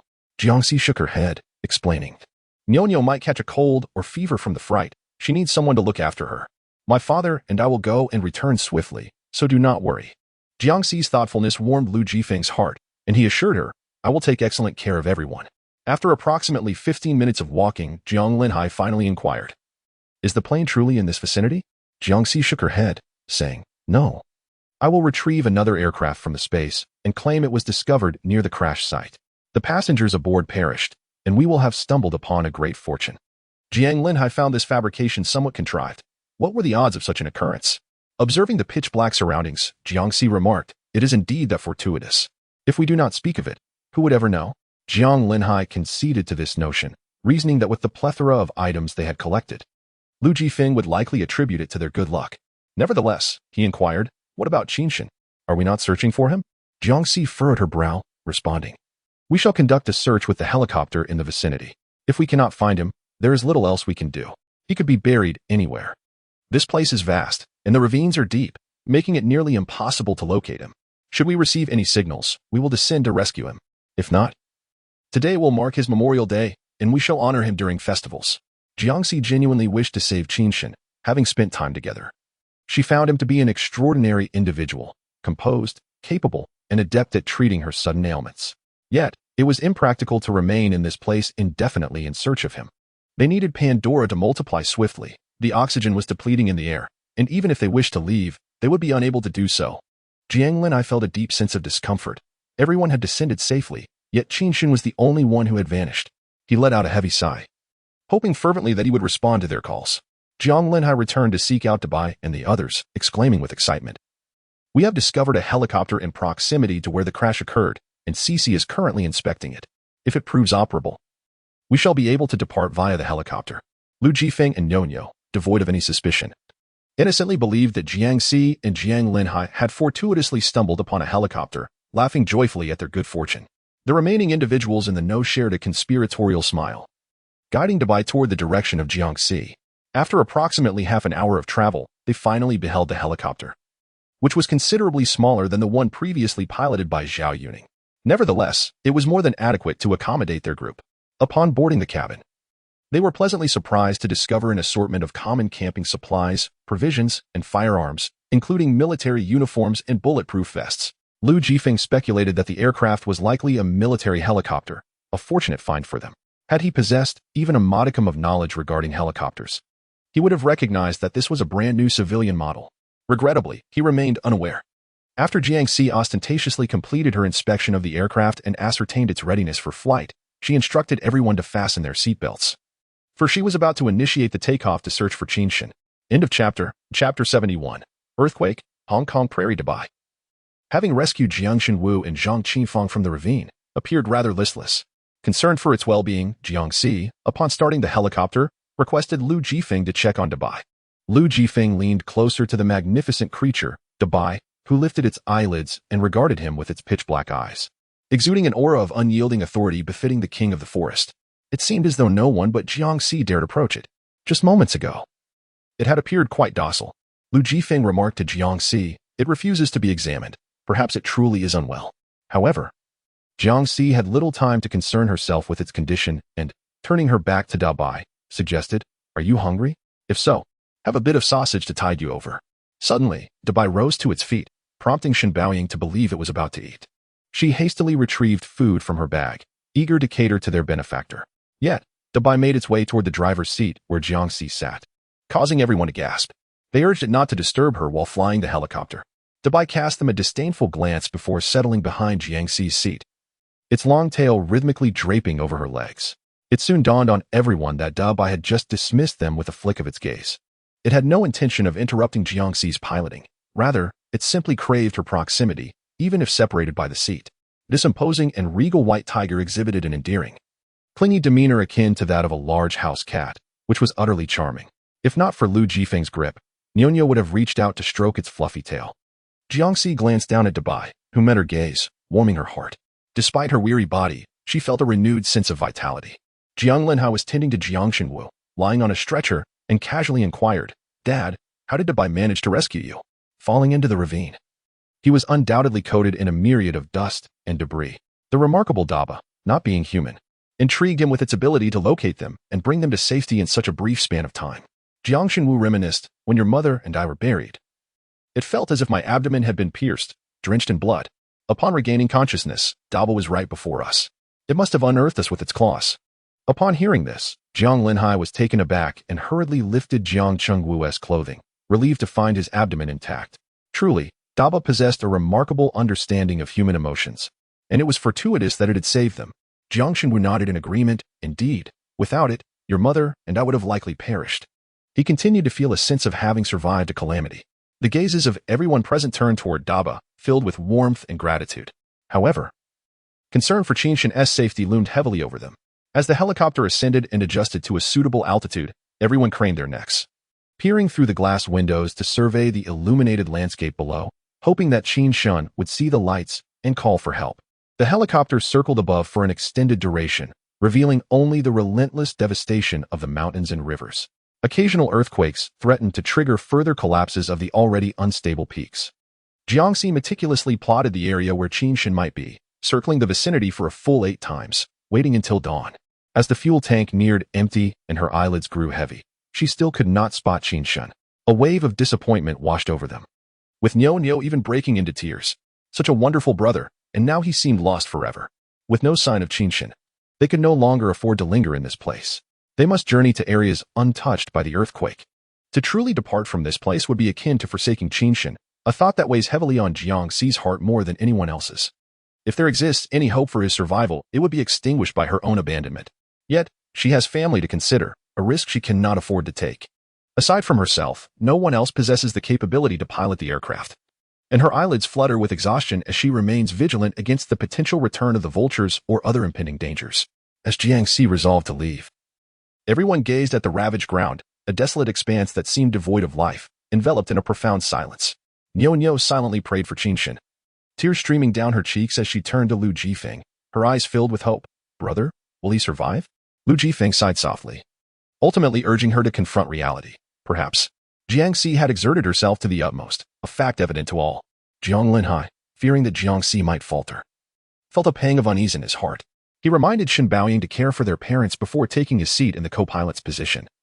Turning to Jiangxi with earnestness, "Cici, teach me how to fly the helicopter." If he could learn quickly, it would alleviate her burden. However, piloting a helicopter is not akin to riding a motorcycle. It requires time to master, alongside the necessity to navigate various air currents and evade flying hazards. In her previous life, after the electromagnetic restoration, there were aerial bandits, and the perils of the sky were not significantly lesser than those on land. Jiangxi did not expect Jiang Linhai to become proficient instantly. Nonetheless, until they reached a safe area, she had to oversee the operation herself. "Dad, you can just watch from the side for now. Please prepare me 2 cups of coffee and apply some essential oil." She had nearly gone a full day and night without rest, her fatigue overwhelming, coupled with the fear of succumbing to sudden exhaustion. Jiang Linhai hurriedly went, and before long, Jiangxi had consumed 2 cups of coffee and applied some essential oil, feeling a tad more alert. However, it seemed that Dabai detested the scent of the oil, continuously wrinkling his brow, much like a human. Jiang Linhai chuckled, remarking that Dabai resembled their former pet, Mimi, both sharing a disdain for the essential oil. Jiangxi gently pinched Dabai's fluffy tail, explaining that a cat's sense of smell is several times more acute than that of a dog. And as the king of the feline family, a tiger would find the odor of the oil excessively stimulating, causing discomfort to its nose. She instinctively turned back and smiled at Dabai, saying, "I apologize for this inconvenience. I shall endeavor to refrain from using it in the future." The others felt a deeper sympathy for Jiangxi. While they could afford to rest a little, she had to persist for their sake, unaware of when she might find respite. The helicopter soared northward for 2 hours, and the map indicated that they were approaching the fragrant grasslands of Jiangqing. Jiangxi yearned for a flat area to land and rest, believing that the fragrant grasslands might be the optimal choice. Upon arriving, however, she discovered that the area had also been affected by the earthquake. The ground bore deep fissures, resembling a sinuous dragon, awe-inspiring in its magnitude. Yet, due to the flat terrain, there was a section where they could temporarily land the helicopter. Jiangxi decisively descended as soon as the aircraft came to a halt. She leaned back and instantly fell asleep. After all, she was but a mortal, and this was her limit. The others remained silent, choosing not to disturb Jiangxi's rest, instead surveying their surroundings through the glass window. Dabai's tail continued to curl around Jiangxi's wrist, his eyes tightly shut, never awakening. After a considerable time, a sudden rumble echoed through the sky. Everyone looked up to see another helicopter approaching. End of this chapter, Chapter 72, Earthquake, Team Formation. Jiang Si, startled, awoke abruptly and swiftly grabbed her firearm, ready to act without mercy should the helicopter pose any threat to them. The helicopter descended slowly over 100 meters away, prompting Lu Jifeng to inspect it through binoculars. He observed a female pilot in the cockpit, resembling Jiang Si, which somewhat alleviated their apprehension regarding the helicopter's intentions. Soon, two well-dressed men in suits disembarked from the helicopter, each wielding a compact handgun for defense. Both parties were armed and exercised caution. The elder, astute man addressed Jiang Linhai, saying, "My good fellow, we mean no harm. May we stay here for a brief respite and coexist peacefully? As long as there was no threat." No one desired to engage in wanton violence. Jiang Linhai signaled an okay gesture, to which the man responded with a smile and a similar gesture, indicating a mutual understanding. Zhuang Qiyuan and Zhuang Qinshan returned to the helicopter, then inquired, "Father, what if these individuals intend to rob us?" The two men who had emerged from the opposing helicopter were evidently far better equipped than they were. They possessed only 2 firearms, remnants from the pre-apocalypse, with a mere handful of bullets remaining. Should these men suddenly harbor ill intentions, a robbery could have dire consequences. Zhuang Qinshan glanced at Zhuang Feiyue, who lay resting in the cockpit, and sighed, "We must allow your sister to rest and then devise a plan for our next course of action." Zhuang Feiyue is an enthusiast of extreme sports and the sole individual capable of piloting a helicopter. However, if she is not well rested, even with the helicopter airborne, accidents may occur. Zhuang Qinshan accepted the biscuits and water offered by his wife, took a couple of bites, and abruptly stood up, striding towards the rear of the cabin. Zhuang Qiyuan closely followed, only to see Zhuang Qinshan furrow his brow intensely and declare, "We have only 1 barrel of fuel left." "Only 1 barrel of fuel left?" Zhuang Qiyuan exclaimed in astonishment. "Then we should remain here. What if we run out of fuel mid-flight?" Zhuang Qinshan gestured towards the window, stating, "Even if this place does not experience an earthquake, our remaining provisions will last at most a month. The surrounding desolation is overwhelming, with ravines everywhere and no water, and occasional aftershocks. Staying here is tantamount to awaiting death." Zhuang Qiyuan's expression shifted dramatically, while nearby, Wang Rongxue immediately cast her gaze towards the helicopter beside them and whispered, "Shall we ask for a little fuel?" It was evident that Jiang Si and his companions had no intention of robbing them, indicating that they did not lack fuel and perhaps had surplus to spare. Wang Rongxue contemplated that once they reached their eldest son, they could repay them double. However, her suggestion was swiftly dismissed by both men. At a critical juncture, who would lend fuel without hesitation? A verbal promise holds no weight, they asserted. Wang Rongxue clung to a sliver of hope. "We should at least try. We cannot simply resign ourselves to dying here." Zhuang Qiyuan fixated on Jiang Si's helicopter and proposed to Zhuang Qinshan, "Father, what if we team up with them? Firstly, many hands make light work. Secondly, we can share fuel. Thirdly, there will be 2 pilots, allowing my sister to rest adequately." Wang Rongxue's eyes sparkled with enthusiasm at the suggestion. But Zhuang Qinshan furrowed his brow and lowered his voice, stating, "If we team up with them, we will have to share resources. Our supplies are already scant. Should they lack provisions as well, it would be akin to delivering goods to others without gain. It is wiser to observe for now." As Zhuang Feiyue awoke, dusk was gradually settling in.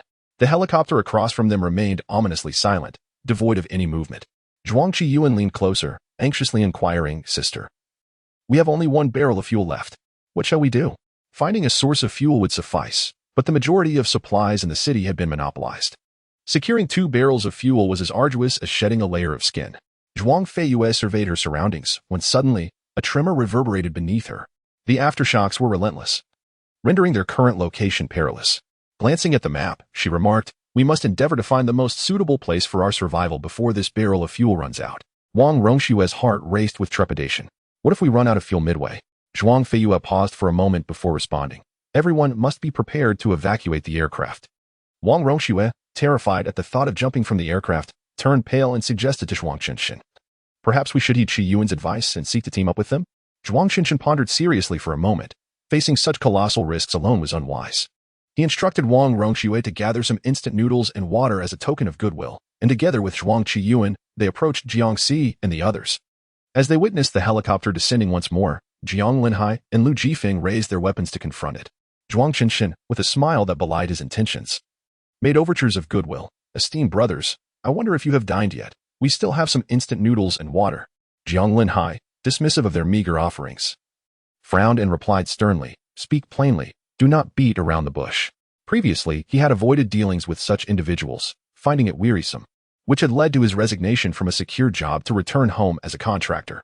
Zhuang Qinshan, sensing the tension, cautiously inquired, "Might we exchange 2 barrels of fuel with you? Once we reach the northern territories, my eldest son will ensure you are compensated handsomely." Jiang Linhai furrowed his brow and tersely responded, "No exchange." Though there was an ample supply of fuel in Jiangxi's space, it was imperative to conceal the existence of that space from prying eyes. At this juncture, fuel represented the most scarce of resources. Essential for the helicopter to safely navigate to a secure location, only a fool would agree to such a trade, thereby revealing their surplus. Zhuang Qinshan had anticipated this refusal and quickly proposed an alternative. Then, "Esteemed brothers, how about this? We form a team and set out together. This would conserve fuel. And we can share our remaining supplies to support everyone. My daughter is also capable of piloting, allowing us to take turns resting. By offering supplies and fuel, they would essentially be trading for a ticket aboard the helicopter." In this apocalyptic scenario, survival was a challenge for all. And Zhuang Qinshan surmised that they likely had little in the way of reserves, which might entice them. Rotating piloting duties would grant Jiangxi ample opportunity to rest. Jiang Linhai hesitated upon hearing the last remark, casting a confident glance at Zhuang Qinshan and his father. "Please wait a moment, we need to discuss this," he said. Jiangxi, having overheard their conversation from within the helicopter, shook her head as soon as Jiang Linhai approached. "There's no need for that. If I engage in deep sleep for just an hour or two, I can endure for 20 to 30 hours. The helicopter could even traverse the Arctic Ocean without anyone else piloting it. Moreover, as for the supplies they are offering, we are yet to ascertain who is truly subsidizing whom," she added. When Jiangxi retrieved the helicopter, she had already filled it with a variety of provisions, transforming it into a miniature flying abode, rendering their meager offerings utterly unnecessary.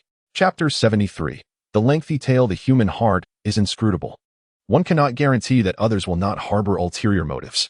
Jiang Linhai conveyed his refusal to Zhuang Qinshan regarding the formation of a partnership. Zhuang Qinshan, taken aback, exclaimed in astonishment, "Isn't this a mutually beneficial arrangement? It would be advantageous for everyone involved." Jiang Linhai dismissed him with a wave of his hand, asserting, "Return at once," denying Zhuang Qinshan any opportunity for negotiation. Aware of the gun in Jiang Linhai's possession and the presence of people inside the helicopter, Zhuang Qinshan reluctantly retreated, clutching his instant noodles and water, untouched. Upon learning of Jiangxi and her companion's reluctance to team up, Zhuang Feiyue let out a deep sigh, stating, "We can only prepare for the worst." Zhuang Feiyue attempted to call Zhuang Hailin on his mobile phone, but it perpetually returned a busy signal, devoid of connectivity. The state of the North remains uncertain. One wonders if it could possibly be better than their current predicament. Furthermore, they possess merely a barrel of oil, which would undoubtedly be insufficient to reach the North. Zhuang Feiyue unfurled the map, meticulously studying it. She estimated that a barrel of fuel could propel them to Qingbei Airport. If they could procure additional fuel there, their journey could continue. However, the likelihood of finding fuel at the airport was slim, and they were devoid of any food sources in their vicinity, potentially facing other perilous risks. Seeking a location that boasted mountains and water, with a flat terrain for fishing, hunting, and foraging could sustain their survival. Yet, this would also mean abandoning the helicopter entirely, rendering their hopes of reaching the northern lands futile. Should unforeseen dangers arise, they would be bereft of an escape mechanism. Weighing the options, Zhuang Feiyue concluded that heading to Qingbei Airport was the wiser choice. As she harbored uncertainties about discovering a hidden sanctuary, Zhuang Feiyue located the parachuting equipment and endeavored to teach everyone how to jump, seeking peace of mind. Wang Rongxue, with a fear of heights, could scarcely bear to look down during takeoff, let alone contemplate leaping from the aircraft. Desperate, she turned to her husband. "Can't we inquire further? With just the 4 of us, we wouldn't occupy much space." Zhuang Qinshan felt equally helpless.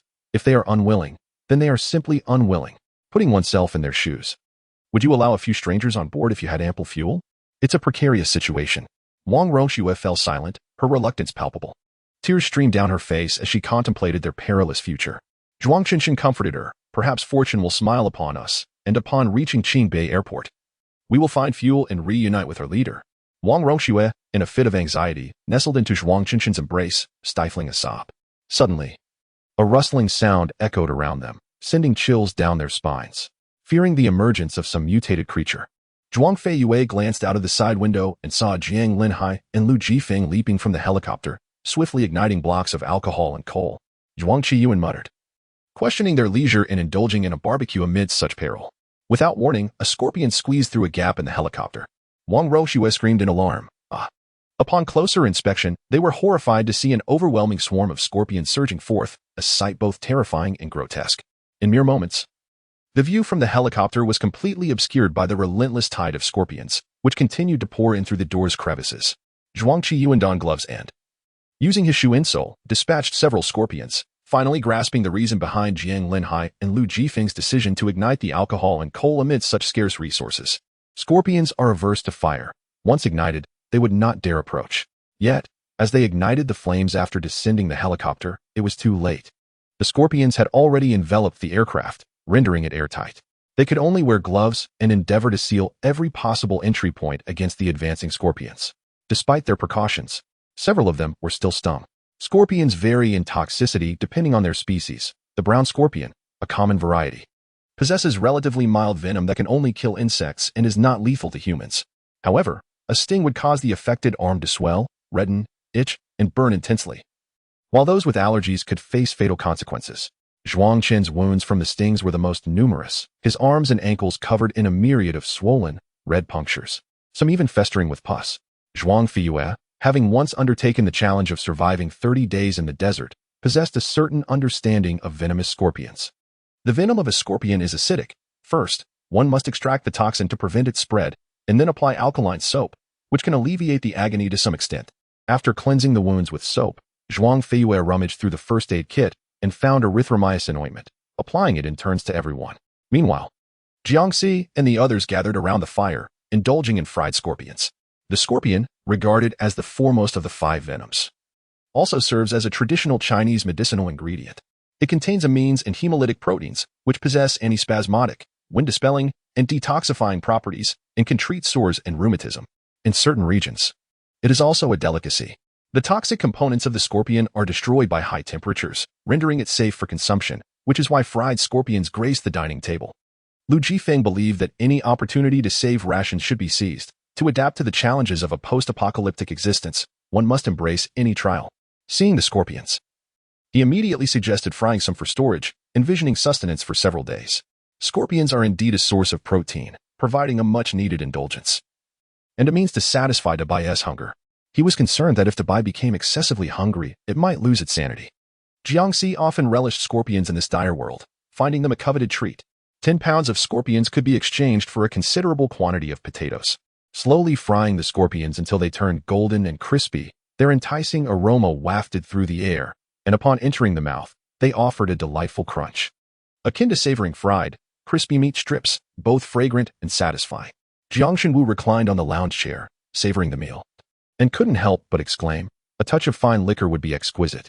Zhang Qingfang shot him an exasperated glance, remarking that even in his injured state, he still craved a drink. He ought to stick to his porridge.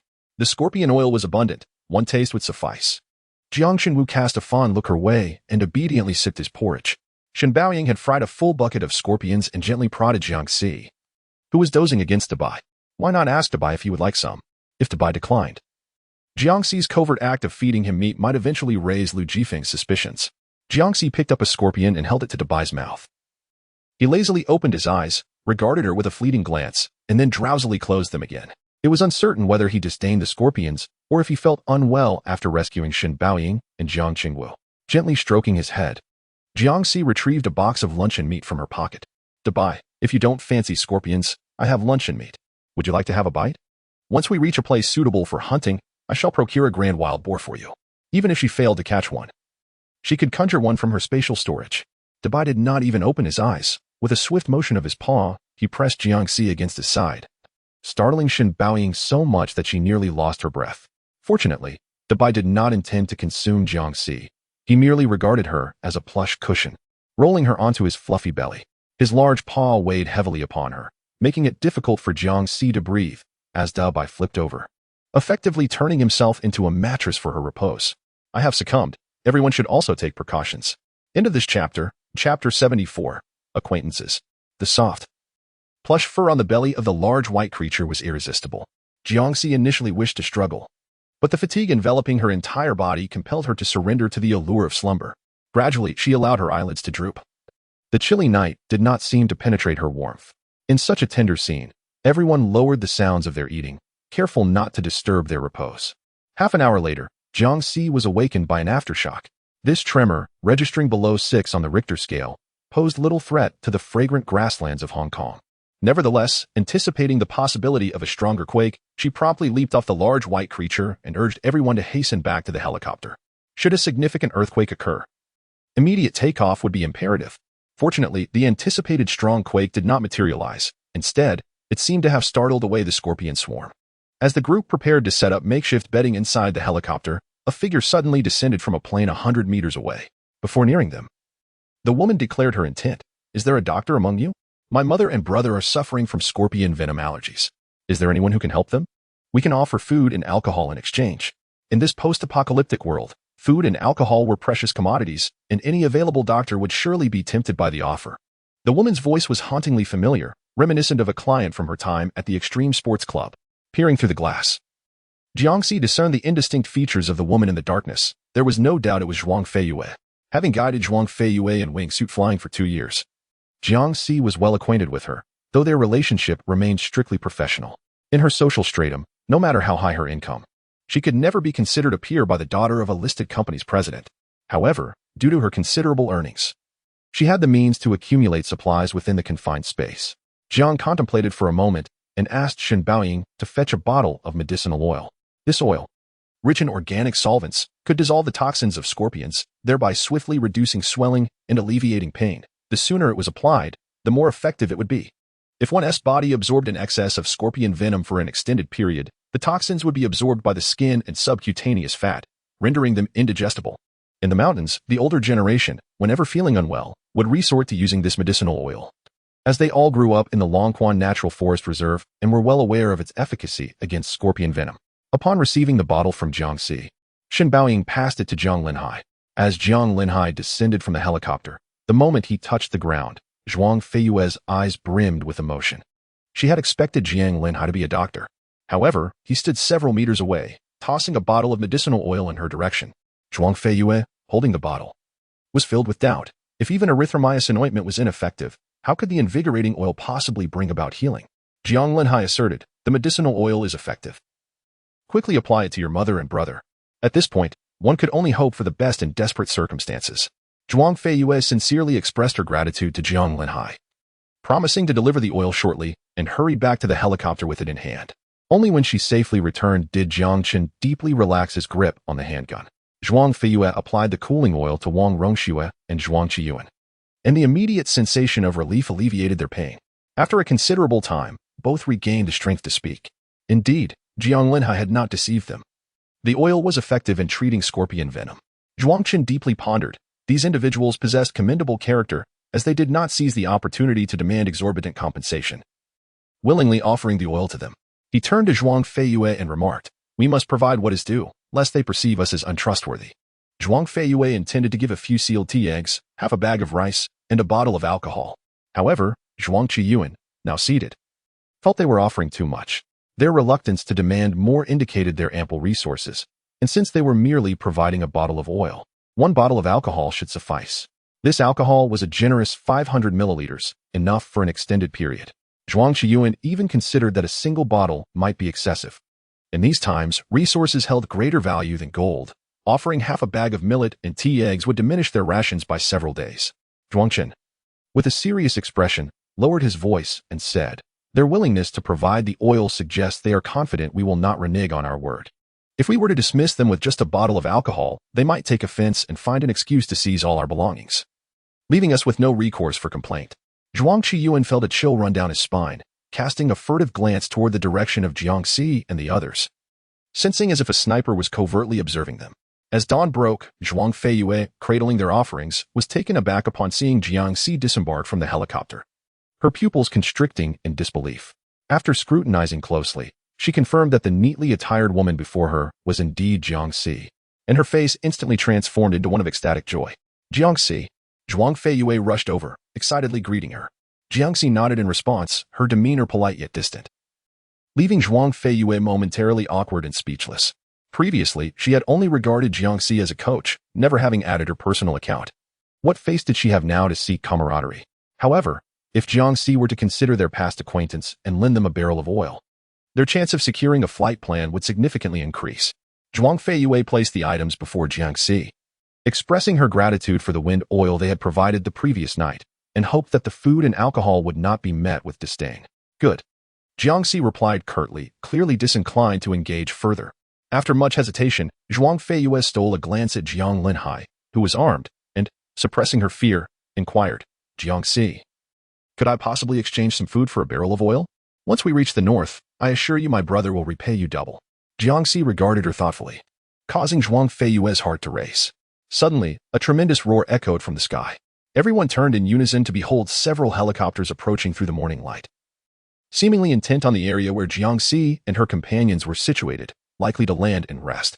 Although Jiangxi's supply of fuel was ample at that moment, she entirely dismissed the notion of lending Zhuang Feiyue anything. Once she lent it, Zhuang Feiyue's loose lips could lead others to believe they had an abundance of resources to spare. Moreover, with so many helicopters arriving, Zhuang Feiyue could just as easily exchange provisions for a spot on one of them or for fuel. Jiangxi resolutely declined Zhuang Feiyue's offer, gesturing to everyone to board the helicopter swiftly. As she watched Jiangxi ascend into the helicopter, Zhuang Feiyue stood rooted to the spot, her lips nearly trembling from the pressure of being bitten. Finally encountering a familiar face, yet receiving no assistance, filled her with a profound sense of despair.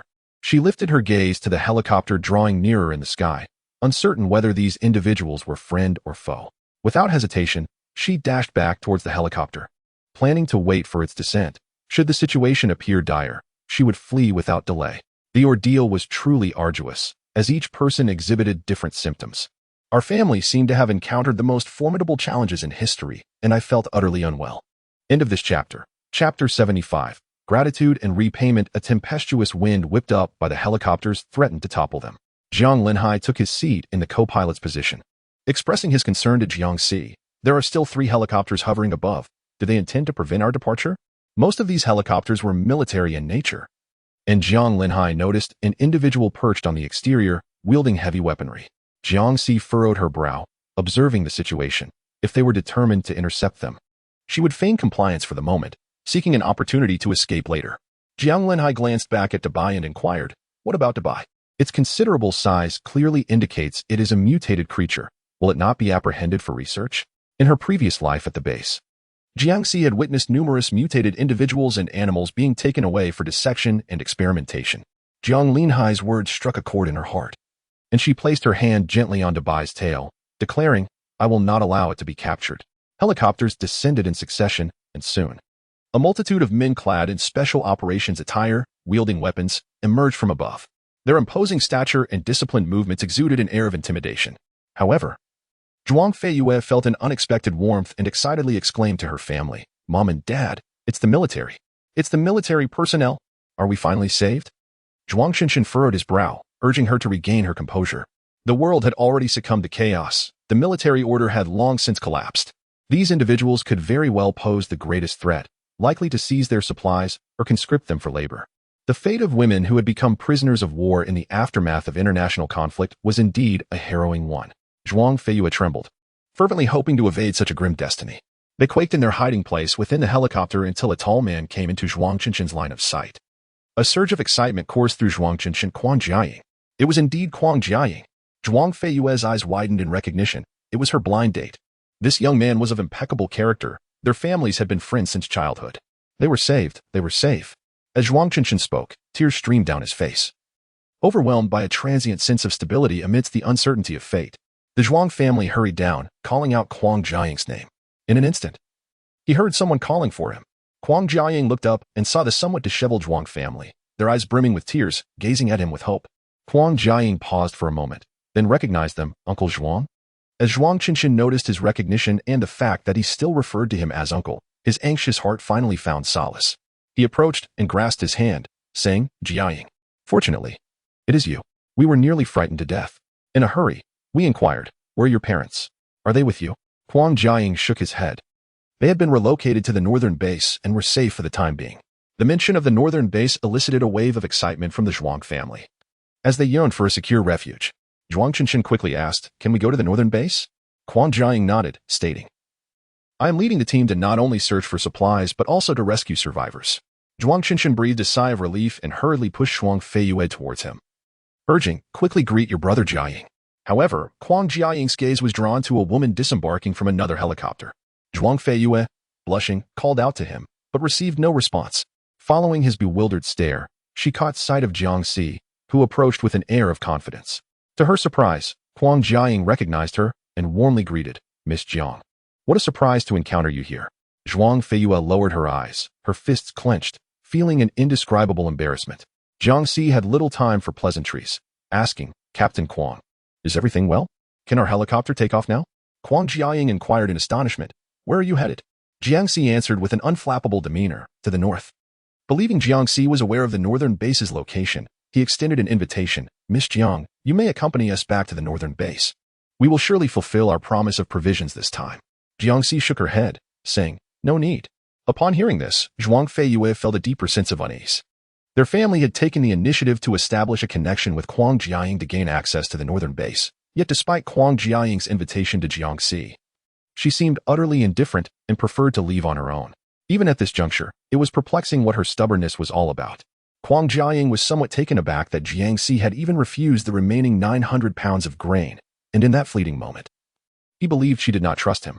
Just as he contemplated persuading her, a sudden shout pierced the air, "There's a tiger, a particularly large tiger." In an instant, Huang Jiaying drew his sidearm, pointing it towards the colossal figure barely visible inside the helicopter.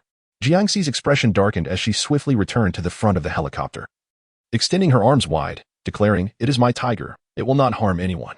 Everyone was exceedingly wary of the mutated tiger, especially since they had just rescued numerous individuals and were in dire need of provisions.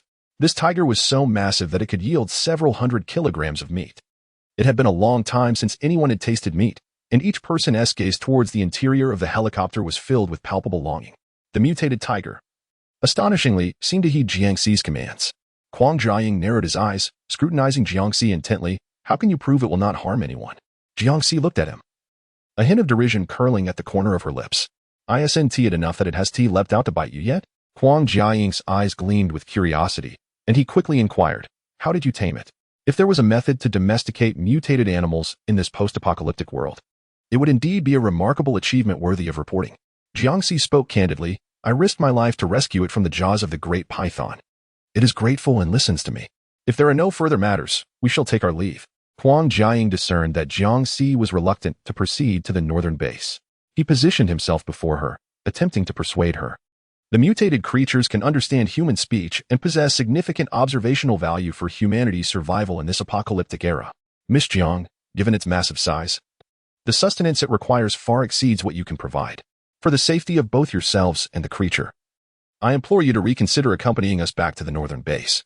I assure you, no harm shall come to it." As Huang Jiaying articulated these words, Jiangxi's anger flared. She glared at him coldly. Its rightful place is in nature. Even amidst the apocalypse, it does not exist merely for human survival. "Step aside."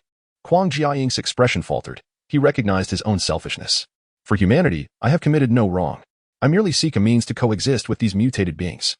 Focus on your own methods, and do not harbor designs upon it, Captain Huang, or you shall come to regret it," she warned, already sensing the restless agitation of the great white creature. Chapter 76. The healing power of the great white. Jiangxi's unwillingness would incite a severe backlash from the tiger against humanity. Furthermore, capturing another mutated creature for study would not pose a significant challenge for them. Huang Jiaying chose to relent, addressing Jiangxi, "Very well, if you're unwilling, we shall depart." He perceived that her anger was on the verge of eruption. Jiangxi let out a cold snort and turned to enter the helicopter. The large white dog affectionately approached her, licking her vigorously, overjoyed that she was unscathed. Jiangxi gently caressed its soft, round face, nudging its forehead and reassuring, "Do not worry, I shall take you with me." The helicopter ascended slowly, while 3 military helicopters circled above, gradually making way at Huang Jiaying's gesture. As Jiangxi soared into the sky, piercing through the clouds, she felt an immense relief as they distanced themselves from their previous location. Huang Jiaying had indeed kept his word. Jiang Linhai took his seat in the co-pilot's position, diligently studying the controls of the helicopter. He was intelligent and grasped concepts swiftly. Yet regrettably, he lacked practical experience. Jiangxi also lamented that she hadn't stored a few additional helicopters in their spatial realm while at the airport. However, given the dire circumstances, there was no time to spare. It was merely a fleeting thought, especially since the space they could utilize was rather limited. Once airborne, everyone remained vigilant, recalling their previous encounter with the fierce vultures. Lu Jifeng held his gun at the ready, not daring to lower it, and even during meals, they took turns to eat. The helicopter continued its flight towards the north. Jiangxi was uncertain whether this northern base was the same as the one from her past life. Regardless, she had no intention of returning there. So she inquired about Lu Jifeng's plans. He had already considered them a small group, subtly indicating, "As long as you all do not view my daughter and me as a burden, wherever you go, we shall follow." Humanity is profoundly intricate as strangers. They may turn against one another, yet as friends or allies, they can risk their lives for one another, showing their backs in trust. Everyone has accepted Lu Jifeng and Nyonyo. They have no desire to leave, and naturally, no one will urge them to depart. However, the thought of Qinshin, whose whereabouts remain unknown and whose survival is uncertain, brings a profound sense of regret to her eyes. The aircraft continued its ascent, soaring for 5 hours before Jiangxi finally glimpsed the electronic display of the Pacific Ocean on the screen. Simultaneously, the plane began to receive some radio signals, perhaps indicating that someone had managed to restore a portion of the electronic communication equipment, or possibly that a northern base was established nearby. Areas close to the coastline are often unstable. Following a strong tremor, a tsunami may ensue. Jiangxi resolved to traverse the Pacific in one continuous flight, aiming to reach the western shores of the northern kingdom before devising her next move. Suddenly, the blood-red sky erupted with thunder and lightning, the flickering purple bolts cascading like a celestial rift threatening to cleave the universe asunder. The helicopter piloted by Jiangxi became an easy target for the wrath of the storm, necessitating an urgent emergency landing. As fate would have it, another deafening crash echoed through the heavens, and an unavoidable bolt of lightning struck the right wing of the helicopter, with the aircraft plummeting towards the earth. Jiangxi exerted all her strength to elevate the fuselage and adjust its trajectory, calling out to the others, "Everyone, hold on tight." At this moment, there was no time for a jump, nor were the conditions suitable for a safe egress. For the sake of her companions, Jiangxi had no choice but to fight desperately for their survival. If she succeeded, they would all live. If not, she had already gained much in these past days, and to die together with her family would still be a form of happiness. The helicopter surged upward at a remarkable speed, climbing several hundred meters, deftly evading the oncoming lightning and spiraling downward towards the canyon below. Amidst the cacophony of screams resonating within the helicopter, Jiangxi gazed at the rapidly approaching ground, beads of perspiration trickling down her forehead. Fortunately, her exceptional piloting skills once again proved to be a savior in a moment of dire need. The helicopter scraped against the earth, skidding for several hundred meters before crashing violently against the rocks, a tremendous jolt reverberating through the aircraft. For Jiangxi, seated in the cockpit, it was a potentially fatal blow. However, at that critical juncture, Dabai displayed remarkable valor, severing her safety harness with its powerful jaws and shielding her with its massive form. As thick smoke enveloped the scene, Jiangxi emerged unscathed from beneath Dabai, while the others bore varying degrees of injury. The most grievously wounded was Jiang Linhai, who, consumed by concern for Jiangxi, had suffered a piercing injury to his abdomen from a steel rod, his blood a vivid scarlet that momentarily stunned Jiangxi. "Hold on, my love," cried Shenbaoying, her voice choked with anguish, pulling Jiangxi back from the brink of shock. With little regard for anything else, she scrambled to retrieve a medical kit and surgical instruments from the compartment, but Dabai suddenly moved closer, resting its head gently against Jiang Linhai's wounded belly. In the blink of an eye, a radiant glow emanated from Dabai's forehead, and astonishingly, the gaping wound on Jiang Linhai's abdomen began to visibly mend before their eyes. Everyone stared in wide-eyed disbelief, while Jiangxi's face reflected sheer astonishment. Dabai possessed the extraordinary ability to heal. She truly felt as if she had stumbled upon a treasure. Simultaneously, Jiang Chengwu began to recollect the unfolding events. He and Zhang Qingfang had fallen into a chasm, feeling as though a gaping void had opened in his abdomen. Rescued by Daba, he found himself with merely fractured legs. It was evident that Daba had miraculously healed his life-threatening injury. Shen Baoying, filled with excitement, gently patted Jiang Linhai's face and inquired, "My dear, how do you feel?" Just as Jiang Linhai was about to respond that he felt unwell, an unexpected lightness enveloped his abdomen, as if all ailments had vanished. Upon opening his eyes, he was struck with astonishment. His wound had inexplicably disappeared, and the pain was gone. Doubt crept in, leading him to wonder if it had all been a mere dream. Shaking his head, he joyfully declared, "I'm fine. What about you all?" No sooner had he spoken than Daba collapsed onto him with a resounding thud, nearly displacing his innards. Daba's sudden fainting was certainly alarming. Jiang Qingwu deduced that Daba, in saving lives, must have expended its own vitality, akin to the mystical practitioners depicted on television, sacrificing itself to save another, a practice not to be taken lightly. Jiangxi shared this sentiment, leaning down to embrace Daba, who, with a gentle flutter of its eyelids, instinctively wrapped its claws around her. Perhaps by holding Jiangxi, Daba could find some relief through the unique ability she possessed. Jiangxi, embracing Daba, cautioned the others.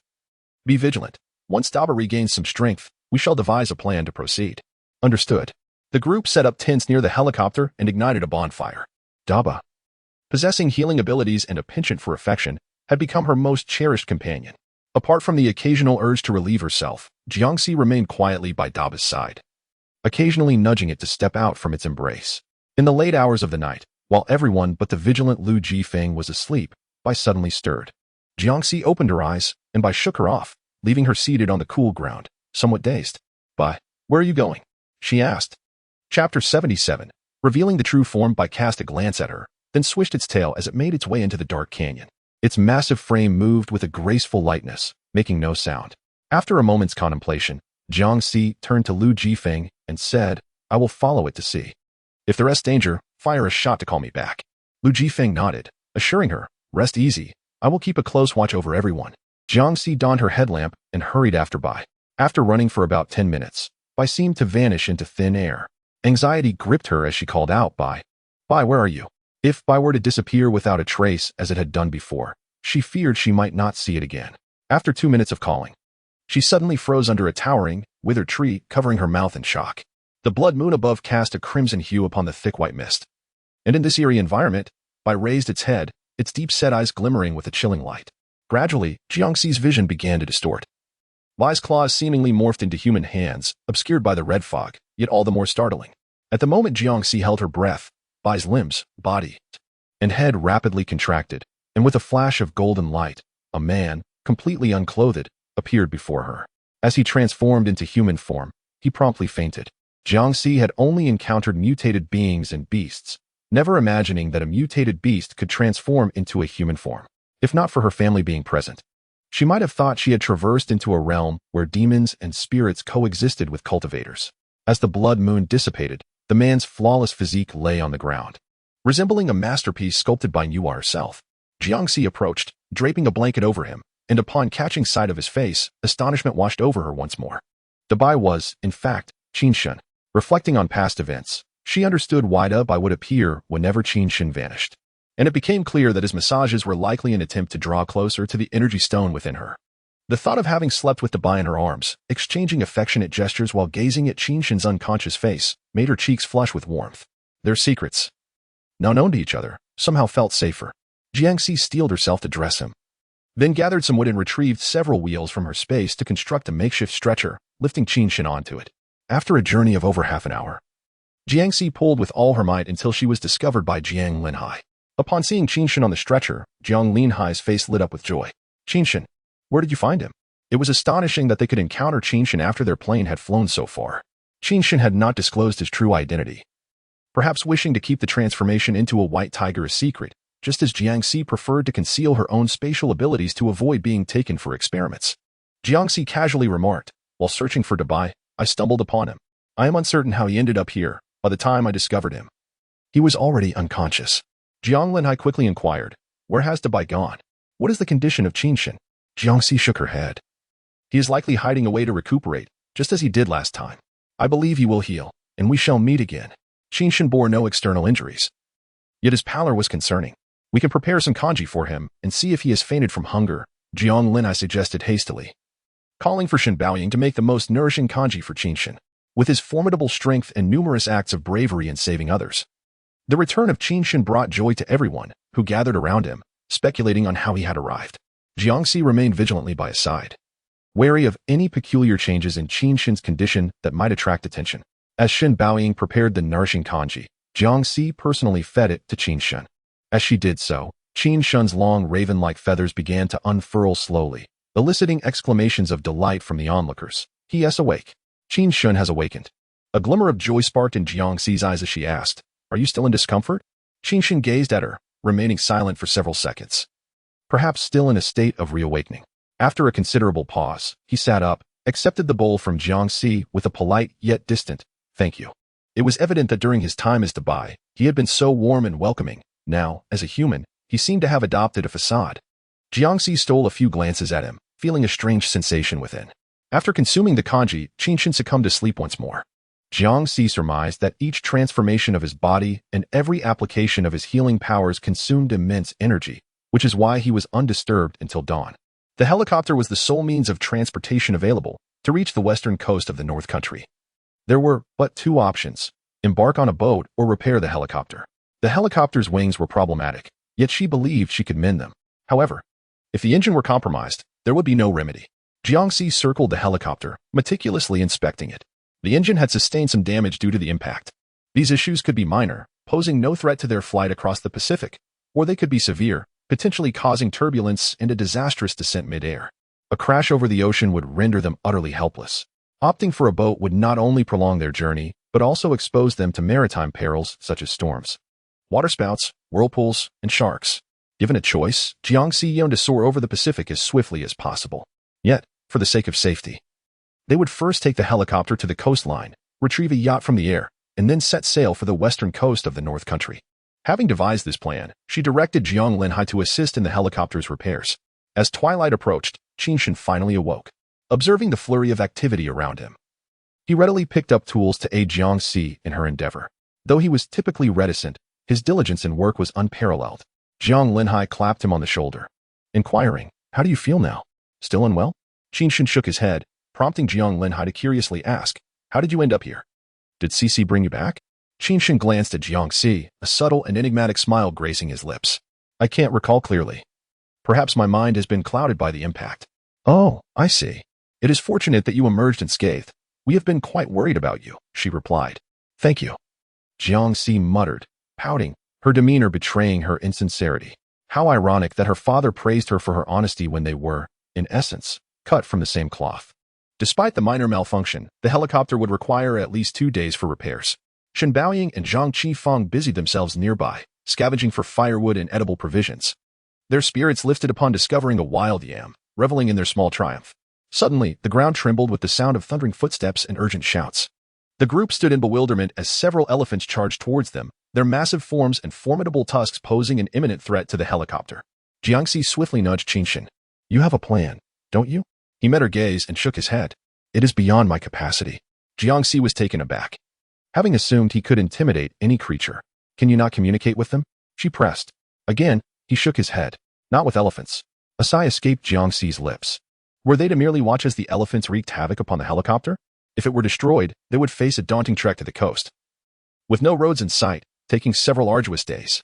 Jiang Linhai attempted to scare the elephants away with the sound of firearms and explosives, but Jiangxi intervened. "If they become enraged, they could trample us into the ground. Even if we sought refuge in the trees, they would not relent until they had decimated everything in their path. If the helicopter is to be destroyed, so be it. Let us find a place to hide." Helpless, they had no choice but to abandon the helicopter and climb up an ancient, barren tree. The leafless tree posed no threat, and as long as they remained non-threatening, the elephants would not attack them. However, as Jiangxi and her companions ascended, they soon realized that this formidable herd of elephants was approaching them with intent. They gathered at the base of the tree, emitting mournful sounds and gazing up with moist eyes, as though pleading for assistance. Elephants are known for their intelligence. They possess emotions and even conduct farewell ceremonies for their deceased kin. When Jiangxi saw the leader extending its trunk towards her, she hesitated for a moment before reaching out her hand. Instantly, the elephants trumpeted with excitement, and the lead elephant grasped her wrist with its trunk, signaling her to follow. Jiangxi glanced at Qinshan, pondering whether they were indeed in need of help. Qinshan nodded, asking if she intended to go with them. After a moment's reflection, Jiangxi decided to proceed, and naturally, the others followed suit. The elephants, displaying remarkable intuition, carried them on their backs, and for the first time, everyone felt a surge of exhilaration. Nyo joyfully exclaimed, "Daddy, we are like Tyson from the cartoons." Lu Jifeng tightened his grip around her and replied with a smile. "Then we must protect the forest, the animals, and nature, just like Tyson." The herd galloped for over 20 minutes before halting at the edge of a ravine, where faint cries of a young elephant could be heard emanating from below. The mother elephant, anxious, responded with urgency, tirelessly searching the surroundings for edible grasses to toss down into the ravine. As everyone leaned over the edge of the ravine, they beheld a young elephant trapped dozens of meters deep within the earthquake fissure, struggling with a tilted and arduous motion. Even while attempting to eat, it could only manage to grasp a few blades of wild grass with its tongue. At the bottom of the chasm, there was no solid ground. The young elephant was suspended in midair, Should a sudden tremor occur during the rescue, it could very well cost them their lives. A rope could be lowered, and the elephant hoisted up by helicopter. The crucial task, however, was to descend and secure the rope around the elephant's belly. The creature gazed at them with urgency, emitting a series of heart-wrenching cries. After much deliberation, Jiangxi turned to Qinshin and inquired, "You can pilot a helicopter, can't you?" She was adept at climbing, and with swift action, she could secure the elephant in no time. Qinshin nodded but replied, "I will go down. You take the controls of the helicopter." Jiangxi did not contest his decision. The young elephant, lacking strength and appearing utterly exhausted, needed to be rescued without delay. She went to retrieve the helicopter and equipped Qinshin with the finest rescue gear. The elephant weighed several hundred pounds, necessitating the strongest and largest ropes and rescue pads. Fortunately, the rescue equipment in Jiangxi's possession was extensive enough to handle multiple adult elephants if needed. Once Qinshin secured the ropes around himself, Jiangxi expertly maneuvered the helicopter, gradually lowering it closer to the young elephant. Startled, the creature began to panic, thrashing about in terror, its body scraping against the rocks as it plummeted deeper into the ravine, inciting a sense of dread in all who witnessed it. What should have been a straightforward task of securing the rope for the young elephant became an exceptionally daunting challenge. The mother elephant on the shore paced restlessly, and the surrounding rock walls showed signs of instability, continuously shedding dust and gravel. Qinshin struggled to keep his eyes open. Jiang Linhai, concerned, asked, "Qinshin, are you all right? Don't push yourself. If it becomes too much, I will pull you up." Qinshin remained silent, retrieving a tranquilizer given to him by Jiangxi, and administered a dose to the calf's hindquarters. The medication took effect swiftly, and the little elephant ceased its struggles. Before long, Qinshin had securely bound the calf. Once Jiangxi confirmed that the ropes were secure, he maneuvered the helicopter upward. Gradually, the calf, along with Qinshin, was lifted higher, and fortunately, no further tremors occurred, allowing them to extract the young elephant from the ravine without incident. The tranquilizer's effects were still active, and the calf bore significant abrasions from being wedged between the rocks. As they untied the ropes, they also tended to its wounds. The elephant herd, remarkably intuitive, though anxious, sensed that no harm would come to the calf and silently acquiesced. After a considerable time, the calf slowly opened its eyes and stood up at the sound of its mother's calls. The herd trumpeted in celebration, casting a few glances at Jiangxi and the others as a farewell before ambling deeper into the canyon. Niu observed their tender retreat and joyfully remarked, "How wonderful that they can all be together in happiness." Having rescued the calf, dusk was approaching, and flying at night posed significant dangers. Moreover, the helicopter had some minor issues that Jiangxi needed to inspect further. As they reviewed maintenance videos, Jiangxi and Qinshin examined the helicopter's interior for any potential problems. Shen Baoying obtained a sealed wild chicken from Jiangxi and stewed it with chestnuts, filling the air with an enticing aroma that stirred one's appetite. Lu Jifeng mistakenly believed that Jiangxi had hunted the wild chicken and kept tinkering with his crossbow, lamenting that he should have caught a few wild chickens himself. Shen Baoying chuckled, reassuring him that they had plenty of food and that once they reached the seaside, they would have an abundance of fish to catch, thus there was no need to seek food so desperately as to invite danger. She sought to alleviate Lu Jifeng's worries, concerned that he might feel burdened by the thought of consuming provisions without contributing. He had been diligently safeguarding the group, always the first to volunteer for night watch or any task at hand. Lu Jifeng replied, "I am not worried about food. Rather, if we are to cross the Pacific, we must store ample fresh water on the boat." Jiang Linhai interjected. CC mentioned that modern ships are equipped with freshwater tanks specifically designed to store fresh water, and they can even collect rainwater. Once we reach the dock, if fortune smiles upon us, we will surely find such a vessel. Lu Jifeng nodded, acknowledging their usual good luck and hoping for the best. In addition to the wild chicken with chestnuts, Shen Baoying prepared several delectable homestyle dishes, while Zhang Qingfang's steamed buns and corn cakes emerged freshly from the pot. The steaming, soft, and fragrant buns were just handed to Niu when Shen Baoying called for Jiangxi and Qinshin to join the meal. Suddenly, the ground trembled lightly, and everyone looked up to see the previous herd of elephants returning, their trunks entwining with an assortment of unknown wild fruits and vegetables. End of chapter. Chapter 79. Leaving. There were a total of 8 adult elephants, and the wild fruits they brought amounted to over 100 pounds. They casually dropped the fruits and left. Shen Baoying picked up a green fruit, examined it, and smiled, saying, "This is wild kiwi and small jujubes." Jiang Linhai picked up a small jujube, rubbed it with his hand, and took a bite, finding it quite pleasant and fresh. Niu, give it a try." "Thank you, uncle." Niu accepted the small jujube from Jiang Linhai, took a bite, and her eyes sparkled with delight, exclaiming, It's so sweet and delicious. Jiangxi skillfully peeled a small kiwi, finding its texture just right, though it was slightly tart. Jiangxi remarked to Shen Baoying, making kiwi preserves would be splendid. Shen Baoying chuckled. With our journey, when would we find the time? There are so many of us. This 100-odd pounds will be devoured in no time. Let's indulge while it's fresh and replenish our vitamins. Nyo raised the jujube seed and proposed, we could save some seeds and plant them at our doorstep. Then we could make preserves too. Laughter erupted, as everyone praised Nyo's brilliant idea. In truth, Jiangxi had an abundance of seeds stored in her space. And with a half-acre of usable land, she had cultivated a variety of edible fruits and vegetables. Often, while others slept, Jiangxi would enter her space to harvest and replant. With such a bountiful yield, she sought to process and preserve the excess to prevent waste. After a night's rest, Jiangxi boarded the helicopter and flew towards the coastline. Near the coastline lies Huaxi City, where the helicopter's radar was disrupted by numerous signals, indicating a considerable number of survivors in the vicinity. They had ample supplies and did not require the risk of venturing into the city. Jiangxi initially contemplated acquiring another helicopter at the airport but ultimately decided against it. The northern base has already been established. How could there possibly be an intact helicopter left for her? Jiangxi sought a secluded stretch of coastline, a suitable clearing for the helicopter's landing. Gazing at the boundless sea, Nyo felt a surge of excitement. It was her first encounter with the ocean. She exclaimed in wonder, the sea is so beautiful. Like blue glass. The water is a vibrant tapestry of colors. Lu Jifeng affectionately ruffled her hair, affirming, indeed, it is quite beautiful. He added, with a weighty tone. But it is also perilous, not unlike the forest. Jiangxi intended to set sail with the yacht, believing it prudent to have someone provide cover.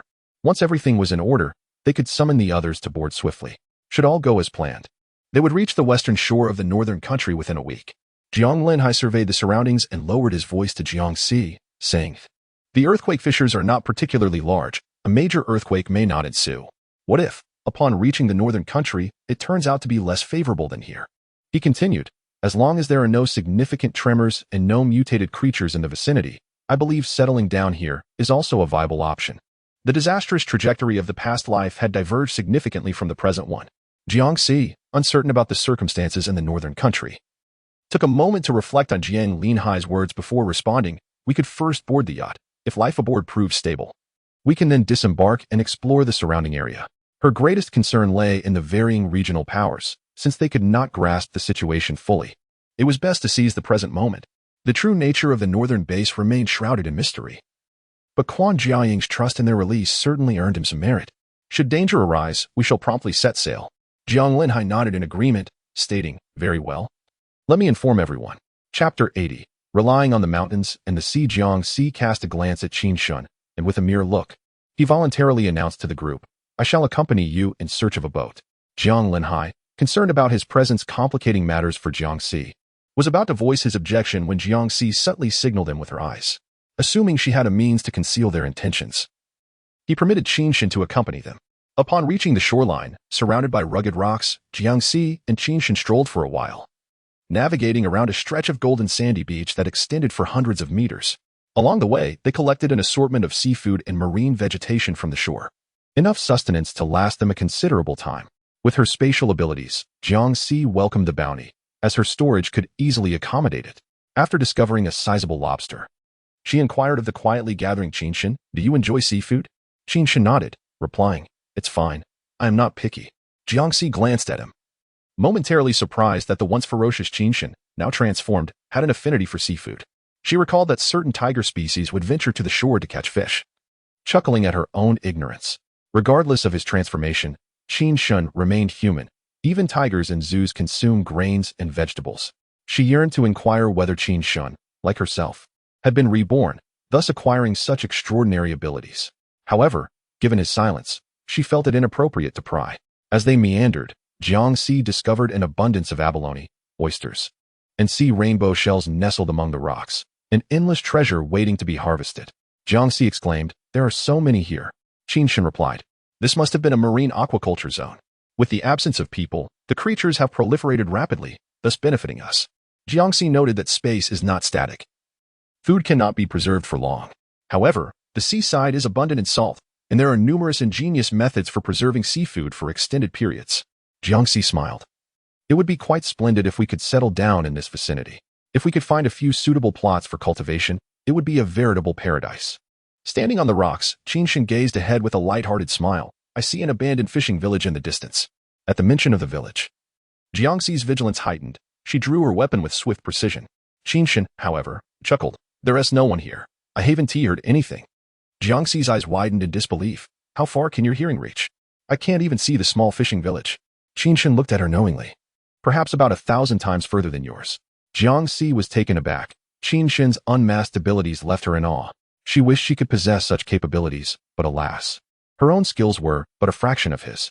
Given the existence of a fishing village, there must surely be a suitable dock for mooring boats. After walking for a while, Jiangxi spotted an appropriate place. She nervously surveyed her surroundings, and Qinshan reassuringly remarked, There's no one here. You can relax. The auditory acuity of tigers surpasses that of humans by over 1,000-fold, and their vision is equally remarkable. Not only can they see in the dark, but their keen eyes can discern objects several kilometers away, akin to a spiral ball.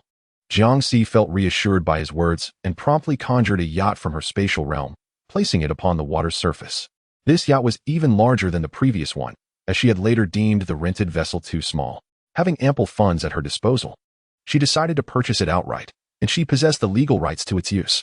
Jiangxi and Qinshan boarded the yacht, filling its storage with supplies and deliberately creating signs of prior occupancy, although Lu Jifeng and Niu were regarded as allies. The unique ability of spatial manipulation necessitated a degree of caution. Once the yacht was organized, Jiangxi contacted Jiang Linhai via the intercom, informing him that they had located a yacht and would be returning shortly. Understood, he replied. Jiangxi then surveyed the small fishing village, noting the drying racks for fish, and inquired if there was sufficient space for a helicopter to land. Qinshan nodded affirmatively. That is reassuring. Qinshan remained behind to guard the yacht while Jiangxi returned to pilot the helicopter. Upon their descent, everyone was elated to see the yacht anchored solitary upon the sea. Their previous life aboard the yacht had nearly settled into a routine before calamity struck in the form of a meteorite, obliterating the home they had painstakingly created. Now, with another luxurious yacht and nestled within a tranquil fishing village, albeit somewhat dilapidated, the provisions for their sustenance were more than adequate. Zhang Qifeng joyfully set about tending the land. Upon disembarking the plane, she hurried into the grass, scooping a handful of soil to taste. Jiang Chengwu crouched down, leaning closer with a smile, and inquired, How's the soil? Zhang Qifeng shook her head, lamenting, It has been soaked by seawater, rendering it rather unfit for cultivation. Once land becomes salinized by seawater, it becomes exceedingly difficult to grow grains or vegetables. Even if one manages to cultivate something, the yield is significantly diminished. The toil and effort invested yield no commensurate return. To ameliorate the soil, one might consider irrigating to wash away the salt. Yet the water plant has ceased operations, and there are no reservoirs nearby. They have yet to secure drinking water, let alone wash the land. Jiangxi offered consolation, stating, If this piece of land proves unviable, there are other plots available. We regularly fertilize and aerate the soil, supplying essential nutrients, which can also impede the accumulation of salt around the roots of our crops, allowing them to flourish normally. There are myriad solutions. There is no need for excessive concern. Moreover, we can thrive off the mountains and the sea. If necessary, we can simply adjust our lifestyle. Furthermore, the treasures of the sea are abundant.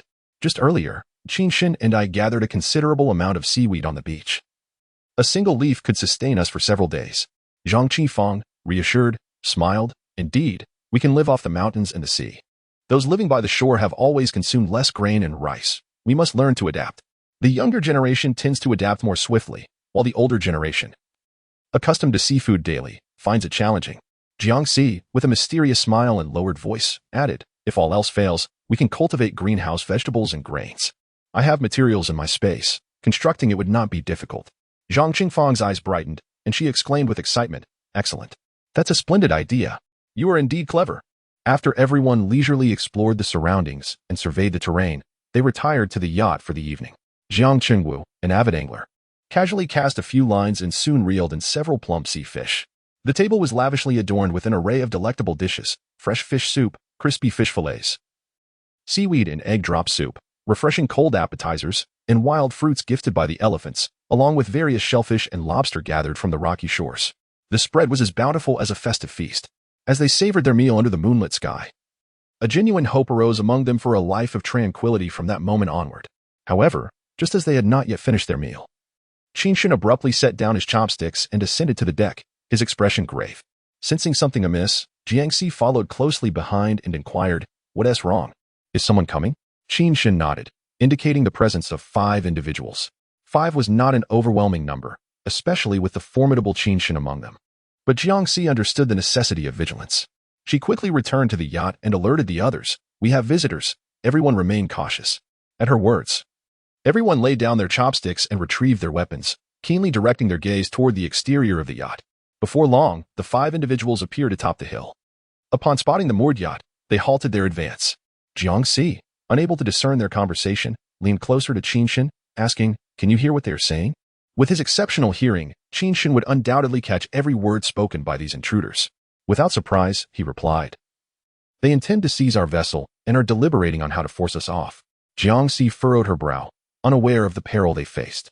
After a moment of silence, Qin Shin remarked, "They have people at the northern base. If we dare to disobey, they will send someone to take us away." Jiangxi furrowed her brow even deeper. If they had connections with the northern base, it would be impossible to discreetly eliminate them. Jiangxi asserted, "Ultimately, this ship belongs to us. It won't be so easy for them to seize it. If necessary, we can sail it out to sea first. I would like to see if the northern base intends to act like bandits and simply take it by force. This vessel is legally ours. Even if there are no laws governing it at the moment, it was initially occupied by us."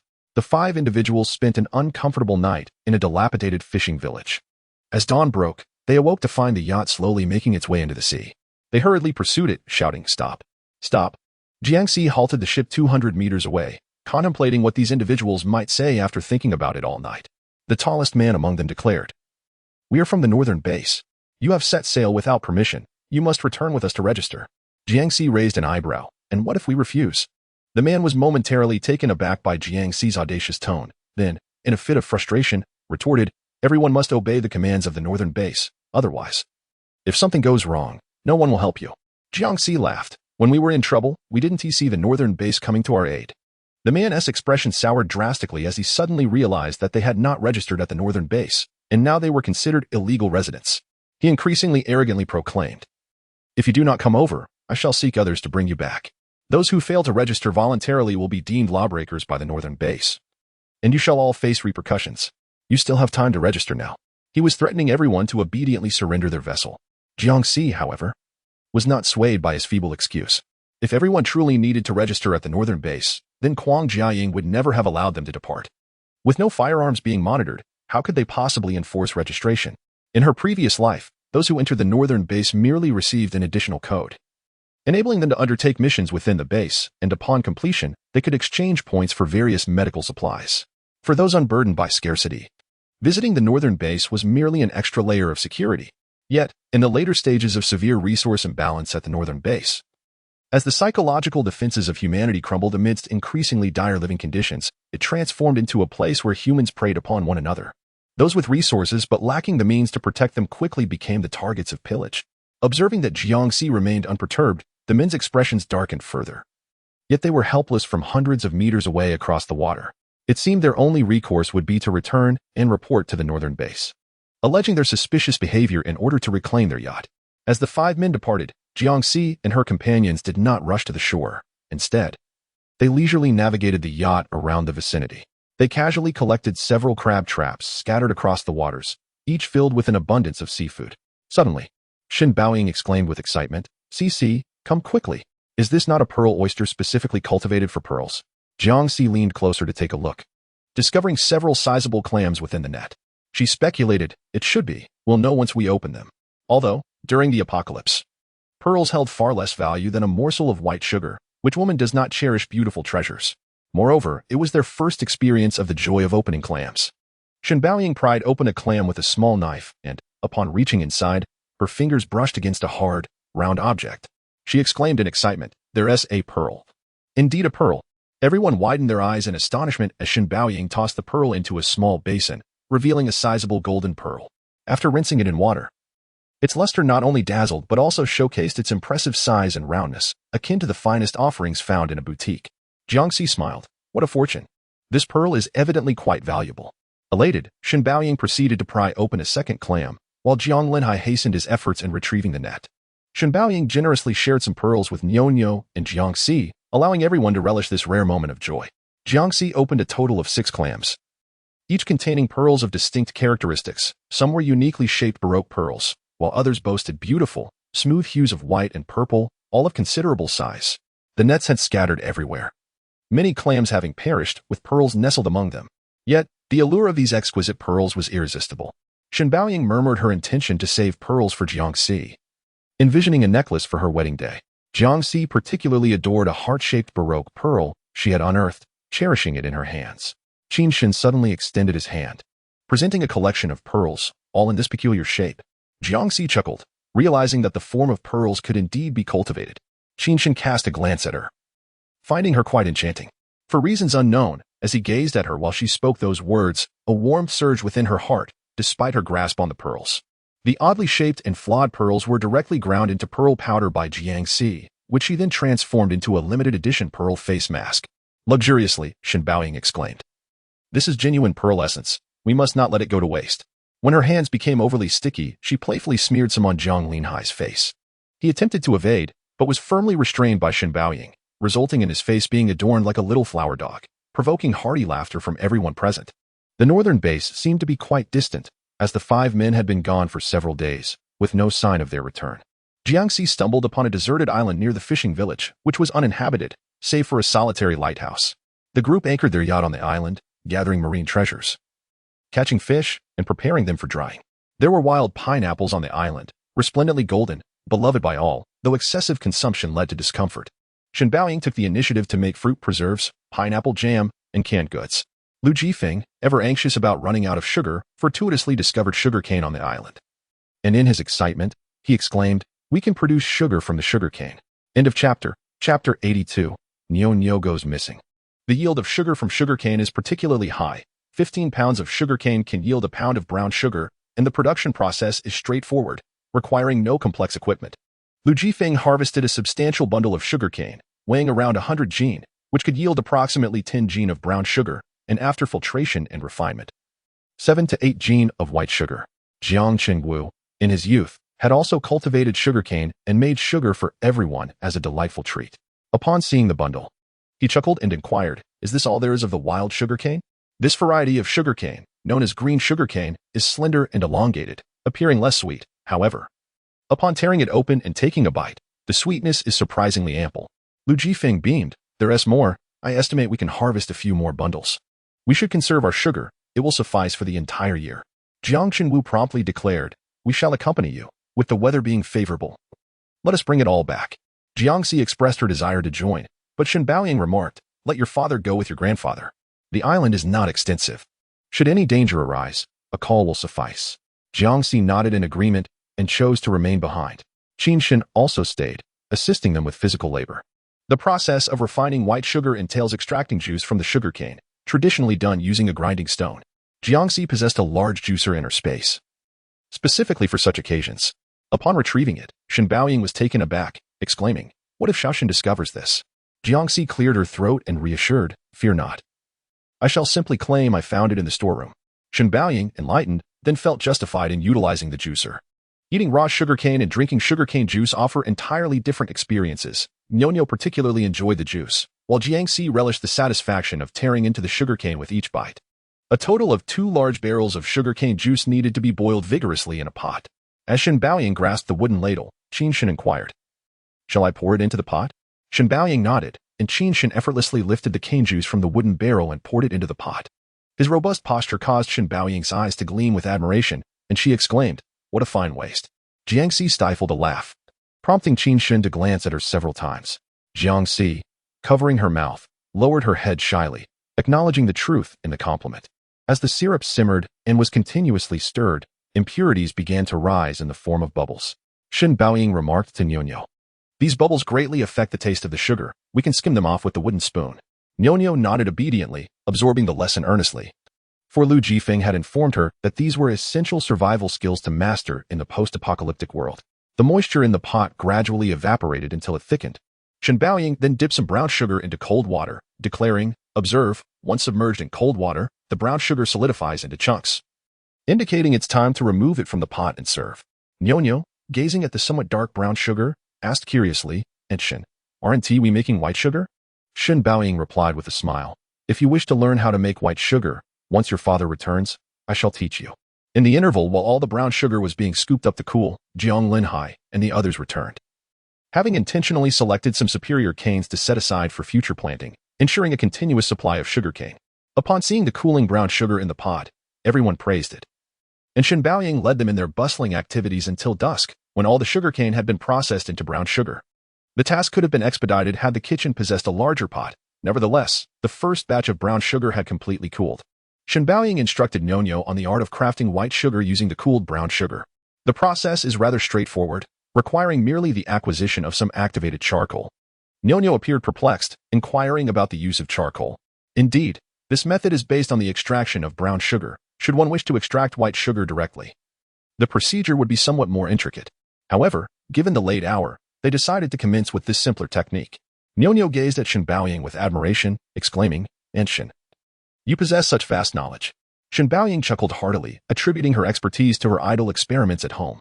To begin, she added water to the brown sugar and ignited the mixture to facilitate its melting. Subsequently, she incorporated the appropriate ratio of activated charcoal and, while the mixture was still warm, filtered out the murky liquid using a piece of gauze, resulting in a colorless liquid.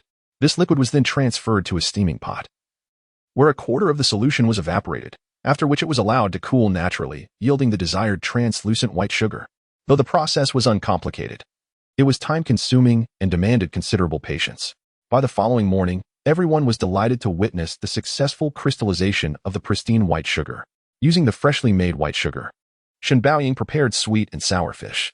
Lu Jifeng, having set traps the previous day, returned today with 2 rabbit mice, which Shen Baoying skinned and transformed into delectable pineapple sweet and sour pork. As winter approached, the island remained bathed in sunlight, though the temperatures had significantly dropped.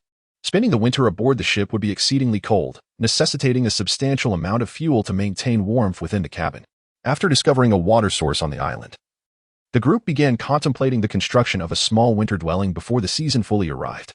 They envisioned a heated space akin to those in northeast China, which would provide warmth while conserving resources. Jiang Linhai, a construction foreman, excels in the art of building. With just a glance at Jiang Siwa's blueprints, he can discern the necessary steps for construction and is well-versed in sourcing materials on the island. Jiang Linhai remarked to Jiang Si, "With our limited number of hands, quarrying stone on the island is quite laborious. In the previous small fishing village, there are numerous discarded bricks and stones that we could utilize. If we simply gather them, they will serve our purpose." Although Jiangxi possessed some building materials in her space, they were scarce, should they need to vacate their temporarily constructed dwelling on the island. Those materials would be rendered useless. Agreeing with Jiang Linhai's suggestion, Jiangxi led the group back to the small fishing village, where they filled small carts with bricks and stones. After several loads were transported onto the yacht, a group of over 10 individuals suddenly emerged from the village. Among them, 5 bore a familiar scent to Qinshin. They were the very individuals who had previously attempted to seize their yacht. Jiangxi hastily instructed everyone to board the yacht. As soon as the vessel was set in motion, the group pursued them to the shore, with 5 of them brandishing firearms, shouting, "Get off the boat! Hurry, disembark!" Jiangxi, however, had no intention of complying. She accelerated the yacht swiftly. Frustration gripped the individuals on the shore as they fired shots in their direction. Jiang Linhai furrowed his brow and inquired of Jiangxi, "Can we retaliate?" Jiangxi shook her head, replying, "Let it be. We should avoid complications." Just then, Lu Jifeng rushed towards them, his face etched with urgency. "Have you seen Nonyo? She has gone missing." "Nonyo is missing? Wasn't she just aboard the boat?" Shen Baoying exclaimed in shock. Lu Jifeng exclaimed in frustration, "I have searched the entire vessel and cannot find her. Could she have disembarked without returning?" Shen Baoying, responsible for taking care of Nonyo, felt an immense weight of responsibility as Nonyo was missing. Suddenly, she recalled Nonyo mentioning a field of sugarcane. Could she have gone to harvest it? End of this chapter. Chapter 83. Enemies and family. A group of more than 10 individuals stood on the shore, gazing at them from a distance. If Nonyo were to fall into their hands, one could only imagine the dire consequences. The expressions of all present darkened instantaneously, particularly Shen Baoying, who was overwhelmed with guilt. Had she been more vigilant just moments ago and cautioned Nonyo not to leave the boat, this predicament could have been averted. Jiangxi turned to Qinshin, urging him to detect Nonyo's scent. He responded with confidence, "She is on the shore, yet to be discovered. It seems she has cleverly concealed herself, waiting for our return." Jiangxi exhaled in relief, reassuring everyone, "Do not fret. We shall first utilize the drone to locate Nonyo, then quietly approach the shore to avoid drawing their attention, which could put Nonyo in jeopardy." Agreed. The drone was equipped with surveillance capabilities and under Qinshin's guidance. They swiftly pinpointed Nonyo's location. She was hidden within the crevice of a massive rock, clutching a piece of sugarcane, which made Lu Jifeng's heart tremble and his eyes redden. With the confirmation that Nonyo was safe, a collective sigh of relief was shared among them. Simultaneously, the drone detected that the group of individuals was unwilling to relent. Gathering firewood and preparing to settle in the small fishing village, Jiang contemplated for a moment and resolved to navigate the boat past the fishing village, stealthily bringing Nonyo back on board to avoid any potential conflict with the locals. After all, confronting the northern base would indeed pose a significant dilemma. Aside from the dock in front of the fishing village where they could moor the boat, other areas would risk grounding or running aground. Lu Jifeng, proficient in swimming, quickly asserted, "Both Nonyo and I can swim. I can bring her over." Jiang shook his head. "There is a speedboat on board, swift and convenient. I shall ride it to fetch Nonyo." In unison, everyone chimed in, "We will accompany you." Ultimately, Jiang called upon Lu Jifeng. Understanding his concern for Nonyo and the torment of keeping him away, Jiang and Lu Jifeng swiftly rowed the speedboat to shore. Following the coordinates relayed by the drone, they circumvented a small hill. Just as they were nearing Nonyo's hiding spot, a sudden scream pierced the air. Lu Jifeng's mind went blank as he raised his weapon and hastened his steps, soon spotting Nonyo surrounded by several men on the hillside, clutching a machete. Her eyes brimming with tears, she appeared to regain her composure upon Lu Jifeng's arrival, denying the assailants any chance to react. With a swift strike, Lu Jifeng's axe struck one man's arm, blood streaming from the wound. The assailants recoiled, hastily reaching for their weapons to retaliate against Lu Jifeng. Having endured the brutalities of the apocalypse, and under the tutelage of Jiang and Qinshin, Lu Jifeng's skills rivaled those of a seasoned special forces operative. In a matter of moments, he dispatched the attackers with remarkable efficiency. Had it not been for Nonyo's lack of substantial harm, and the fear that gunfire might attract unwanted attention, Lu Jifeng would have been resolute in his intent to eliminate the threat. When Nonyo witnessed Lu Jifeng's heroic arrival, she joyfully embraced him, exclaiming, "Daddy, you scared me to death." Lu Jifeng gently kissed her cheek, his palm trembling slightly, still gripped by the remnants of fear. "They didn't harm you, did they?" he inquired. Nonyo hurriedly reported, "They said they wanted to sell me." In an instant, the expressions of Jiang Si and Lu Jifeng darkened. Those who trafficked in young girls were devoid of virtue. The man on the ground, sensing the gravity of the situation, quickly protested, "It's all a misunderstanding. We had no intention of selling her. We merely saw her alone and thought she might be in trouble. We only wanted to provide her with a safe place, nothing more." Fired up, Nonyo retorted, "They're lying. They even tried to take off my clothes." Initially, Lu Jifeng and Jiang Si had contemplated showing leniency, but now they resolved to take action. Jiang Si produced a nail gun from her pocket, and with a series of sharp reports, the men who had pleaded for mercy were struck precisely in the temple, falling heavily to the ground without a sound of protest. With a composed demeanor, Lu Jifeng turned to Nonyo, speaking with deliberate clarity, "Should anyone attempt to bully you, remain calm. Do not act rashly. When the opportunity arises, strike with the ferocity of a leopard, tearing them apart without mercy. Do you understand?" Nonyo nodded earnestly. "Yes, I will ensure that, like Sister Cici, none will escape." Having ensured Nonyo's safety, they hastened back to the yacht. Upon reaching the shoreline, they discovered the concealed motorboat, now unearthed. However, only two individuals were present, a man and a woman, with the man notably limping. Jiangxi felt a sense of relief upon noticing their lack of firearms and approached them confidently, exclaiming, "This is our motorboat." The man and woman turned, revealing faces so familiar that Jiangxi wished for nothing more than to hasten their demise. Shun Fu and Sun Xiao, her adoptive mother and brother, devoid of any blood ties. Their faces bore the marks of hardship and scars, hinting at untold struggles that had allowed them to survive until now. As Jiangxi recognized them, Shenfu and Sun Xiao reciprocated the recognition. Observing Jiangxi's robust appearance and well-put-together demeanor, they were instantly filled with excitement. "Cici, where are your parents?" Shenfu inquired. Jiangxi responded with silence, her expression one of disdain. Shenfu's temper flared. "I am your uncle, and she is your grandmother. What has become of you that you fail to recognize us?" Jiangxi scoffed derisively. "What nonsense, uncle and grandmother. My mother has been an orphan her entire life. The ties severed long ago were as clear as day, stemming from the substantial bride price of 500,000 that had been promised. Over 2 decades ago. That sum was no trivial amount. Jiang Lenhai had just returned from military service and could not possibly afford it. To be with Xin Baoying.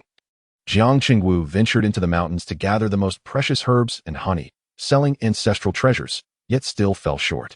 He even borrowed from old comrades to bring Xin Baoying home. The 500,000 bride price came without any dowry from Shinbaoying. However, Shinfu used this money to purchase a home in the city and eventually got married, were it not for the impending apocalypse. Shinfu and Sun Xiu would scarcely deign to acknowledge Jiangxi. Moreover, in their previous lives, they had even butchered Shin Baoying to barter for sustenance. The only reason Jiangxi refrained from slaying them on the spot was due to her restraint. Upon encountering Jiangxi's frigid gaze, Shinfu involuntarily shivered. Yet he dismissed the fear of a mere girl and boldly asserted, "Can familial bonds truly be severed by monetary means? Furthermore, if your father had not relinquished that 50,000, how could he have treated your mother with such kindness? A wife acquired through wealth is one who learns to cherish and care for her partner. Besides, these grievances belong to the previous generation and have little bearing on you. Your parents are likely deceased. Poor thing. Return to the base with your uncle, who will take care of you." By returning with them, Jiangxi would merely become another source of points to sustain their needs. Both Sun Xiu and Shinfu suffered from diabetes, and aside from food, their most pressing needs were insulin and medication. This was the very reason they risked venturing out in search of supplies. Chapter 84. Turbulent waves. As their eyes darted around, Jiangxi discerned their thoughts. Suddenly, she broke into laughter and approached Shinfu, inquiring, "You truly intend to care for me?" Shinfu, mistaking her for a believer in his deceit, concealed his inner excitement and replied, "Of course. Your uncle has acquaintances at the base who will ensure you live in comfort and even help you find a suitable partner to care for you in the future." A wave of revulsion washed over Jiangxi as she felt a chill in her heart. Lu Jifeng and Yonyo, witnessing Shinfu's loathsome demeanor, furrowed their brows in disgust. This man was clearly harboring malicious intent, yet he believed his inept performance could deceive anyone. Jiangxi's smile deepened as Shin Fugong rubbed his hands, intending to have Jiangxi help carry the jet ski back. Suddenly, with a resounding crack, Jiangxi delivered a sharp slap to Shinfu, leaving him momentarily stunned and motionless, utterly bewildered that she had struck him. Upon witnessing her son being hit, Sun Xiu's expression contorted with rage, and she instinctively reached to tear at Jiangxi's hair, only to have her wrist seized by Jiangxi, who forcefully pushed her to the ground. Standing over Shinfu, Jiangxi felt as though she were crushing a dying leech beneath her feet. "Do you still wish to care for me? Do you still wish to find me a partner?" Shinfu began to grasp the gravity of the situation. Jiangxi was no pushover. He erupted into a tirade of curses. "Shameless wretch. I am your uncle. How dare you treat me this way? You shall face divine retribution." Jiangxi pressed down hard on his foot, the sound of cracking bones echoing like the memory of her previous life, when she had personally skinned these two scoundrels to avenge Shinbaoying. These two miscreants did not deserve to live. With her eyes ablaze and a fierce expression, Jiangxi startled Lu Jifeng, who observed her as if she were ensnared in a nightmare, on the brink of madness. He urgently called out, "Jiangxi, Jiangxi, we must return to the boat immediately." Jiangxi suddenly snapped back to reality, realizing she had been momentarily lost in a trance. The memories of her past life had nearly cost her sanity. Taking a deep breath, she kicked Shinfu aside. Just then, gunfire erupted from behind, causing Nyo to scream and shrink into Lu Jifeng's embrace. When Jiangxi turned around, she saw a dozen men charging toward them. Outnumbered and armed, she hesitated, wary of making any rash moves. Shinfu and Sun Xiu were nearly paralyzed with fear, hastily raising their hands in surrender, exclaiming, "Take everything. We offer you all we have. Please do not kill us." In a desperate attempt to seek vengeance against Jiangxi and to enhance their odds of survival, Shinfu pointed at Jiangxi, declaring, "This is my niece. She will comply with your every command. Whatever you ask of her, she shall do. She will be utterly obedient. Should she dare to flee, feel free to discipline her without any regard for my feelings." Lu Jifeng had never encountered such despicable wretches. He glared at Shinfu, wishing he could take Jiangxi's place and eliminate him with a single shot. Jiangxi hesitated, contemplating whether to hold Shinfu and Sun Xiu accountable for their past transgressions, or to let bygones be bygones. Yet, it was evident that a dog could not change its nature. Secretly, Jiangxi retrieved a grenade, preparing for the opportune moment to annihilate these individuals. Suddenly, the earth trembled, and a brilliant red light illuminated the surroundings. A meteorite.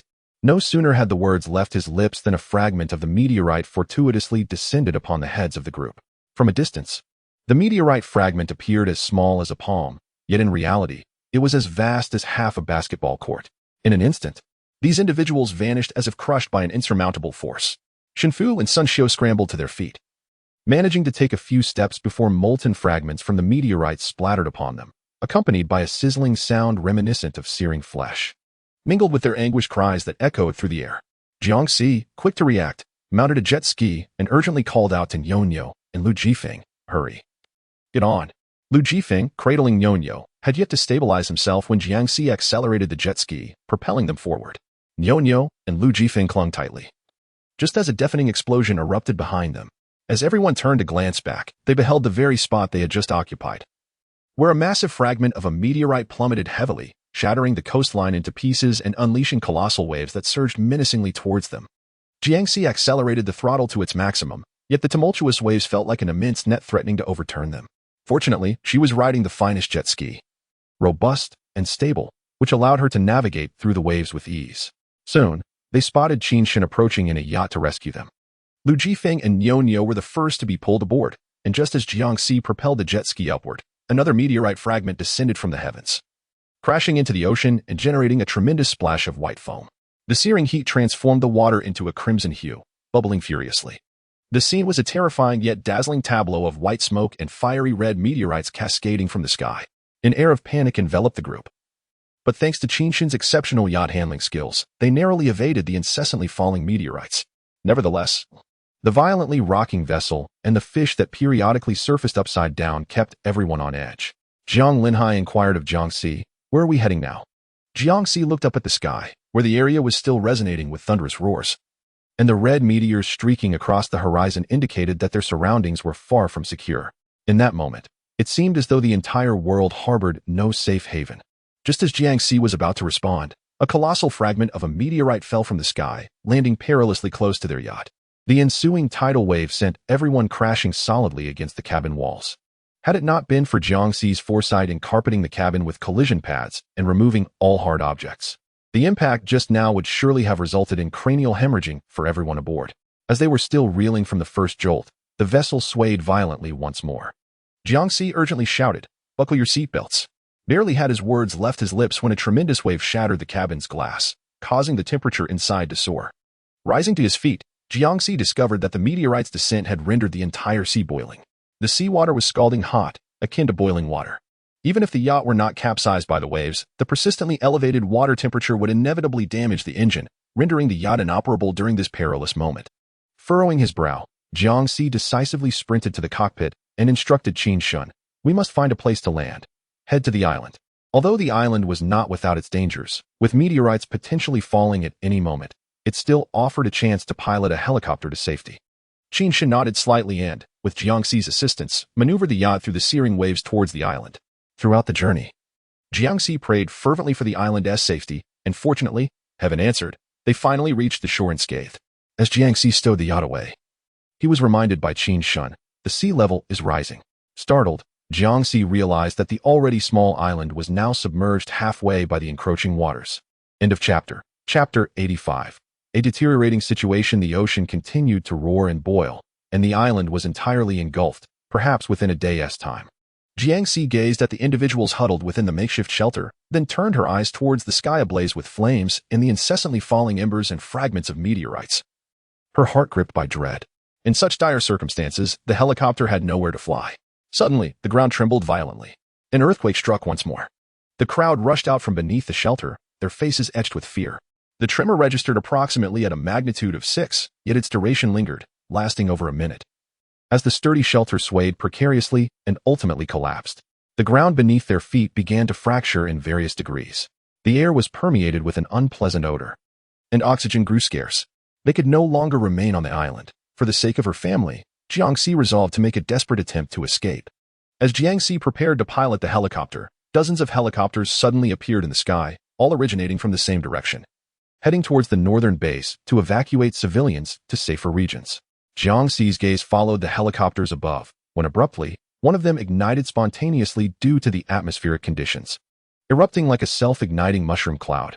In the blink of an eye, several helicopters following closely behind met the same fiery fate. Jiangxi clenched her fists, praying for at least one helicopter to make it out. Realizing that flying too high could lead to combustion and explosion, the helicopters that followed swiftly adjusted their altitudes. Just as they were about to navigate through the perilous area, Nyonyo, terrified, covered her eyes, and the others averted their gazes with reluctance, for right above the helicopters, a multitude of meteorite fragments plummeted in an instant. The fragments of meteorites resembled the devastating force of a nuclear bomb, and in an instant, The helicopter was reduced to ashes. Jiang Xixin felt a tightening in her chest, a flicker of despair washing over her. If the helicopter could not escape, they would have to rely on the yacht to navigate through the chaos. Suddenly, Qin Shun pointed towards a direction and said to her, "Look." Jiang Xixin followed his gaze and beheld a nimble helicopter that had miraculously evaded the meteorite debris, successfully traversing the perilous area until it vanished from sight. This indicated that with adept maneuvering, one could avoid the scorching updrafts and the sudden onslaught of meteorites, thereby achieving a safe flight. However, before embarking, they needed to ascertain their destination. After a moment of contemplation, Jiang Xixin turned to Qin Shun and asked, "Where do you think we should fly?" Qin Shun glanced towards the Asian continent, now engulfed in billowing smoke and flames, his tone grave. It cannot possibly be Asia. Ultimately, Jiang Xixin resolved to head towards the western shores of the northern lands, the closest continent to their current position. She piloted the helicopter as everyone donned their life jackets and settled into the cabin, with Qin Shun occupying the co-pilot's seat. He was capable of flying the helicopter, a crucial asset in a moment of crisis. As they gazed at the diminishing island, a sense of reluctance filled their hearts. Yet, in the name of survival, they had no choice but to depart, hoping for a smooth flight. Jiang Xixin relied on her instincts to gauge the air temperature, ensuring the helicopter remained unaffected, while Qin Shun could directly inform her of the lowest temperatures. She looked at him, noticing his calm and composed demeanor, and felt a profound sense of gratitude. It was indeed fortunate to have Qin Shun by her side for this journey. As the helicopter was about to successfully glide over the coastline, Qin Shun lifted his gaze. His tone grave, "Be cautious of what's directly above." Jiang Xi, adorned with aviation goggles, looked up to see a gradually enlarging red dot, evidently a fragment of a falling meteorite. She swiftly adjusted her position, and just as she had flown a few meters, Qin Shun's deep voice resonated once more. "Be careful." Jiang Xi glanced upward again, and to her astonishment, several fragments of meteorites were plummeting simultaneously. Under Qin Shun's directional guidance, Jiang Xi darted left and right, not daring to relax for a moment. Finally, after half an hour, the helicopter emerged through the billowing clouds of smoke, and everyone inhaled the refreshing air as the sky cleared. A collective sigh of relief escaped their lips. Jiang Xi turned to Qin Shun, her voice brimming with joy. "It's all thanks to you that we are so fortunate." Qin Shun smiled slightly, replying, "It's your skill." Jiang Xi was well aware of her own limitations, even with a stroke of luck. The perilous situation they had just faced would not have been easily navigated without Qin Shun's astute guidance. The helicopter stabilized in the air, and everyone seized the moment to replenish their energy, remaining vigilant for any unforeseen circumstances ahead. After devouring a pork floss bun and sipping a steaming cup of milk tea, Jiang Xi noticed a few snowflakes drifting down onto the glass canopy, the temperature plummeting abruptly, as if they had been thrust from autumn into winter. She spoke, her breath visible in the frigid air. The stark temperature shift was exceptionally unusual. The group hastily retrieved their polar down jackets to don. As the snowflakes in the sky transformed into a flurry of large flakes, Jiang Xi bundled herself up snugly, when suddenly, the fuel gauge emitted a warning. Qin Shun glanced at it and remarked, "The fuel tank may have frozen." "The fuel tank has frozen over, which is indeed a dire predicament. Jiang Xi must make an urgent emergency landing. Yet all around lies an expanse of boundless ocean, devoid of any suitable landing spots." Suddenly, Qin Shun pointed towards the surface of the sea and exclaimed, "There is a cruise ship." Jiang Xi lowered her gaze and, upon closer inspection, confirmed the presence of a colossal cruise liner. The deck alone could accommodate 2 large aircraft. At that moment, Jiang Xi could no longer afford to contemplate the inherent risks of landing the helicopter on the ship. "Prepare to disembark," she commanded. The helicopter gradually approached the cruise ship, and to their relief, no armed individuals emerged to confront them. Qin Shun scrutinized the vessel and soon realized that the cruise ship had been encased in ice, transforming it into a frozen craft. Flurries of snow danced in the air, yet not a single soul was in sight. The temperature was excruciatingly low, fortunately. Jiang Xi had equipped everyone with polar down jackets, which alleviated the chill to some extent. The helicopter touched down on the icy deck, sliding several meters and producing a grating sound that echoed for a few minutes before finally coming to a halt. Jiang Linhai was the first to exit the helicopter, with the others providing cover from behind. After taking a few steps, they discovered several corpses buried beneath the pristine snow. Jiang Linhai leaned in for a closer look and noted that the faces of the deceased were ashen, their bodies rigid, victims of freezing to death, seemingly caught off guard by an abrupt and merciless cold snap, as they were still clad in summer attire. This revelation dawned upon them. The individuals aboard the ship had likely been engulfed by the sudden onslaught of frigid weather without any means of protection. With trembling hands and feet, Jiang Linhai cautiously ventured into the ship's cabin. What greeted his eyes was a scene that left him astounded. Hundreds, if not thousands, of bodies were huddled together, each sporting a serene expression, resembling a macabre frozen tableau. Among them lay a woman cradling a child, no more than a few months old, in her arms. The scene was utterly tragic. Jiang Linhai retrieved a tranquilizer from his belongings and swallowed 2 pills in quick succession, feeling a slight alleviation in his chest. He pressed on. Each cabin he opened revealing a heap of lifeless bodies, to the point where the sight was so harrowing that he could scarcely continue. End of this chapter. Chapter 86. Harvest. These deceased individuals must have been fleeing on the cruise ship, as an array of luggage lay scattered about. Jiang Linhai found no survivors. The temperature continued to plummet, and the exposed skin, along with the eyes and ears, felt agonizingly cold. Jiang Si, worried for him, followed and was weighed down by the sight of so many corpses. Jiang Linhai sighed as he observed her. The calamities of this apocalyptic world were truly devastating. Noticing his red ears and nose, with frost forming on his eyelashes, Jiang Si hastily retrieved a motorcycle hood from her space and placed it upon his head. This cruise ship, the largest in the northern country, could accommodate thousands, yet the density of the bodies indicated that the number exceeded 10,000. Staying aboard the cruise ship was far less practical than being on a small boat. The cruise ship boasted helicopters and yachts. Let us explore the lower and upper decks to see if the yachts and helicopters remain. Jiang Linhai was reluctant to linger amidst so many corpses, the atmosphere heavy with an eerie chill. Furthermore, the sheer size of the cruise ship rendered it impossible for just the 2 of them to navigate. The vessel had turned into a frozen city, and finding warmth aboard was a significant challenge. Jiang Linhai readily agreed. Very well, I shall go below. And you can check above. Jiang Si shook her head, insisting, we should go together. There may be living souls or other dangers lurking. Descending to the lower deck of the cruise ship, Jiang Linhai and Jiang Si were greeted by the opulence of a deserted casino, likely a consequence of an evacuation. The establishment lay dormant, its silence punctuated only by the occasional sight of a frozen service staff member. As they traversed the corridor of the casino, they encountered a formidable gate, encrusted with frost and seemingly immovable. Jiang Si glanced apprehensively over her shoulder, shattering a nearby camera for good measure before retrieving a cutting tool from her space. The gate proved more resilient than anticipated. Conventional tools were utterly futile against it. Jiang Si contemplated using a grenade to blast it open, but Jiang Linhai interjected, suggesting that such gates often conceal the key. With a smirk, Jiang Si countered that modern security relied on fingerprint locks, rendering keys obsolete. Just as the words left her lips, Jiang Linhai spotted an object resembling a key hidden behind a wall. Jiang Si, astonished, pried open an iron box to reveal an actual key. How did you know? She inquired. With a hint of pride, Jiang Linhai explained that larger vessels like yachts are seldom easily relocated. Thus he surmised that a simpler locking mechanism would suffice. Jiang Si gave him a thumbs up, swiftly unlocking the gate. As they traversed the corridor, extending over 100 meters, they descended into another passage and were met with a delightful sight. Indeed, it was a yacht. Descending the stairs, they not only beheld a well-equipped yacht, but also an array of kayaks, lifeboats, inflatable boats, and small sailboats, their sheer quantity evoking awe. Jiang Linhai, brimming with excitement, inquired of Jiang Si whether her space could accommodate such treasures. Jiang Si shook her head, indicating that it could not. The space could accommodate at most 1 yacht and 1 helicopter. She had squeezed every inch, leaving little room for anything else. Jiang Linhai expressed some regret, while Jiang Si suggested, we could choose the largest yacht available and load it with as many supplies as possible. Jiang Linhai's eyes sparkled with inspiration as he proposed.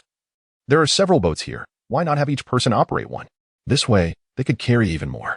Jiang Si chuckled. If each of us navigates our own vessel, wouldn't that consume more fuel? Moreover, handling a yacht isn't as simple as it seems. The vast sea is fraught with dangers. Would everyone agree? After pondering, Jiang Linhai found the idea impractical and inquired, are the supplies in your space sufficient for everyone? With 3 additional mouths to feed, I am particularly concerned. Jiang Si nodded, explaining, I have utilized every inch of the half-acre space.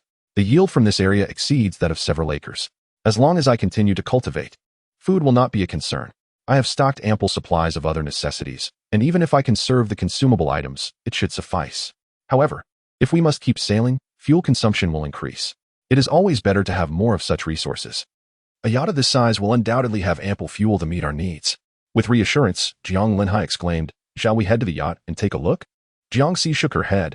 Everyone is still waiting in the helicopter. Let me first place the yacht on the water. We can gradually move the other items later. All right. Jiangxi and Jiang Linhai searched the surroundings for a considerable time but failed to locate the switch that would unlock the cruise ship's lower chamber. It seemed that only the central control room could provide access. Even if they managed to reach the control room, the entire vessel was encased in ice, rendering their efforts futile. Consequently, Jiangxi decided to load the yacht with supplies and transfer them into the space, placing it onto the surface of the sea. After creating sufficient room within the space, she returned to load another yacht brimming with provisions. After investing a significant amount of time, Jiangxi and Jiang Linhai finally ascended to the upper levels of the cruise ship. The second deck housed a lavish dining area, where the refrigeration compartment and storerooms contained an abundance of food, resembling a veritable paradise of culinary delights. Exquisite hams costing hundreds of thousands, fish roe wrapped in gold foil, and premium truffle foie gras left Jiangxi and Jiang Linhai in awe. Jiang Linhai exclaimed, "It would be a shame not to take these items." Jiangxi concurred but recognized the limitations of their space. Furthermore, the space was not static. If the frost on the surface of these foods melted upon being placed inside, their shelf life would be drastically reduced. Jiangxi suggested, "Let us select the items with the longest preservation time to take with us." Jiang Linhai picked up a bottle of what appeared to be an exceptionally fine red wine, saying, "I shall bring a bottle for your grandfather to sample." "Very well," Jiangxi replied. She then made a circuit of the storeroom and refrigeration compartment, striving to fill every available crevice in the space before continuing her ascent. The third floor was dedicated to a luxury goods emporium, once a veritable paradise for women. Jiangxi had little interest in bags or jewelry, however. As she passed a high-tech electronics center, she seized several computers and mobile devices, even acquiring 2 smart home robots, items she had once been unable to purchase despite her wealth. As Jiang Linhai passed by a watch shop, he caught sight of a luxurious Rolex and inquired of Jiangxi, "Is this watch truly waterproof and capable of perpetual rotation?" Jiangxi nodded affirmatively. "Indeed, it is." Without hesitation, Jiang Linhai entered the store and procured one for each person, declaring, "Let this serve as a family heirloom. Who knows if such craftsmanship will ever be available again in the future?" In a post-apocalyptic world, a prestigious watch like a Rolex held immense value. On the black market, one could exchange a single Rolex for several years' worth of sustenance, thereby securing personal attendance. Jiangxi once felt envious, pondering why she hadn't acquired a few before the cataclysm. After a moment's contemplation, she reached out and effortlessly gathered all the Rolexes from the display into her spatial storage, convinced they would prove useful. Chapter 87. Cold resistance. This area also boasted an array of high-end luxury vehicles, with every conceivable style on display. If not for the limitations of her spatial capacity, Jiangxi would have relished the chance to acquire them all. Ultimately, she selected a solar-powered RV and a few compact electric motorcycles, akin to off-road bikes, to stow away. In such dire times, even the most extravagant vehicles became non-essential. A solar RV and rechargeable electric motorcycles were far more practical for unforeseen emergencies. The spatial storage was already overflowing, as Jiangxi intended to reserve room for a helicopter, leaving her with just enough space to accommodate a year's supply from a premium ginseng and bird's nest shop she passed. Jiang Linhai lamented the missed opportunity, suggesting that more items could fit within the helicopter.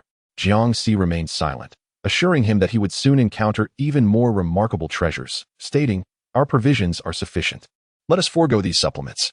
Jiang Linhai nodded and followed Jiangxi up another flight of stairs, entering the entertainment area of the cruise ship. A grand stage, a cinema, a spa center, and a fitness gaming center greeted them, a veritable feast for the senses. Luxurious massage chairs and beds were ubiquitous, and Jiangxi insisted on stowing away 2 of them in their space. After all, when fatigue set in, it would be delightful to indulge in their comfort. Ascending further led them to the opulent VIP suite section, where each room was designed to the specifications of a president. The furnishings within were nothing short of extravagant and cutting-edge, yet Jiangxi found herself uninterested, for they were not lacking in advanced amenities at this juncture. They ventured to the 6th deck, peering inside to discover the helicopter that Jiangxi was determined to acquire. Surrounding the helicopter lay a dozen corpses, dressed in a manner indicative of high status. It appeared they had sensed impending danger, but the frigid air had spread too swiftly, causing them to succumb to the cold in an instant. Jiang Linhai sighed as he cleared the bodies away. There were 2 helicopters in total, and Jiangxi was adamant about keeping neither behind. Both were swiftly tucked away into their space.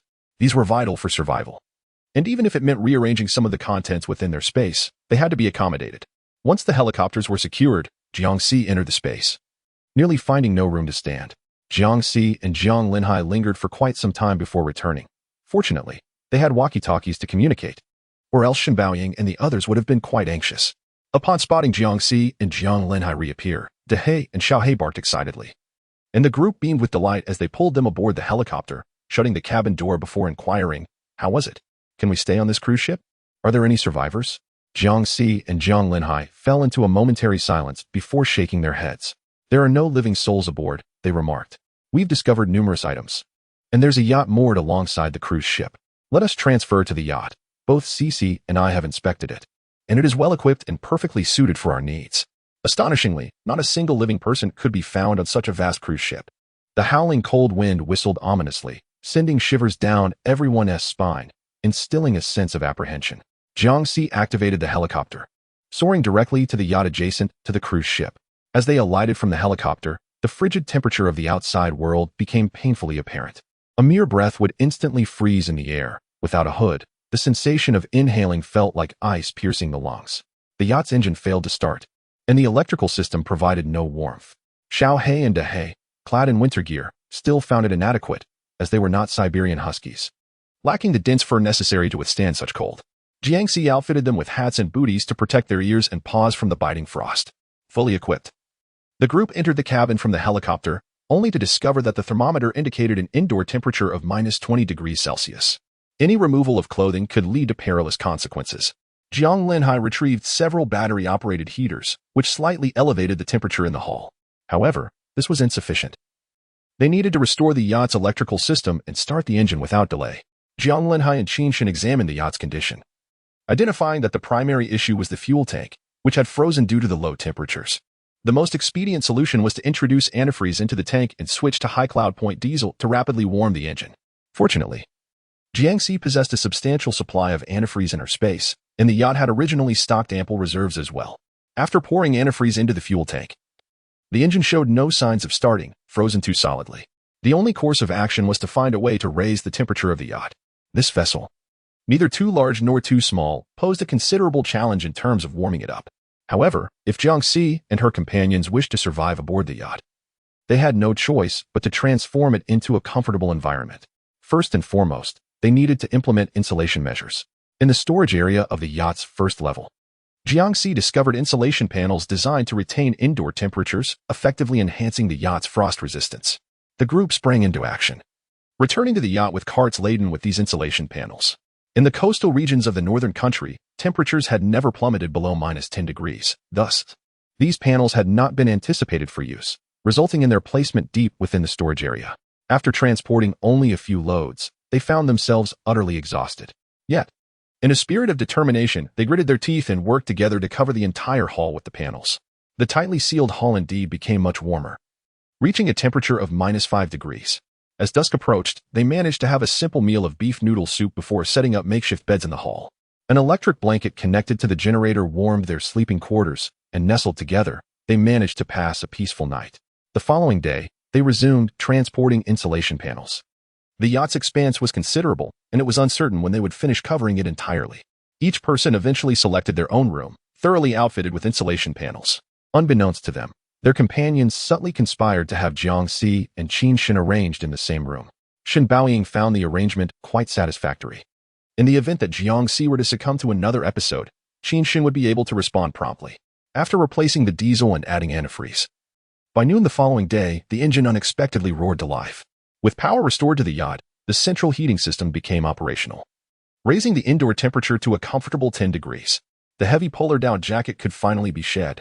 To prevent a further drop in temperature in the fuel tank from freezing once again, everyone decided to insulate the entire yacht with thermal panels before setting sail. This way, should the electrical systems fail again, leaving no means of heating, the interior would remain habitable. One after another, thermal panels were transported back to the yacht, and everyone worked tirelessly without a moment's respite. They were particularly concerned for Nyo, given her tender age, fearing for her health. However, Nyo insisted on joining in, contributing what she could by passing tools, despite her inability to perform heavy tasks. Lu Jifeng saw this as an opportunity for Nyo to grow stronger. In the face of such adversity, it was crucial not to coddle her. He urged the others not to fuss over her too much. Yet, Lu Jifeng soon came to regret his words. After working up a sweat and then exposing herself to the cold air on the deck, just as everyone was preparing for a break, Nyo suddenly collapsed. Chapter 88. Extreme cold. Nyo's temperature soared alarmingly when they took her temperature with a thermometer. It registered a fever of 40 degrees. Jiangxi retrieved some children's paracetamol from the medical kit, but before she could administer it, Nyo-Nyo's eyes rolled back. Her body began to convulse, and she suddenly experienced a seizure. Pediatric seizures are exceedingly perilous during an episode. One must refrain from administering any substances to prevent aspiration into the trachea. Jiangxi anxiously inquired of Lu Jifeng whether she had a history of seizures. Lu Jifeng promptly nodded, recalling an incident from her childhood. Jiangxi gently turned Nonyo's head to the right, unfastening her collar to ensure unobstructed breathing and a clear airway to avert respiratory blockage. Given her seizure history, a high fever could trigger another episode at any moment. They decided to wait until her consciousness was restored before administering antipyretics. Fortunately, Nonyo's seizure lasted just over 2 minutes, thankfully not exceeding 5. Otherwise, it could have been dire. After administering mail-in, Nonyo had not seen a reduction in fever for half an hour, prompting Shen Baoying to administer a suppository. Nonyo's temperature fell to a low-grade fever, allowing Lu Jifeng to finally breathe a sigh of relief. Jiangxi remarked that the temperature had yet to stabilize and continued observation was essential with her seizure history. Any temperature exceeding 38 degrees necessitated antipyretic medication. With that, Jiangxi retrieved a box of antelope horn oral solution from her pocket, which could help prevent seizures, suggesting it be given to Nonyo shortly. Lu Jifeng expressed his gratitude profusely, while Jiang Lin advised him to focus on caring for Nonyo, who needed constant attention, assuring him that they would handle everything else. The restoration of her health was paramount. With red-rimmed eyes, Lu Jifeng acknowledged her words, understanding that only once Nonyo regained her strength could he assist the others. The group tirelessly transported insulation boards, managing to cover less than 1/10 of the yacht. In areas left uncovered, the frost was harder than diamonds, and the temperature remained exceedingly low. The relentless cycle of extreme temperatures took its toll. It was not just the children who faltered. Even Jiangxi found herself succumbing to a series of sneezes, sensing an ailment creeping upon her. She hastily consumed a generous bowl of ginger tea infused with brown sugar to warm her body and stave off the chill. She understood the necessity of remaining vigilant, for her family's survival hinged upon her composure during this tumultuous ordeal. The snow fell incessantly from the sky, intensifying into a veritable blizzard, with snowflakes as large as goose feathers swirling around. In this chaotic scene, Qinshan stood before Jiangxi, but only a hazy silhouette was discernible. Accompanying the snowfall was a fierce wind that rendered it nearly impossible to maintain one's footing. Jiang Linhai, undeterred, sought to transport the insulation boards. Yet Jiangxi decisively interjected, "The snow is too heavy. A moment's lapse in caution could see you tumbling into the sea. Let us refrain from moving them for now. The insulation boards we have already positioned are sufficient to further seal our rooms. Once the snow abates, we shall reassess." The paramount importance of safety resonated with Jiang Linhai, who promptly acquiesced to Jiangxi's counsel, hastening to drag the boards from Class A into the cabin. Should they delay, the blizzard would soon envelop the boards, increasing their toil.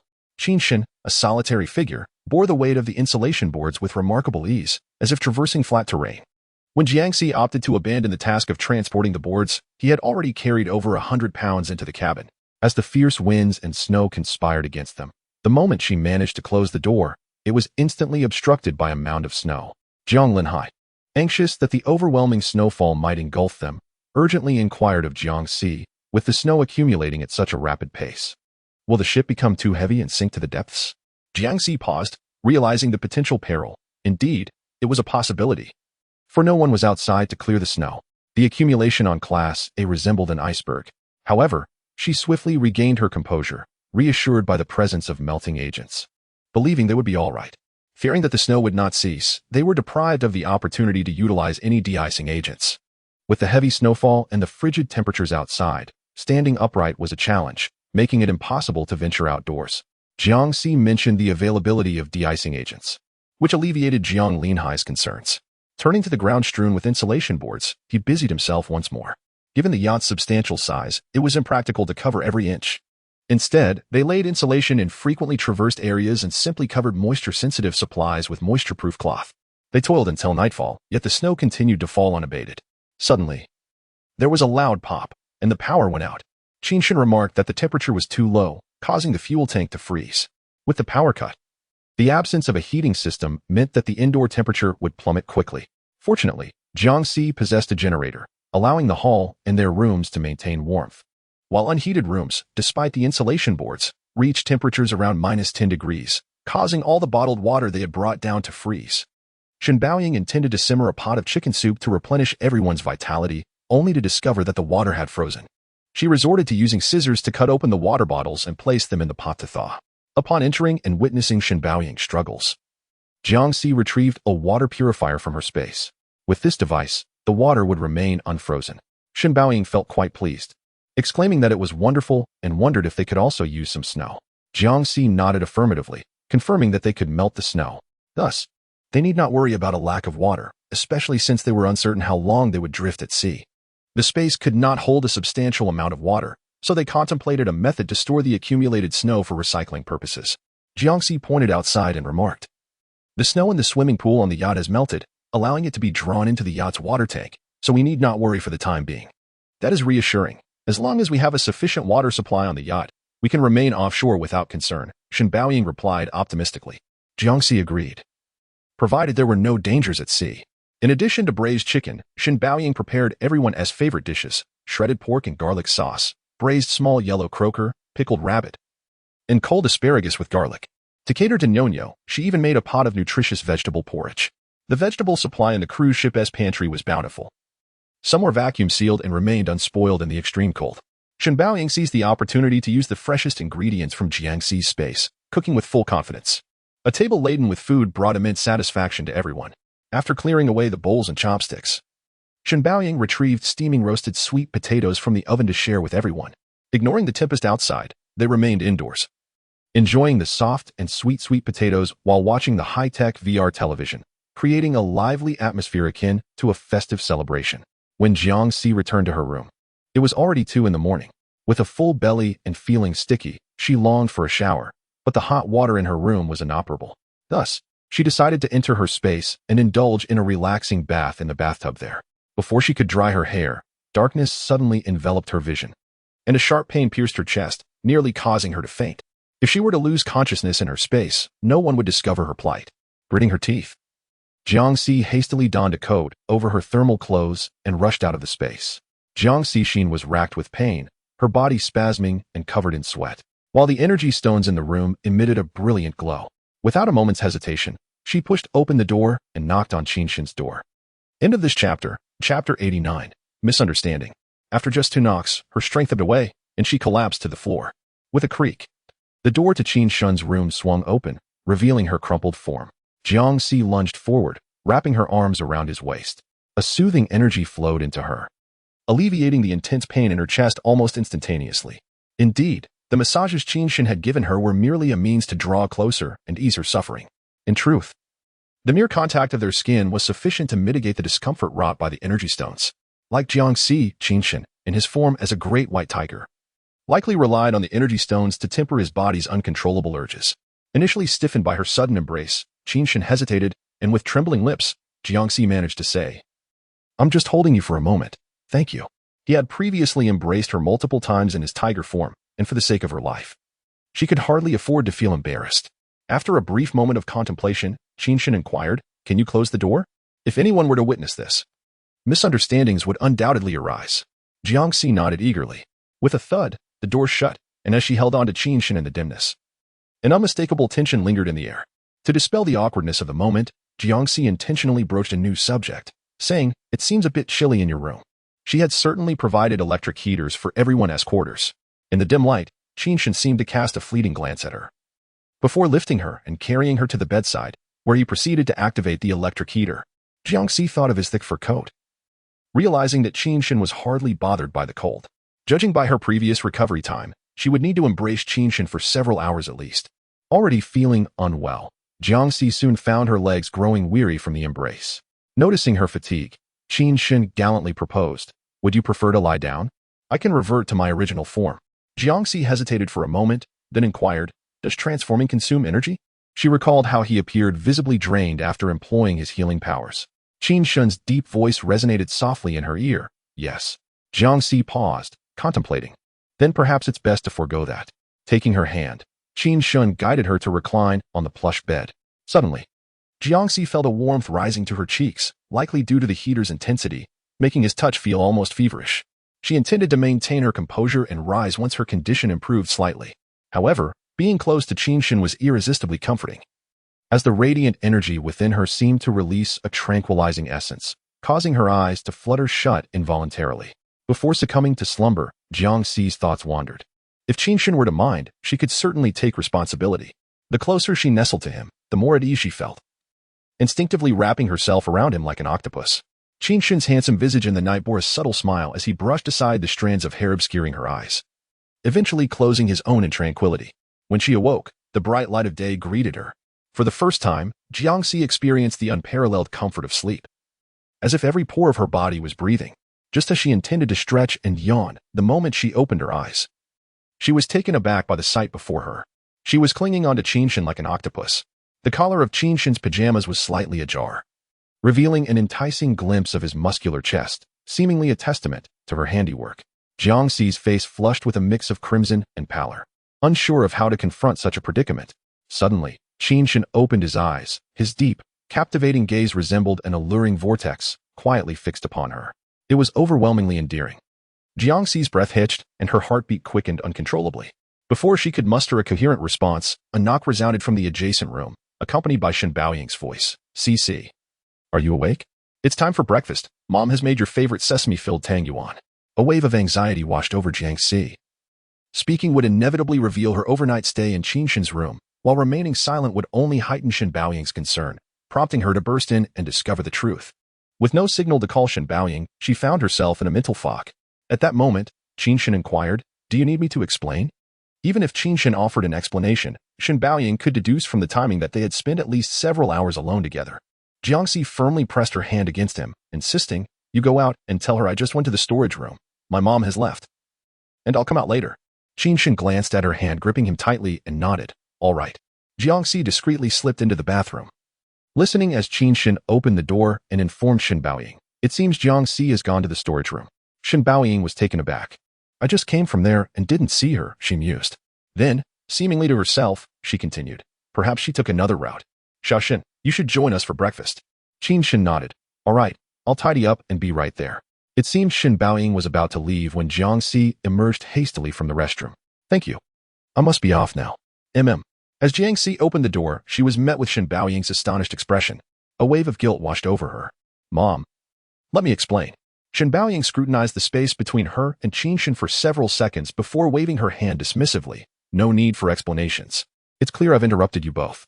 Jiangxi genuinely wished to avoid any misunderstandings and unnecessary troubles for Qinshin. Yet, it felt as if she had been caught in the act. Stealing a glance at Qinshin, she noted his calm demeanor, as if the entire situation was nothing more than her own overthinking, while he remained entirely unbothered. Feeling a surge of embarrassment, Jiangxi said to Qinshin, "I'm sorry, my mom tends to overthink. I'll clarify things with her shortly." Qinshin's gaze remained fixed on her, intensifying her discomfort. She regretted not being forthright with Shen Baoying from the start. In a flurry, she dashed back to her room and splashed some water on her face to regain her composure. Yesterday, while bathing in the space, she had left the water unattended. Upon returning, she was astonished to find an additional square meter of space had appeared. Jiangxi was stunned. Could it be that sleeping alongside Qinshin granted her the ability to expand her space? This was simply exhilarating. To expand by 1 square meter each day amounts to 365 square meters in a year. By the time she passes away, would it not be sufficient to encompass the entire Earth? Setting aside the future, even now, a single square meter can accommodate a multitude of items. Jiangxi pondered whether to consult Qinshin about this matter. After all, it could be a fortuitous development. No matter how abundant the supplies, there may come a day when they run out. The more expansive the space, the greater the sense of security. Yet, she remained uncertain if the effect was indeed a result of close proximity with Qinshin. What if the expansion occurred naturally? It would be rather awkward to request such intimacy with him, far more so than today. Qinshin did not seem to exhibit any particular interest in her. With a sigh, Jiangxi resolved to maintain her composure, suppressing her joy over the spatial expansion, and decided to observe whether it would continue to grow the following day. Upon descending to the hall for breakfast, her family regarded her with knowing glances, occasionally casting overly amiable smiles toward Qinshin. In Chapter 91, titled Clear Snow, Jiangxi steeled herself to partake in the meal. Shen Baoying repeatedly served vegetables into Qinshin's bowl, beaming as if he were her own flesh and blood. "You are too thin. You should eat more." Jiangxi recalled the scene from that morning, where it was evident that Qinshin appeared slender in clothing yet well-built without it. Instinctively, she glanced at Qinshin, only to meet his gaze. It felt as though her thoughts had been laid bare. Despite her thick skin, she could not help but blush, lowering her head in a feigned nonchalance as she continued to eat. Once the meal concluded, she felt as if she were sitting on pins and needles. Quickly rising, She assisted with the dishes and discreetly pulled Shen Baoying aside, lowering her voice to confide. Please don't misunderstand. I simply faltered again last night. I feared you might worry, which is why I sought out Qinshan. Shen Baoying was momentarily taken aback. Are you all right? She inquired. Jiangxi shook her head, reassuringly stating, I'm fine now. There's nothing between me and Qinshan. Please, stop acting like this. It makes things awkward. Shen Baoying paused, then quickly responded. I don't think Qinshan feels awkward at all. You both are quite compatible in age and temperament, and he can take care of you. His silence regarding his feelings suggests he is indeed interested. Jiangxi's expression faltered as she inhaled deeply. Please don't overthink it. Let things unfold naturally. He has explicitly stated his affection for me, so there is no need for misplaced sentiments. Shen Baoying glanced towards the direction of Qinshan and anxiously proposed. Should I go ask him? He is rather reserved, and his past experiences may have cast a shadow over his views on love and marriage, making him hesitant to take the initiative. You should try to understand him. In Shen Baoying's eyes, there was no one more suitable for Jiangxi than Qinshan. His hearing was exceptionally acute, 1,000 times better than theirs. Jiangxi swiftly covered Shen Baoying's mouth, her face flushed. Stop it. Quickly tidy up. We need to go outside and shovel the snow. Shen Baoying looked at her helplessly, perplexed by her typically bold daughter's timidity when it came to matters of the heart. She could clearly see the potential between the two. If neither took the initiative, what if they missed their chance? Life was precarious, and who could predict whether love or tomorrow would arrive first? However, Jiangxi was not inclined to discuss this, and Shen Baoying naturally respected her decision. After washing the dishes, Jiang Linhai and Qin Shun had already cleared the snow blocking the cabin door. The two were engaged in lively conversation, oblivious to what they were discussing. Jiang Linhai's face was etched with laughter, a testament to his joy. Jiangxi cast a fleeting glance at Qin Shun before hastily averting her gaze towards the vast sea. Just yesterday, the surface of the sea had been a mosaic of broken ice, now transformed into a solid, formidable sheet of ice. Standing on the deck, Jiangxi cautiously leaned over to inspect the ice layer, which was at least a meter thick, with a biting temperature of -50 degrees. The snowfall had diminished, yet the accumulation on the deck had reached an impressive 2 to 3 meters. The yacht was visibly sinking, now intimately connected to the ice surface. The snow on the yacht needed to be addressed, if it were to be enveloped entirely, even without starting the yacht's engine. The generator would inevitably malfunction under such prolonged low temperatures. Equipped with a snow removal machine, Qinshan pried open the frozen storage room, where the machine was encrusted with frost. Jiangxi climbed atop it, attempting to start it, but it yielded no response. All the batteries of these snow removal machines were utterly dead. Faced with the task of clearing the snow, they were left to rely solely on their own efforts. Jiang Linhai, unaccustomed to such a heavy snowfall, inquired whether it would suffice to simply spread de-icing agent. Jiangxi shook her head, explaining that applying de-icing agent directly would only result in further accumulation upon melting, leading to refreezing. Typically, before utilizing such agents, a preliminary snow removal is essential to clear a basic pathway. However, given the magnitude of the snowfall, the effort would be largely in vain. They would still need to shovel the snow. Jiang Linhai surveyed the thick blanket of snow, feeling overwhelmed by the monumental task ahead, wondering when they would ever finish. Yet, in pursuit of even the slightest chance of reviving the yacht, they resolved to tackle the challenge, lest the snow accumulation worsen. Without the snow removal machine, they gathered several carts and shovels. Niu and Jiang Shengwu were under the care of Zhang Qifeng, while Lu Jifeng also emerged to lend a hand. The snow was indeed excessively thick. Jiangxi toiled for half an hour and was utterly exhausted, primarily due to her heavy attire which, once warmed, posed a risk of illness if removed. Although there was a snowplow within Jiangxi's space, the frigid temperatures rendered it vulnerable to malfunction unless it remained in constant operation. Meanwhile, Qinshan, while clearing the snow, diligently poured antifreeze into the yacht's fuel tank, anticipating that as the midday sun elevated the temperature, they might successfully start the yacht and activate the drainage system, allowing the accumulated snow to slide effortlessly away. This approach was undeniably more efficient than their arduous labor. Jiang Linhai, panting from fatigue, advised Jiangxi, you should take a rest for a while. Jiangxi shook her head, determined to strengthen her stamina. Feeling her current physical condition paled in comparison to her 10 years of survival in a post-apocalyptic world. Jiang Linhai then turned to Qin Shun, who was laboring diligently in lighter clothing, and paternalistically cautioned, young man, do not be careless, dress warmly, as it is currently -40 to 50 degrees. Jiang Linhai's kind demeanor caused Jiangxi to feel a pang of anxiety, while Qinshan, unfazed, nodded in acknowledgement and glanced at her, his deep gaze slightly lifting as if he were smiling. Jiangxi lowered her eyes, contemplating whether to heed Shen Baoying's advice or to speak her mind instead. As the sun emerged, the temperature rose significantly. The yacht's engine unexpectedly roared to life, bringing joy to everyone as they hastily navigated the controls to release the snow accumulated on the deck into the sea.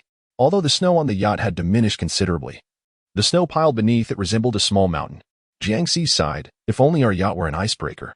The icebreaker boasts substantial power, with engines resistant to freezing, allowing it to navigate effortlessly across the icy expanse. In contrast, their current desire to depart hinges solely on helicopters. However, uncertainties loom regarding whether other regions are similarly ensnared by the frigid conditions, and there is apprehension that boarding a helicopter could lead to an encounter with a snowstorm. Presently, the yacht is well stocked, providing a suitable environment. Jiangxi believes that staying a while longer is prudent. After all, in a world ravaged by apocalypse, safety is elusive. In her previous life, she had learned this lesson all too well. Jiang Linhai inquired, what is the operational principle of the icebreaker? Can we modify the vessel? Jiangxi chuckled and shook her head, explaining that icebreakers are fundamentally different from conventional ships in their construction, primarily designed for military rescue and Antarctic exploration. They cannot be casually altered. Suddenly, a spark of inspiration lit her eyes. However, icebreakers can become trapped in ice, necessitating crew members to disembark and use machinery to break through the ice, allowing the vessel to navigate along the fissures. We may not possess such machinery, but we could use explosives to create an opening, Jiangxi noted, recalling a limited supply in her space. Perhaps they could search the cruise ship for ice-breaking or drilling equipment. Jiang Linhai immediately responded, that sounds promising. If we can blast through, should we keep a safe distance from the cruise ship? After all, there is a considerable amount of supplies here. Should the need arise unexpectedly, we could still board the cruise ship for further exploration. Jiangxi shook her head, suggesting, let us first ascertain whether we can indeed blast through. The ice may be thicker than we anticipate. End of chapter. Chapter 91. The icebreaker. If it were so easy to break free, icebreakers would not be a unique existence. Yet, there flickered a glimmer of hope that perhaps a yacht could depart from this place. Jiang Linhai immediately proposed, shall I accompany you to search on the cruise ship? Jiangxi was about to nod in agreement when, unexpectedly, a fierce hurricane swept through. The freshly fallen snowflakes were lifted into the air, rendering visibility to a mere 2 meters.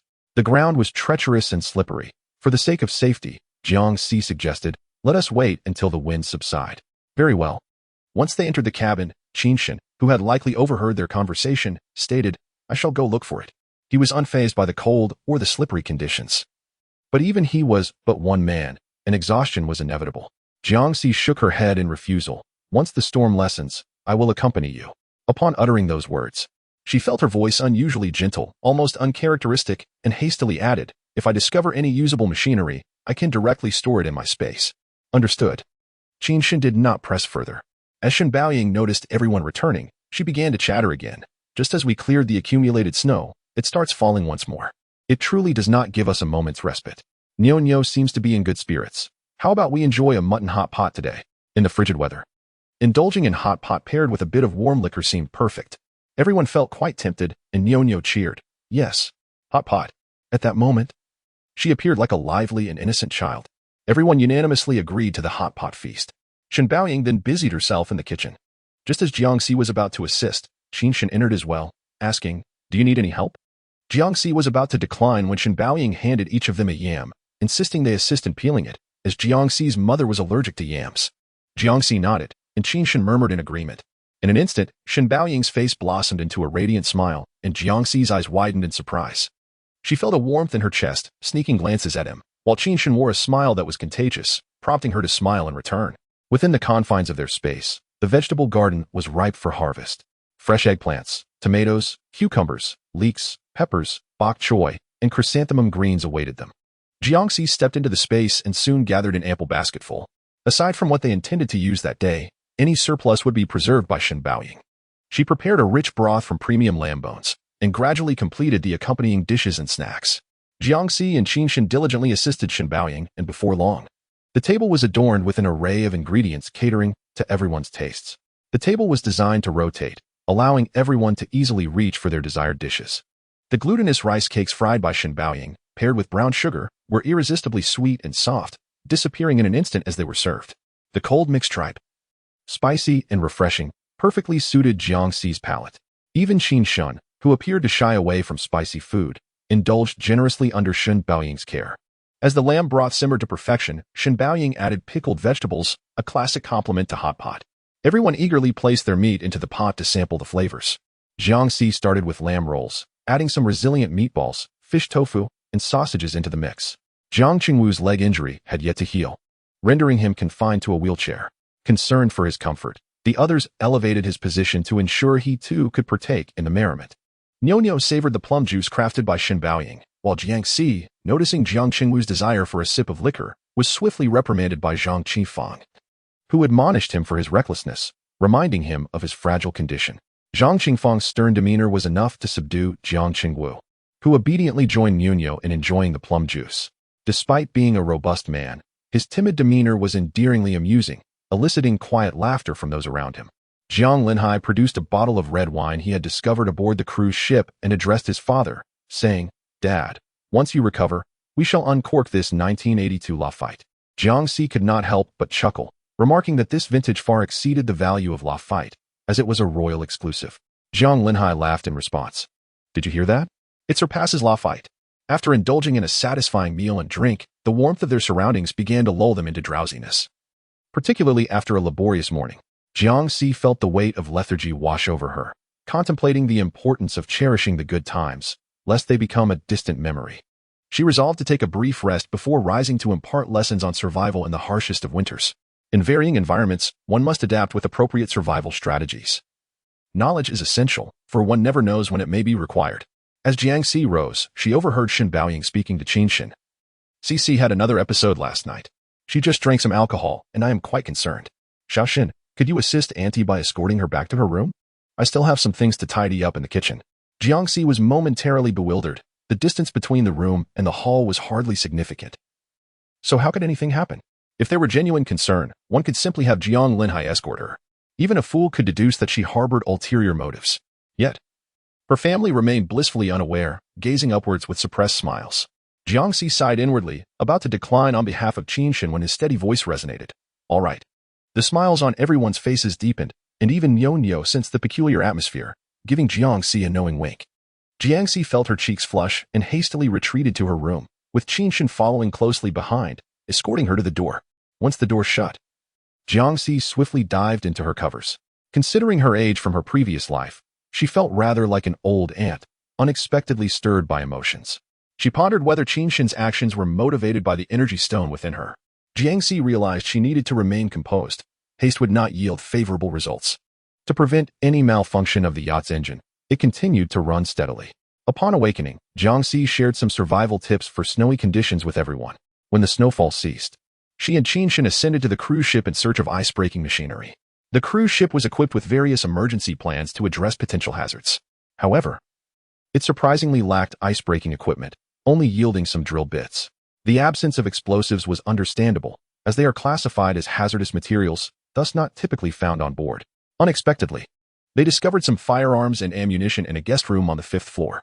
This arsenal could sustain them for quite some time, and Jiangxi was delighted, as it perfectly filled the newly acquired square meter of space. They were preparing to return when Qinshin's expression suddenly turned grave. Jiangxi hastily inquired, "What is it? Are you feeling unwell?" She assumed that Qinshin was once again struggling to maintain control over his transformation. Qinshin shook his head and took Jiangxi to Class A, where they observed a faint light appearing on the horizon. Jiangxi seized the binoculars, her eyes widening in astonishment as she realized it was an icebreaker. End of this chapter. Chapter 90. A condition: this icebreaker was larger than their yacht. Adorned with the emblem of the Antarctic Research Expedition, Jiangxi and Qinshin swiftly returned to their yacht from the cruise ship, unnoticed by the others regarding the icebreaker. Jiang Linhai asked Jiangxi, "Did you find any ice-breaking machinery?" Jiangxi shook her head. "No, but we stumbled upon some firearms and ammunition, which should sustain us for quite some time, a pleasant surprise." Before Jiang Linhai could express his delight, Jiangxi's countenance shifted to one of seriousness as she warned. "An icebreaker has arrived. Everyone must remain vigilant. If the situation turns dire, we must be prepared to leave by helicopter, even amidst a blizzard." Startled, Jiang Linhai rushed to the cockpit and, peering through the glass, indeed spotted a minuscule vessel barely visible in the distance. After much effort to make their own ship presentable, they were now confronted with danger, the previously joyous atmosphere following their hot pot meal swiftly descending into somberness. With the days growing shorter and twilight approaching, the distant icebreaker seemed oddly stationary. Jiang Linhai pondered, "It's dark now. Why is that ship not moving? Has it encountered a malfunction?" As soon as the words fell, Jiangxi peered through the telescope and noticed that the faint lights of the icebreaker suddenly extinguished. Before long, a ladder descended from the vessel, and several figures emerged, braving the snow and wind, moving towards them like penguins. Jiangxi speculated that the icebreaker was likely out of fuel, and everyone remained vigilant and cautious. 8 small black dots traversed the horizon, and after a considerable time, they diminished from the size of sesame seeds to that of rice grains.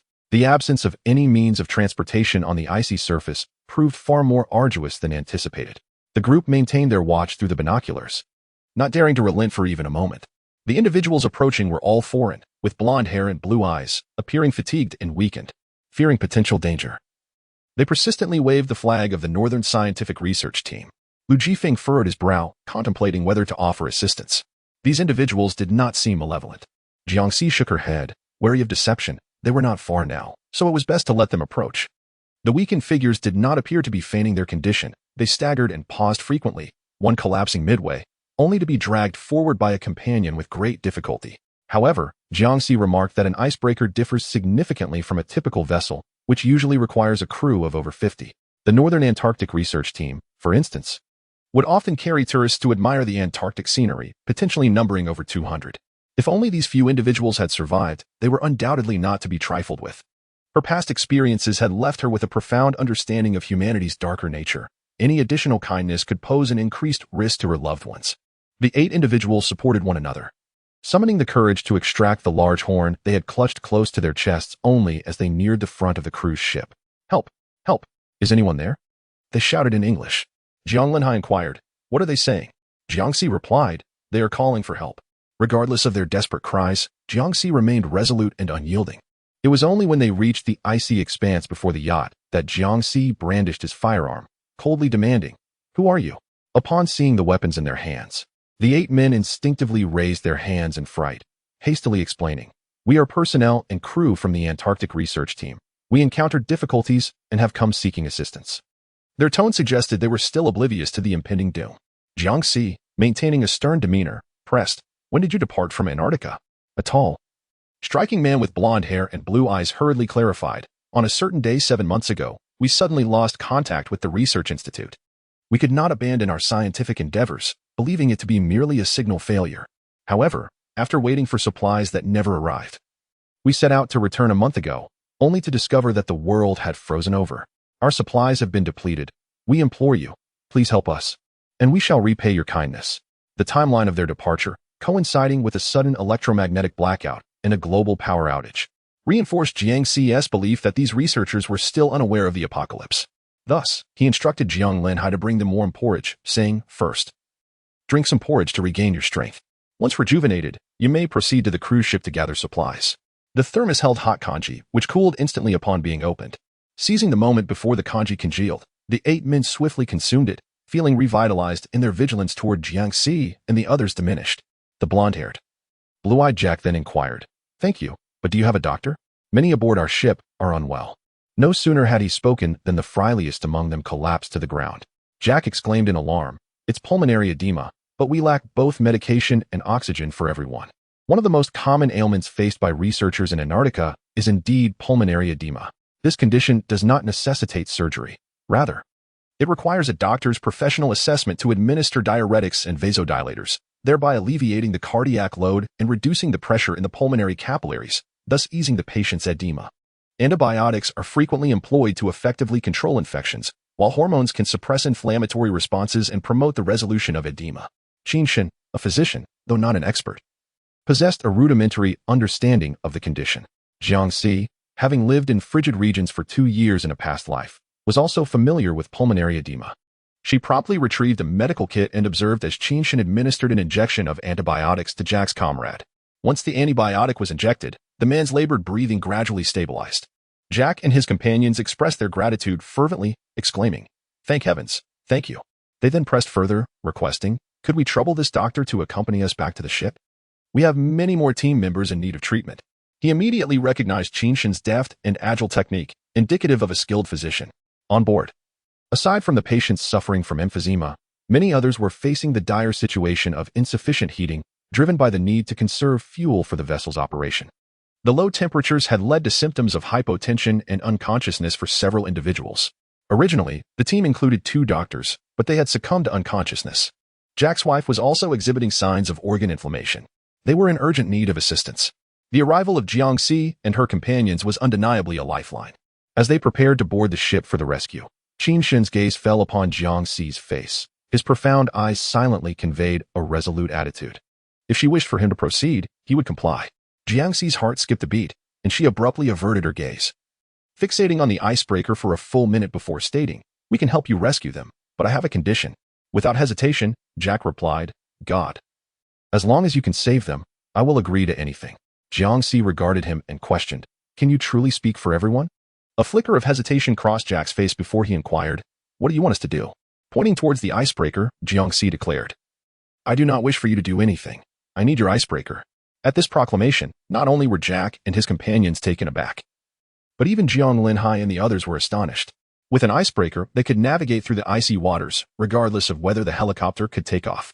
End of chapter. Chapter 93. Departing together, Jack was momentarily stunned and quickly asked, "Are you trapped here?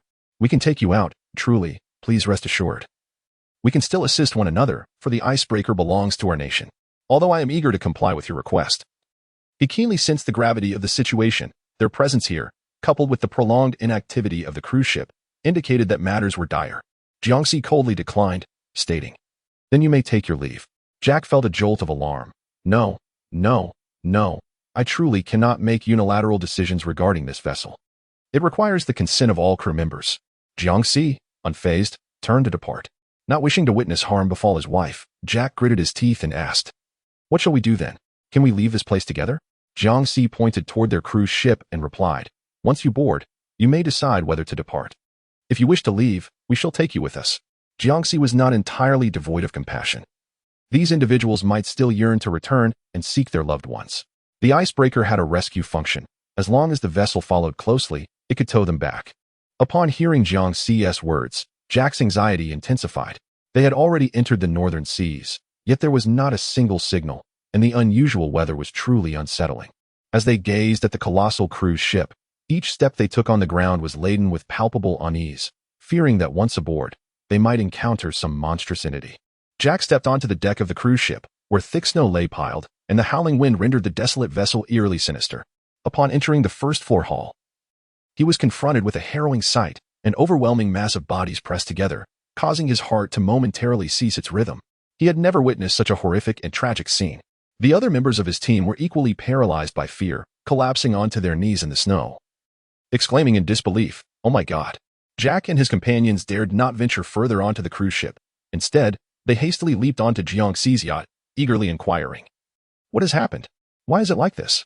Jiangxi, with a cold demeanor, replied, "As you can see, the apocalypse has occurred. We are all survivors, and we are now in the midst of extreme cold. In comparison to us, you are fortunate. You have not yet experienced the earthquakes, meteor strikes, searing heat, torrential rains, hurricanes, or mutated creatures." Jack stood in stunned silence, struggling to comprehend how this could be. They had merely embarked on a research expedition to Antarctica, and suddenly the world had descended into chaos. Yet, the countless corpses aboard the cruise ship unequivocally confirmed Jiangxi's grim assertion. The end of the world had indeed arrived.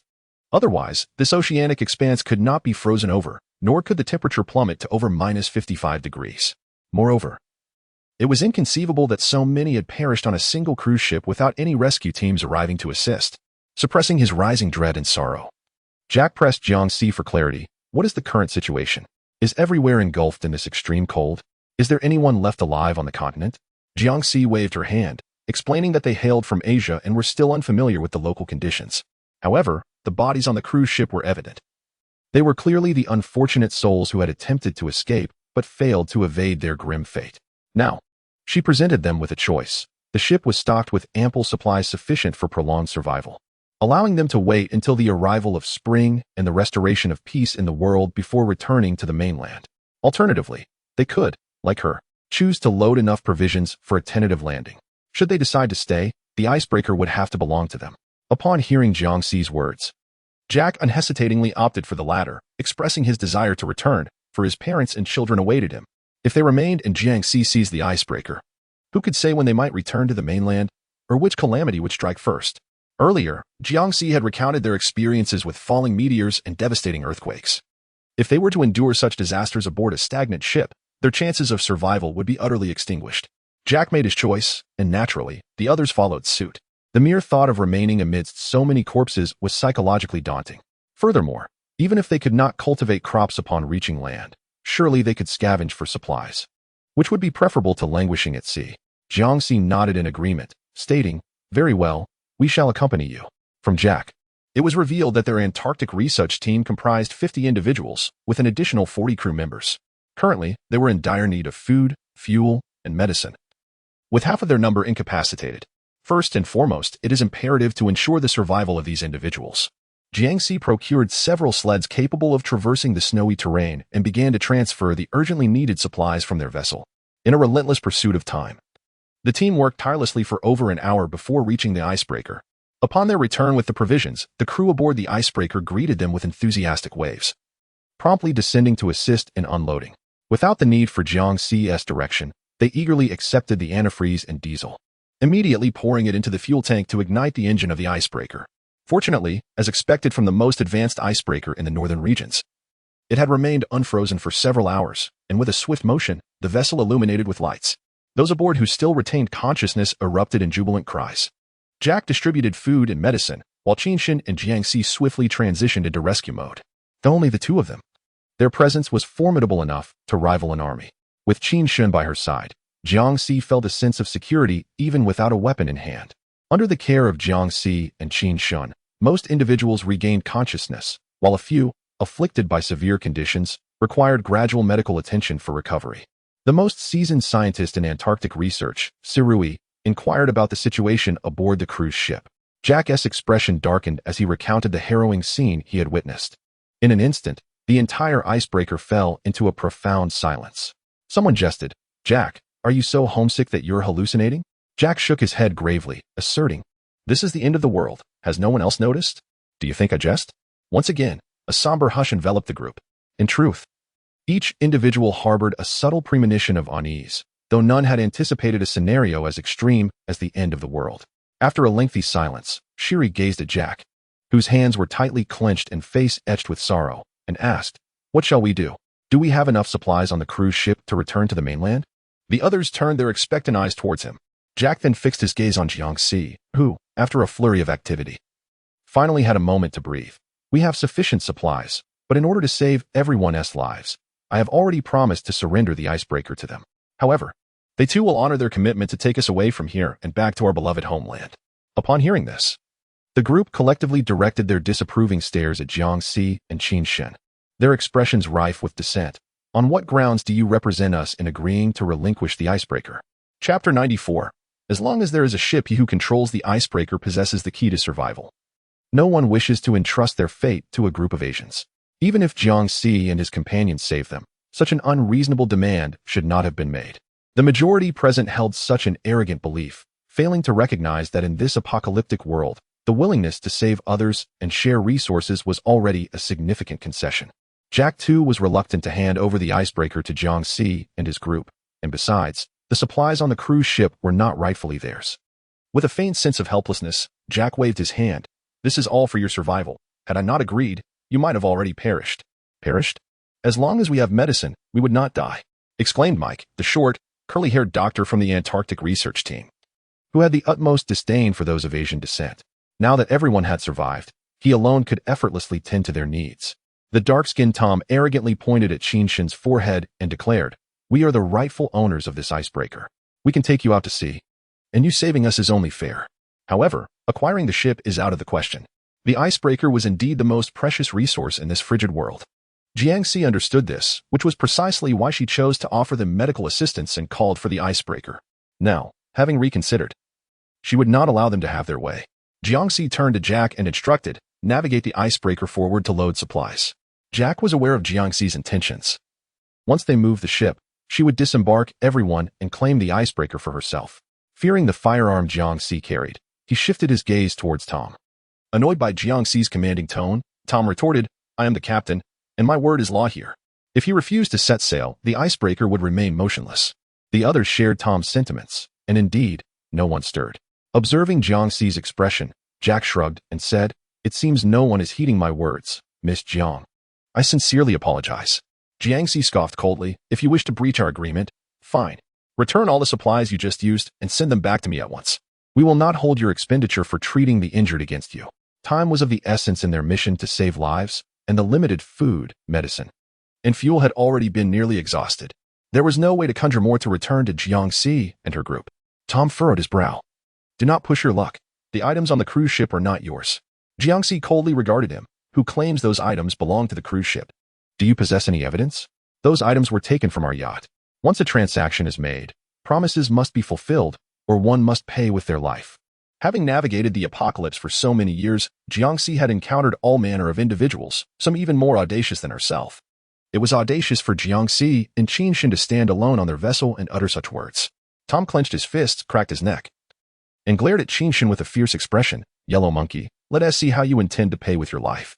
Tom stood nearly 2 meters tall, resembling a gorilla, and he believed that a single punch could send Qinshin reeling, dismissing Jiangxi entirely. Jack, possessing a modicum of conscience, intervened, saying to Tom, Tom, you cannot be so rude. They have aided us. Moreover, they were armed. Thus, as he spoke, he instinctively pulled his wife behind him, fearing Jiangxi might draw her weapon unexpectedly. The term yellow monkey ignited Jiangxi's fury. However, engaging in a one-on-one confrontation would be excessively time-consuming and laborious. Jiangxi coolly addressed Jack. I offer you one final opportunity. Allow them to navigate the icebreaker over. Jack attempted to shift the dilemma onto others, hoping to use them as a shield. He assumed she could not discern his intentions. Jack hesitated. I truly cannot take charge of this vessel. His mentor, Shire, stepped forward, saying, we are immensely grateful for your assistance. Might we offer our gratitude in a different manner? Jiangxi fixed her gaze upon him. All we require is the ship. Shire's expression faltered as she earnestly urged, can we not leave this place together as friends? However, aboard this vessel were 90 souls. Forging friendships with 90 individuals entailed 90-fold risks.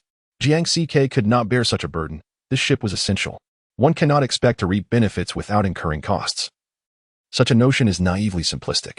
Jiangxi drew a gun from her bosom, declaring, friends, I have no interest. The sight of her weapon rendered the entire ship's occupants speechless. Tom, momentarily alarmed, cast a glance at his companions and threatened, we are many. Do not presume that your gun can vanquish us. Observing the retreating crowd, Jiangxi scoffed coldly. Then do you dare to advance?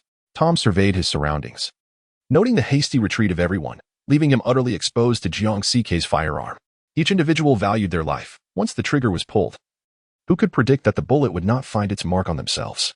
Through gritted teeth, Tom exclaimed, you are being excessively unreasonable. Jiangxi regarded them with an icy gaze, stating, I have made it clear, either return what you have taken, or surrender the vessel. To accept the generosity of others is to accept the consequences. If you deem my demands excessive, what value do you place on your own lives? Offering you the chance to depart with us is the utmost mercy I can extend. I have little patience left, should the ship not set sail soon. I shall not hesitate to fire. Jiangxi's demeanor and piercing gaze left no room for jest. Jack understood all too well that a woman capable of surviving in this apocalyptic world, commanding the obedience of those around her, was indeed a formidable adversary. He hastily urged, Tom, let them set sail quickly. Miss Jiang is right. She has saved everyone's lives. Let the ship go. After all, we can all return together. Tom could no longer swallow his indignation. Faced with the pressing circumstances, he reluctantly waved his hand, signaling the crew to commence the voyage.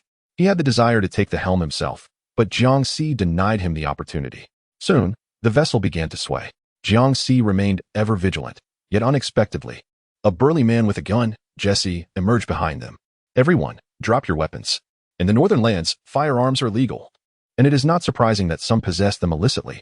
Jiangxi had anticipated this, for Qinshin's hearing was 1,000-fold superior.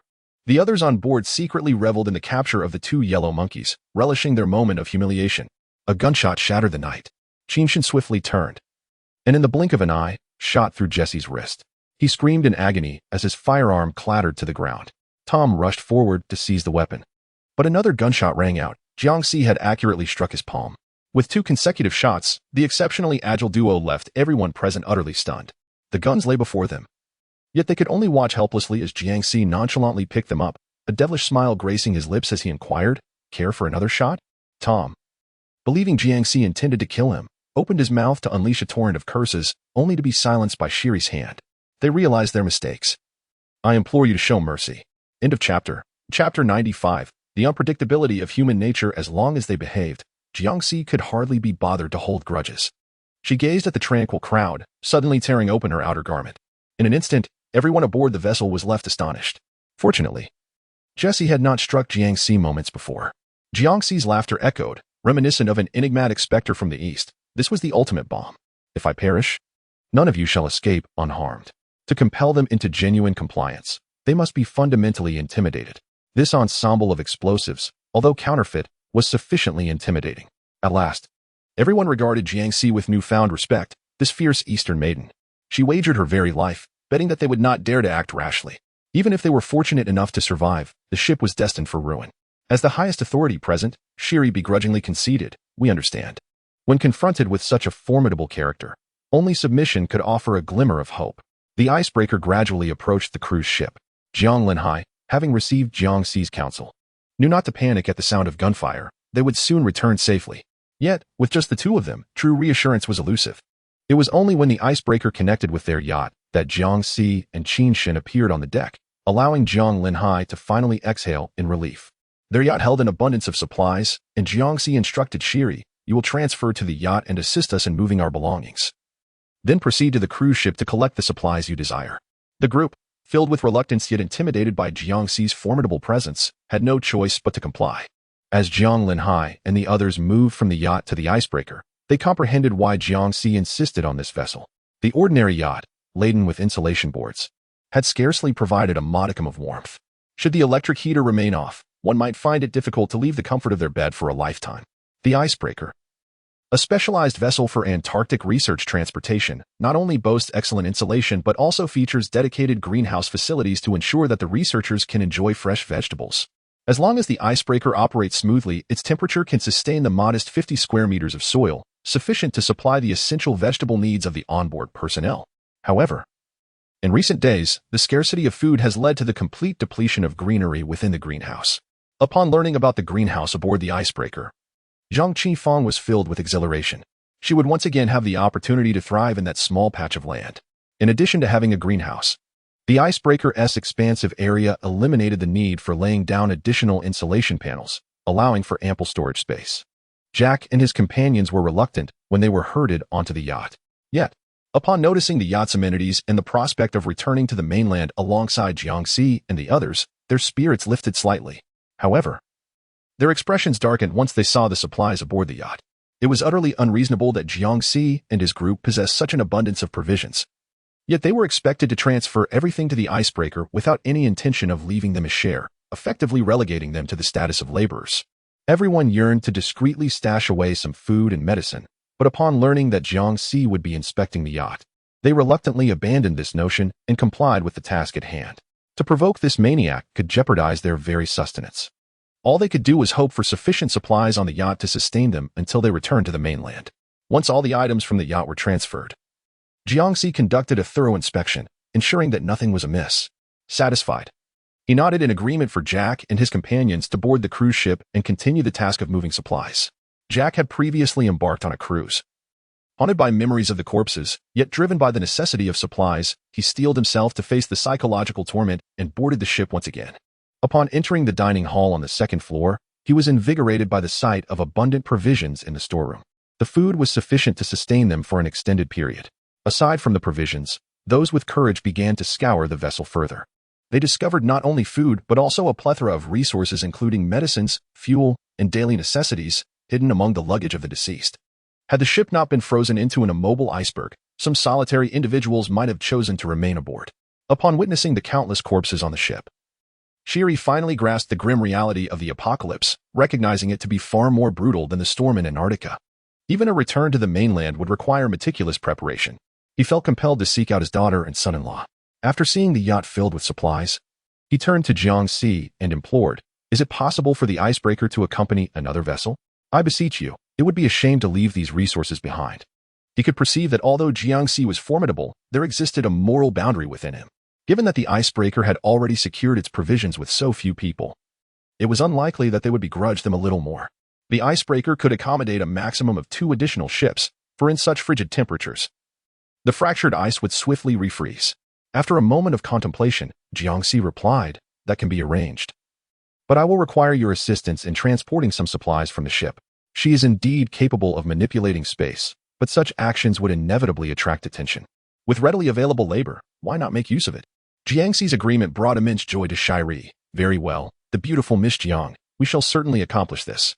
Regarding provisions, Jiangxi required little, as both the icebreaker and the space could cultivate crops. However, the substantial demand for fuel, which could not be replenished once exhausted, necessitated a considerable amount.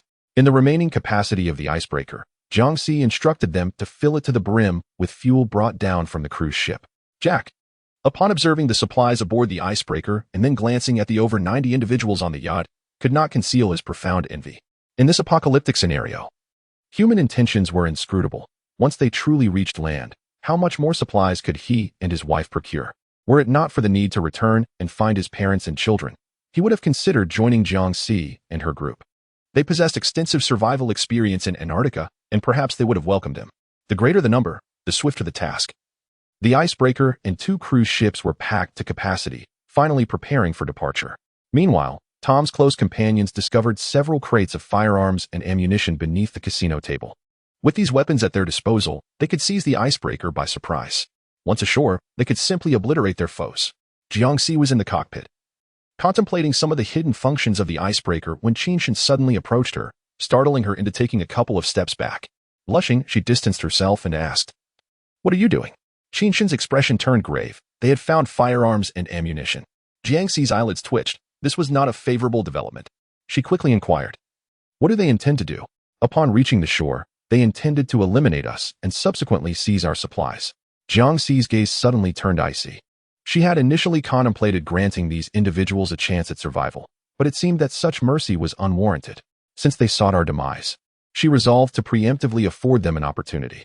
Chapter 96. Fireworks. Lizzie was Tom's closest confidant, and Tom's injury incited his deepest anger. The moment he discovered the firearms, he resolved to seek vengeance for Tom. However, the explosive strapped to Jiangxi became a source of grave concern, rendering him hesitant to act impulsively. He sought out Tom to discuss their predicament. "Hey, brother, how are you holding up?" Tom, with his palm pierced by a bullet, could hardly claim to be well. He shook his head. "I am far from fine. If given the chance, I will personally slay those yellow monkeys." Lizzie discreetly retrieved 2 firearms from his coat. "We have an opportunity." Tom's eyes brightened. "Where did you acquire those?" In a hushed tone, Lizzie replied, "I found them at the casino on the cruise ship, along with 2 sniper rifles. However, our marksmanship is lacking, and I fear that if we miss our shots, we might detonate the explosives and jeopardize our escape." Tom, an exemplary veteran with exceptional shooting skills, lamented his current state. After a deep sigh, he suddenly thought of someone. "Rossi. He is a sharpshooter. During our last hunting trip, he struck down 2 elk single-handedly." Lizzie's excitement surged. "That is splendid. If we find an opportunity, we can reclaim the ship." However, immediately after, Tom furrowed his brow and shook his head, saying, "But he may not dare to commit murder. You must persuade him." Lise was confident that this group of malicious yellow monkeys, who treated them as mere laborers and had seized their ship under the pretense of taking them ashore, likely harbored ulterior motives. Rossi would undoubtedly align himself with them. Tom concurred, nodding, "Then go find him." After a moment of contemplation, he lowered his voice and advised Lise, "If he refuses, you might entice him with supplies. He has a wife and children waiting for him at home, and he will surely desire those provisions." "Very well." Lise quickly located Rossi's quarters, where he was huddled with several men for warmth, as the room lacked electric heating and relied solely on a coal stove. Upon Lisa's arrival, Rossi furrowed his brow, clearly reluctant. He had no desire to leave the warmth of the room to face the biting cold outside, where a careless moment could lead to frostbite or sunburn. Having endured such suffering once before, he was not eager to experience it again. Lise stood at the doorway, cold wind sweeping in, and everyone was discontented. Rossi had no choice but to accompany him outside, impatiently asking, "What is it?" Lise glanced around, then at the location of the icebreaker, before pulling Rossi into his own room. The imposing presence of the tall men within created a palpable sense of intimidation. Rossi's brow furrowed further, questioning, "What do you intend to do?" Lise gestured to these men, who then vacated the room, allowing the space to be cleared for their discussion. This action heightened Rossi's wariness, his muscles tense and his gaze sharp, akin to a beast poised to pounce. Lise quickly raised his hand and said, "Hello, my friend. I have no ulterior motives. I simply wish to propose a transaction."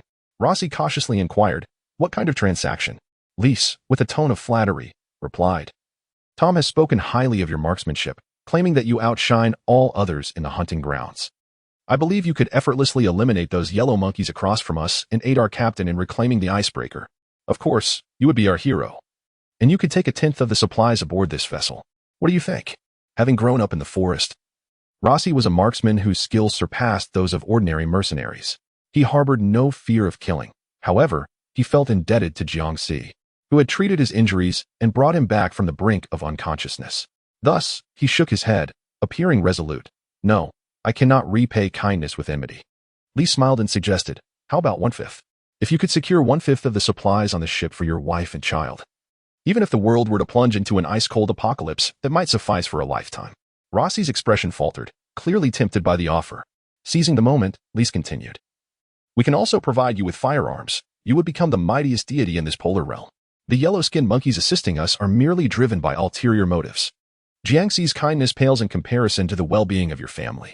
With a weapon in hand, you could protect them, just as you have said. Rossi nodded. All right. I accept your proposal. However, you must show me what kind of weapon you are offering. Jiangxi and Qin Shun exhibited extraordinary agility. Should a typical firearm fail to hit its target, he would undoubtedly face dire consequences. Lisi retrieved a sniper rifle from the cabinet and handed it to Rossi, urging him to give it a try. Rossi adjusted the trigger and meticulously inspected the weapon, remarking, a fine piece. Such a high-caliber sniper rifle was something he had never before had the opportunity to touch, merely an object of envy he had admired online. Lisi explained. This rifle has a range exceeding 200 meters, and our yacht is merely 50 meters from the icebreaker. Do you possess the confidence to strike them with a single shot? Rossi had been at sea for over a year and, having not handled a firearm for quite some time, his skills would surely be somewhat rusty. However, for the sake of his wife and children, and their future, he was determined to summon every ounce of his strength to eliminate Jiangxi.